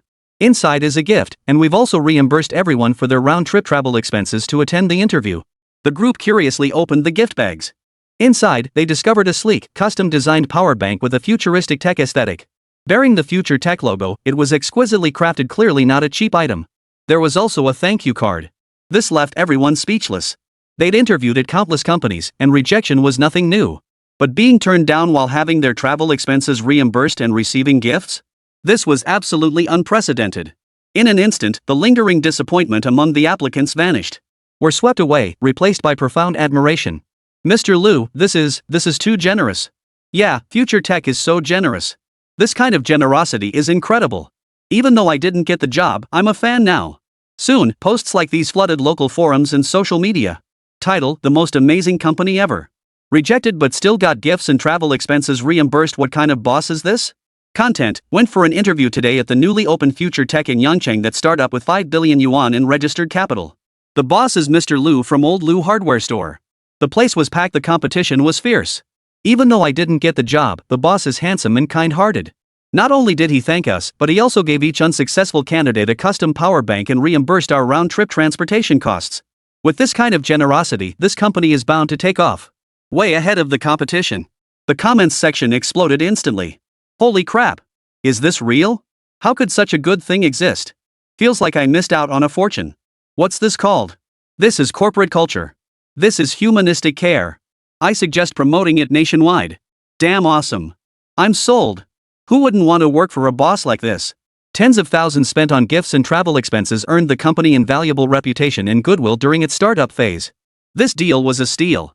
Chapter 62, Interviews with Core Department Leaders. Now, the vast conference room held only him. Along with his two newly appointed assistants Qin Feng and Su Muching, whose seats hadn't even warmed up yet. But this was merely the beginning. Alright, warm-up complete. Lu Yu stretched lazily. He glanced at Qin Feng and Su Muching standing stiffly at attention beside him, a relaxed smile spreading across his face. The assistant recruitment is complete, but that was merely the appetizer. What follows is the true test of your abilities and a crucial step in laying the foundation for our company, the interviews for core leadership positions across all departments. At these words, Qin Feng and Su Muching instantly grew focused. Looking at the young, almost too young, Mr. Lu before them. Without hesitation, they responded almost in unison, yes, Mr. Lu. Such a young boss. Suddenly wielding disruptive technology and substantial capital. Was inherently fraught with uncertainty. Assistants of Qin Feng and Su Muching's caliber had seen their share of geniuses. But more often than not, they had met their demise. Many young bosses often have lofty ambitions but lack the skills to match. Their execution is abysmal, and their presence fails to command respect. They easily get sidelined by their seasoned subordinates. Yet the approach of the general manager Lu before them, seemingly easygoing yet utterly unyielding, shows no sign of a man barely in his 20s. Now, the moment of truth had arrived. Qin Feng, Lu Yu's gaze first landed on Qin Feng. You previously worked in strategic consulting, specializing in process optimization and complex data modeling. I need you to reconstruct and optimize the interview processes for all positions scheduled for this afternoon: marketing, legal, human resources, finance, and public relations within half an hour. Forget traditional QA formats. I need an interview model that efficiently screens out genuine warriors. Yes, Mr. Lu. This was precisely his area of expertise. Without hesitation, he pulled his laptop from his briefcase and began tackling the task assigned by Mr. Lu. Su Muching, Lu Yu turned his attention to Su Muching. She had assessed countless individuals and excelled at navigating complex interpersonal dynamics and meticulous attention to detail. Yes, Mr. Lu. Su Muqing gave a slight bow, her voice gentle yet commanding. I need you to handle on-site coordination and support for the interviews. This includes, but is not limited to, conducting final cross-verification of all candidates' background materials and preparing scenario-based stress test questions for different positions. Ensure candidates feel professionally treated without undue stress. Oh, and one more thing, Liu added. Those small gifts from earlier, prepare one for each waiting candidate. Whether they're ultimately hired or not, they're our guests the moment they step through our doors. Understood, Mr. Liu. A hint of approval flashed in Su Muqing's eyes. Details determine success or failure. This young boss not only possesses decisive execution skills, but also rare human warmth. In a business world where competition borders on ruthlessness, such qualities are as rare as hen's teeth. After receiving their orders, the two exchanged no further words. Yet they demonstrated astonishing synergy. Their professional competence was on full display at that moment. Their efficient, professional, and flawless execution earned a silent nod of approval from Liu Yu, who watched nearby. The system didn't pick the wrong people, he silently praised in his mind. These two 5-star talents could flawlessly execute any task given to them. Half an hour later, everything was ready. Qin Feng presented the optimized interview process plan to Liu Yu. Its logical rigor and ingenious design left Liu Yu unable to find a single flaw. Satisfied, Liu Yu closed his tablet, stood up, and adjusted his collar.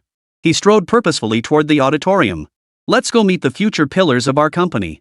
Inside the auditorium, the atmosphere felt tense and subtly charged. Nearly 100 men and women, dressed in sharp suits and exuding distinguished poise, sat upright and attentive. Any one of them could be a renowned industry elite. Some were directors who had been optimized from major corporations. Others were seasoned marketing veterans who had hit a ceiling in traditional industries and were seeking new opportunities. Others were seasoned lawyers who had spent years in law firms, eager to make their mark in corporate legal affairs. Each carried a mix of curiosity, scrutiny, and a hint of pride. After all, they were here to apply for department head positions, not internships.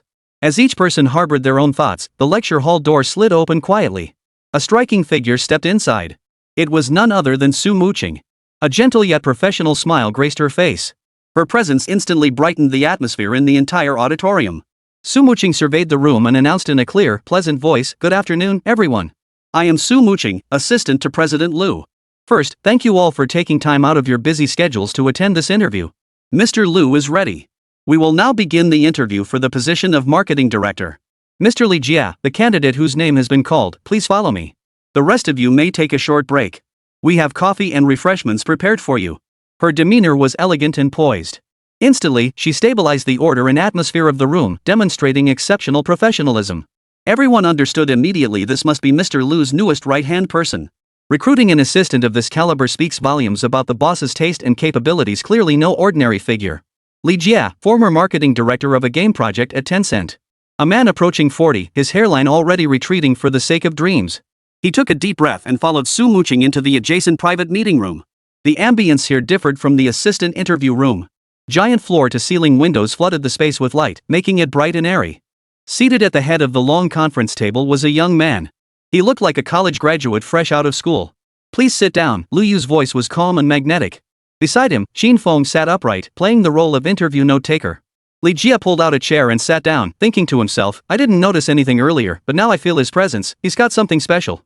Of course, Li Jia had no idea. The moment he entered, his information had been displayed by the 5-star talent recruitment feature. Name, Li Jia. Age, 38. Overall rating, 4 stars. Core skills, brand strategy development, viral marketing planning, data-driven decision-making. Loyalty initial, 65. Hidden trait, was laid off after taking the fall for a stalled project at his previous company. Deeply craves a platform to prove their worth, with an innate aversion to bosses who make empty promises. 4 stars not bad, Liu thought to himself, feeling reassured. For such genuine talent, he never hesitated to demonstrate his sincerity and capabilities. Chapter 63, Interview? No, it's a dimensional strike. After a brief self-introduction, Liu skipped the cliched questions like "Why did you leave your previous company?" Instead, he cut straight to the chase with an exceptionally tricky question. "I reviewed your resume. You spearheaded the marketing for 2 phenomenally successful mobile games at Tencent. Now, consider future tech's current products: high-precision industrial machine tools, specialty alloys, gallium nitride power amplifiers, all B2B industrial hardware. If you were to lead our marketing department, how would you build a brand image that's both professionally authoritative and capable of breaking through to reach the C-end consumer-facing public? I don't want vague theories. I need concrete, actionable strategies and first-year KPI targets." The moment this question was posed, Li Jia's pupils suddenly contracted. Tough. Really tough. This question encompassed virtually every core aspect of brand positioning, marketing strategy, public relations, and goal setting.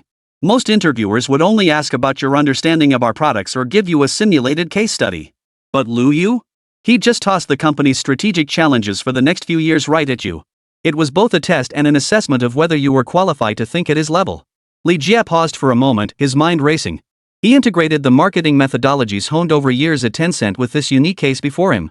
Mr. Lu, you've hit the nail on the head with this question, Li Jie said, adjusting his glasses as he began to showcase his expertise.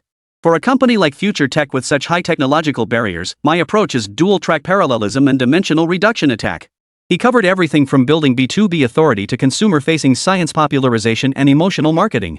From participating in top-tier international industrial exhibitions to hosting grassroots tech talent shows. His presentation was clear and logically rigorous. Lu Yu listened attentively throughout, nodding occasionally. Occasionally, he would probe further on a specific detail, each question hitting precisely the weak points in Li Jie's proposal, forcing him to delve deeper into his thinking. Qin Feng and Su Muqing, listening nearby, were secretly alarmed. They hadn't expected Lu Yu's grasp of marketing to be in no way inferior to that of Li Jie, the seasoned director. His questions often demonstrated greater foresight and strategic vision than Li Jie's responses. After a fierce clash of ideas, Li Jie's forehead was already beaded with sweat. It felt less like an interview. It felt more like a strategy session with a top-tier consultant. Excellent, Lu Yu smiled and clapped his hands. Director Li, your thinking is exceptionally clear and creative. Now, following the interview process, it's your turn to ask me questions. Li Jie took a deep breath. He knew this was his best chance to assess his boss in return. Mr. Lu, my question is quite straightforward. The brand vision you mentioned earlier is truly ambitious, but all of this requires significant investment. I'd like to know how much ammunition you've allocated for the marketing department?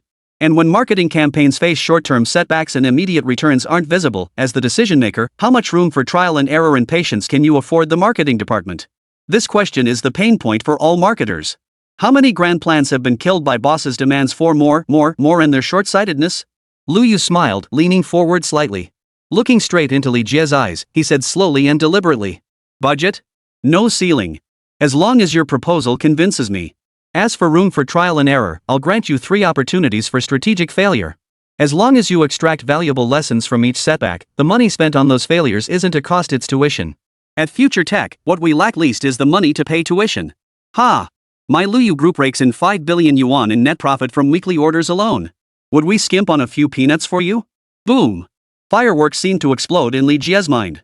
No budget cap? 3 strategic failure opportunities? What kind of god-tier boss is this? He practically had money power written all over his face. He'd been navigating the corporate world for over a decade, hearing countless bosses make grandiose promises. But never before had he witnessed such a bold promise. Having watched the live stream, he had no doubts about Lu Yu's capabilities. Mr. Lu, I have no further questions. Li Jie stood up and extended his hand solemnly. I would be honored to join your team. The rest of the interview turned into a showcase of Lu Yu's personal knowledge.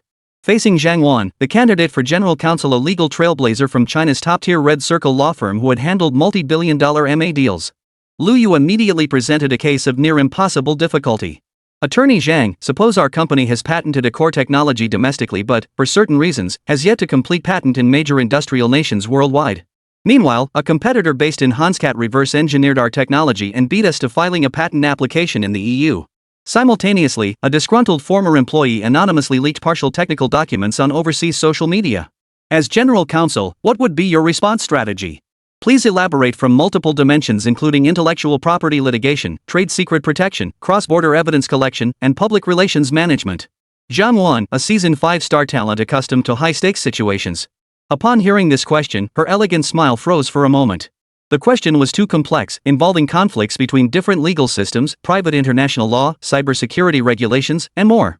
After she meticulously outlined her solution, Lu Yu consistently identified deeper logical points within her framework to pose probing questions.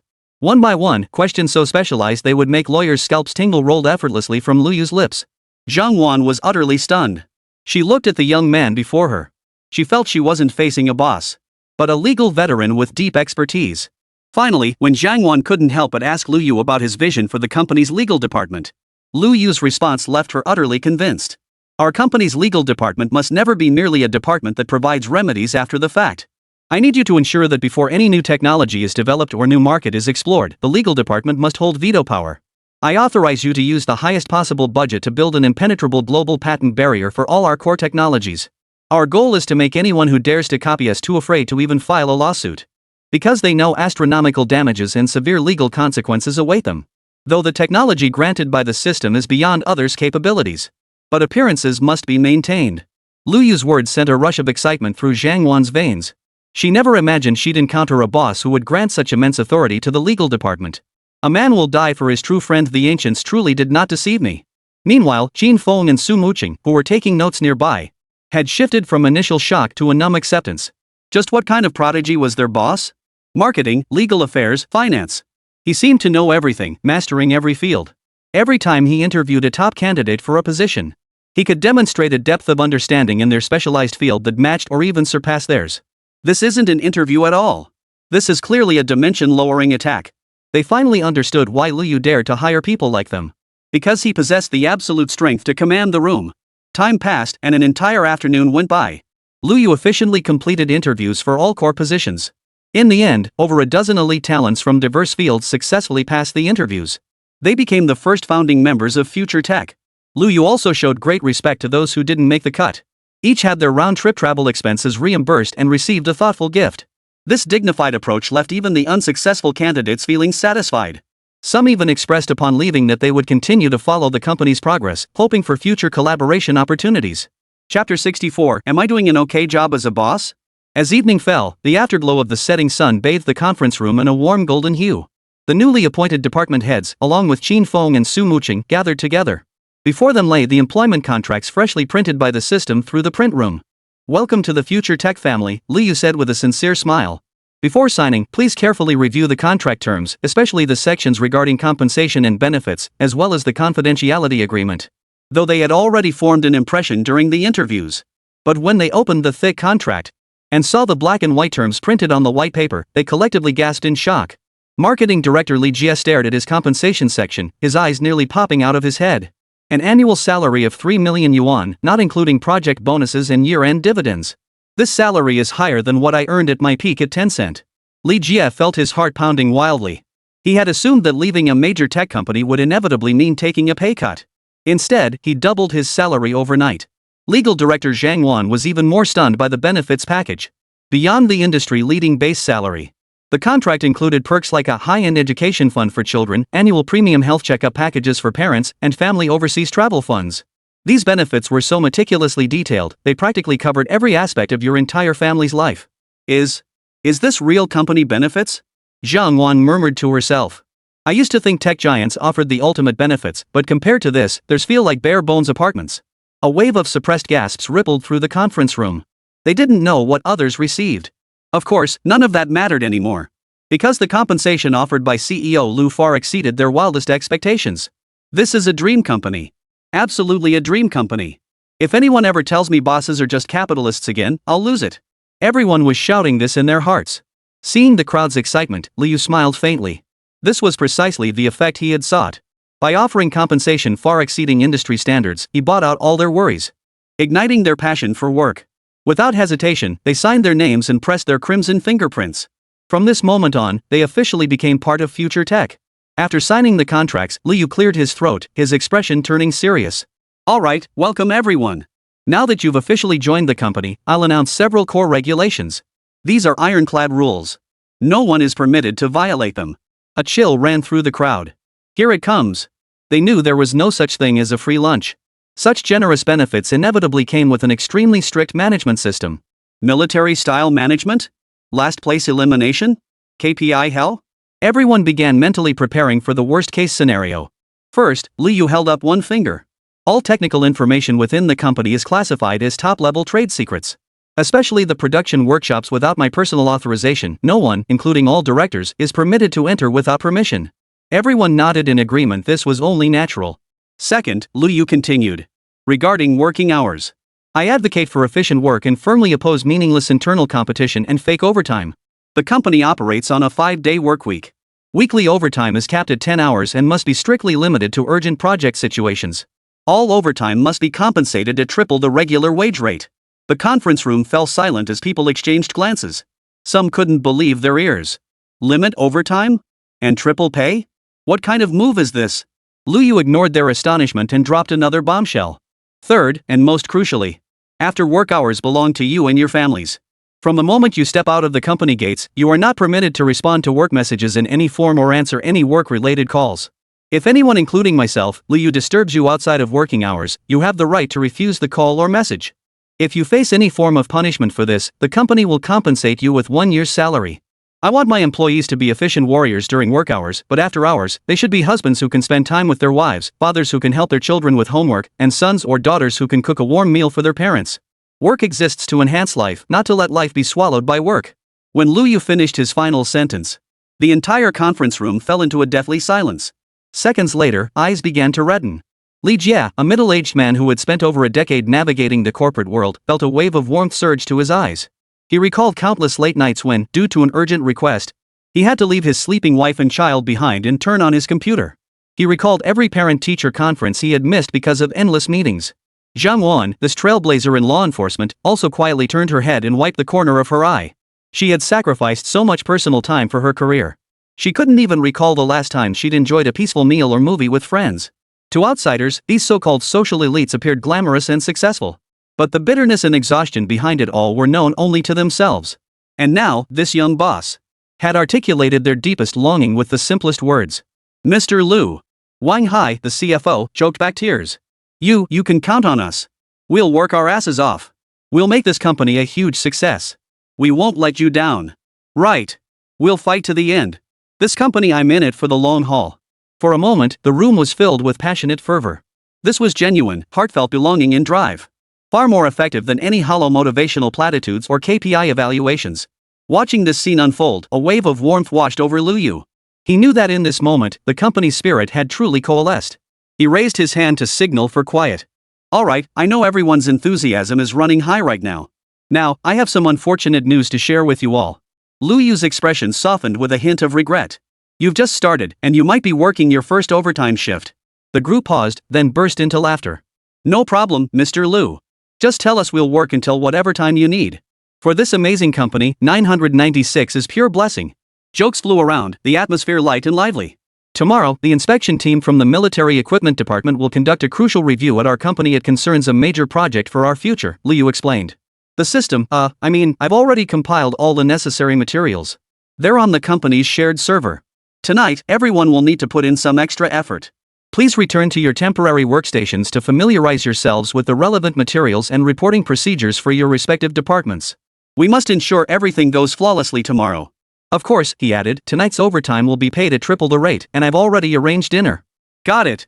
Mission accomplished. The team responded in unison, showing no reluctance but rather brimming with enthusiasm. Night fell, and the city lights began to glow.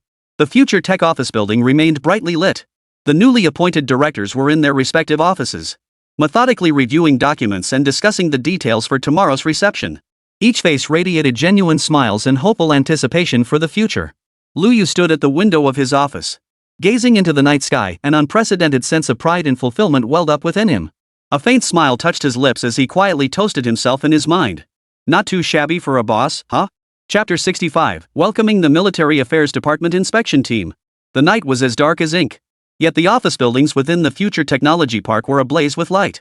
For Qin Feng, Su Muqing, and the rest of the executive team, this was destined to be a sleepless night. Everyone was buzzing with energy. They worked through the night digesting the massive amount of materials distributed by Lu Yu. These materials weren't merely about the specifics of their upcoming responsibilities.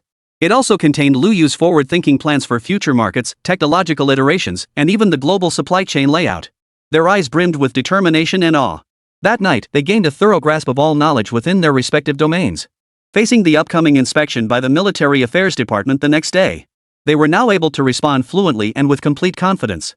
The next day, as dawn broke and the morning mist lingered, outside old Lu's hardware store, a scene starkly out of place with the tranquil surroundings of Wutong Alley unfolded. Over a dozen vehicles bearing special license plates pulled up silently along the roadside. They formed an imposing and solemn convoy.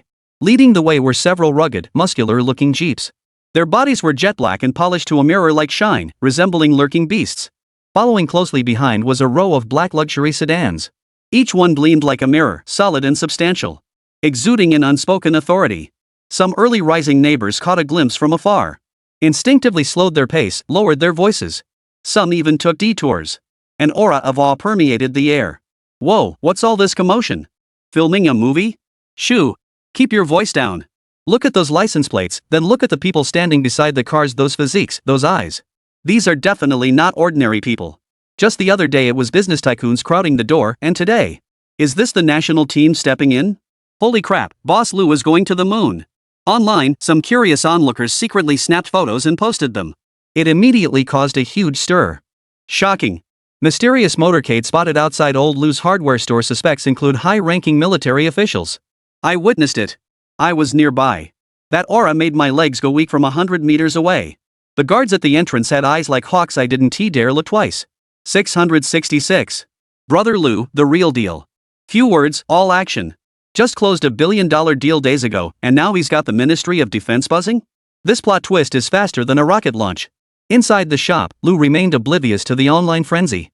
He was already dressed impeccably, leisurely sipping hot tea as he waited in quiet anticipation.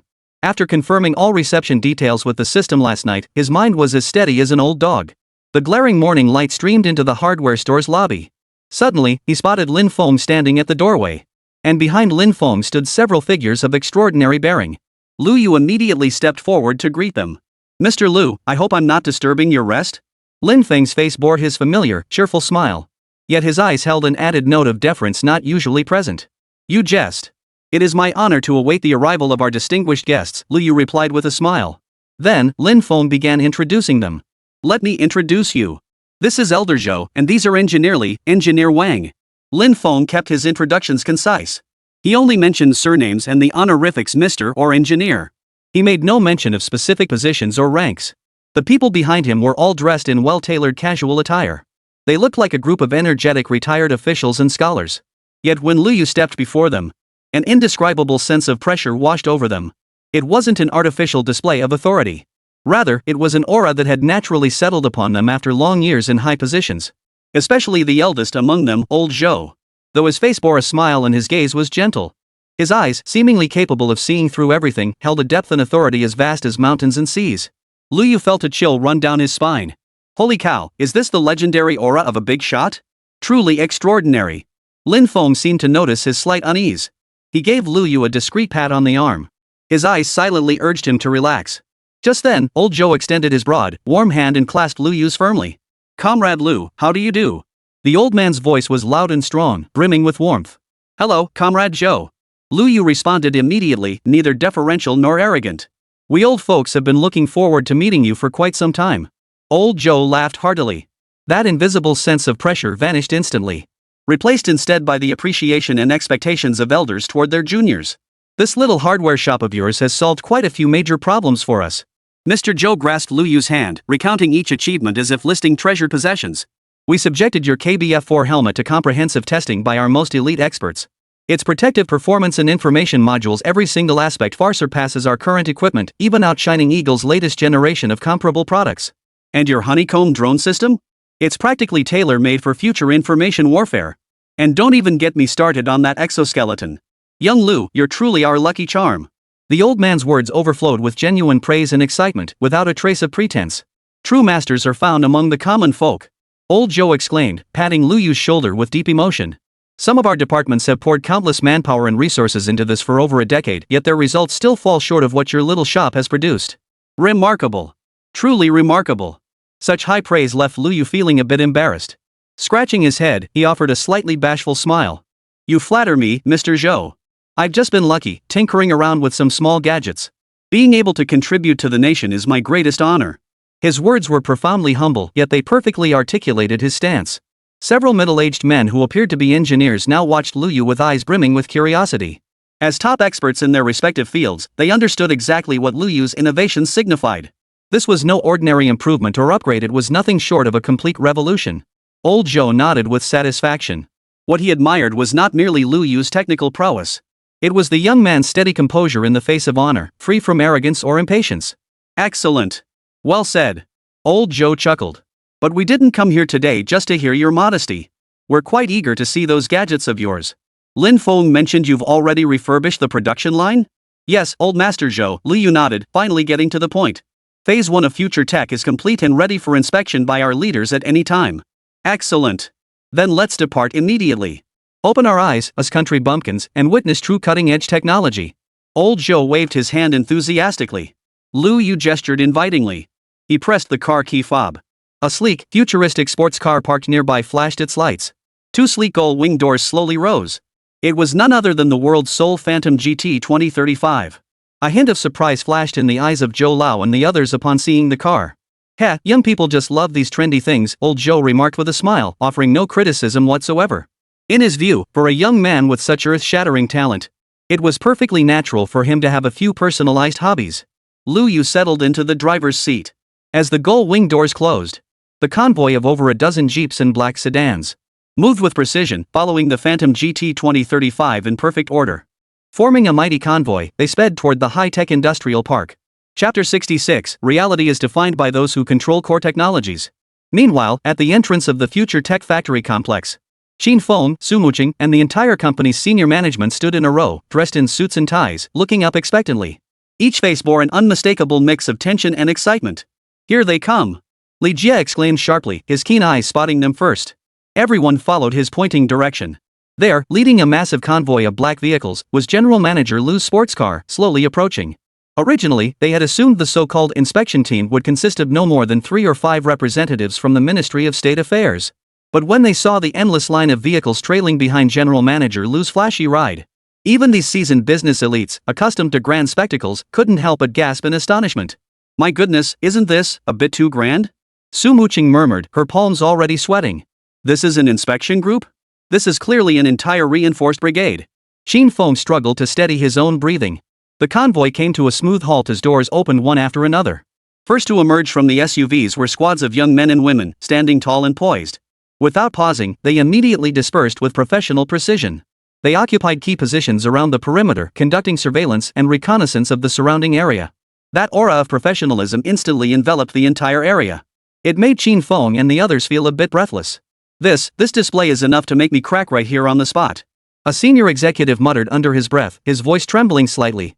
Shortly after, Zhou Lao and the others emerged from the central sedan, accompanied by Lin Feng. Though dressed in plain clothes, their naturally commanding presence far surpassed that of all the young people combined. In truth, before their arrival, a special division of the Military Affairs Department had already thoroughly investigated Lu Yu's background.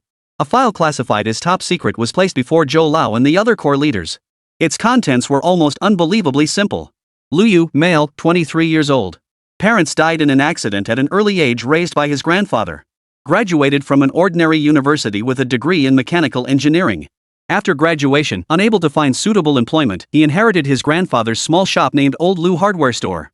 He leads a reclusive life with minimal social connections. Placing this dossier alongside physical samples of the KBF helmet, exoskeleton, and other revolutionary equipment. Anyone who saw it would react with utter disbelief. Absurd. Impossible. An intelligence analyst added a note at the end of the report. All logic and experience break down when applied to this individual. The origin of his technology cannot be explained by any existing scientific means. Recommendation: classify as a top priority non-logical strategic asset. After reviewing the report, Old Joe remained silent for a long time. Finally, he uttered only one sentence: times are changing, and so must our thinking. Whether he achieved this through alien technology or divine inspiration, it doesn't matter. What matters is that these technologies are now in the hands of our own people of the Dragon Nation. Yes, this was the true reason behind their extraordinary mobilization today. Yet remained so cordial and approachable. They held technology in the highest regard. As long as Lu Yu can provide equipment for the Dragon Nation and the Ministry of Military Affairs that is capable of fundamentally reshaping the landscape of future warfare, then every seemingly unreasonable aspect of him will become utterly justified with the full backing of the Military Affairs Department. History is written by the victors, and reality will be defined by those who control core technologies. Not only will they not pursue Lu Yu's secrets, instead, they will erect the most impenetrable firewall for him. They will vouch for every one of his irrational actions. "Mr. Lu is here!" Qin Feng exclaimed inwardly. Seeing Lu Yu's composed and unruffled face, the tension in his heart and that of the other executives dissipated by more than half. With President Lu present, even the sky falling wouldn't be a concern. This had become the shared conviction among all future tech executives. "Chairman Zhou, distinguished leaders, welcome to Future Tech for your guidance." Lu Yu stepped forward, his voice resonant. He then turned to point at Qin Feng and the others, beginning his introductions. "Mr. Zhou, this is the management team of Future Tech." Qin Feng, Su Muqing, and the others whose names were called immediately stepped forward, bowing respectfully with excitement. They were as nervous as elementary school students waiting to be called on by their teacher. Gone was their usual commanding, elite demeanor. They could only nod like chicks pecking at grain. Old Master Joe smiled and nodded at them in acknowledgement. His gaze then shifted to the unassuming factory building. Getting straight to the point, he said, "Little Lou, let's skip the pleasantries. We're all tech people, we like to see the real deal. Take us straight to your production floor. We need to ensure your assembly line meets our standards." "Certainly, please follow me." Lu Yu smiled confidently. He turned to Qin Feng and the others, "You guys go handle your own business. I'll take care of the reception here." Qin Feng and the others froze. But seeing the unwavering look in Lu Yu's eyes, they immediately understood. "Yes, Mr. Lu," the group responded in unison, swiftly and orderly exiting the scene. Behind old Zhou, the bespectacled middle-aged men known as Engineer Li and Engineer Wang immediately followed. Their eyes were sharp, and their briefcases were bulging. They were clearly the core experts of this technical inspection. "Leaders, our first stop is Production Line 01, the fully automated assembly line for the KBF-4 modular tactical helmet," Liu explained as he led the way. He led the group to a heavy metal door as solid as a bank vault entrance. The door bore no markings, only a complex identification panel. Under the curious gazes of the group, Liu stepped forward. He underwent triple authentication, iris scan, palm print verification, and voice print recognition. Command confirmed. "Welcome, Mr. Liu, administrator with highest privileges," a cold electronic voice announced. Click. A dull mechanical spring unlocked. The heavy door slid slowly open to both sides amid a low hydraulic hum. As the doors fully opened, the scene beyond revealed itself to the crowd. Time seemed to freeze in that instant. Even for a seasoned veteran like old Zhou? Even those experts who had traversed the world's most advanced laboratories, upon witnessing the scene before them, could not hide their expressions of utter shock and awe. There was none of the noise and grime of a traditional factory. Instead, it was a vast space, almost extravagant in its size. From floor to ceiling, and every piece of equipment housing was immaculately pure white. The floor gleamed like a mirror. It even clearly reflects the soft glow of the LED light strips on the ceiling. Not a trace of odor lingered in the air. Only the crisp freshness of rigorously filtered air. It felt as though one had stepped into an ultra-precise, high-end laboratory, rather than a factory producing helmets. Countless silver-white robotic arms stood in neat rows like a forest, hovering silently at their respective workstations. Equipment of various shapes and sizes connected through intricate pipelines and conveyor belts. This is your production workshop," asked an engineer surnamed Li, adjusting his glasses that nearly fell off in astonishment. He had visited Airbus's final assembly line and toured the most advanced wafer fabs. But nowhere had ever delivered such a powerful visual impact and profound emotional shock. This wasn't a factory modern technology could build. It was a futuristic scene straight out of a movie. Schematic of KBF Tactical Helmet Workshop. Chapter 67, Dragon Nation Military Affairs Bureau Number 001. Extra chapter tomorrow. Readers, please follow along. By now, Liu had fully assimilated all the production line knowledge the system had imparted to him. He was the sole master of this futuristic factory. He smiled and gestured invitingly. He led the group into an adjacent viewing corridor constructed entirely of transparent bulletproof glass. "Distinguished guests, to maintain the absolute dust-free environment inside the workshop, we can only tour from here." The group gazed around with wide-eyed curiosity, like country bumpkins visiting the Grand View Garden. Old Zhou ran his hand over the cool, hard glass curtain wall and burst into hearty laughter. "Ha ha ha. Good lad. Truly worthy of the name Future Tech, you've brought the future right before our eyes. Ha ha ha." Hearing old Master Zhou's jest, the others shared a knowing smile. The solemn atmosphere born of awe instantly lightened. In truth, the moment they stepped into this workshop, old Zhou and his delegation had already developed 120% trust in this future supplier. Seriously, with such sci-fi, cutting-edge production facilities, how could the products be anything but exceptional? The sheer scale of the hardware investment and design philosophy alone was enough to outclass every competitor worldwide. But the necessary procedures still had to be followed.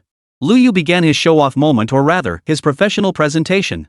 Pointing to the motionless equipment behind the glass curtain wall, he announced in a resonant voice, "Ladies and gentlemen, observe how the entire production line is divided into 5 major modules. Raw material processing module, integrated housing injection molding module, composite laminating and curing module, information equipment integration module, and finally the quality inspection and packaging module. Our helmet shells utilize a novel composite material. The specific technology involves company secrets and cannot be disclosed." "Ha! Of course." Old Zhou gazed at the scene before him, his eyes crinkling into slits with laughter. Hearing this, Liu continued his explanation. "Here, raw materials undergo processing to form a preset fiber grid structure.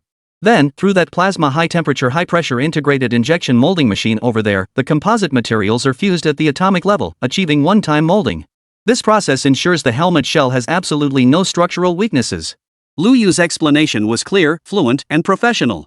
He effortlessly described the function of every piece of equipment and the principle behind each process step, as if recounting a cherished collection. The technical experts who had been looking for an opportunity to ask questions and test him. As they listened, their expressions shifted from initial scrutiny to astonishment. Then to admiration, until finally, only awe remained in their eyes.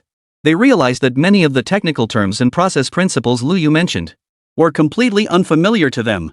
This was beyond their realm of knowledge. In Lu Yu's presence, these so-called top domestic experts were like a group of elementary school students who hadn't even begun their studies. After the explanation concluded, a profound silence filled the entire viewing corridor. Only the heavy breathing of the crowd remained. After a long while, old Joe finally snapped out of his stunned state. A peculiar gleam shone in his eyes.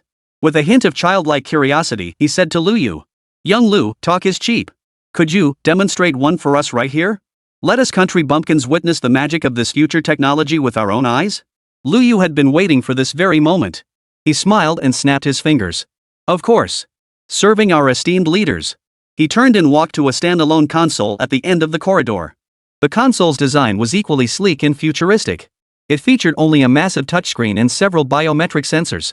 Lu Yu completed another series of complex identity verifications. Authorization confirmed. KBF4 helmet production line activated, awaiting command input. Lu Yu tapped the screen a few times, summoning a virtual keyboard, and entered a single line of command. Production quantity, 1. Specification, standard model. Paint scheme, Military Machinery Department Commemorative Edition 001. Finally, he pressed the execute button. Command received. Production line 01 commencing operation. As the electronic voice faded, the entire silent white workshop instantly came to life. Hum. A faint hum of energy filled the air. All equipment indicator lights illuminated in sequence. Soft blue light flows through the pure white space, creating a sense of ceremony. A breathtaking display of mechanical beauty unfolded before the crowd. At the very front of the production line, bundles of snow-white fiber raw materials were sucked into the machinery. Under the blue light, they were woven into intricate mesh structures at a speed visible to the naked eye. Then, robotic arms precisely grasp the formed fiber nets and transport them to the next workstation. The massive mechanical arms opened and closed, emitting faint hissing sounds from within the fully sealed black chamber. Within mere seconds, a perfect helmet shell prototype emerges through integrated injection molding. Next, agile robotic arms begin layering composite materials with distinct functions onto the helmet. The entire process flows seamlessly, without a single unnecessary movement. It captivated everyone watching. The integration of information modules was astonishingly swift. Microchips, sensors, and communication modules are precisely embedded into the helmet's reserved recesses with millimeter-level accuracy by precision probes. Then, encapsulation was completed in an instant. Finally, the freshly formed helmet was transported to the quality inspection zone. Dozens of multicolored laser beams and rays sweep over every corner of the helmet from all directions. A dense grid of data instantly appears on the screen. After 3 seconds, a green perfect indicator appears. The entire process, from raw materials to finished product, took less than 3 minutes. Except for Lu Yu, who had already experienced the thrill days prior and remained composed. Everyone present, including Old Master Zhou, gaped in astonishment. Their eyes brimmed with disbelief and delight. Finally, a robotic arm gently picked up the brand new helmet. Through a sealed transfer port, it was delivered to Lu Yu. Lu Yu smiled as he gently lifted the tactical helmet, still carrying a faint warmth. Its entire body radiated a deep, dark green hue. Its surface had a fine matte texture. On the side, a line of small golden characters was laser-etched, Dragon Nation Military Department number 001. He cradled the helmet in both hands and solemnly presented it to Old Zhou. Old Master Zhou extended his slightly trembling hands and accepted the helmet. He carefully ran his fingers over the helmet's hard outer shell. Feeling its perfectly balanced weight and flawless ergonomic design, his eyes grew slightly moist. He lifted his head, his eyes burning as he looked at Lu Yu, his voice trembling with emotion. "Excellent. Absolutely excellent. Young Lu. This is the technology our Dragon Nation needs. This is the kind of enterprise our Dragon Nation needs." Chapter 68, Are They Building Transformers? At that moment, the workshop fell silent, broken only by the faint hum of machinery. Yet within the hearts of the inspection team members, a storm was already raging. This seasoned elder, who had seen it all, was now staring intently at the production line with a greedy gaze. His hands trembled slightly, not from old age, but from an excitement he could scarcely contain. Beside him, several technical experts stared wide-eyed behind their glasses. Their mouths hung slightly open, as if 1,000 words were on the tip of their tongues, yet they couldn't find the words to speak. Whoa! He turned his head, eyes locked firmly on Lu Yu. The emotions in that gaze were incredibly complex: shock, delight, disbelief, and even a hint of lingering dread. The dread stemmed from the thought that if a company possessing such terrifying production capacity and technological prowess had gone undetected by them, and instead fallen into foreign hands, the consequences would be unimaginable. Then he voiced the question weighing heaviest on his mind. "Comrade Liu." Old Joe's voice suddenly grew hoarse. He seemed to be using a more formal address to convey the gravity of the moment. "Can your production line currently achieve a daily output of 1,000 units? Mr. Zhou, you're underestimating my production line. We're currently capable of producing 5,000 units per day," Liu replied confidently. 5,000? Are you certain? Mr. Zhou's question was less about verification, but rather a final confirmation, so that the weight on his chest could finally settle. Liu watched Zhou Lao's flushed face, his own emotions running high. Not long ago, he had been that unemployed college graduate living in a cramped hardware store, worrying where his next meal would come from. His sole dream was to land a job paying 5,000 yuan a month with weekends off. Then to live a quiet, uneventful life. But now, he stood here. Behind him lay a fully automated production line representing the world's pinnacle of manufacturing technology. Before him stood a heavyweight figure from the Ministry of Military Equipment. His words, his decisions, could potentially impact the lives and safety of countless soldiers in the Dragon Nation. This transformation felt like a dream, yet it was utterly real. He clearly saw the complex expressions on the faces of the delegation members. All of this told him he was no longer the Liu of the past. Regaining his composure, Liu's face bore an uncharacteristic calmness and confidence for his age. He met old Zhou's gaze. Smiling, he replied in a clear and resolute tone, "Rest assured, Mr. Zhou. 5,000 units per day is merely a conservative estimate based on maintaining a 99.99% quality yield rate. If we activate extreme mode, this figure can be pushed even higher. Moreover, the greatest advantage of this production line is that, provided raw materials and energy supplies are sufficient, it can operate 24/7 without human intervention." Whoa! Another collective gasp of astonishment filled the air. No human intervention required. 24/7 non-stop production. What did this imply? It means that in times of war, as long as logistics can keep up, this place could become an inexhaustible wellspring, endlessly supplying the front lines with the highest grade protective gear. A middle-aged technical expert wearing gold-rimmed glasses and meticulously combed hair could no longer contain himself. He strode forward, adjusted his glasses, and asked urgently, "General Liu, forgive my boldness. Such a high-precision, fully automated production line, its core control systems, motion modules, and sensors, as far as I know, currently in China. No, even the world's most advanced systems from Siemens or Fanuc would struggle to achieve such flawless coordination and such low failure rates. May I ask, how did your technology?" He didn't finish his sentence, but his meaning was clear. He was probing the origin of the technology.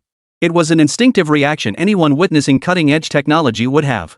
The question was crucial and somewhat sensitive. But Liu was prepared. Smiling calmly, he explained, "You've hit the nail on the head, expert. The core competitiveness of our future tech lies not in hardware manufacturing, but in our independently developed industrial brain control system. Through deep learning and massive data simulation, it can predict and coordinate every step of the production line, achieving near-zero error rates. As for hardware, some components are indeed sourced from top international suppliers.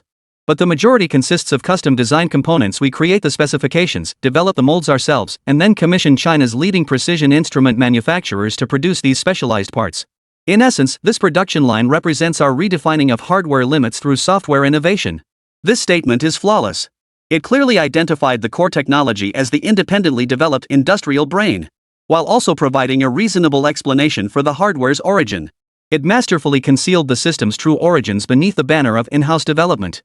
Sure enough, upon hearing the phrase independently developed control system, the shock on the inspection team's faces deepened. In their eyes, this was even more formidable than building an advanced production line itself. It signified that future tech had grasped the key to the future of industry. A sharp gleam flashed in old Zhou's eyes as he gave Liu a deep look. He did not press for further details about this industrial brain system. Some things were best left unsaid. They were all intelligent individuals, knowing precisely what questions to ask and which to leave unspoken. Excellent.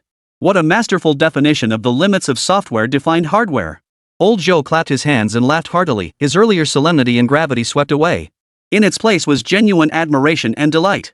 "Young Liu, you and your team are the pillars of our nation. Come, let's go see those other two treasures you mentioned." Seeing this, Liu tactfully interrupted the ongoing admiration and discussion. He gestured invitingly with a smile. "Professor Zhou, distinguished leaders, this way please. Next, we'll tour the production lines for drones and exoskeletons. All right. Let's go." With a wave of his hand, the sprightly Mr. Zhou strode briskly toward the exit. The group surrounded Zhou Lao, buzzing with lively discussion about everything they'd just witnessed. After they departed, the alloy doors of production line 01 slowly closed, silently sealing away all secrets and all within, leaving only boundless imagination for the outside world.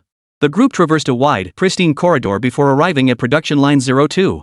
If the helmet production line gave off an aura of precision and efficiency, then the moment the doors of production line 02 opened, what hit them was sheer complexity and awe. The sight before them made everyone hold their breath once more. This could no longer be called a line. It was a vast, three-dimensional, intricate mechanical forest. Countless mechanical arms of varying thicknesses, like vines in an iron jungle. They fluttered up and down, shifted left and right. Lasers wove through the air like a net, cutting, welding, and marking. Sparks fly wildly yet remain precisely confined within minuscule boundaries. Precision transmission mechanisms, hydraulic and electric drive systems, and energy modules. They were methodically assembled onto skeletal frames taking shape. "Good heavens!" murmured a middle-aged official accompanying the group. Is this where they build transformers? Chapter 69, The Sole Designated Supplier. More updates tomorrow. Keep reading, everyone. His metaphor, though exaggerated, perfectly captured everyone's thoughts. Compared to the relatively simple structure of tactical helmets, the complexity of exoskeleton systems increased exponentially. It involves dozens of cutting-edge disciplines: materials science, ergonomics, energy science, neural sensing technology, and more. To seamlessly integrate all these elements into a single wearable device and achieve fully automated mass production is a challenge of unimaginable magnitude. Lu Yu didn't elaborate on the technical details. He knew the scene before them spoke volumes. He simply led everyone to the finished product area of the production line. There, over a dozen fully assembled exoskeletons stood silently on specially designed racks. Their jet-black exteriors radiated mechanical beauty and explosive power. "Mr. Zhou, distinguished leaders, this is our first-generation Bison Universal Exoskeleton." Lu Yu tapped the leg armor of one exoskeleton, producing a dull thud. It provides users with over 150 kilograms of additional load-bearing capacity, reaches running speeds of 35 kilometers per hour, and supports 48 hours of high-intensity combat on a full charge. Most crucially, its neural response latency is under 5 milliseconds. The wearer barely feels like they're wearing equipment, it feels more like an extension of their own body. In truth, these figures were modestly stated by Lu Yu. The military technology department had long been aware of the exoskeleton's true test data. Faced with this thrilling spectacle, now, they were left with only one feeling: pure exhilaration. A bone-deep thrill at the thought of Longhua possessing such a divine weapon. Old Zhou excitedly grabbed Lu Yu's arm and shook it vigorously. "You young man. You young man. You've truly given me a tremendous surprise." Emerging from production line 02, the group felt somewhat dazed. The physical specimens they'd seen earlier couldn't compare to the sheer impact of witnessing the production line in action. They felt their imaginations had been expanded beyond measure today. However, Lu Yu didn't give them much time to catch their breath. "Mr. Zhou, let's go see the swarm drone production line one last time.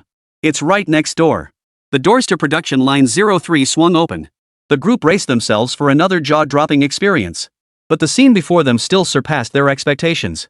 The entire workshop resembled a precision electronics manufacturing plant. Countless miniature robotic arms, like industrious worker bees. They swiftly assembled palm-sized drones on the assembly line. From chip placement to rotor installation, to the calibration of miniature cameras, the entire process unfolded at a dizzying pace. At the end of the production line, fully assembled miniature drones.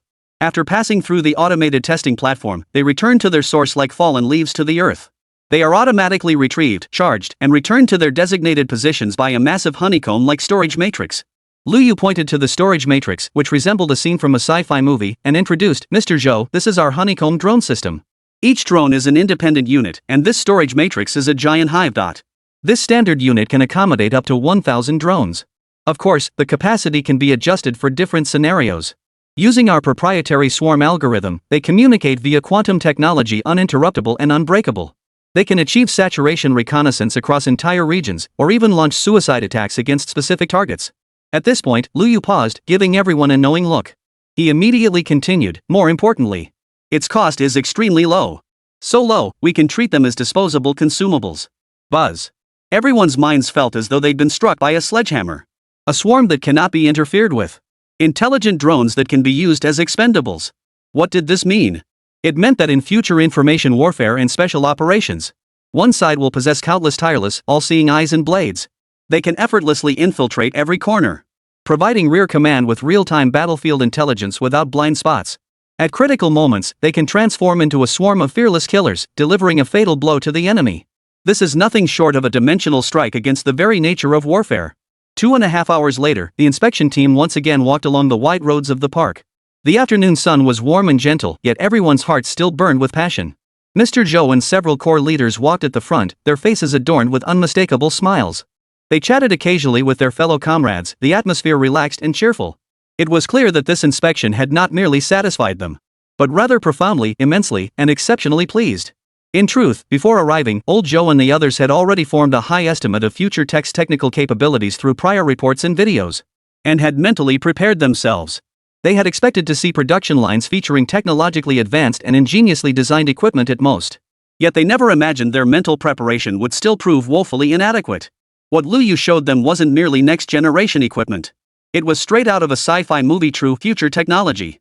And these weren't mere laboratory prototypes. It possessed terrifying mass production capabilities that would make any military superpower green with envy. This wasn't a pleasant surprise, it was a shock. Upon reaching a shaded rest area, old Zhou halted his steps.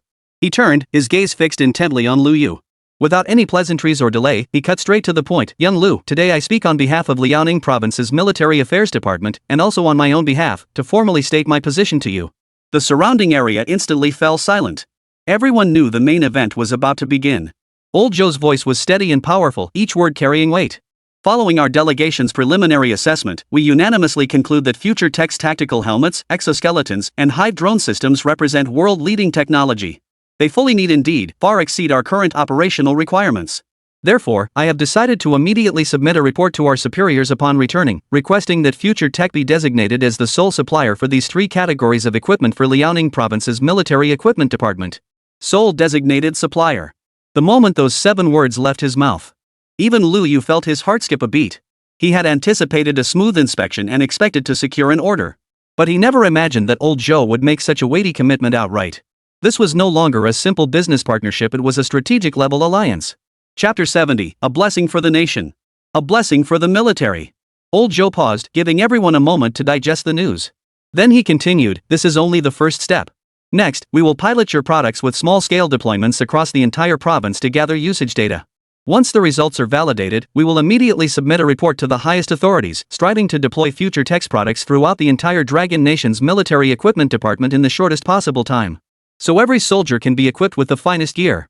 Additionally, old Zhou's gaze shifted to Lin Feng standing nearby. During production and collaboration, you may encounter various challenges, be they technical, policy-related, or other issues.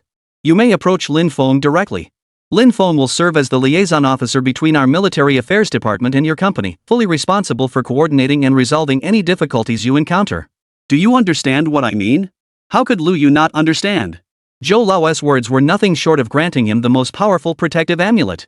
The message was crystal clear, kid, forget about everything else. Just focus on cranking out equipment at full capacity. With our military equipment department backing you, let's see who dares cause you trouble. Of course, Lu Yu understood that Zhou Lao was merely offering him reassurance upfront to ease his mind. Complex procedures and approvals would inevitably follow. But with old man Zhou himself personally giving the green light, it was all just a matter of time.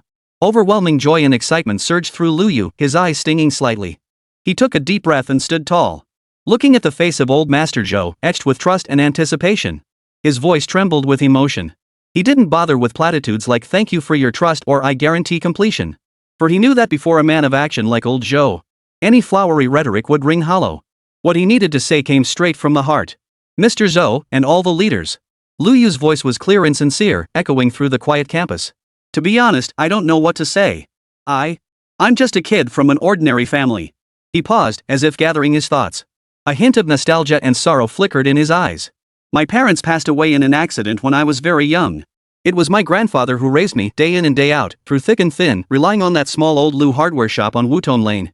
I hope you won't laugh at me for saying this, but my lifelong dream was to get into college, find a good job after graduation, and give my grandfather a better life. Later, I did get into university. But the tuition and living expenses were astronomical sums for my grandfather's tiny hardware shop. If it weren't for the government student loans, the financial aid for underprivileged students, and all the various preferential policies, Lu Yu, might never have even stepped foot on a university campus. By this point, his voice had grown hoarse. Yet his eyes grew clearer and more resolute. It was this country, this society, that gave me the chance to study in the hope to change my destiny. Now that I've gained a little ability and achieved a little success, the only thought in my mind is to give back. I can't offer any earth-shattering grand promises, but I can assure you this, whenever the nation needs it, whenever our soldiers need it. I, Liu, pledge to give everything I have, to pour my wholehearted devotion into turning this small future technology into the most solid backbone of our dragon nation. Not for fame, not for profit, only to serve my country. Only to ensure that this great nation behind me grows ever more prosperous and flourishing, never again to suffer humiliation from anyone. His words fell like thunder, resonating with unwavering conviction. The entire scene fell silent.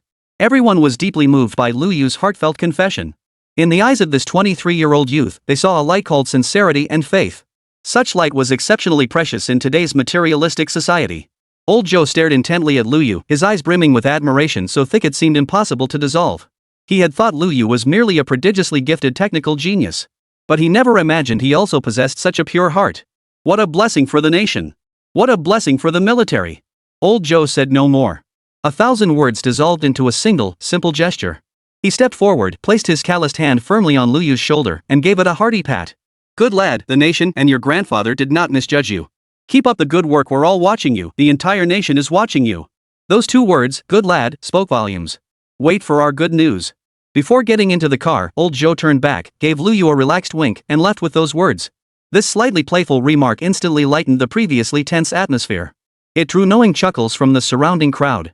Lu Yu stood where he was, smiling. He watched the convoy slowly depart the compound, eventually disappearing at the end of the road.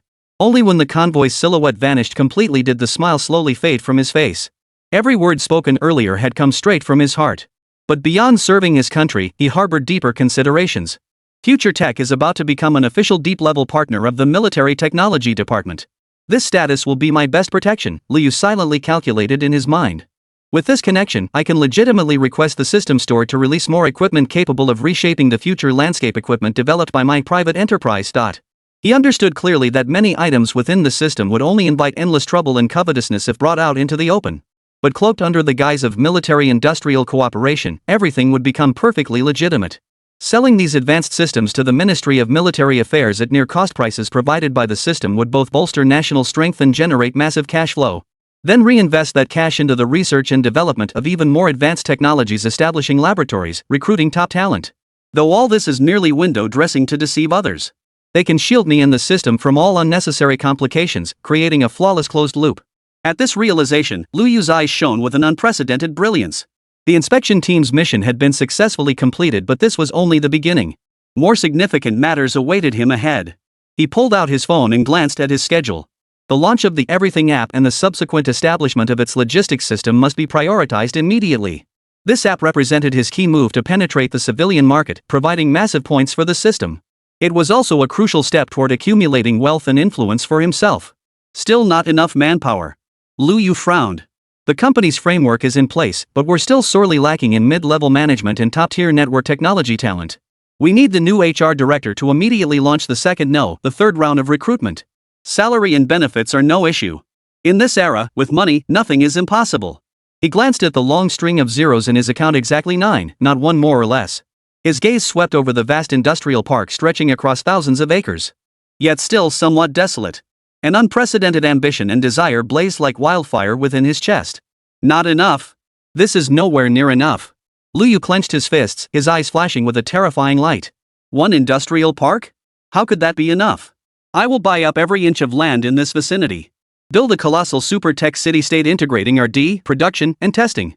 How could a few billion in cash flow ever be enough? I will turn future tech into a colossal commercial empire raking in gold by the bucketful, its tentacles reaching every corner of the world. The blueprint for the future unfolded in his mind with unprecedented clarity. And now, it was only just beginning. Chapter 71, Everything Network Technology Company, Limited. Lu Yu didn't immediately bask in the joy of landing the big deal. He turned around, the afternoon sunlight stretching his shadow long and slender. He walked steadily toward the office building. As he entered the first-floor lobby, the bright light was so intense it could reflect a person's image. As Lu Yu prepared to step into the elevator, the corner of his eye caught a familiar figure.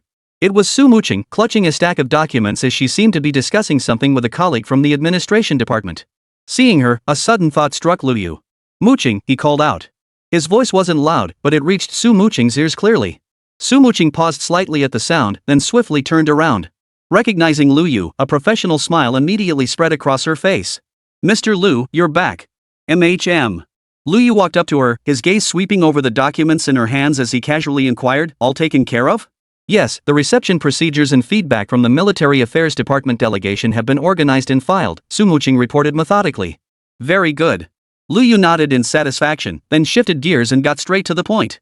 "Go notify Director Wang from HR and Director Li from Procurement immediately. Have them come to my office right away. I have important matters to discuss." "Understood, Director Lu. I'll see to it immediately." Sumuching responded without hesitation, turning to carry out the order. Lu Yu strode toward the elevator. The elevator doors slid open, then closed smoothly, sealing out all external noise. Inside the elevator, the polished mirrored surface reflected his youthful yet composed face. His mind was racing at full speed. The order from the Military Affairs Department was merely the beginning, a stepping stone to gain initial prestige. What followed would be the true test of his strategic prowess. A ding sounded as the elevator reached the 5th floor. He pushed open the heavy office door. A remarkably spacious area unfolded before his eyes. Floor-to-ceiling windows spanned an entire wall, offering a sweeping view of the campus. Summer sunlight streamed through the glass, bathing the mirror-smooth ebony desk in light. On the desk, aside from a few essential documents, a computer, and a minimalist pen holder, there was nothing else. Lu Yu walked behind the desk to the top of the line ergonomic executive chair. The moment he sat down, it perfectly conformed to the contours of his body, offering unparalleled comfort. He did not rush to attend to business. Instead, he leaned back in the chair and closed his eyes. His fingers tapped lightly on the desk surface. Moments later, he opened his eyes. With a thought, he summoned the system interface. Display the global directory of premium suppliers for civilian-grade A3 steel and its derivative alloys. And list non-restricted suppliers of high-precision sensors and microchips. Filter criteria: highest quality, stable supply, potential for long-term cooperation. Price is not the primary consideration. Command received. Filtering in progress. Filtering complete. A procurement list and supplier directory so detailed it bordered on the absurd instantly appeared on his system panel. It contained not only company names, addresses, and contact information. It even included personality profiles of key decision-makers at each company, recent developments, and optimal negotiation entry points. Lu Yu's lips curved into a faint smile.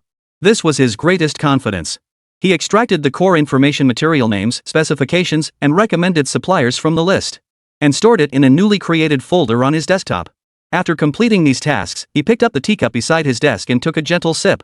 He pondered a question: why not simply use the high-quality, cost-effective raw materials available in the system marketplace? The benefits were obvious: near zero costs and maximized profits. But Lu Yu thought further ahead. A tech company, especially one like Future Tech. A company destined to launch a series of disruptive products.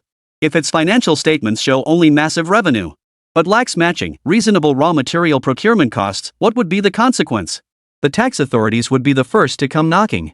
They'll employ the most professional auditing methods to scrutinize every single transaction down to the last detail. They'll ask, "Mr. Lu, did your products just fall from the sky? Even alchemy doesn't work that way." Next in line would be corporate spies and competitors. They'll be desperate to uncover. What exactly is the core technology of Future Tech? How does its supply chain operate? When they discover this company operates like a black hole, taking in money without producing tangible output, conspiracy theories and underhanded tactics will inevitably follow. Even more frightening, national security agencies will also turn their attention to it. A super enterprise that defies basic commercial logic. Its very existence becomes a destabilizing factor. At that point, it won't be as simple as having a cup of tea. Therefore, Liu must establish a normal supply chain system that can be scrutinized by the outside world. What he obtained from the system was information, the optimal solution. He uses this information to direct the procurement department in the real world, executing actual transactions one by one. This approach ensures top-tier raw material quality, while simultaneously erecting a perfect firewall. Future Technologies' operations appear seamless and entirely reasonable. A portion of these procured materials would be used for production. Another portion will serve as cover, blended with the finished products directly generated by the system. The scope of Future Technology will continue to expand, and product lines will become increasingly diverse. At that point, who will be able to tell which parts were purchased and which were transformed? This is what they call the truly hidden remain in plain sight. True cheat codes don't conjure things out of thin air. It is seamlessly integrating the cheat into the rules of reality, making it an integral part of the system. Knock knock knock. A rhythmic knock interrupted Lu Yu's thoughts. Come in. He didn't look up, his gaze fixed on the documents before him. The door swung open as Wang Difu, the HR director, and Li Jianjun, the procurement director, entered one after the other. Both were seasoned industry veterans, highly experienced and exceptionally capable. And both were 5-star talents. Now they stood before the massive desk, slightly bowing with solemn expressions. Mr. Liu was gentle with people and never lost his temper. Yet it was precisely this calm and composed demeanor, along with his strategic vision and decision-making abilities that far surpass his years, had won the sincere admiration of these seasoned professionals who had weathered countless storms. The office was so quiet that only the faint hum of the central air conditioning could be heard. After about 30 seconds, Liu Yu slowly raised his head. His gaze swept over both men before he spoke calmly. His fingertip tapped lightly, sending a document sliding across the desk. It came to a precise stop in front of Wang Defu, the HR director. Director Wang, here's the recruitment plan for the next few days. Please take a look. Wang Defu immediately stepped forward and picked up the document with both hands. His pupils contracted sharply at the mere glance of the title. Recruitment Plan for Everything Network Technology Company, Limited and its Core Technology Breakthrough Team. Chapter 72, Money Talks, and All Heroes Fall Under My Net. 3 updates today. Wang Defu stared at the document handed to him by his boss, somewhat taken aback. Everything Network Technology? Isn't the company in manufacturing? Why the sudden push into internet tech? Wasn't this step a bit too ambitious? Liu Yu seemed to read his mind, replying calmly, manufacturing is our foundation, but the internet and information technology are where the future lies. We can't put all our eggs in one basket. He paused, his tone growing more insistent. In this proposal, I need you to recruit a top-tier cybersecurity team, an artificial intelligence algorithm team, and a development team with experience in large-scale platform architecture. The initial headcount should be around 50 people. Although the system was already built, no groundwork could be skipped. Wang Defu swiftly scanned the documents, growing increasingly alarmed with each page. The document's requirements for each position were extremely demanding near elite industry standards. It even named several technical heavyweights currently holding core positions at major companies like BAT. The recommendation was to spare no expense in recruiting them. What truly stunned him, however, was the compensation section. For all target positions, salaries should be set at 50% above the industry's highest standards. Wang Defu couldn't help but read it aloud, his voice trembling slightly. Mr. Liu, we're a startup. Can such high compensation really attract genuine talent? Won't they think we're scammers? Then why don't you think I'm a fraud? Liu Yu smiled, leaning back in his chair with his arms crossed over his chest, his eyes radiating a confident, world-conquering gaze. Director Wang, remember 3 points. First, we are not a startup. We are future tech. The inspection team from the Ministry of Military Affairs we just hosted is the best proof of our capabilities.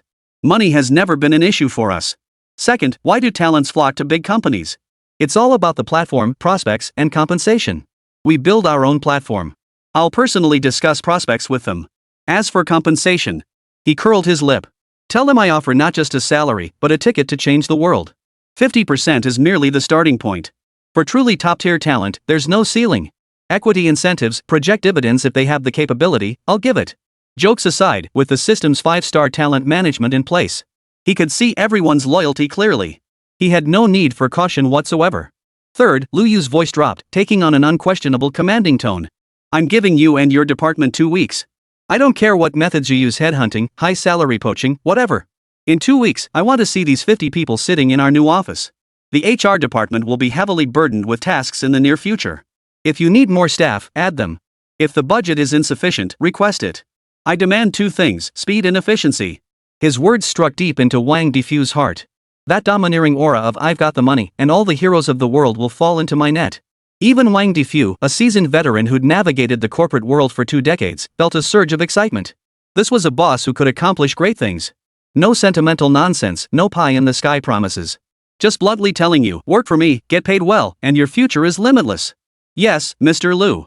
Wang Defu straightened his back, his eyes blazing with determination. I guarantee we'll accomplish the mission. He clutched the recruitment proposal tightly. He knew that Yangqing's know the entire tech industry's recruitment market. This document was about to unleash a bloody storm. Go ahead. Liu Yu waved him off. Wang Defu nodded firmly. He turned and left the office, his footsteps brimming with determination. Inside the office, only Li Jianjun, the procurement director, remained.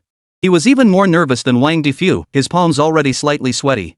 The procurement department was a lucrative one, but also the most prone to problems. He had no idea why the young boss had suddenly summoned him, what instructions might be coming. Liu Yu didn't look at him. Instead, he pulled a thicker file from another folder on the desk and slid it across the desk as well.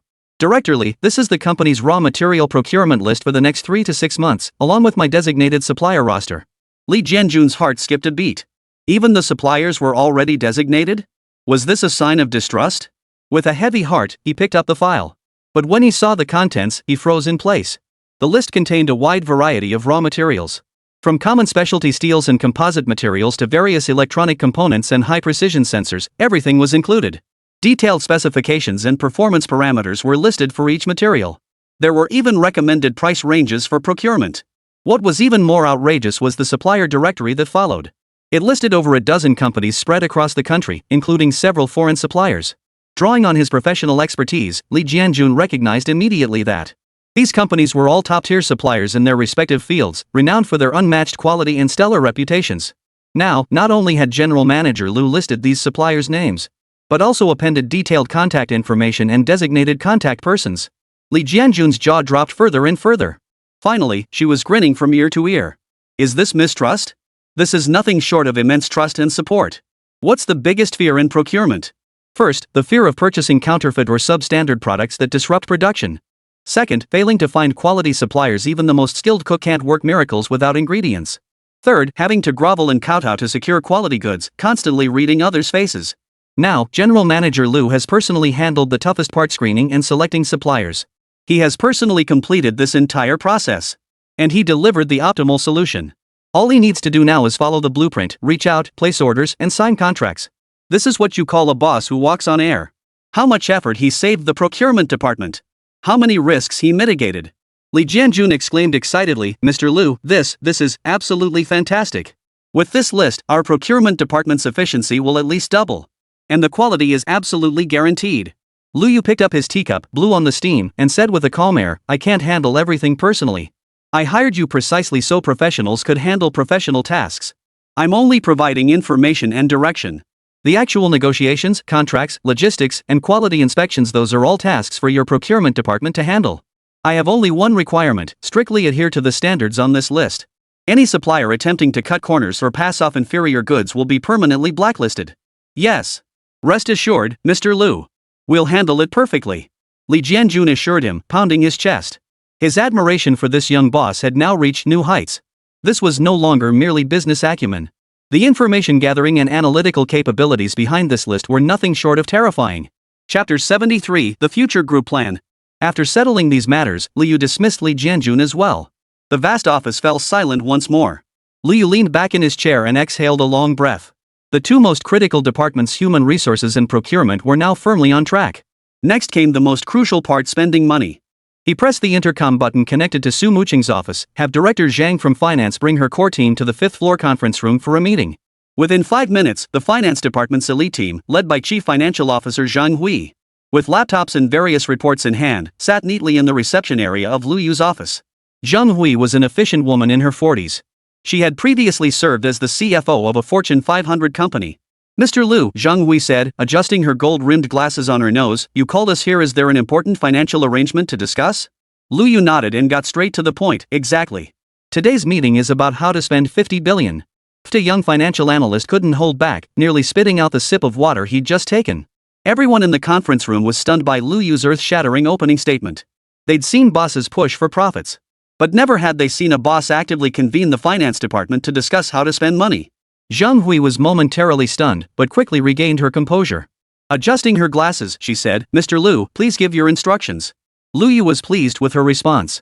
He rose and walked to the massive floor-to-ceiling window, turning his back to the group. First, conduct a financial carve-out and establish independent accounting for our existing assets. His voice was steady and authoritative, echoing through the quiet office. The first segment is Old Liu Hardware Store. Though its current scale is modest, it holds special significance as the foundation of my career.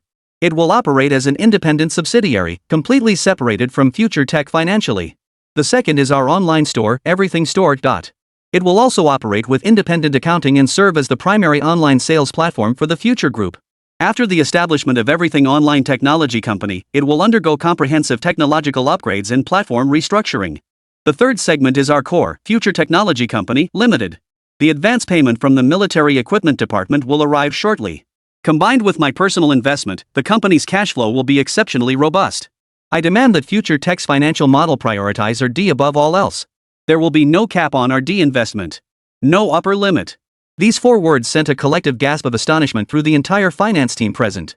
What sheer audacity! Fourth, Liu Yu turned, his gaze sweeping the room, the cafeteria. Allocate a separate budget. I want our employees to enjoy the finest work meals in Yangcheng, indeed, across the entire nation. Menus will be updated weekly, featuring diverse cuisines and the freshest ingredients. Remember, our employees are our most valuable asset. We absolutely cannot shortchange them when it comes to food. Food lovers, food souls, those who eat well are above the rest. Only when our employees eat and drink well will they have the strength to create value for us. Several young finance staff couldn't help but chuckle. Their admiration for this boss skyrocketed instantly. Zhang Hui nodded as she jotted notes rapidly in her notebook. Understood, Mr. Liu. We'll prepare a detailed proposal for the financial allocation of these 4 areas immediately upon returning. Excellent. Liu Yu returned to his seat and continued. Next, let's discuss our future development plans. He held up one finger. First, group restructuring. I plan to formally establish the Future Group within the next few years. Its subsidiaries will include Future Technology focusing on high-end manufacturing and R&D, Future Network focusing on internet technology and platforms, Future Capital focusing on investment in MA, and Future Living focusing on consumer goods. Your finance department must prepare the financial structure and tax planning for the group structure in advance. He held up a second finger. Second, the headquarters building. Our current office and factory spaces are becoming rather cramped. This doesn't align with the stature of a future-oriented technology company. Director Zhang, you will lead this effort. Collaborate with the administration department and immediately begin scouting for land. I want to build our own headquarters tower in the prime location of Yangcheng. We'll call it the Tower of the Future.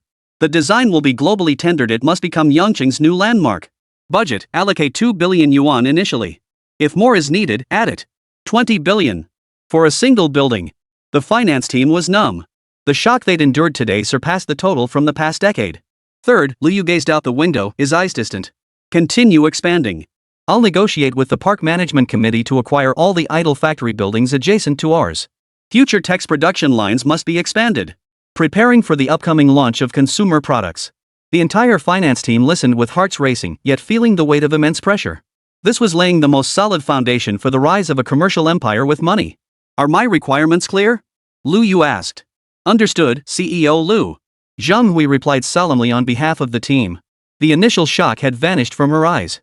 Instead, they now held unprecedented excitement and a thirst for challenge. To personally orchestrate such a monumental business venture was every finance professional's dream. All right, meeting adjourned. I want to see concrete proposals. After seeing the finance team off, Liu Yu remained alone in his office. He pulled up the system panel once more. His gaze fell upon the upgrade requirement that had been giving him a headache. System store upgrade requirement, reach highly respected reputation level. Highly respected. He muttered to himself. This thing doesn't even have a progress bar. How exactly do you even achieve that? He pondered for a moment, then let out a resigned chuckle. Who cares? Why overthink it? He stood up, walked to the floor-to-ceiling window, and gazed out at the distant cityscape of Yangcheng. Forging swords for the nation, creating blessings for the people. As long as I develop step by step, using my skills and wealth to make this city better, improve people's lives, and strengthen the nation. One day, the title of highly respected and esteemed will come knocking on its own. His eyes reflected the grand future of a burgeoning business empire. Meanwhile, in the internal chat groups of major headhunting firms across Liaoning province, a message detonated like a depth charge. Urgent. S-level project. All-inclusive online recruitment, 50% salary increase with no upper limit. Target, core BAT experts. Project bonus pool, 8 figures. In an instant, headhunters across Liaoning province went wild. An unprecedented battle for talent was about to commence. Chapter 74, from now on, this entire park belongs to the Liu family. After outlining the company's initial operational framework and personnel assignments, Liu Yu felt a wave of ease and contentment wash over him. He leaned back in his expensive ergonomic executive chair and swiveled halfway around. He had just finalized the company's preliminary development direction. Now, it was time to prepare a sufficiently spacious harbor for the future tech vessel about to set sail. He lifted the teacup from the table. The tea's aroma was crisp and refreshing, leaving a sweet aftertaste on his palate. He smacked his lips and nodded in satisfaction. This tea was brewed with far more care than his own casual pour from a large teapot. Setting down the cup, Liu Yu picked up his phone. Without hesitation, he dialed the number for the Park Management Committee. Connect me to Director Liu Guodong, he said in a steady, calm voice, betraying no hint of excitement. It was as if the transaction he was about to discuss wouldn't shake the entire Yangcheng industrial real estate circle. It sounded as simple as ordering takeout. The call connected quickly. A voice brimming with enthusiasm, even tinged with flattery, came through the receiver. Oh my! It's Mr. Liu. Hello. What instructions do you have? Is there something unsatisfactory about the factory's supporting facilities? Just tell us, and we'll fix it immediately. Right away. On the other end of the line was none other than Lu Guodong, director of the Industrial Park Management Committee. These days, he was living a life sweeter than honey.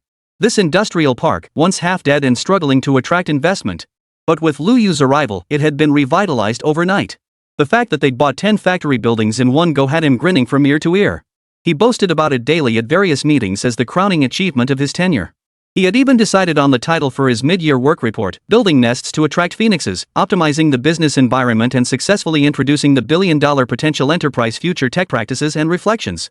Director Lu, you're too kind, Liu smiled, getting straight to the point. The factory buildings are excellent, no issues there. I called today to discuss something else. Go ahead, Mr. Lu. Whatever we can do, we won't hesitate. Lu Guodong pounded his chest emphatically. His attitude was impeccably earnest. Lu Yu drew out his tone, as if carefully choosing his words. In truth, he was relishing the feeling of controlling the situation. Your industrial park still has quite a few vacant factory buildings, right? I checked there are probably over 30 scattered here and there. It's quite a hassle to attract tenants for them. Lu Guodong's heart skipped a beat. What was Mr. Lu up to? Was he dissatisfied with our park's vacancy rate, worried it reflected poorly on his company? Or? He dared not think further. He cautiously replied, yes. You're absolutely right, Mr. Lu. We're intensifying our efforts to attract tenants and aim to revitalize the park as soon as possible. No need for all that trouble. Lu Yu casually dropped a bombshell. I'll take all the remaining units. Dead silence hung on the other end of the line. After what felt like a full 5 seconds, Lu Guodong's voice, trembling like a TikTok filter, finally came through. Mr. Lu. Mr. Lu. What? What did you just say? The wind is too loud, I didn't catch that. I said, Liu repeated clearly, enunciating each word, I intend to purchase all the remaining unsold factory buildings in your industrial park in one go. Boom. Lu Guodong felt as if a bolt of divine lightning had split open the top of his head. His mind went blank. His ears buzzed, his heart pounded like an F1 engine. It pounded wildly against his chest. The whole thing? What did that even mean? It meant the entire industrial park, every plot of land and building would bear the Lu name. Their management committee's KPIs for this year weren't just met, they'd skyrocketed off the charts. This wasn't just a political achievement, it was a miracle. Mr. Lu. Wait. I'm coming right over. Right now. Lu Guodong yelled as he slammed the phone down, leaping up from his chair. His movement was so violent it even knocked the chair over. He paid no heed, flinging open the door to his office. He bellowed at the entire management committee office with every ounce of strength he possessed. Stop standing around. Drop everything you're doing. Finance department. Legal department. Administrative office. All department heads. Now. Immediately. Follow me to Future Tech Company. Hurry up. No dawdling. The sudden, thunderous shout sent a wave of terror through the office staff. They stared blankly at their director. A young clerk whispered, "What's gotten into the director? Did he take the wrong medicine?" An older colleague beside him quickly nudged him. "Don't talk nonsense. Look at the glow on his face, this isn't about taking the wrong medicine. Something good must be happening." Lu Guodong had no time to heed his subordinates' murmurs. He rushed toward the elevator while straightening his slightly rumpled tie. All the while, he kept muttering to himself, "Good heavens, my dear father, it's like the god of wealth has descended to earth. The entire park, all mine. My life is complete now." He felt less like walking on solid ground and more like floating on clouds, his entire being light as a feather. He thought Mr. Lu buying 10 factory buildings was already the ultimate move, a godsend. Who could have imagined he'd outright acquire the entire industrial park? It was like smashing an entire beehive and pouring its honey down his throat. So sweet it nearly choked him, so sweet his limbs trembled. Less than 10 minutes later, a line of official vehicles bearing management committee license plates screeched to a halt beneath the Future Technology Company building. Lu Guodong was the first to leap out of the car, jogging along. A large group of panting subordinates followed close behind. Led by Su Muqing, they practically stormed into the conference room. President Lu! President Lu! Lu Guodong exclaimed as soon as he entered, extending both hands enthusiastically. His wrinkled face broke into a radiant smile. Lu Yu rose calmly, shook his hand. Then he gestured to the chair beside him. "Director Lu, calm down. Sit down and talk." "Oh, okay. Lu Guodong sat down, but dared only to rest half his weight on the sofa, leaning forward. The ensuing negotiation unfolded exactly as Lu Yu had anticipated. Simple, efficient, even one-sided. He didn't even need to get involved personally. He merely said to the team led by Chief Financial Officer and Chief Legal Officer Zhang Wan with a casual tone, "The rest is up to you. My only requirement is this: get that contract signed as quickly as possible. Sister Zhang and attorney Li exchanged a glance, their eyes instantly igniting with fierce determination. The boss had placed such immense trust and responsibility in their hands. If they botched this, how could they ever hold their heads high in the company again? The city's lowest bid had already been exhausted last time. Now it was time for the employees he'd hired at great expense to step up. If he had to handle everything personally, wouldn't that money have been wasted? So, over the next hour, Lu Guodong and his team witnessed what true professionalism meant. Zhang Wan's legal team was meticulous, going through each clause of the contract. Every word, every punctuation mark was scrutinized with extreme precision. They ensured the company's interests were protected while fully complying with laws and regulations, leaving the other party unable to find any grounds for complaint. Throughout the entire process, Liu Yu sat back in his executive chair, leisurely sipping tea, occasionally glancing at his phone, occasionally scribbling something with a pen. Ultimately, under Lu Guodong's enthusiastic cooperation, everything is negotiable and will absolutely offer the most favorable price. And the relentless pressure from Future Tech's elite team. A bargain basement acquisition contract was freshly drafted. When both parties signed the final page and affixed their bright red official seals, Lu Guodong exhaled a long sigh of relief, feeling as though he had accomplished a monumental historical mission. He looked at Liu Yu, his eyes brimming with gratitude. Rest assured, Mr. Liu. Our committee will handle all subsequent transfer procedures on your behalf. We guarantee it will be handled swiftly and flawlessly. You will become the largest property owner in our entire industrial park. Every member of our management committee will be your most loyal support team. Liu Yu smiled and nodded. Thank you for your hard work, Director Liu. We'll be relying on you and your team going forward. Not at all. Not at all. Serving you is our honor. Lu Guodong was practically ready to beat his chest and make a solemn pledge. After seeing Lu Guodong and his entourage off, the office fell silent once more. Liu Yu rose and walked to the massive floor-to-ceiling windows. Looking down at the sprawling factory buildings below, soon to bear his name, an indescribable surge of pride welled up within him. From this day forward, all of this would belong to his future technology company. As the company's chairman, the weight on his shoulders extended far beyond the ownership of these dozens of factory buildings, but the future of the entire company. Could this small vessel, just setting sail from port, swiftly find its course in the turbulent seas of commerce? And gradually grow stronger, ultimately becoming an aircraft carrier that fears no storm. Chapter 75, Execute Tomorrow's Shipping Queue. He took a deep breath, the air seemingly thick with the scent of money and promise. Liu Yu was thoroughly satisfied with his current team. From front desk staff to senior management, he rarely needed to micromanage details. They all completed their tasks conscientiously and efficiently. This feeling made his role as a hands-off manager particularly comfortable.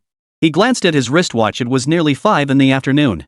Tomorrow is the delivery date for the first batch of orders, Liu Yu thought to himself.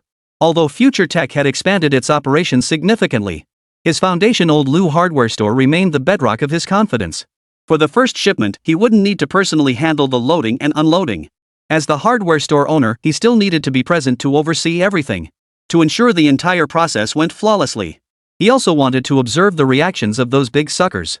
With that thought, he grabbed his coat, ready to clock out and head home. As he passed by the assistant's office, he spotted Su Muqing and Qin Feng huddled together, engaged in an intense discussion over a computer. Both had furrowed brows and focused expressions. It seemed they wouldn't be stopping anytime soon. Liu Yu's lips curved upward as he quietly approached the half-open door and peered inside. Ahem! He cleared his throat deliberately. Su Muqing and Qin Feng jumped in surprise, whirling around abruptly. Recognizing Liu Yu, they immediately stood up. Mr. Liu. All right. It's almost quitting time. Still working here? Liu Yu leaned against the doorframe, arms crossed, gazing at them with a stern expression. Su Muqing pushed her glasses up slightly, looking a bit embarrassed. Mr. Liu, we're finalizing a research report on smart devices for the consumer market. We just need to double-check a few key figures. Stop. Liu Yu made a cutting-off gesture. Then, in a tone that was playful yet carried an air of finality, he declared, It's 5:03 p.m.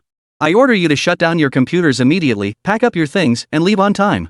He paused, deliberately stiffening his expression and emphasizing his words with a threatening tone. Let me make this clear, our company does not tolerate overtime culture.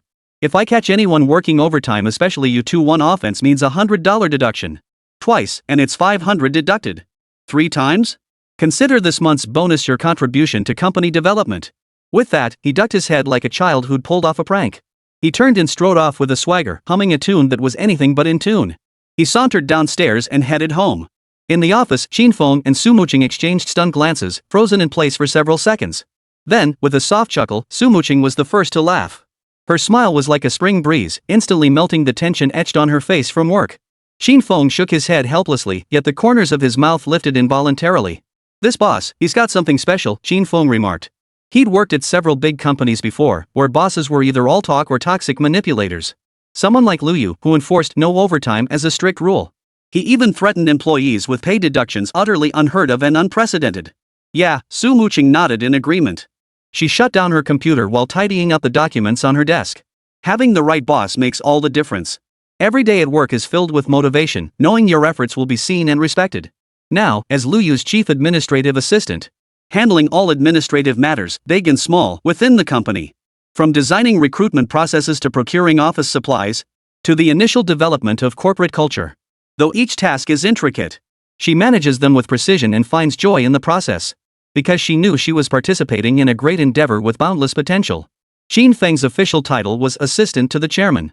In reality, his role involved conducting diverse market research on consumer goods for Lu Yu. Of course, they were unaware. This was merely a cover story Lu Yu had devised. He already had a clear vision for the future product direction. These so-called surveys were merely laying the groundwork for a series of major moves to come. Then you can casually say, based on Xin Feng's market research, we've identified significant potential in the XXX sector. Then you can legitimately finalize the product, purchase equipment, hire engineers, establish production lines. Everything would appear perfectly reasonable and well-founded. But seriously, Xin Feng lowered his voice as he packed up his things. Muqing, don't you think our boss is a bit too mysterious? Su Muqing paused, turning to look at him curiously. I mean, he's so young, yet he can casually pull out hundreds of millions to buy a factory without batting an eye. Su Muqing fell silent for a moment before smiling faintly. Maybe. But regardless, isn't that precisely what makes this job so thrilling? What we need to do now is help the boss get all the preliminary preparations done as quickly and perfectly as possible. I have a feeling that before long, our future tech will truly astonish the entire world.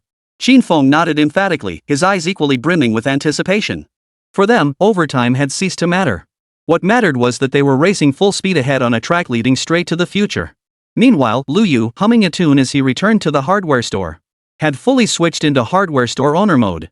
He walked through the newly renovated front hall, piled high with screws, pipes, and wires.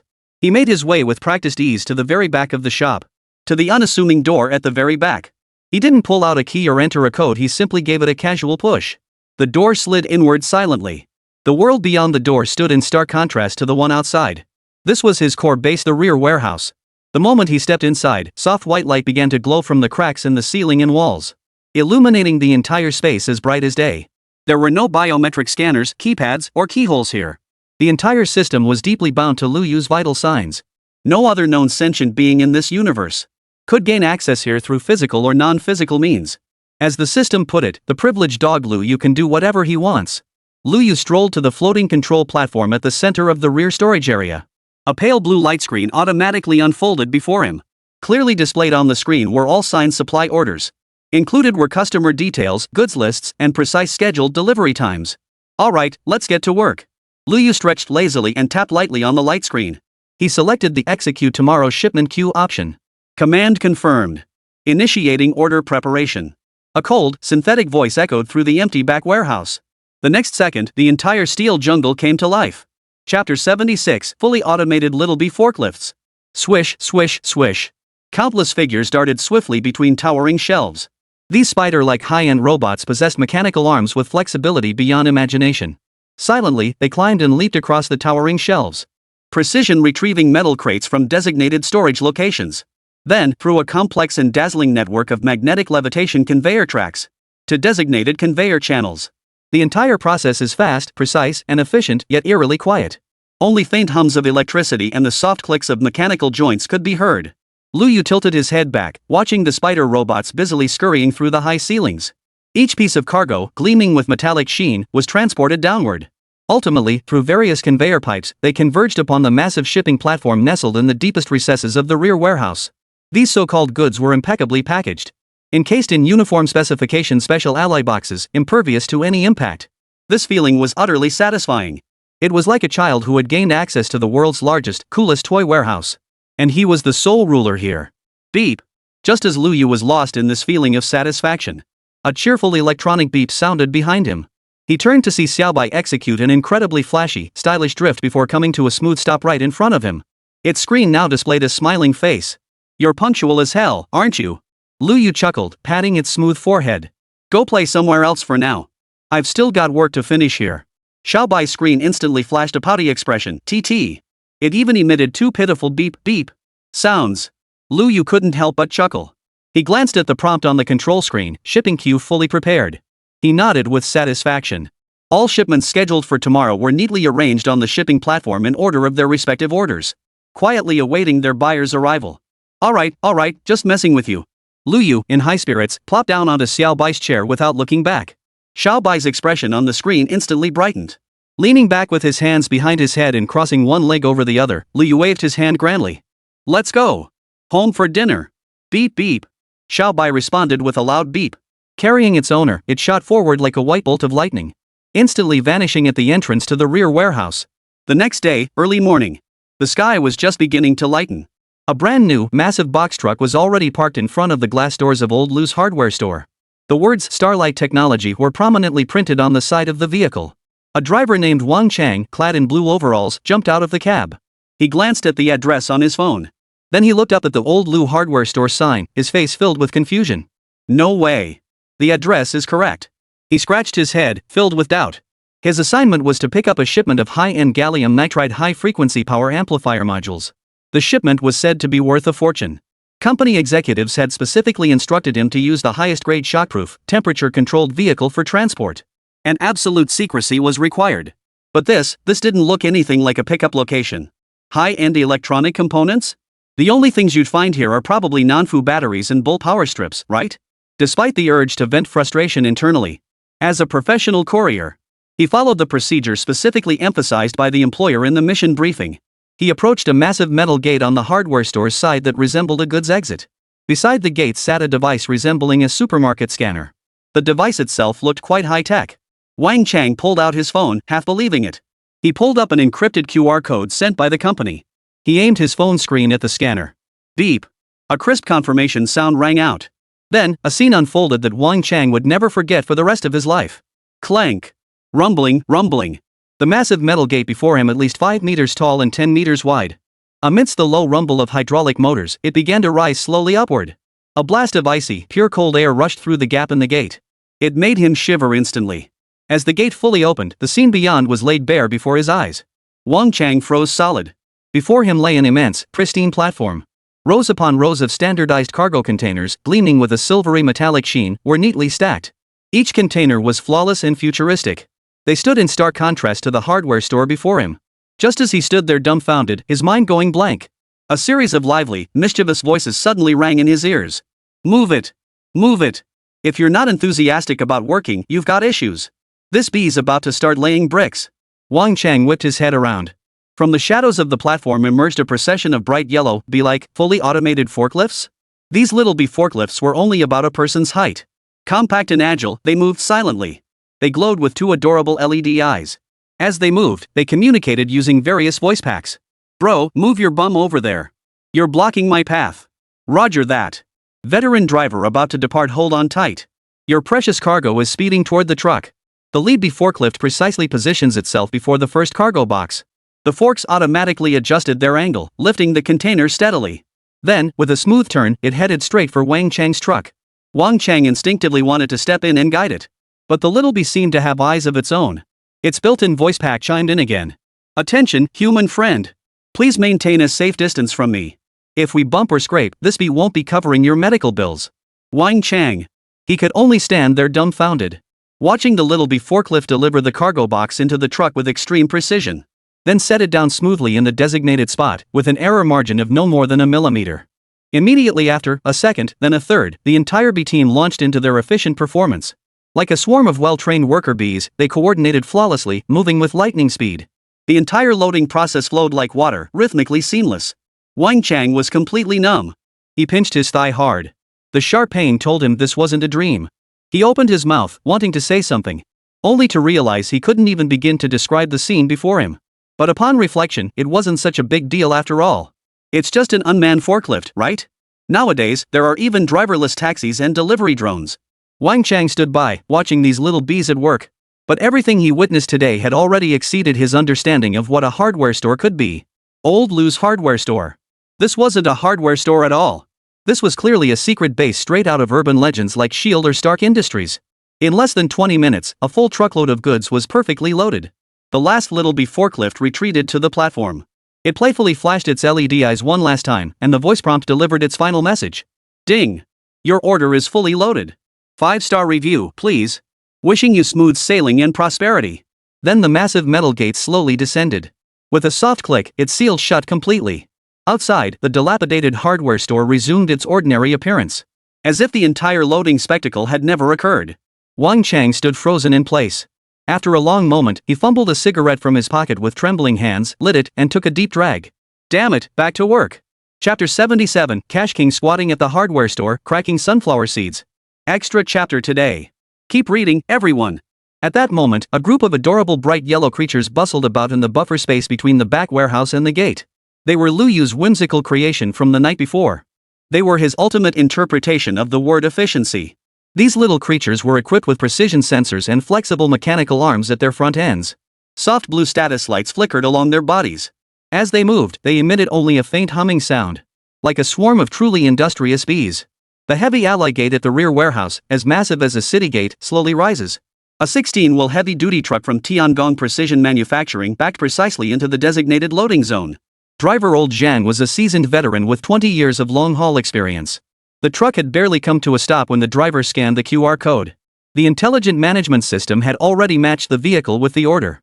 Almost simultaneously, 7 or 8 little B forklifts emerged in single file from the buffer zone platform. Their targets were clear and their movements swift. The entire cargo handling process was as steady as a rock, without the slightest jolt. They arrived at the truck in perfect order. Gently and precisely placing the cargo in the designated spots within the truck bed. Holy cow! Old Zhang rubbed his eyes and muttered to himself. What he didn't know was that this was already the third shipment completed since the early hours of the morning. Starting at 4 in the morning, the back-end warehouse system had been automatically activating these tireless workers. To automatically wake up these tireless workers. They had flawlessly completed the loading and unloading of the first 2 shipments. The efficiency was downright terrifying. At 7 in the morning, this billionaire tycoon finally stirred awake. He stretched lazily. His face bore that unique satisfaction that comes after deep sleep.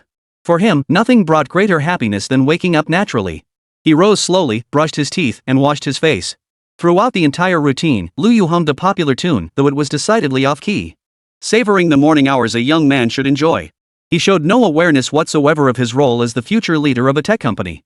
Changing into comfortable casual clothes, he sat atop Xiaobai and swayed gently over to the smart system console in the back warehouse. Let me see how today's work schedule looks. Lu Yu scanned the shipping task list on the left side of the screen. At that glance, he nearly spit out the coffee in his mouth. Completed, 3 batches. In progress, 1 batch. Pending, 34 batches. What? Lu Yu's eyes widened in disbelief. What time is it? 3 batches already shipped? This efficiency, isn't it a bit too outrageous? He leaned closer to the screen and pulled up the detailed records of completed tasks. From customer vehicle entry, identity verification via encrypted QR codes, automated cargo sorting, loading, to exit confirmation. Every step's data and surveillance footage was recorded with crystal clarity.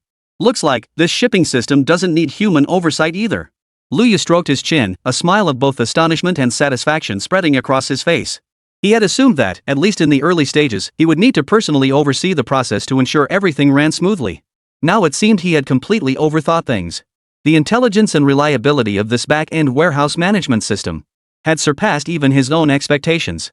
Indeed, that was precisely the case. All signed orders were automatically analyzed and sorted by the system.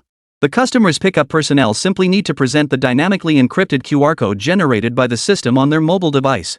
A quick scan at the gate scanner. After a beep, the gate representing the gateway to a new world will open for them. Then it's no longer their concern.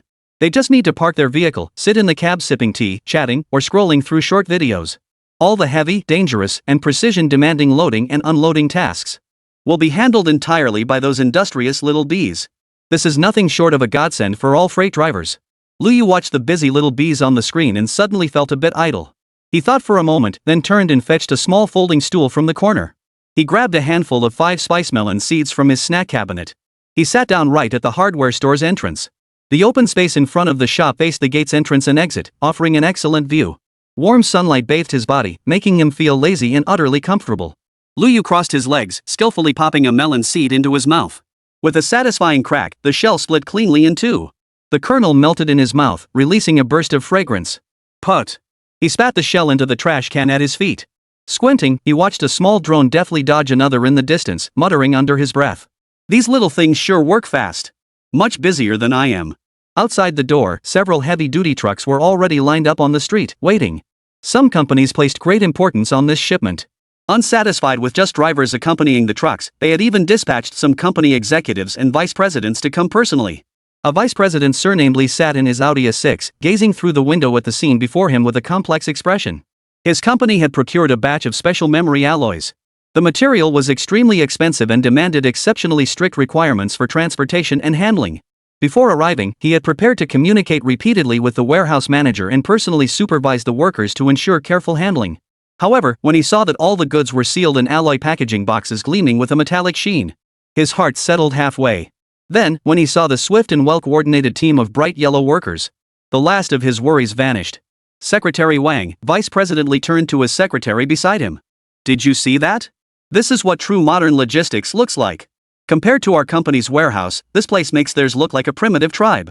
Secretary Wang's eyes were already sparkling with excitement as she nodded repeatedly. Vice President Lee, this is truly astonishing. This Mr. Liu is no ordinary man. This system alone puts him at least a decade ahead of his competitors. In truth, company executives lining up to sign contracts with Liu Yu could stretch from the industrial park all the way to the city center. But Liu Yu deeply understood the importance of scarcity marketing and maintaining an aura of mystery.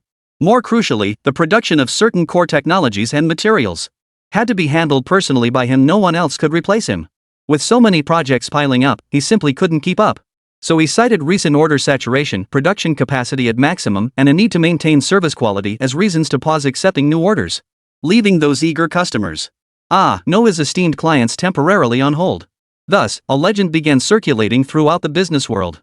There exists a powerful Mr. Liu, who holds countless cutting-edge technologies and rare materials. Yet he conducts business entirely on a whim. All the giants seeking to partner with him had to obediently line up, waiting for this Mr. Liu to reopen for business. As Vice President Lee mused, his gaze drifted casually toward the hardware store entrance. Then, he froze. There, a young man in casual clothes sat on a small stool, basking in the sunlight, leisurely, cracking sunflower seeds? Chapter 78, The Everything app is about to launch. Watching the young man cracking melon seeds at the shop entrance. His practiced motions, his contented expression, his simple attire. He looked exactly like a neighborly young man sunbathing and chatting at the village entrance. Deputy General Manager Lee rubbed his eyes and looked again. No mistake, that face was the same one he'd seen in the video just days ago.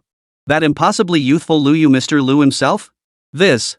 Vice President Lee's jaw nearly dropped. A man commanding such cutting-edge technology, holding billions in cash flow. A cash king who had countless business tycoons lining up to do business with him. Could he really be this down-to-earth? No entourage of bodyguards, no lavish office. No airs of superiority. Just casually sitting outside his own shop, cracking sunflower seeds and watching the commotion like an old man? Secretary Wang beside him noticed too, his face equally frozen in shock. After a moment of shock, Vice President Lee's expression shifted instantly. A true master. This is what a real master looks like. Vice President Lee lowered his voice, his tone brimming with admiration. Returning to simplicity, the truly great hide in plain sight. Look at his composure, his calm and unruffled demeanor. What does that tell us? It means he has everything under control.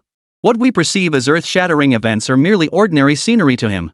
Secretary Wang nodded repeatedly, his gaze toward Liu Yu now tinged with reverence. Truly, someone capable of such achievements possesses a mindset and vision beyond our reach. Originally, Deputy General Manager Lee had planned to wait until it was his company's turn to load cargo. He would seize the chance to approach Mr. Liu and make a good impression, to pave the way for future collaborations. But now, that notion vanished instantly. In the presence of such a reclusive master, any deliberate flattery or attempts to curry favor would likely appear utterly clumsy and ridiculous. The sage was enjoying his quiet time. To abruptly interrupt him would be beneath him. So, when their company truck pulled to a stop, Vice President Lee merely rolled down his window and respectfully waved toward Liu Yu from a distance. Liu Yu, who was cracking open another melon seed with a satisfying snap, caught the gesture out of the corner of his eye. He paused for a moment, then realized it might be a client. So, he very naturally raised the hand still holding a few melon seeds. He gave a casual wave, a lazy smile still playing at the corners of his mouth. Even if it was a polite response. Yet this seemingly casual gesture was interpreted in an entirely new light by Vice President Lee. Did you see that? Mr. Liu acknowledged us. Vice President Lee exclaimed excitedly to his secretary. He didn't stand up, didn't speak, just gave a simple wave. This is a silent language. It conveys goodwill while maintaining distance, ensuring we don't feel slighted without disrupting his own composure. This sense of proportion, this poise. Take note, Wang. It's a true art. Secretary Wang scribbled furiously in her notebook beside him. Learned a lot, Mr. Liu. Mr. Liu's gesture embodies the principle that a gentleman's friendship is as pure as water, a thunderclap in the silence. Poor Liu Yu remained utterly oblivious. He merely thought the sun was pleasant today and the melon seeds were quite tasty. Watching these little robots work was quite entertaining too. After finishing the bag of seeds, Liu Yu brushed the crumbs off his hands and felt a bit thirsty. He got up, went back to the shop, and grabbed a bottle of ice-cold Coke. Sat back down on his little stool and contentedly twisted off the cap. With a hiss, bubbles surged up. After taking a big gulp, he let out a satisfying burp. Then he pulled out the phone he'd bought from the system, a device boasting ultra-high processing power and top-tier security. He opened his short video account, hardware store owner Liu. The next second, his phone emitted a faint buzz. Because the messages and comments were overwhelming. 99 plus private messages, 99 plus mentions, 99 plus comments. The red notification badges crowded the screen, threatening to burst it open. He casually tapped into the comments section of his latest video and was instantly overwhelmed by a tidal wave of messages. Boss Liu, my Liu Baba. Please. When is your everything app finally launching? My toilet's been clogged for 3 days, and I'm counting on your unclogging tool. I swear it's mentally attacking me. What's that compared to me? I haven't dared wash my hair in 3 months waiting for Boss Liu's hair regrowth serum. I'm terrified the few strands left will fall out.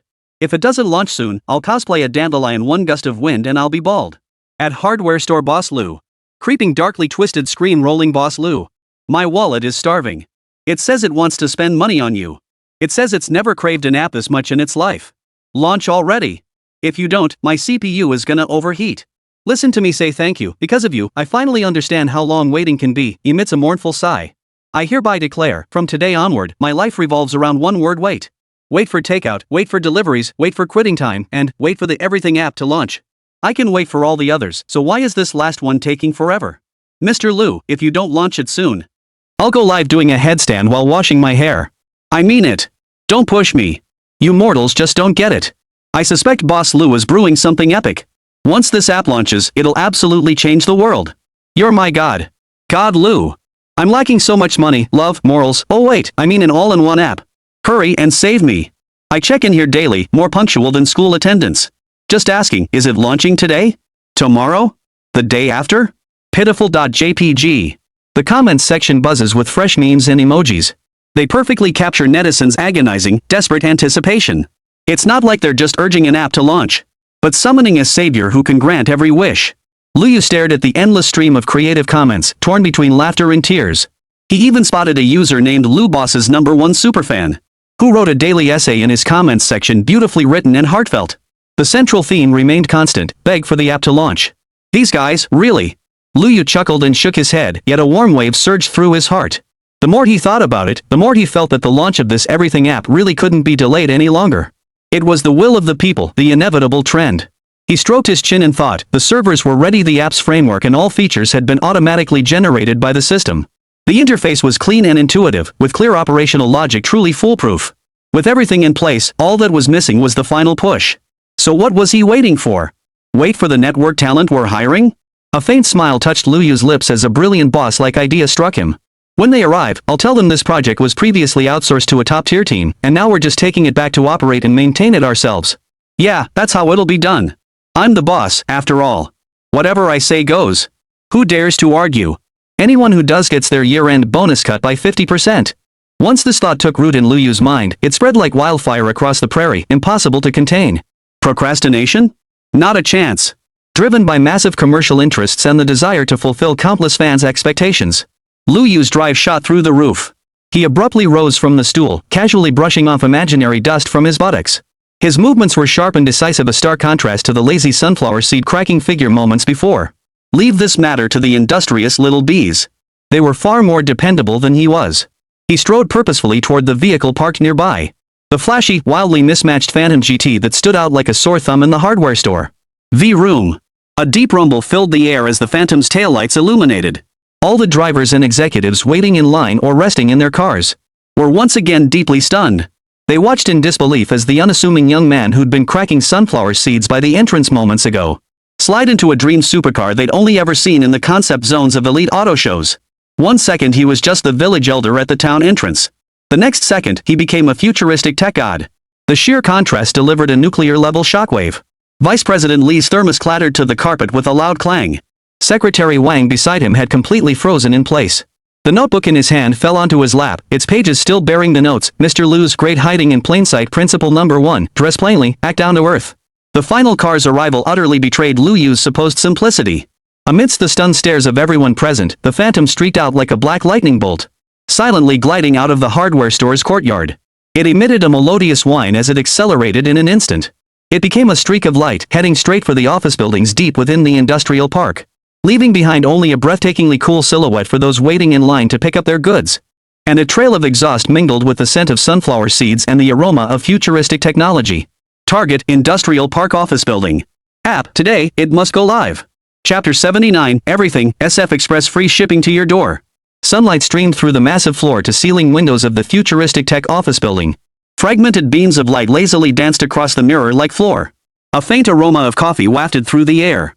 Everything appeared orderly and efficient, yet pulsing with pent-up energy. Yet this tranquility was soon shattered by the sound of hurried yet steady footsteps. Lu Yu appeared at the end of the corridor, wearing a pair of limited-edition sneakers. He looked more like a college graduate fresh out of school than the helmsman of a tech company with limitless potential. He hurried straight toward the general manager's office. The frosted glass door of his assistant's office stood ajar. The faint sounds of Su Muqing and Qin Feng arguing heatedly drifted out. Lu Yu. Lu Yu stood at the doorway, a helpless expression on his face. He didn't push the door open directly. Instead, he raised his hand and tapped lightly on the frosted glass door twice with his knuckles. Knock knock. The crisp knock instantly silenced the heated debate in the office. Come in. Su Muqing's voice regained its professional composure. Lu Yu pushed open the door and smiled at the two people glaring at each other from behind the desk. Well, an academic exchange, are we? Looks like the battle's heating up. Upon recognizing Lu Yu, the stubbornness on Qin Feng's face instantly melted into the excitement of seeing a kindred spirit. Boss, you're just in time. Settle this for us, Muqing, Su Muqing shot him a withering glare, and Qin Feng immediately swallowed the rest of his sentence. He then rubbed his nose in frustration. Lu Yu smiled and waved his hand dismissively, choosing not to call them out. Instead, he cut straight to the chase.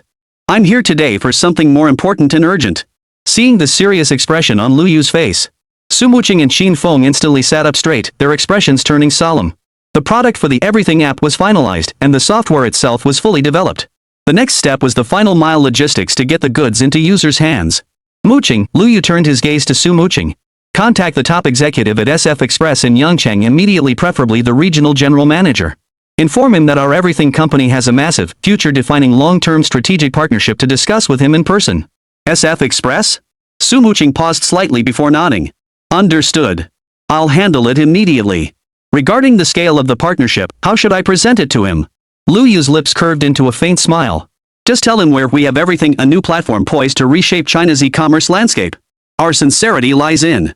He paused, then enunciated each word, every order, regardless of value across every category, every platform, nationwide.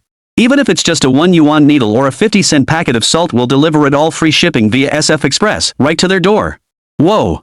Even Su Muqing, who had seen it all, and Qin Feng, who prided himself on his broad perspective, couldn't help but suck in a sharp breath. Everything?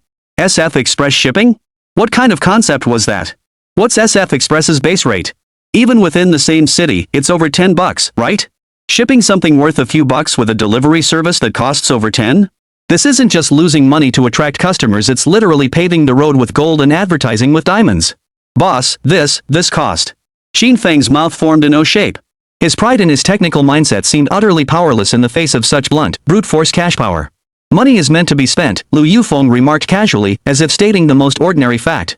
What we seek in the early stages isn't profit, but reputation and unparalleled service experience. We want every customer to feel a sense of being valued and prestige when they receive our delivery. We'll deliver surprises to users' hands with the fastest speed and most reliable methods. SF Express is currently the best choice in China. Money talks. These 4 words were embodied to perfection by Lu Yu in that moment. Su Muqing's professional composure allowed her to recover swiftly from her shock. Her eyes sparkled with excitement. She understood, the boss was about to launch a disruptive blitzkrieg. Mr. Lu intended to crush all competitors with his capital advantage. He intended to erect an insurmountable brand barrier in the minds of consumers. I understand, Mr. Lu, she affirmed with a firm nod, her voice brimming with determination. Not only will I contact the regional general manager, but I'll ensure he comes to meet us with the utmost sincerity and decision-making authority. Excellent. Lu Yu nodded with satisfaction. Su Muqing and Qin Feng immediately turned to leave. Filled with passion and a hint of dazed amazement at their boss's generosity, they briskly exited the office. The entire office area instantly grew busier as the orders they had issued began to ripple through the workplace. Immediately afterward, Lu Yu summoned Zhang Wan, head of the legal department, and Zhang Hui, head of the finance department, to his office. Mr. Lu, the two entered the office and greeted him respectfully. Sit. Lu Yu gestured toward the sofa across from him. I've called you both here urgently because we have a critical business partnership that requires your professional expertise. He briefly outlined the plan for the collaboration with SF Express. The primary partner in this collaboration is the Everything e-commerce company. However, since Everything's legal and finance teams are still being established, we need to temporarily borrow your elite personnel. When the SF Express representatives arrive shortly, you will lead the negotiations. Lu Yu looked at the two of them and added solemnly, one point must be emphasized. Throughout the negotiations, you represent Future Tech as a sister company to Everything, providing business negotiation support. Your role is purely professional to ensure we secure the most favorable terms. The final contract will be signed and sealed by me, as the legal representative of Everything. These words caused a flicker of approval to pass through both Zhang Wan and Zhang Hui's eyes. Their boss, though young, his grasp of business logic and legal awareness was frighteningly sharp. He understood perfectly that as separate legal entities, the two companies must maintain clear boundaries in both business operations and finances. Even though he held 100% ownership of both entities. This rigorous approach made them, as professionals, feel both comfortable and reassured. Rest assured, Mr. Lu, this is all within our remit, Zhang Wan said, adjusting her glasses. Behind the lenses, her gaze radiated formidable confidence. We guarantee to secure an S-level strategic cooperation agreement for you. We'll fully support the financial aspects too, building the most optimal cost and settlement model aligned with your strategic goals. Zhang Hui nodded with a smile. For them, encountering a boss who was both generous and professional, and one who understands delegation was nothing short of a career blessing. Since the company's founding, though busy, they'd never felt the oppressive weight of a 996 work schedule. Instead, each day brimmed with challenges and a sense of accomplishment. The HR department continues to attract top talent from all fields. The entire office building grows livelier by the day, with everyone wound up like clockwork, brimming with drive. In fact, we even joke among ourselves that we wish the boss would PUA us more, give us more work to do. Because here, every task we undertake clearly contributes to a grand vision. The satisfaction of doing meaningful work you're good at far outweighs the dullness of coasting through each day. People are even starting to show signs of becoming workaholics. But since they were competing toward a shared goal, the atmosphere remained remarkably harmonious. Great, I'll leave it to you all then, Liu smiled. Everyone, I appreciate your hard work lately. Once everything under the sun is up and running smoothly, I'll give you all a big bonus. Thanks, Mr. Liu. With the support of a professional team, Liu fully embraced the role of a hands-off manager. He trusted Zhang Wan and Zhang Hui's capabilities. They would absolutely squeeze the maximum discount out of that SF Express regional president. Chapter 80, Future Tech and Everything Under the Sun. Their boss is Lu Yu. Extra chapter tomorrow. Please keep reading, everyone. 1 hour later, in the office of SF Express's Yongchang Regional General Manager. Li Mengfan sat sipping from his thermos, its contents infused with his beloved goji berries and astragalus. He leisurely reviewed last quarter's performance reports, humming a tune under his breath. Suddenly, the door to his office burst open. His assistant, Xiao Wang, burst into the room in a single bound. Mr. Li. Mr. Li. It's terrible. Oh no, it's fantastic. Xiao Wang stammered, his face flushed. What's the rush? Did the sky fall? Li Mengfan frowned, setting aside the reports in his hands. Calm down and explain. Mr. Li, Future Tech. The Future Tech from that new industrial park in East City. Their sister company, called Everything. They want to discuss a strategic partnership with us. Xiao Wang gasped. Future Tech? Li Mengfan recalled the name. Lately, that name had been popping up everywhere in Yangqing's business circles. Rumor had it they were backed by deep pockets and operated with an extremely high-profile style. If they want to discuss cooperation, just have the business department handle it. Why are you so worked up? No, it's different. Xiao Wang thrust the call log into his hands, his voice trembling with excitement. The CEO's assistant called me directly, specifically requesting to speak with you. And the terms they're offering, it's insane. Oh? Li Mengfan perked up. Taking the log, he read the words, all platforms, all categories, regardless of value, everything shipped with SF Express. His hand holding the thermos cup trembled slightly. His eyes locked onto those few lines. His heart began racing uncontrollably. Is this real? He asked, lifting his head. Absolutely true. The other party's assistants sounded very certain. And they insisted that you personally lead our team, bringing the top executives from legal and finance. They said all details must be finalized on site, with the contract signed immediately. Xiao Wang added. Li Mengfan's breathing grew slightly ragged. He wasn't new to dealing with major clients. But this kind of approach? He'd never seen anything like it. This wasn't just a major client, this was a god-tier client. If this partnership materialized, it would be an explosive growth point. This wasn't just business, it was free KPIs delivered on a silver platter. Hurry! Hurry! Li Mengfan abruptly stood up, slamming his thermos onto the desk. Prepare the vehicle. Immediately. Notify Attorney Wang from Legal Affairs and Director Liu from Finance, tell them to drop everything. Assemble downstairs within 5 minutes. We're heading to Future Tech. Yes, sir. Xiao Wang responded excitedly, turning and dashing out. Li Mengfan paced the office, overcome with excitement.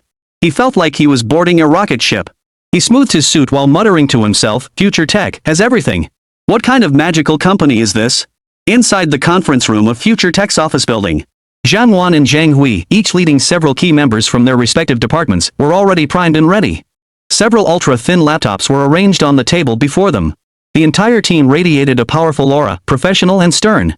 Before long, Li Mengfan entered the conference room with his team, a hint of nervousness in his step. They were instantly overwhelmed by the intimidating aura of professionalism. He had expected to see a makeshift startup crew. Instead, they were greeted by a professional force. After brief pleasantries, both sides took their seats and the negotiations formally began. Zhang Wan opened the discussion. Instead of discussing price, she projected a data report onto the large screen.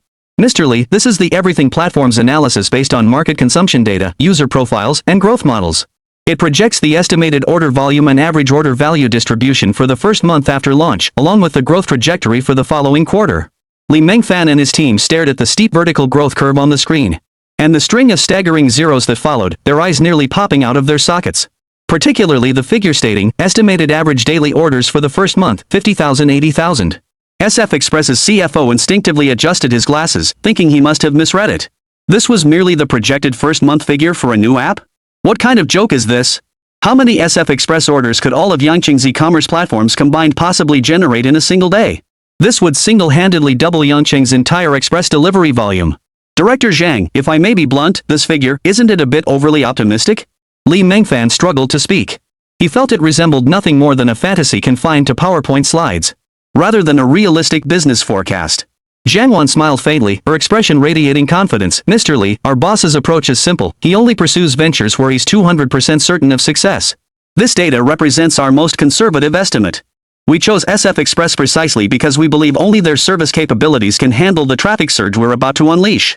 She tapped the keyboard lightly, and the screen shifted to display a detailed cooperation framework. Given our order volume, we seek more than basic courier services.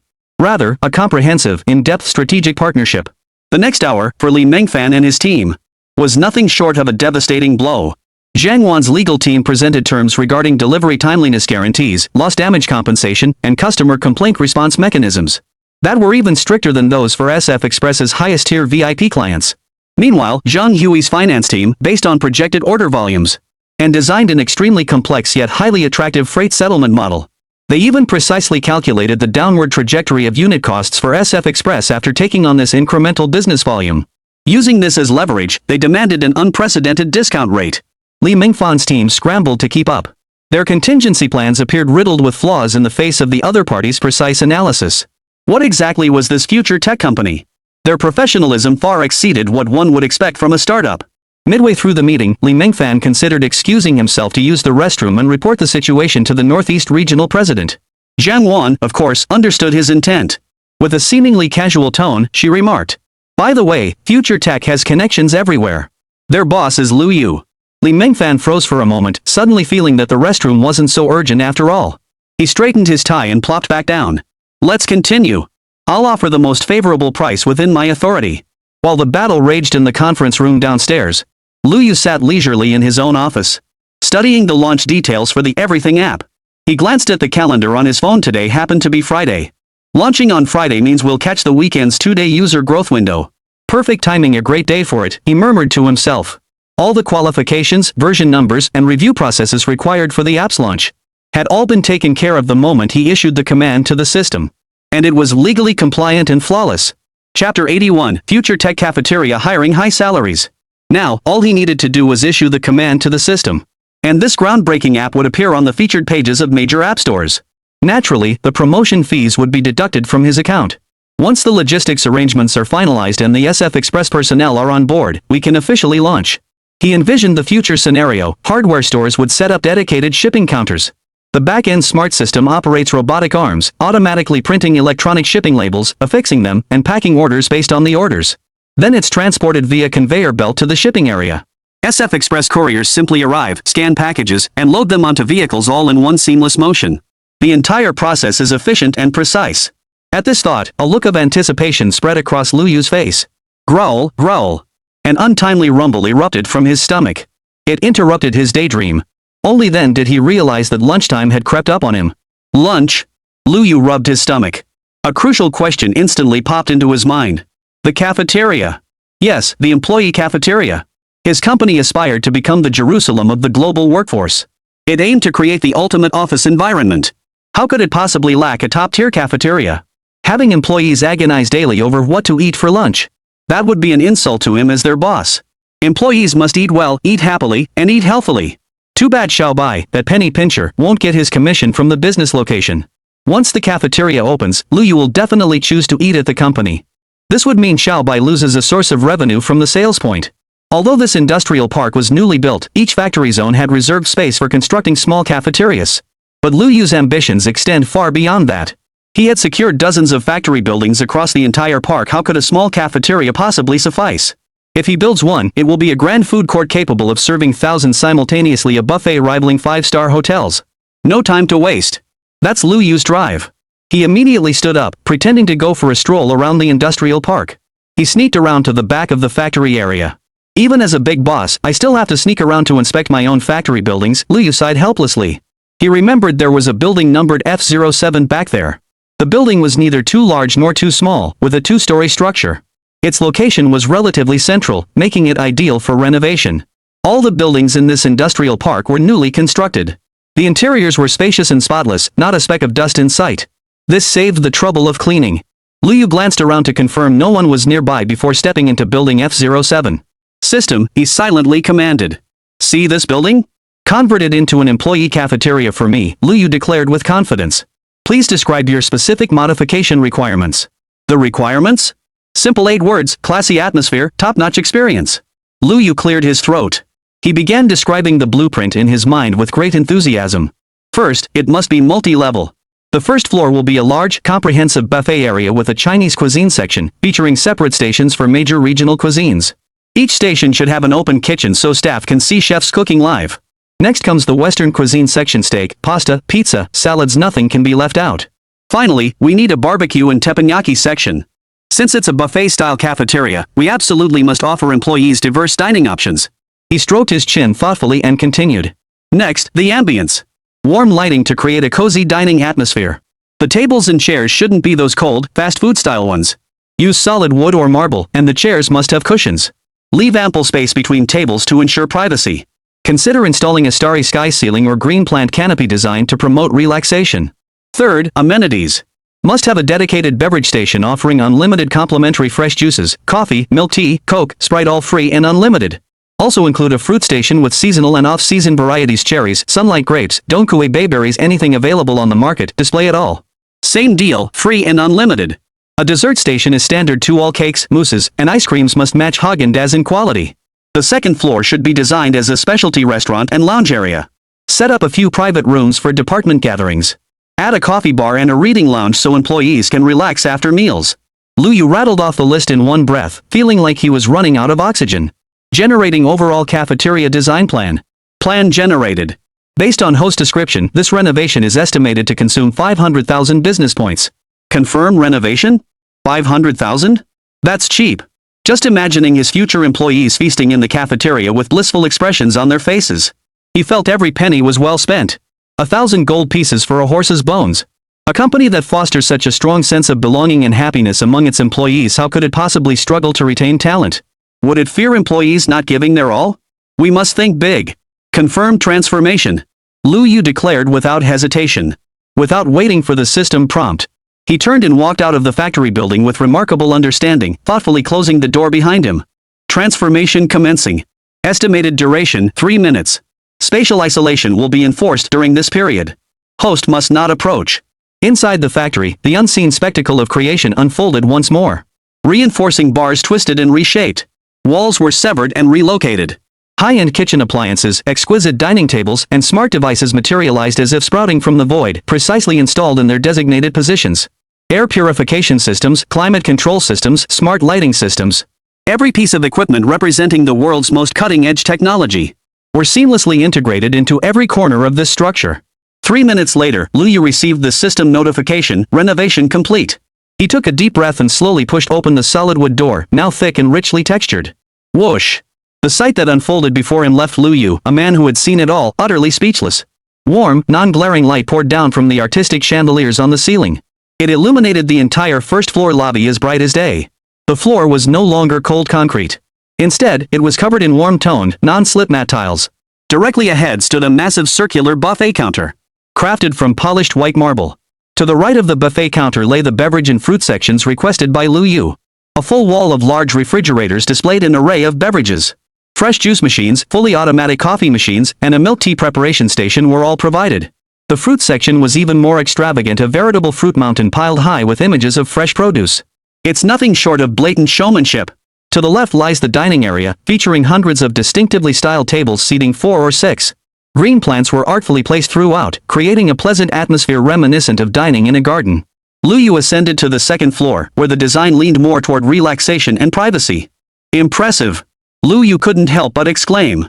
This isn't just an employee cafeteria, it's practically a shopping mall inside the company. Forget the employees, he'd want to hang out here every day himself. These 2 floors can easily accommodate nearly 1,000 people.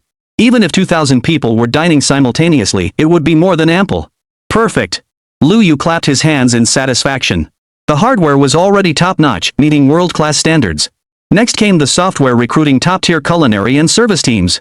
He pulled out his phone and drafted a recruitment notice on the spot, ready to send it to the HR department. Positions available: Michelin 3-star chef, Chinese cuisine chefs across all specialties, pastry chefs, senior nutritionists, 5-star hotel service managers. Compensation: 50% above industry-leading standards. Salaries for top talent negotiable, no upper limit. Standard benefits include 5 insurances and 1 housing fund. No, make that 7 insurances and 2 housing funds. Paid annual leave starting at 20 days. Children's education subsidies. Parent health check packages. Liu Yu was certain that once this job posting went out, the entire Yangcheng culinary scene would tremble. Chapter 82, The Indenture Contract from SF Express. 3 chapters updated today, nearly 8,000 words. Your humble author still begs for your continued support. Liu Yu stood with his hands in his pockets, giving one final satisfied glance around the employee cafeteria that rivaled any 5-star hotel. Our company's employees are in for a treat. Liu Yu's lips curled into a smug smile. With their stomachs satisfied, wouldn't their loyalty skyrocket? Ding! A message from Su Muqing. Mr. Liu, the preliminary draft of the Strategic Cooperation Agreement with SF Express is complete. All terms have been finalized. They've shown great sincerity. Please review it for final approval.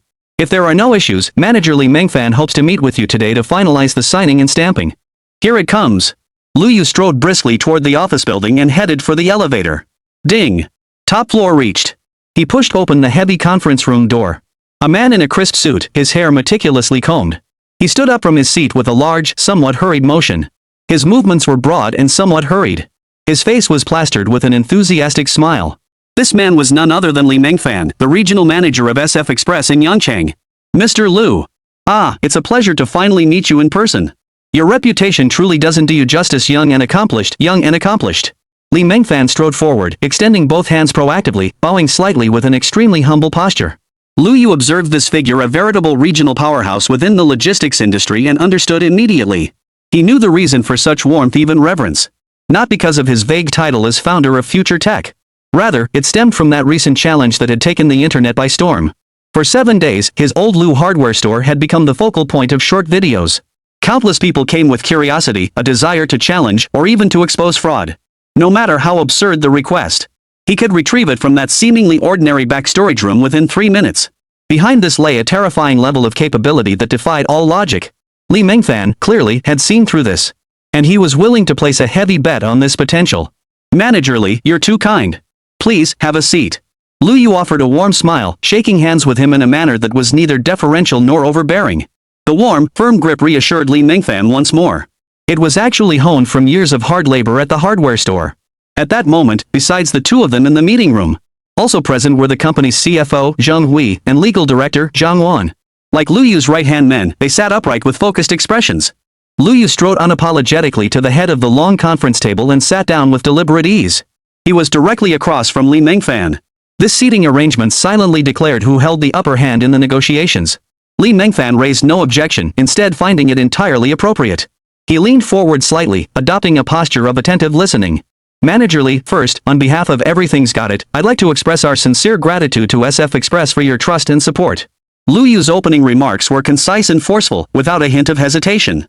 Li Mengfan hastily waved his hands, his smile widening. General Manager Lu, you flatter us. It is our honor, our honor. Partnering with a platform as full of potential as Everything is a strategic opportunity for SF Express. His words weren't entirely flattery. Before arriving, he had pored over Lu Yu and his old Lu hardware store countless times. That Doraemon-like supply capability. Once moved from offline to online, what terrifying energy would it unleash? The resulting logistics demand would be astronomical. The contract he brought today represented the utmost sincerity he could muster, staking his entire professional future on it. Time will prove everything. Managerly, your choice will undoubtedly be one of the wisest decisions of your career. Lu Yu smiled faintly, his words brimming with confidence. He turned his head, and legal director Zhang Wan immediately understood. She promptly handed Lu Yu a document that had been prepared in advance. Simultaneously, she lowered her voice to a whisper audible only to them both and reported quickly. Boss, our legal team has reviewed every clause of this contract 3 times. There are no legal risks or hidden traps. The terms offered by the other party are incredibly generous, to say the least. Lu Yu nodded, his gaze settling on the contract spread out before him. The document wasn't thick, and he scanned it quickly. Even with his guard up, the astonishment in his eyes grew deeper. First was the price. For all orders on the Everything platform. Regardless of size, weight, or category, the base shipping fee nationwide. It offered a rock-bottom price 20% lower than what SF Express charged those top e-commerce giants shipping hundreds of millions of packages annually. This wasn't just a discount, it was practically befriending them. It could even be described as operating at a loss in the short term. Second is service tier. The contract promises to dedicate a top-priority logistics channel exclusively for the Everything Store platform going forward. All Everything parcels will enjoy priority scanning, priority sorting, and priority loading privileges at any transfer hub nationwide. Even when air cargo capacity is tight, other VIP clients' shipments may be delayed to ensure Everything packages are loaded first. To ensure Everything parcels board aircraft first. Additionally, regarding manpower and resource allocation, SF Express commits to establishing a dedicated pickup team near the Everything Forward warehouse. This team will be on standby 24/7, guaranteeing a courier will arrive at the door within 5 minutes of the parcel leaving the warehouse. Moreover, staffing for this team will be dynamically scaled up without limits based on projected order volumes for the Everything Store. Dynamic, unlimited staffing adjustments will be made. The contract also includes a supplementary agreement. SF Express will subsequently deploy a technical team to conduct deep system integration with Everything Store. They will develop a customized intelligent logistics management system for what's up at no cost. This will enable end-to-end visibility from order placement to delivery confirmation. SF Express further commits to permanently covering all system development and maintenance costs. Reading through each clause, Lu Yu couldn't help but whistle in astonishment. Is this even a cooperation contract? This was clearly a contract of servitude. Except SF Express had willingly sold itself into bondage. Li Mengfan had staked his entire livelihood, his career prospects in Yangchang, and even the future performance of Liaoning province. Entirely on the yet-to-set sail vessel called Everything. System notice, contract terms scanned. Analyzing. Analysis result, this contract constitutes a high-premium, high-commitment strategic cooperation agreement. The counterparty exhibits an exceptionally strong willingness to cooperate, with no evidence of commercial fraud or unequal clauses. Comprehensive assessment, accepting this contract will bring the host nothing but benefits. The system's voice in his mind delivered the final verdict. Chapter 83, Boss is the Best. Lu Yu lifted his head. The look he gave Li Mengfan now held a hint of admiration. He admired partners who possessed such decisiveness, foresight, and the courage to make bold bets. He leaned back in his spacious executive chair, hands folded on the desk. His tone was calm yet carried an undeniable authority. Managerly, I see your sincerity. I assure you, every word you sign today, every concession you offer, will become capital you can take pride in for years to come. Time will give you the answer. At this point, Lu Yu shifted his tone, a mysterious smile curling his lips. Oh, perhaps, it won't take too long at all. Tonight. Tonight you'll see the first answers. Tonight? Li Mengfan's body trembled, his breathing becoming ragged. He excitedly braced himself on the table with both hands, leaning forward slightly. His eyes flashed with intense light. He knew all too well the power of this young boss. That 7-day challenge had already overturned the worldview he'd built over 4 decades. He believed that the tonight Lu Yu mentioned was no idle remark. It must mean something significant was about to happen tonight. Legal Director Zhang Wan spoke up at the perfect moment. With her professionally polished voice, she outlined the grand vision for the Everything app to Li Mengfan. Managerly, you can think of our Everything app as an online version of old Lu's hardware store. But its product catalog will be countless times larger than you could ever imagine. Our core principle is simple: order now, get it now. These were all things Lu Yu had taught her. Although his current store credit limit had already reached 1 million Manhwa currency, it wasn't time to increase the online credit limit yet. Whoa! Li Mengfan sucked in a sharp breath. The online version of old Lu's hardware store. That positioning alone sent a chill down his spine. The offline hardware store had limited reach. But once it moved online, it would face billions of netizens nationwide, even worldwide. How terrifyingly exponential would that demand grow? With Boss Lu's seemingly supernatural supply capabilities. Once this app launches, it won't be a minor endeavor. It will crash land into the market and deliver a devastating blow to all existing e-commerce platforms. No wonder he dared to say, "You'll see the answer tonight." Anyone who's made it to regional manager isn't exactly a fool. Li Mengfan's business acumen was exceptionally sharp.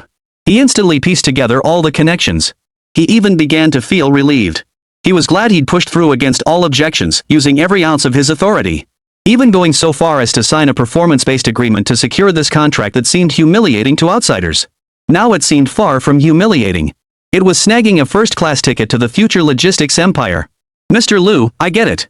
I completely understand. Li Mengfan stood up excitedly, his face flushed crimson. I get it now. I'm heading back immediately right this instant. Mobilize every elite courier and transport vehicle in the entire district to assemble at your warehouse location. I guarantee it. I pledge my personal integrity that not a single one of your packages will be delayed because of us at SF Express. Lu Yu smiled and waved his hand, signaling him to calm down. Managerly, no need to rush. He picked up the Parker Gold fountain pen from the desk and unscrewed the cap. He signed his flowing, elegant name Lu Yu on the final page of the contract. Immediately after, Zhang Wan handed him the company seal, already prepared and engraved with Everything Online Technology Company, Limited. Thud! The crimson seal pad landed, signifying that this contract, destined to profoundly reshape the future of logistics, was now officially in effect. Lu Yu pushed the signed contract toward Li Mengfan. The latter accepted it with both hands, treating it with great care. Looking forward to a fruitful collaboration, managerly. Lu Yu stood up and extended his hand once more. Great to work with you, President Lu. Li Mengfan gripped Lu Yu's hand firmly and shook it vigorously. His excitement was palpable. As Li Mengfan prepared to take his leave, Lu Yu casually added, "Oh, right, managerly. Regarding manpower, my advice is, the more, the better. Mobilize as many people as you can right now. I'm concerned that with too few people, we won't keep up with our warehouse's shipping pace." Rest assured. Li Mengfan assured him, pounding his chest. I'll issue a direct order right now to transfer personnel from several surrounding cities to you. Is 300 enough? If not, I'll transfer 500. Lu Yu smiled without speaking, merely gesturing with a go-ahead motion. Li Mengfan would never know that in his mysterious back warehouse, tens of thousands of intelligent sorting robots, high-speed packing robots, along with the little B unmanned forklifts, were all on standby. Those little perfectionists could, within a minute, pack thousands of items of varying categories into uniformly sized shipping boxes with pinpoint accuracy. The little bees then automatically loaded them onto delivery trucks. Compared to them, the pickup speed of human couriers is like the difference between a snail and a bullet train. He instructed Li Mengfan to call in more people, simply for the initial coordination and moving, to ensure the process ran smoothly. Watching Li Mengfan practically flee the room, his face aglow with excitement as he dashed out of the conference room in a hurry. A satisfied smile spread across Lu Yu's face. He turned to look at Zheng Hui and Zhang Wan beside him, along with several other accompanying staff members. Thank you all for your hard work. You did an outstanding job negotiating and reviewing this contract. Lu Yu's gratitude was heartfelt. This wasn't actually part of their job description, but for the sake of the Everything project, they had gone far beyond their call of duty. Chief Financial Officer Zhang Hui adjusted her gold-rimmed glasses and smiled warmly. You're too kind, boss. Working under a boss like you gives us endless motivation. Honestly, in all my years working, this is the first time I've seen a boss who values employee benefits more than company profits. Legal Director Zhang Wan nodded in agreement, a hint of reverence in her eyes. Indeed, boss. The trust and platform you've given us are what every worker dreams of. For you, for future tech, we're willing to give 200% effort. Exactly. Boss is the best. Following Boss Lu means we'll be well taken care of. Other frontline employees chimed in one after another, the atmosphere warm and sincere. Liu clearly saw the loyalty metrics above the heads of these core employees. They all jumped upward in unison. He knew these words came straight from their hearts. A company's cohesion isn't built on empty promises. It is built through genuine respect, tangible benefits, and a bright future. He felt fortunate to have achieved this. Chapter 84. Don't ask me what I have, ask yourselves. What you want. Returning to his office, Liu plopped himself heavily into the top of the line executive chair. A satisfied sigh escaped him. Phew. Being the boss really isn't easy at all. He stretched lazily and muttered under his breath. From being the laid-back owner of a hardware store to now founding 2 tech companies with limitless potential, the shift in identity brought unprecedented pressure. But more than that, it brought a profound sense of fulfillment and accomplishment, the feeling of forging the future with his own hands. The thought that his companies, his products, would profoundly alter the world and transform the lives of billions in the near future. The flame called dream in his chest blazed uncontrollably. He picked up the internal communicator on his desk and pressed the call button. Mooching, please notify Director Wang from HR and Director Zhao from PR to come to my office in 10 minutes. Understood, Mr. Liu, came Su Mooching's efficient reply. 10 minutes later, the office door knocked punctually. The first to enter was Wang Defu, Director of Human Resources. Boss, you requested me. Wang Defa bowed respectfully as soon as he entered. Liu gestured toward the sofa across the room. Old Wang, take a seat. Don't be so formal. First, let me ask, how's the progress on recruiting those cybersecurity and algorithm specialists I asked you to target earlier? The mention of work instantly perked Wang Defa up. He straightened his back with confidence, reporting to you, boss. Under your brilliant guidance, no budget cap, top-tier compensation across the industry, we've completed 90% of our talent recruitment mission. Of the 50 top technical experts on our target list, 45 have signed intent agreements and will be finalizing their departures from their current companies. Within 3 days at most, this elite technical team will be assembled in full at the company. Well done. Liu nodded with satisfaction. No wonder he'd spent a fortune recruiting this HR director. His efficiency was truly remarkable. Professionals handling professional tasks truly spared him, the boss, a lot of headaches. Of course, he understood that at the core of it all was his own financial clout. If other bosses were as generous as he was, offering employees irresistible salaries and benefits, they too could enjoy the same level of efficiency. Unfortunately, most bosses' narrow perspectives limit their company's growth. Alright, now I have a new task for you. Liu pulled a document from his drawer and handed it to Wang Defu. Wang Defu immediately stood up, took it with both hands, and nodded emphatically, Sir, give the orders. I guarantee completion. This is as proposed employee cafeteria recruitment plan, Liu said slowly. I need you to assemble the nation's top-tier team of chefs and service staff at the fastest possible pace. Each of the 8 major cuisines must have at least one master chef overseeing it. Pastry chefs, Western pastry chefs, nutritionists all must be the absolute best in their fields. For service staff, recruit according to 5-star hotel standards. Wang Defu stared at the extravagant job requirements and salary packages listed in the recruitment plan. His eyes nearly popped out of his head. Recruiting for an employee cafeteria with compensation exceeding that of an executive chef at a 5-star hotel? But he didn't question it for a moment. He simply suppressed his shock and nodded vigorously. Liu, observing his expression, added one final, crucial sentence. The core requirement remains the same: don't be afraid to spend money. Pay well enough, and you'll get the right people. I intend to make Future Tech's cafeteria a new legend in the industry. Understood. I'll get right on it. Wang Defu clutched the documents to his chest as if they were a treasure. He turned and strode briskly out of the office. Immediately afterward, Zhao Yi, the director of publicity, entered. A young man in his early 30s, he wore a trendy brand t-shirt. His short hair was meticulously styled. He radiated the unique energy and free-spiritedness of a creative professional. Boss, what's up? Got a new gig? Zhao Yi plopped down on the sofa, looking far more relaxed than Wang Defu. This was precisely why Liu admired him, his easygoing nature and quick wit. That's right. It's urgent and it's a big one. Liu's expression turned serious. Everything app tonight at 8, it officially goes live across all platforms. What? Zhao Yi nearly jumped off the couch. Tonight at 8? Boss, that's way too soon. We haven't prepared any promotional materials yet. That's why it's called an urgent job. Liu tapped the table. I need you to mobilize every elite resource in your department and shoot a launch promo video immediately. The requirements are simple, short, flat, fast, with a strong sense of rhythm, and tailored to the dissemination patterns of today's short video platforms. Zhao Yi was indeed a seasoned marketing pro. After a moment of shock, his mind kicked into high gear. He pulled out his tablet and swiped his fingers across the screen with lightning speed. Muttering to himself, he exclaimed, "Got it." In under 3 minutes, a rough video script framework took shape in his mind. He looked up at Lu Yu with excitement. "Boss, you absolutely have to appear in this video yourself. You are now the biggest IP for everything under one roof, the face with the most influence." "That's for sure." Lu Yu agreed without hesitation. After all, videos posted on his Hardware Boss Lu account had to feature him personally. Besides, he was kinda handsome. "Brilliant." Zhao Yi slapped his thigh. "Boss, what do you think of this pitch? It centers around everything and logistics as the two core themes, emphasizing disruption." He handed the tablet to Lu Yu. It displayed the storyboards and dialogue he'd just sketched out. Lu Yu glanced at it, his eyes lighting up with approval. Zhao Yi had truly captured the essence. "Let's go with this. Set up the filming backdrop immediately and bring in the company's best cinematographer and editor." Lu Yu made the decision on the spot. "Roger that." The PR department's efficiency was astonishing. Within 10 minutes, a pure white backdrop was set up. A temporary studio adorned with the Everything Under One Roof logo was set up in an empty office. Handling the recording and editing were two young people who looked like they just graduated. A man and a woman, both still carrying traces of youthful inexperience on their faces. Though they'd long heard tales of their boss being young and easygoing. But when Lu Yozhen stood before them, both felt their palms sweat with nervousness. After all, this was the boss's boss.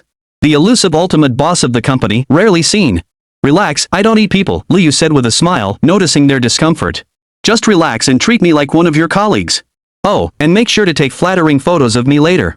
If they turn out ugly, I'll dock your manager's pay." He gestured toward Zhao Yi beside him. "Ha!"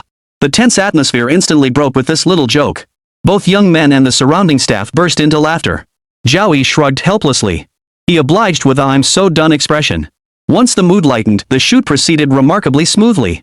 Under Zhao Yi's direction, Lu Yu faced the camera, exuding powerful presence and a natural flair for the lens. "Perfect. Absolutely perfect. Boss, your expressiveness is incredible." Zhao Yi watched the monitor playback and snapped his fingers excitedly. With filming wrapped, Lu Yu glanced at his watch and said to Zhao Yi, "Very good.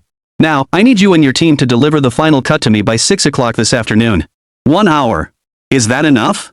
Zhao Yi, who had been joking moments ago, instantly sobered up at this command, his smile vanishing as his expression turned utterly serious. He glanced at the two young employees beside him who had just relaxed, nodded firmly, and replied with unwavering resolve. "Rest assured, boss. We'll get it done." This was Lu Yu's management style. With ordinary employees, he could be gentle and considerate, showing genuine care. But for department heads, he demanded nothing less than absolute efficiency and execution. The pressure instantly shifted to the publicity department. Zhao Yi rushed back to the post-production studio with two young staff members. The entire department entered a state of emergency. Barely 20 minutes later, Zhao Yi's phone rang. "Director Zhao, the video, it's done." Lu Yu quickly pulled up the freshly baked promotional video on his office computer. Though only 30 seconds long, every frame packed a punch.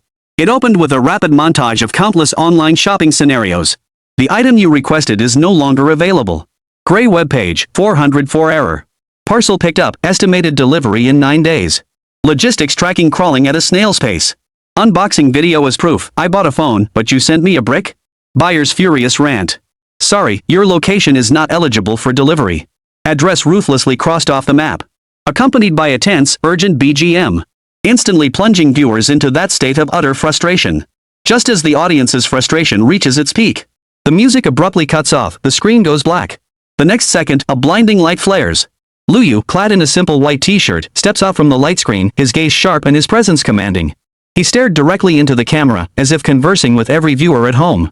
His voice was clear and powerful, each word resonating with conviction. "Have you had enough of all this?" He snapped his fingers lightly. "Starting today, say goodbye to waiting, goodbye to disappointment, goodbye to all the frustrations." The screen rapidly transitions, revealing the sleek interface of the Everything app. Here, out of stock doesn't exist. If you can dream it, we can deliver it. Here, there's no endless waiting. Nationwide delivery to major cities within 24 hours. We're redefining what fast means. Here, what you see is what you get. Fake? We'll pay you 10 times the price. We defend every click with our reputation. Lu Yu's speech accelerates, accompanied by increasingly energetic background music. "I am Lu Yu. I endorse everything you need. Remember this name, Everything. Launching across all platforms tonight at 8 p.m. At the video's conclusion, a confident smile curved Lu Yu's lips. He delivered the final line that would ignite the entire internet. "Folks, don't ask me what I have, ask yourselves what you want." Boom. The frame froze on his confident smile.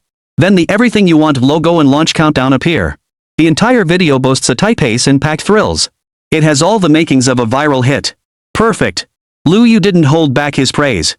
He immediately shared the video through his personal account to several major domestic short video platforms. He then began pouring substantial funds into large-scale traffic campaigns. After completing all this, Liu leaned back in his chair and let out a long sigh of relief. Everything was in place, all that was missing was the final push. Now he waited to see what would unfold in the coming hours. What kind of colossal storm would this be, all and end all behemoth unleash upon the world? Chapter 85, Leave the Professionals to the Professionals. Extra chapter today. As night fell like ink, Yangqing's neon lights began to take over the city's colors. The promotional video for the Everything app. One word sums it up: explosive. Below the video, Lu Yu added the copy. No matter how small your need, it deserves to be met.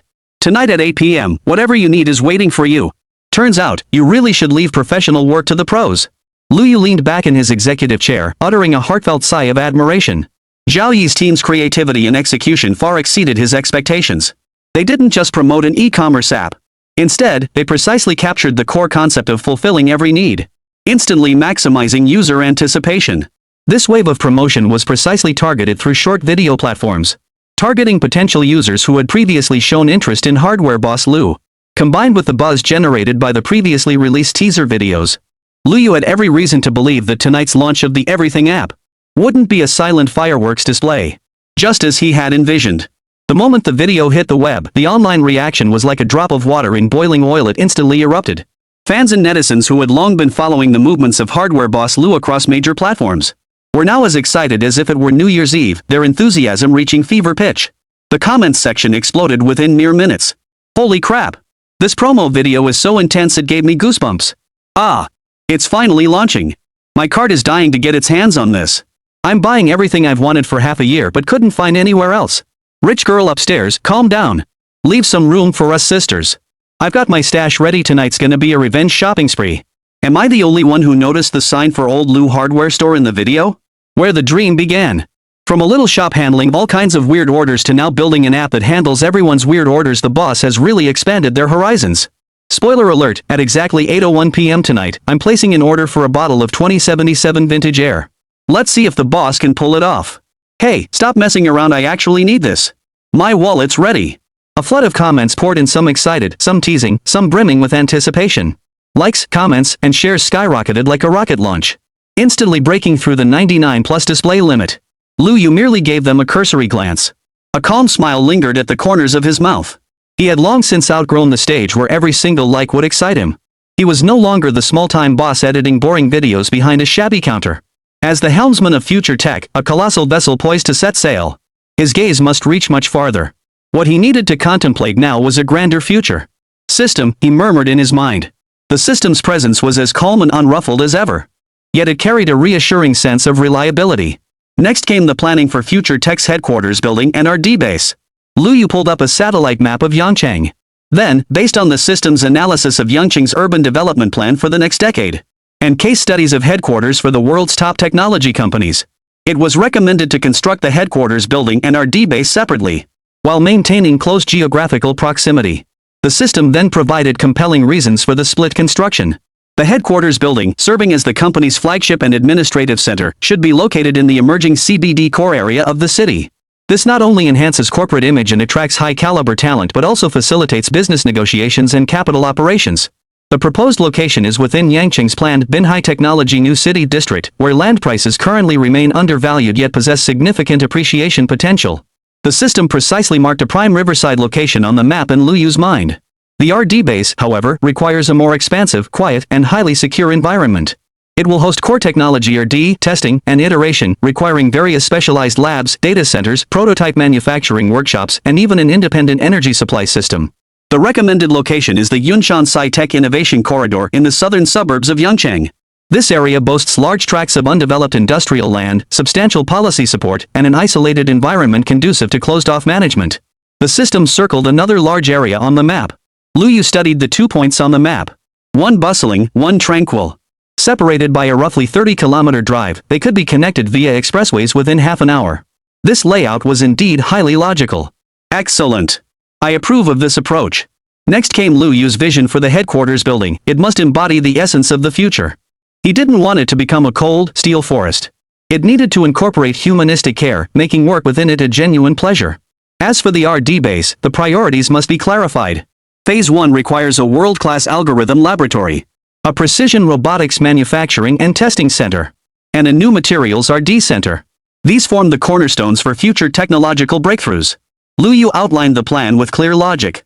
Preliminary feasibility reports for the land acquisition process, headquarters building, and R&D base conceptual designs will be generated within 72 hours. A list of the world's top 20 design firms will be provided for the host's selection. Impressive efficiency, Liu Yu nodded with satisfaction. Funding isn't an issue for now. He glanced at the long string of numbers in his account. This had been accumulated over several days of intense work. Purchasing 2 plots of land and constructing 2 buildings would be a significant investment. But for him, with the system at his disposal, as long as he could convert technology into productive capacity, money was merely a tool to achieve his goals. At this moment, Liu Yu's vision for the company's future became increasingly clear. He aimed to build not just a profit-driven company, but a great enterprise that could genuinely advance technological progress and transform people's lifestyles. Hours slipped by unnoticed. The night outside grew darker, yet the office remained brightly lit. The clock's hands pointed to 7:50. Liu Yu glanced at his phone. The promotional video he had released had already achieved staggering numbers across all platforms. The combined likes across all platforms had boldly surpassed the 20 million mark. The fervor in the comments section showed no signs of cooling. Some netizens had even started organizing a spontaneous 8 p.m. anything goes app order challenge. The atmosphere had been whipped up to a fever pitch. Seeing these numbers, Liu Yu felt completely reassured. He knew the upcoming figures would not disappoint him. Chapter 86, Don't rush, let the bullets fly for a while. He stood up, stretched his limbs, and stepped out of his office. He had temporarily relocated the operations and technical support departments of the Everything app to the second floor of the office building. The entire floor had been opened up to create an open-plan workspace. At that moment, it was brightly lit. Sumuching, Qin Feng, department heads, and the newly recruited technical talent were deep in discussion. As Liu Yu approached the second floor, everyone instinctively fell silent. All eyes turned toward him. He smiled and waved his hand. At the very front of the office area, a massive ultra-high-definition display screen hung on the wall. The screen was divided into 2 sections. On the left was the real-time download curve chart for the upcoming app. On the right was the real-time data for total order value and order volume. Mr. Liu, the server cluster status is normal, and the redundant backup has been activated. Theoretically, it can handle tens of millions of concurrent requests per second without any lag whatsoever. Wang Tao rushed over to report to Liu Yu. This confidence stemmed from Liu Yu's uncompromising investment. The server cluster he had acquired from the system. Its performance surpassed the world's most advanced servers by at least 5 years. Using it to support the launch of a startup app. It was like using a star destroyer to swat a mosquito, like using a sledgehammer to crack a nut. Liu Yu patted him on the shoulder. Nice work. If something goes wrong, won't my money be wasted? The joke eased the tense atmosphere considerably. It was already well past normal working hours. Yet throughout the company, whether in tech, marketing, or legal, had voluntarily stayed behind, gathering on the second floor. They stood around the display screen, their faces etched with anticipation, tension, and excitement. What they were about to witness might be more than just the launch of an app. But rather, it was yet another business miracle created by this young boss right beside me.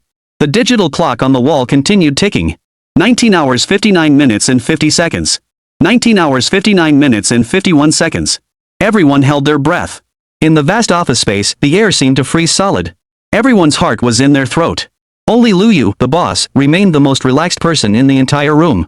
He even had the leisure to stroll to the break room and brew himself a cup of hot tea. Don't be too nervous. Keep your cool, he said, smiling at the crowd as he held his teacup. Our promotional video went live less than 3 hours before the app launch. User enthusiasm hasn't fully kicked in yet. The data just needs a little time to catch up. Before his words had fully faded, the clock's digits finally ticked to the moment everyone had been waiting for. 20 hours. The Everything app launched on major app stores right on schedule. The instant downloads opened. All eyes were glued to the download counter on the left. 1 second, 2 seconds, 3 seconds. The download curve on the screen barely budged. Well, it wasn't entirely unchanged. It was indeed rising, but the increase was so slight it was almost negligible. The curve resembled a dying electrocardiogram, lazily shifting upward by a pixel or 2. Backend data showed, first minute, total downloads, 127. That number felt like a bucket of ice water dumped over everyone's heads. The faces that had been filled with anticipation and excitement just moments ago instantly froze. Beads of sweat formed on Wang Tao's forehead. He tapped the keyboard, checking the backend data interface, fearing a bug had slipped through. Zhao Yi from the PR department was also dumbfounded. A promotional video with 20 million likes, yet only over 100 downloads in the first minute? That conversion rate was absurdly low. Could it be fake data? The thought flashed through his mind, and he quickly shook his head. Impossible. The boss isn't that kind of person. Though no one spoke. The heavy, disappointed, even slightly panicked atmosphere quickly spread through the air. Lu Yu sensed the shift in the atmosphere. He slowly blew on the steam rising from his teacup, took a sip. Then, in a light-hearted, teasing tone, he delivered a classic movie line. Don't rush. Let the bullets fly for a while. His voice wasn't loud. Yet in the deathly quiet, it rang out with startling clarity. Hearing this, the crowd looked up, half believing, half doubting. They looked at this perpetually composed boss. As if to prove his words true. Just as the third minute was drawing to a close. The curve, which had been nearly flat, suddenly showed a slight upward angle. Then, in the 8th minute, the upward trend became even more pronounced. The back-end data began pulsing at a visible pace. From just a few downloads per second at the start, it rapidly climbed to dozens per second. Then 100, then 500. It's rising. It's rising. Mr. Liu, the data's moving, a young technician exclaimed excitedly, breaking the office's silence. Everyone perked up, their eyes refocusing on the large screen. That curve, as if injected with boundless energy, broke free from the horizon. It began climbing upward at a steep, astonishing angle. 1,000. 5,000. 10,000. The download count raced like a runaway stallion. They refreshed frantically on the screen, blindingly fast. At the same time, the screen on the right displaying order volume finally showed movement. The order count jumped from 0 to 1, then 10, then 100. Though the growth rate was slightly slower than the downloads, it still showed terrifying acceleration. Soon, the order volume growth went from a few per second to hundreds per second. Later on, thousands of orders per second poured into the backend like a tidal wave. The two curves on the screen, representing downloads and orders, now resembled two colossal dragons soaring skyward, charging relentlessly toward the top of the screen. Oh my god. Sumuching covered her mouth, her eyes filled with shock. She finally understood it wasn't that the promotion was ineffective, but that there was a delay in user response. From seeing the video to searching the App Store. Then came the download, installation, registration, browsing, and placing an order. This process takes time. And now, the bullets were truly starting to fly. The oppressive atmosphere in the office vanished instantly. Then came waves of uncontrollable cheers. Back-end stable. All data streams normal. Order value has surpassed 1 million. And it's been less than 10 minutes. Downloads have surpassed 200,000. And still climbing. Watching the two wildly soaring curves on the screen, observing the flushed faces of his excited staff members, Lu Yu calmly finished his tea, gently placing the cup on the table. Then he leaned back in his chair. Everything was under control.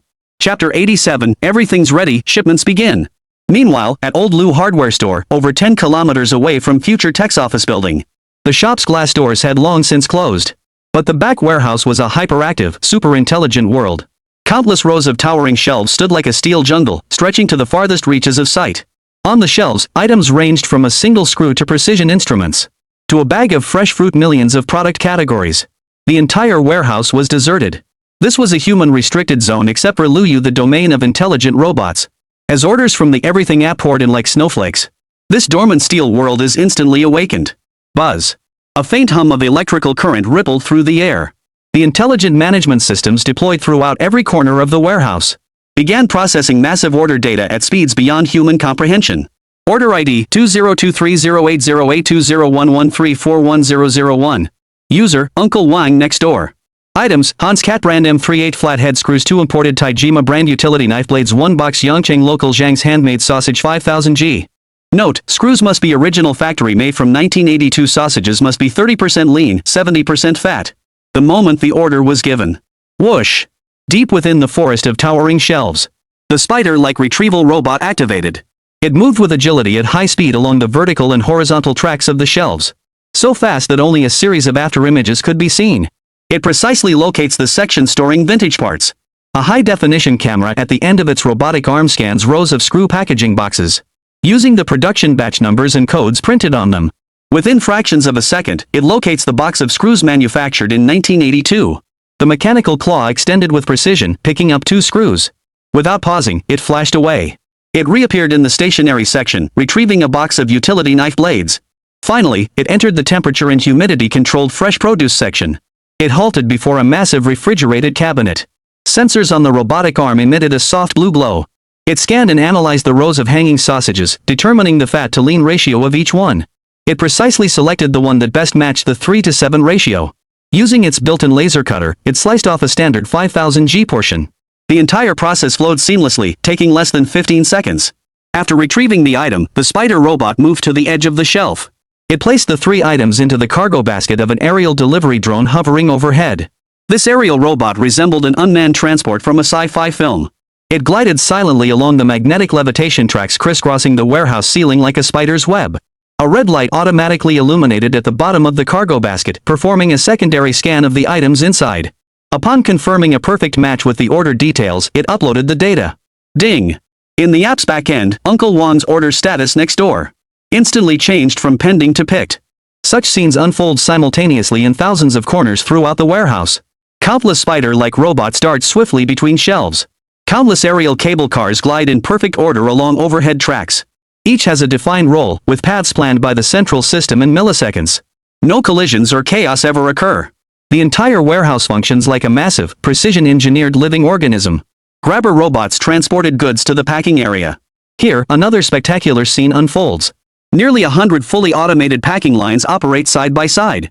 Goods are gently tipped from cargo crates onto conveyor belts. They are then processed by dexterous arm packaging robots. Some of these robotic arms can spray bubble wrap to securely cushion fragile items. Others automatically fold the most suitable cardboard boxes based on the size of the goods. Others are responsible for placing items into boxes and filling them with eco-friendly cushioning materials. Finally, a shipping box bearing the Everything Stored logo is sealed and affixed with an electronic shipping label. Order No. 202308082015012345. User Cat Loving Fish. Item Australian airship salmon belly 3000 G. Note, for my cat's consumption must be the freshest possible. This order entered the fresh produce express lane. The salmon belly is retrieved. Immediately placed into a temperature-controlled preservation box. Food-grade dry ice packs are also included inside. The entire packaging process is completed in a sterile environment. Finally, it was placed into a dedicated express box bearing the Fresh Direct logo. 1 minute, just 1 minute. Nearly 10,000 items of varying shapes and sizes are precisely sorted, packed, and labeled. This level of efficiency puts the warehousing systems of any global e-commerce giant to shame. This is the power of the system. This is the true trump card of future tech. The packaged boxes are conveyed via conveyor belts to the shipping zone. Here, they are automatically sorted by province, city, and even specific delivery points, then neatly stacked. The final step is handled by the little bees. They transport the neatly stacked pallets of parcels from the buffer zone between the back warehouse and the outside to the actual shipping exit. At this moment, at the shipping area of Old Lou Hardware Store. In the night, dozens of trucks bearing the SF Express logo were already waiting here. Drivers and couriers gathered in small groups, smoking and chatting. Hey, Oldley, what's your boss up to this time? Why have you sent dozens of trucks and over 100 people to wait outside this tiny hardware store?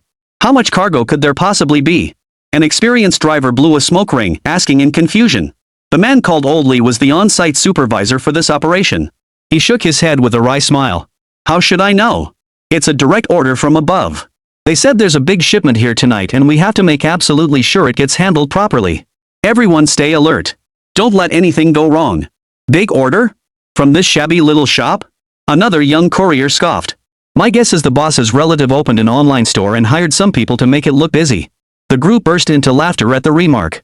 Just then, the massive, tightly sealed gate to the left of the hardware store's glass door emitted a low rumble and slowly swung open. The bulk goods exit is on the right. All laughter abruptly ceased as eyes turned curiously toward the movement. Beyond the gate lay a brightly lit buffer zone. Bzzzzzzz. A soft hum of motors filled the air. One by one, small delivery vehicles emerged in formation. Driverless, their front lights glowed with warm yellow warning lights. Their movements were precise and synchronized. They then smoothly transported stacks of parcels piled high onto the shipping platform. Holy crap! Driverless forklifts? This thing is way too advanced. The delivery workers stared wide-eyed, as if witnessing something utterly unbelievable. They'd been in logistics for years. This was the first time they'd ever seen such intelligent equipment. Yet this was merely the beginning. Before they could recover from their astonishment, the first little bee had barely retreated when the second, third, fourth. A steady stream of little bees poured out from behind the gate, like a river made of steel and parcels. On the shipping platform, the mountains of packages piled high. Within mere minutes, it transformed into a veritable mountain of packages. Every parcel was exquisitely packaged and uniformly sized. The Everything Under One Roof logo gleamed brightly under the lights. This Oldly, the on-site supervisor, pointed at the rapidly expanding parcel mountain, his tongue stumbling over his words. How much cargo is this? Mr. Lee. Mr. Lee. You called so many of us over, but there aren't enough vehicles. A delivery guy beside him was completely dumbfounded. Oldly snapped out of his daze. He grabbed the walkie-talkie and bellowed, request backup. Old Lou's hardware store shipments are way beyond expectations. Repeat, way beyond expectations. Get every truck and van you can muster over here. Now. In an instant, the quiet night was shattered. At SF Express's Yongchang distribution center, alarms blared and dispatch calls echoed in a cacophony. One after another, trucks rushed in from all corners of the city. Their destination was singular Old Lou's hardware store. Countless goods were about to be shipped from this unassuming town to every corner of the country. On the second floor of the office building, Liu watched the wildly escalating order volume curve on the screen. He glanced at the system view showing the spectacular shipping scene in the back warehouse, a faint smile curling his lips. The true power of having everything had only just begun to reveal itself tonight. And this was merely the beginning. He knew that once these packages reached customers at unimaginable speeds, a true storm would sweep through the entire e-commerce industry. The real challenge lay ahead. And he was ready. Chapter 88, Sharing in the Glory. Extra chapter today. Second floor of the Future Technology Park office building. Bright lights illuminated the space like daylight. The atmosphere was hotter than the midday sun. On the massive display before the crowd, two curves were climbing wildly upward. The numbers flashed so rapidly it was dizzying. It's broken 500,000. Downloads have surpassed 500,000. Orders have also surpassed 100,000. How long has it been live? Half an hour? This is insane. The growth rate is absolutely insane. The initial silence shattered. The entire office erupted like a fish pond hit by a depth charge. It erupted into complete chaos. Cheers and the sound of fists pounding desks merged into a massive roar. It nearly shook the ceiling loose. Every single person present, whether they were employees of Future Tech, or the new members of the Everything Project team, were now flushed with excitement, arms raised in triumphant cheers. Though they belonged to two separate companies, they were all part of President Liu's empire, new treasures born from the same great family. This new treasure displayed such astonishing energy from the moment it was born. What an honor to be part of it. This is not merely the success of everything under one roof. It is a testament to the strength of future technology. It's yet another perfect demonstration of CEO Liu's ability to turn stone into gold. Mr. Liu is awesome, shouting someone led the cheer, instantly igniting the entire venue. Liu Zong is the best. Follow President Liu and you'll get your share. The chants rose and fell in waves. The atmosphere was as electric as a fan meet and greet for a top-tier celebrity. And Liu Yu was the dazzling center of it all. Amidst the crowd, Zhang Wan and Su Muqing, known for their meticulous professionalism, had shed their usual stern facades. They exchanged a glance. Each saw a hint of mischief in the other's eyes. Zhang Wan cleared her throat and approached Liu Yu, speaking with solemn earnestness. Mr. Liu, I've finally figured it out. This isn't about developing future tech. You're a god of wealth incarnate who's cracked the code to riches. I suggest our company should establish a blessings department going forward. All employees would do nothing but bow before your portrait daily. I guarantee the company's fortune would soar by threefold. Her words were enunciated clearly, her expression solemn. But the laughter in her eyes was impossible to hide. Su Muqing chimed in immediately. I find Director Zhang's proposal highly constructive. Your presence alone, Mr. Liu, is our company's greatest core competitive advantage. When we go out to negotiate partnerships in the future, we won't need to prepare any PowerPoint presentations. Simply having you take your seat, Mr. Liu, is the greatest demonstration of sincerity and strength we can offer our partners. Put. Ha ha ha ha ha. The two of them delivered this deadpan flattery with such earnestness that the entire room doubled over laughing. No one expected these two, usually as cool as icebergs, could have such a playful and endearing side. Zhao Yi, the head of the publicity department, was laughing so hard he was clutching his stomach. Liu Yu listened to his two capable lieutenants teasing him, torn between laughter and exasperation. He crossed his arms over his chest and deliberately stiffened his expression. In a tone befitting a domineering CEO, he swept his gaze across the group, who were doubled over with laughter, and declared in a deep voice. Oh, well done, everyone. Have you all grown bold? Now you dare make fun of the boss? He paused deliberately, watching their laughter instantly fade as they put on nervous expressions. Then, the corners of his mouth turned up as he declared, this must be severely punished. To set an example. Wah!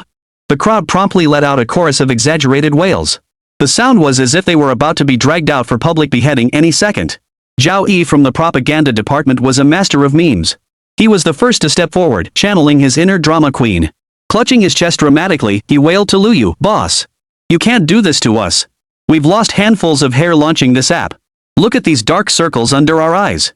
Look at our receding hairlines. We've got parents to support, kids to raise, and mortgages and car loans to pay off. We've bled for this company, sweated for this project, and now you want to punish us? Doesn't your conscience hurt at all?" As he finished, he dramatically staggered back, as if he truly bore the weight of the world's injustices. That acting was Oscar-worthy. Ha ha ha ha ha. Director Zhao, you've got a knack for acting. Boss, our conscience won't hurt, but our wallet sure will. The scene erupted once more at Zhao Yi's performance. Laughter and pleas for mercy mingled together, the joyous atmosphere nearly spilling out the windows. Lu Yu couldn't help but burst into laughter too, waving his hand with a smile. The sternness on his face couldn't hold any longer, replaced by a warm smile like a spring breeze. All right, I won't tease you anymore. He cleared his throat and announced in a clear voice. Considering how hard everyone has worked, today's punishment is this: every single person here gets a little red envelope with 1,000 yuan inside. Hand it out right now. The moment the words left his mouth, the office fell silent for a second. Then, a loud cheer erupted. Woohoo! Take off. Boss, you're generous. Boss, you're crazy. Thanks, boss. May you have 8 children in one go. For corporate executives like Zhang Wan and Zhang Hui, whose annual salaries routinely reach millions, 1,000 yuan is indeed nothing. It might not even buy them a tube of lipstick. But the amount of money has never been the point. What matters is the sentiment behind it. It's the relaxed, cheerful, and deeply caring atmosphere the boss has cultivated. It proves that the boss recognizes their contributions and is willing to share in the joy of success with them. This sense of being valued and recognized wins hearts far more than money itself. Watching everyone pull out their phones, excitedly scrambling for that massive red envelope in the company group chat, and the genuine smiles lighting up their faces, Lu Yu felt a wave of satisfaction. A successful enterprise requires more than just cold systems and KPIs. It also needs this kind of warm human touch. He glanced once more at the data still surging wildly on the screen and nodded with satisfaction. He clapped his hands to gather everyone's attention. All right, everyone, that's all for today, Lu Yu said in a gentle yet authoritative voice. The data has stabilized. Leave the rest to the tech department. Tomorrow's the weekend. Everyone should head home early, spend time with family, and relax. Remember, health is the foundation of everything. I don't want my employees burning out at such a young age. Everyone nodded in agreement. Goodbye, boss. You get some rest too, boss. Good night, boss. The group of corporate professionals now resembled children who just received candy. Each one beaming with health and vitality, they bid farewell to Lu Yu. A warm feeling surged within each of them. Working for the right boss could transform even the daily grind into something joyful and full of promise. Chapter 89, The True Capital. Soon, most of the office had emptied. Only the core technical team of the Everything app remained at their posts. Lu Yu had absolute confidence in the system's capabilities. The app's architecture and underlying code had been personally designed and built by the system itself. Not only could it handle the current mere hundreds of thousands of concurrent users, even if traffic surged 100-fold, it would remain rock solid. Not a single lag or bug would ever occur. But he had to play the part. As the boss, he had to demonstrate his commitment to the project and care for his employees. After all, money is the last thing he lacks right now. Even if he ever did run short, all he'd need to do is tinker with some gadget in his hardware store. And a crowd of suckers would be waving cash, lining up eagerly to hand it over. This was the unparalleled confidence that came with mastering core technology. Lu Yu walked over to Wang Tao, the technical lead, patted him on the shoulder, and said gently, Wang Tao, you guys will be working hard tonight. This is a critical period, keep a close eye on everything.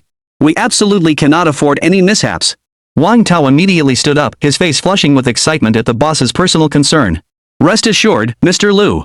We'll monitor it 24/7 and ensure everything goes perfectly. The new technical staff around them, though not yet fully acquainted with this overly young boss. They had heard plenty of rumors circulating within the company. Especially the stories about Mr. Lu's generosity toward his employees. It was practically legendary in the industry. They knew full well that tonight's overtime wouldn't go unrewarded.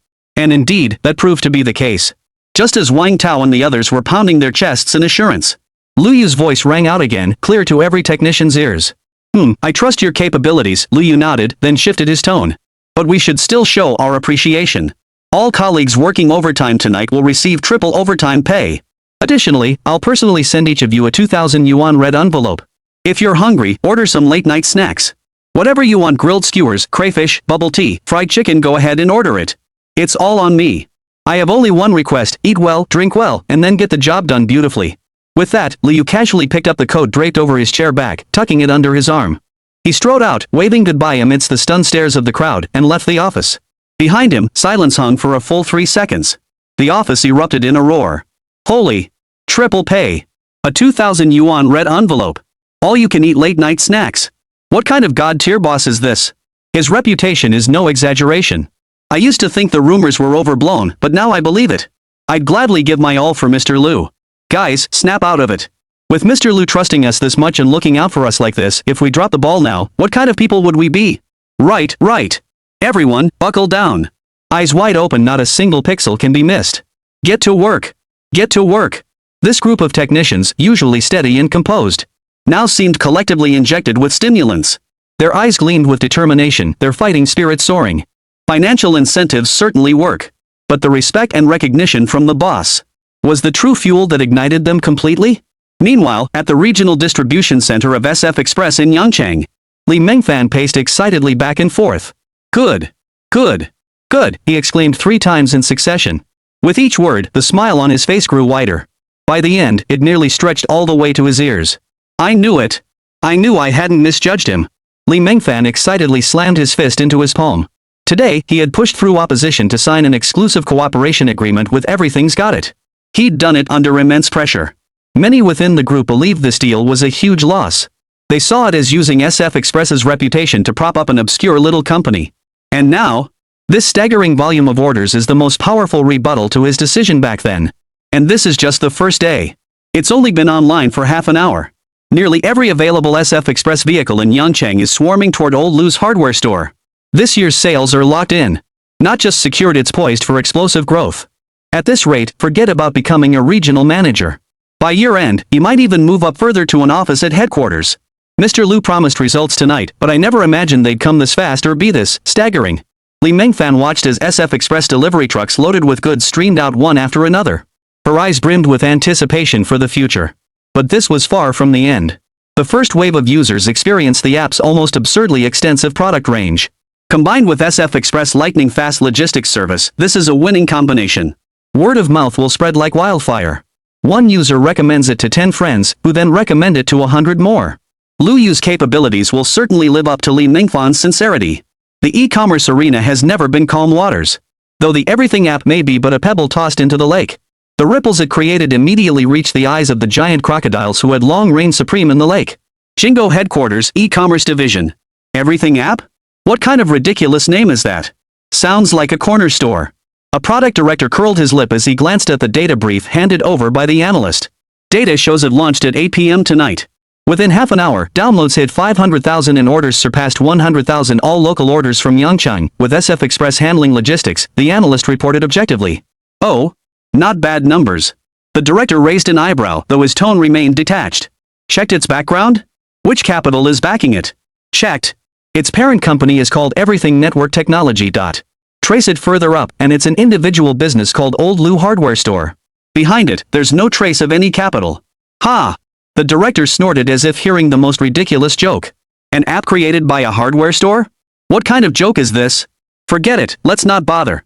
Just the usual 3-step startup playbook: burning cash to inflate numbers. Once they burn through their cash, they'll naturally fade away. Notify the marketing team to monitor it closely. If necessary, launch a price war and crush it in its infancy with $1 billion subsidy. Understood. Similar scenes unfolded almost simultaneously within the headquarters of e-commerce giants like Taobao and Pinduoduo. Perched high above, they command hundreds of millions of users and limitless capital.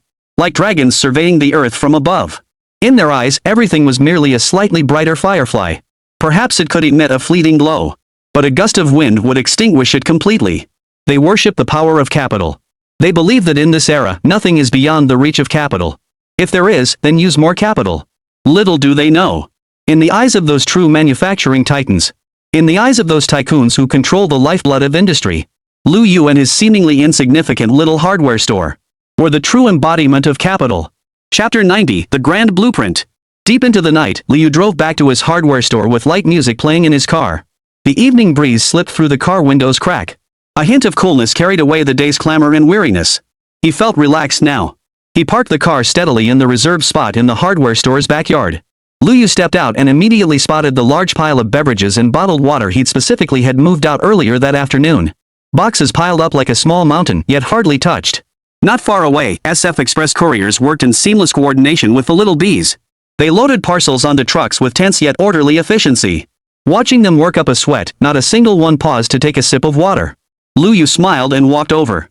He pulled out several bottles of chilled Red Bull and mineral water from the boxes. He handed them to the busy couriers. Guys, you're working hard. Take a break, grab a drink, then get back to it. Lu Yu's voice was warm and friendly. The water and drinks over there are for everyone. Don't be shy, help yourselves. We've got plenty. The delivery men were pleasantly surprised to see the hardware store owner personally bringing them water. They all paused their work. Thank you, Mr. Lu. Mr. Lu, you're too kind. Working for Mr. Lu is truly energizing.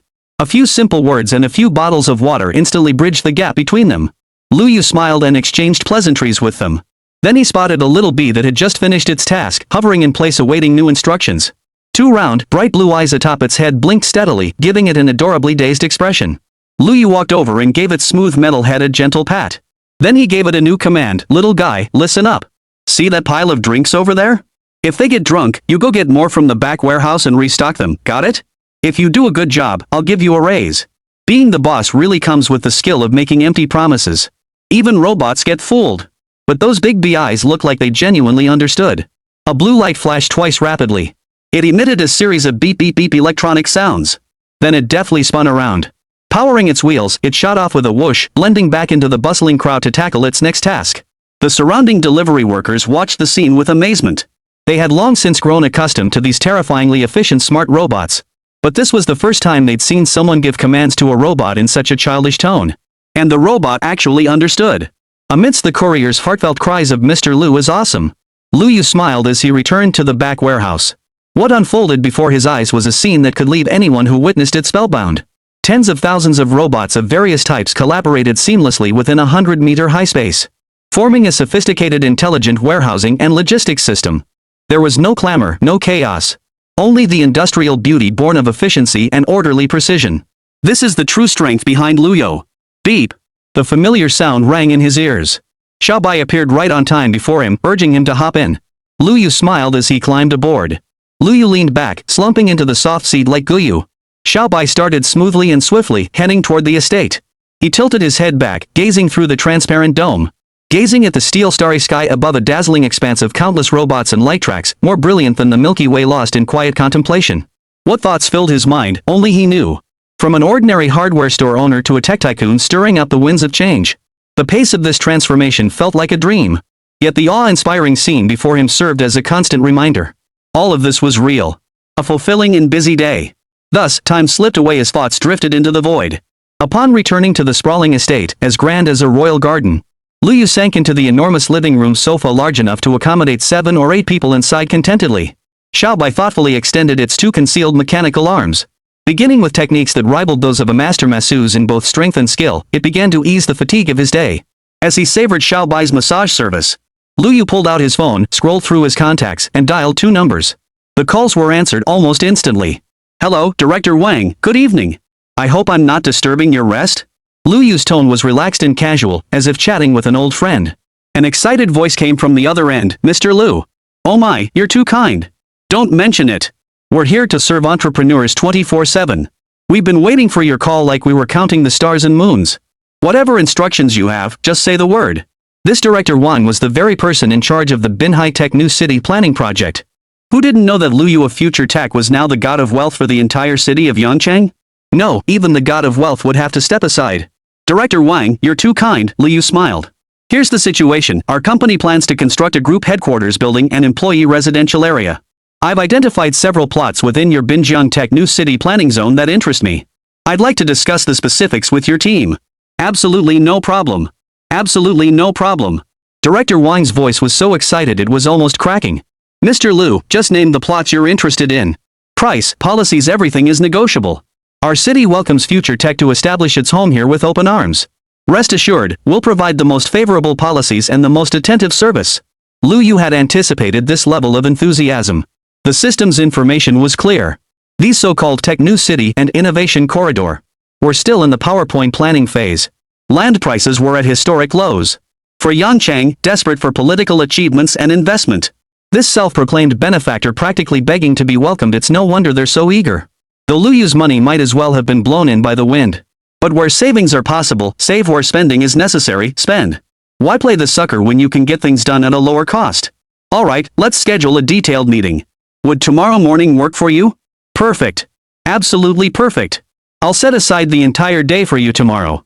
After hanging up with Director Wang, Liu Yu then called Director Li, who oversaw the Yunshan Sci-Tech Innovation Corridor. The outcome was much the same. The enthusiasm on the other end was even more intense than Director Wang's. He practically pounded his chest in assurance, promising everything under the sun if Liu Yu would only locate his RD base there. Forget land prices, they'd even bundle and gift all the basic infrastructure like utilities and site preparation. After cheerfully setting up meetings with both leaders for the next day, Liu Yu set down his phone and exhaled a long breath of relief. Headquarters building? Check. The RD base was secured. Everything was in place, all that was missing was the final push. And he was that wind. As Xiao Bai's gentle massage unfolded, a grand vision began to take shape in Liu Yu's mind. A headquarters tower rising to become the city's new landmark. A super RD base gathering the world's top scientists operating deep within the Yunshan Mountains. Lost in thought, a wave of fatigue washed over him. Lost in his grand vision of the future. With a faint smile of contentment, he drifted off into a sweet slumber. Chapter 91, When in adversity, cultivate oneself. When in prosperity, benefit all under heaven. Today's update is 5,800 words, split into 2 chapters. Keep reading, everyone. The next morning, the sun rose over the horizon. Golden rays pierced through the clouds. It cast a warm filter over Yangcheng, the somewhat quiet 5th-tier city. A jet-black sports car glided silently into the compound of the Binjiang Tech New City Management Committee. The doors lifted upward like spreading wings. Liu Yu stepped out, dressed in a well-tailored casual suit. His face bore none of the restlessness or ostentation common among his peers. Instead, he carried an uncharacteristic calm and composure, as if everything was under his control. At the entrance of the management committee building, a figure had been waiting for quite some time. Director Wang, the head of the Binjiang Science and Technology New City Project. A figure of considerable influence in Yangcheng's political circles. At this moment, his usually stern, square face was beaming with warmth. Mr. Liu, you're finally here. Please come in, come in. It's scorching out there. Director Wang hurried forward, extending both hands to grasp Liu Yu's firmly. The strength in that grip was filled with sincerity and anticipation. Regarding Liu Yu's arrival, Director Wang's feelings were far more than mere deep honor. The young man before him represented a game-changer unseen in Yangcheng for decades. First, single-handedly, with that magical old Liu hardware store. He single-handedly transformed Yangcheng, a place with scarce tourism resources, into an internet-famous destination. The tourism sector's contribution to GDP shot up visibly. Then he demonstrated his financial prowess. He snapped up entire complexes of newly built factories in the high-tech industrial park, properties so unsellable they were jokingly called unsellable until the cows come home. He bought dozens of factory buildings without batting an eye. Today, an unspoken consensus circulates throughout Yangcheng's government departments. You may not know the director of a certain bureau, but you absolutely must know Liu Yu of future technology. He was GDP incarnate, Yangcheng's undisputed cash king. Director Wang personally escorted Liu Yu. He escorted him into his spacious, well-lit office. He personally brewed a fragrant cup of pre-Qingming Longjing tea. His warmth drew curious glances from the secretary beside him. Mr. Liu, please sit, please sit. Director Wang placed the teacup steadily on the coffee table before Liu Yu. He then sat on the sofa opposite, leaning forward slightly, adopting an attentive posture. The office atmosphere was quiet. Only the faint hum of the air conditioner's vents could be heard. Director Wang looked at the composed young man before him, his heart filled with mixed emotions. The Binjiang Science and Technology New City project was the most crucial piece of the puzzle in his career. The blueprint was grand and ambitious. The goal was to establish it as the engine of technological innovation for Liaoning province and the entire northeast region. Yet while the vision was rich and full, reality proved starkly bleak. The persistent global economic downturn, coupled with Yangcheng's inherent lack of appeal to large enterprises, attracting investment has proven exceedingly difficult. Domestic tech giants simply refuse to consider this obscure northern town. The project has been underway for quite some time. Yet aside from paving a few roads and erecting a solitary administrative committee building, there has been virtually no substantive progress. Director Wang was so troubled by this that several strands of his hair had turned white, and he often tossed and turned at night. But now, Liu Yu had arrived.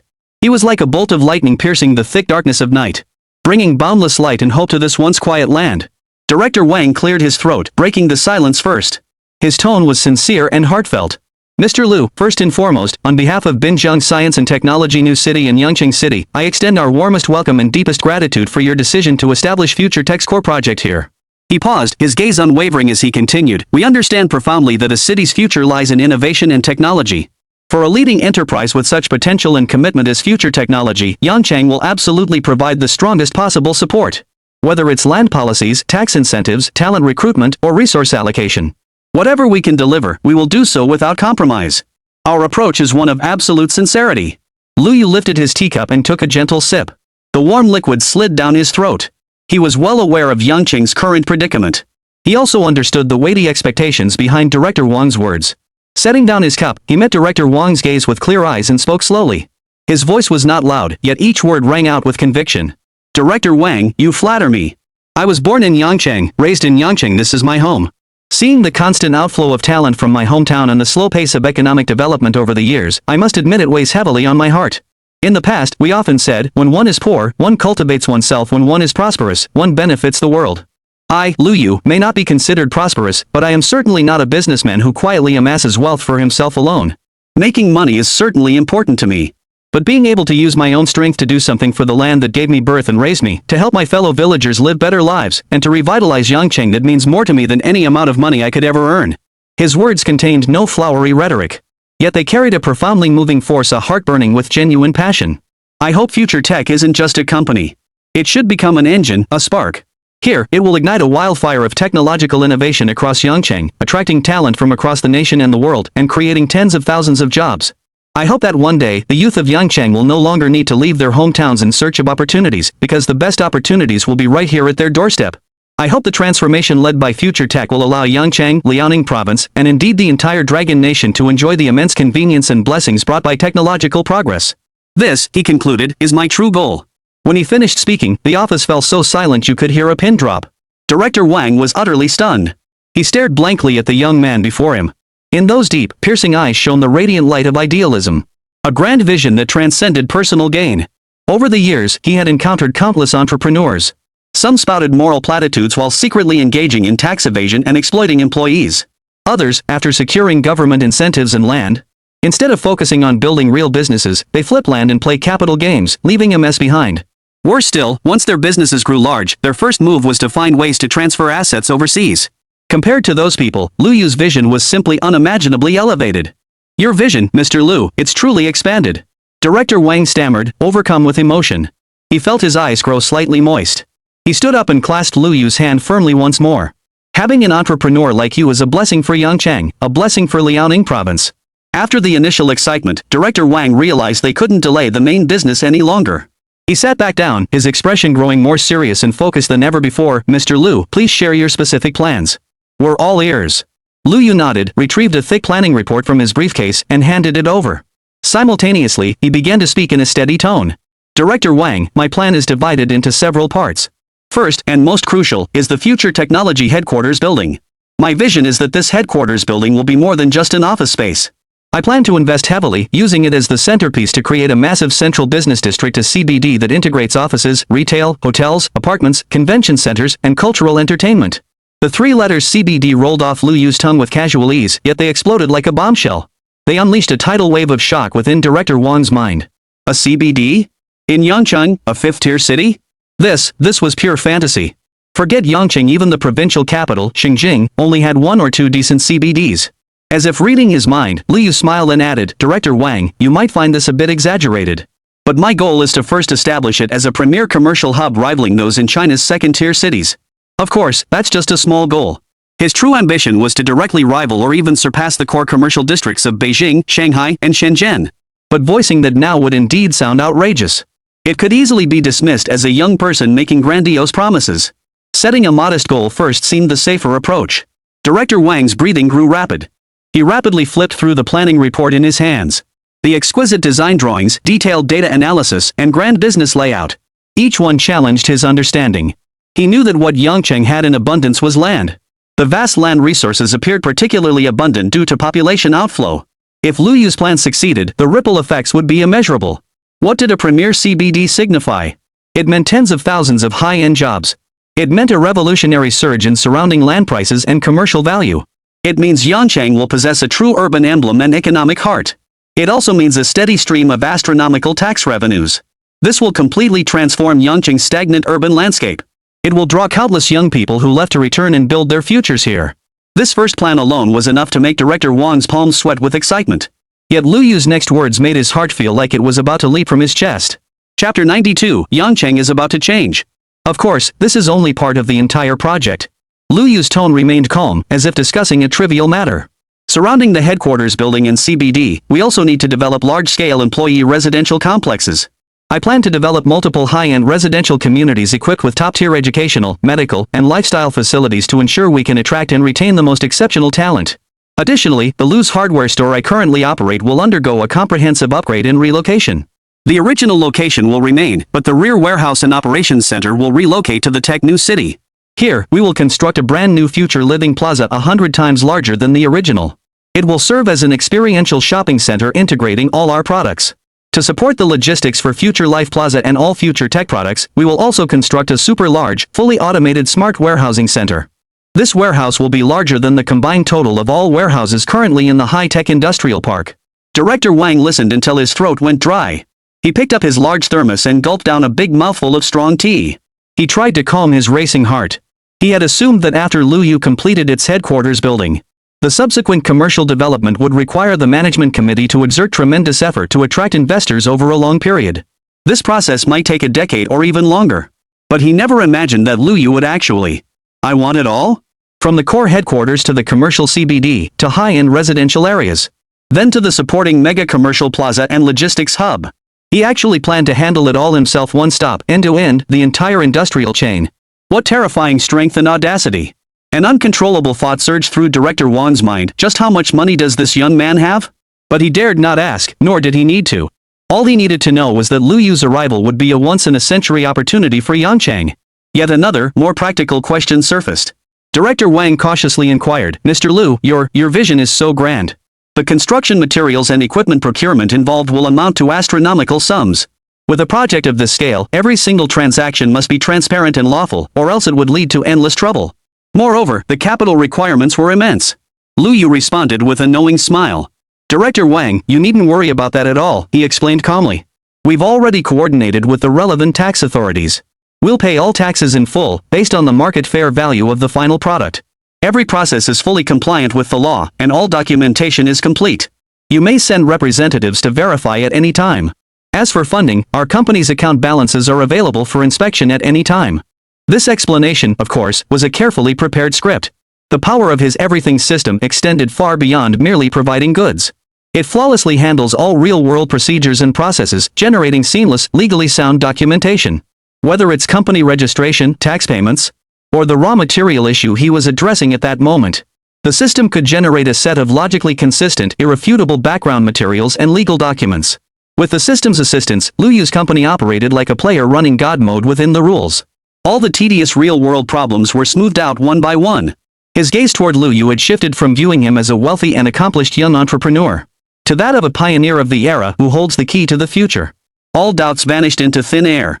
Director Wang felt his blood boiling. He picked up the planning report from the table, feeling as though he wasn't holding mere paper in his hands, but the glorious future of Yangcheng for the next 50 years. He took another deep gulp of tea. As he set the cup down, his trembling hand caused it to clatter against the tabletop. The base of the cup clattered against the tabletop with a sharp clang. Mr. Lu. Director Wang was overcome with emotion. This matter is of such immense importance that it far exceeds my authority to decide. I must immediately report this to the city's highest leadership. Rest assured, we will establish a dedicated task force at the fastest possible pace to provide you with the highest level, top priority one-stop service. Every single request you make, we won't just meet, we'll exceed. Luyu smiled faintly and nodded. Then I'll leave it to you, Director Wang. I have only one request, please expedite the process. Time is of the essence. Rest assured. Director Wang pounded his chest, guaranteeing with unwavering certainty. We'll convene a meeting today and draft a proposal overnight. We guarantee you'll receive the most satisfactory response. The subsequent farewell ceremony was more elaborate than anyone could have imagined. Director Wang personally escorted Luyu downstairs, insisting on opening the car door for him. Watching the black sports car shrink into a distant speck before vanishing at the end of the street. Only then did he abruptly turn, grab his keys, and practically jog toward his official vehicle. To City Hall. Quickly, he ordered the driver. The flush on his face lingered long after. Meanwhile, the black sports car did not return to the city center. Instead, it turned at an intersection, heading straight in another direction toward the Yunshan Sci-Tech Innovation Corridor. Luyu's journey was far from over. Binhai Science and Technology New City would bear the body of future technology headquarters, commerce, and living spaces. And the Yunshan Sci-Tech Corridor would carry the soul of future technology research and development. Half an hour later. The sports car pulled up outside the Yunshan Sci-Tech Corridor Management Committee building. Director Lee, the head of the office here, was a technical official wearing gold-rimmed glasses, appearing refined and scholarly. Unlike Director Wang's outward warmth, Director Lee appeared more reserved and meticulous. Yet when he saw Liu Yu, his eyes flashed with the same intense light. There was no lengthy small talk. Inside Director Lee's office, Liu Yu got straight to the point. He handed over another, entirely different planning report. Director Lee, I came to Yunshan for one purpose only, to establish the Future Technology Global R&D Center. Director Lee adjusted his glasses and took the report. His heartbeat quickened as he saw the words Future Technology Global R&D Base Phase 1 Plan on the cover page. Liu Yu's voice continued, calm yet powerful, I need land. A lot of land. A tremendous amount of land. Director Lee flipped open the report, his pupils suddenly contracting. The section circled on the planning map. It occupied nearly 1/3 of the reserved development land in the Yunshan Sci-Tech Innovation Corridor. Mr. Liu, this. Director Lee was stunned by the sheer scale of the request. This is merely the first phase, Liu replied with nonchalant ease. My R&D base will span multiple cutting-edge fields, artificial intelligence, bioengineering, new materials science, pharmaceuticals, and more. Each field will establish a world-class independent laboratory and pilot production base. Our goal is not to catch up, but to create. What we aim to achieve is to establish a significant lead over existing technologies in every field we enter. Investment will have no upper limit. The phrases far ahead and no upper limit seemed to carry a certain magic. They struck Director Lee's heart like a hammer blow. His breathing grew as rapid as Director Wang's had been earlier. If Director Wang saw the soaring rise of Yangqing's economy, then Director Lee saw an epic leap forward in the technological prowess of Dragon Nation. He could envision how many world-class scientists this research base would attract once completed. How many world-changing scientific breakthroughs would emerge? This was no longer a mere corporate project, it was a cornerstone of the nation's technological strategy. Director Lee's hands began to tremble slightly as well. Closing the report, he looked up and said in a tone tinged with urgency, Mr. Liu, please wait a moment. I need to submit this report to the municipal leadership immediately right now. No, I must go personally. I'll report this in person. Liu Yu rose with a smile, extending his hand. I await your good news. Director Lee gripped Liu Yu's hand firmly and nodded solemnly. He then grabbed the report and his car keys, rushing out of the office like a whirlwind. In front of the Yangcheng Municipal Government Building, 2 official vehicles sped into the compound almost simultaneously, one after the other, skidding to a halt in the parking lot. The doors swung open. Director Wang from Binjiang Science and Technology New City and Director Lee from Yunsan Science and Innovation Corridor practically leapt out of their vehicles simultaneously. Both clutched thick reports to their chests as if holding priceless treasures. They unexpectedly met at the foot of the stairs leading to the main building. Seeing the identical, equally weighty report in each other's hands, and the identical complex expressions on their faces, both froze in surprise. A thought simultaneously arose in both their minds. Could it be? They exchanged glances. In each other's eyes, they saw a blazing fire. They didn't speak, but a shared conviction had already bound them together. What they held in their arms were not merely 2 business proposals. One was the blueprint for the future rise of Yangqing City. The other was the grand prologue to Longwei Technology's future as a global leader. And these 2 weighty futures both pointed to the same name, Liu Yu. The skies over Yangcheng were about to change. The 2 directors took a deep breath, hesitation gone. Side by side, they strode purposefully toward the towering edifice that symbolized the city's power core. Behind them, the morning sun had just begun to rise. And ahead of them, it seemed as though a blazing radiance was about to burst forth.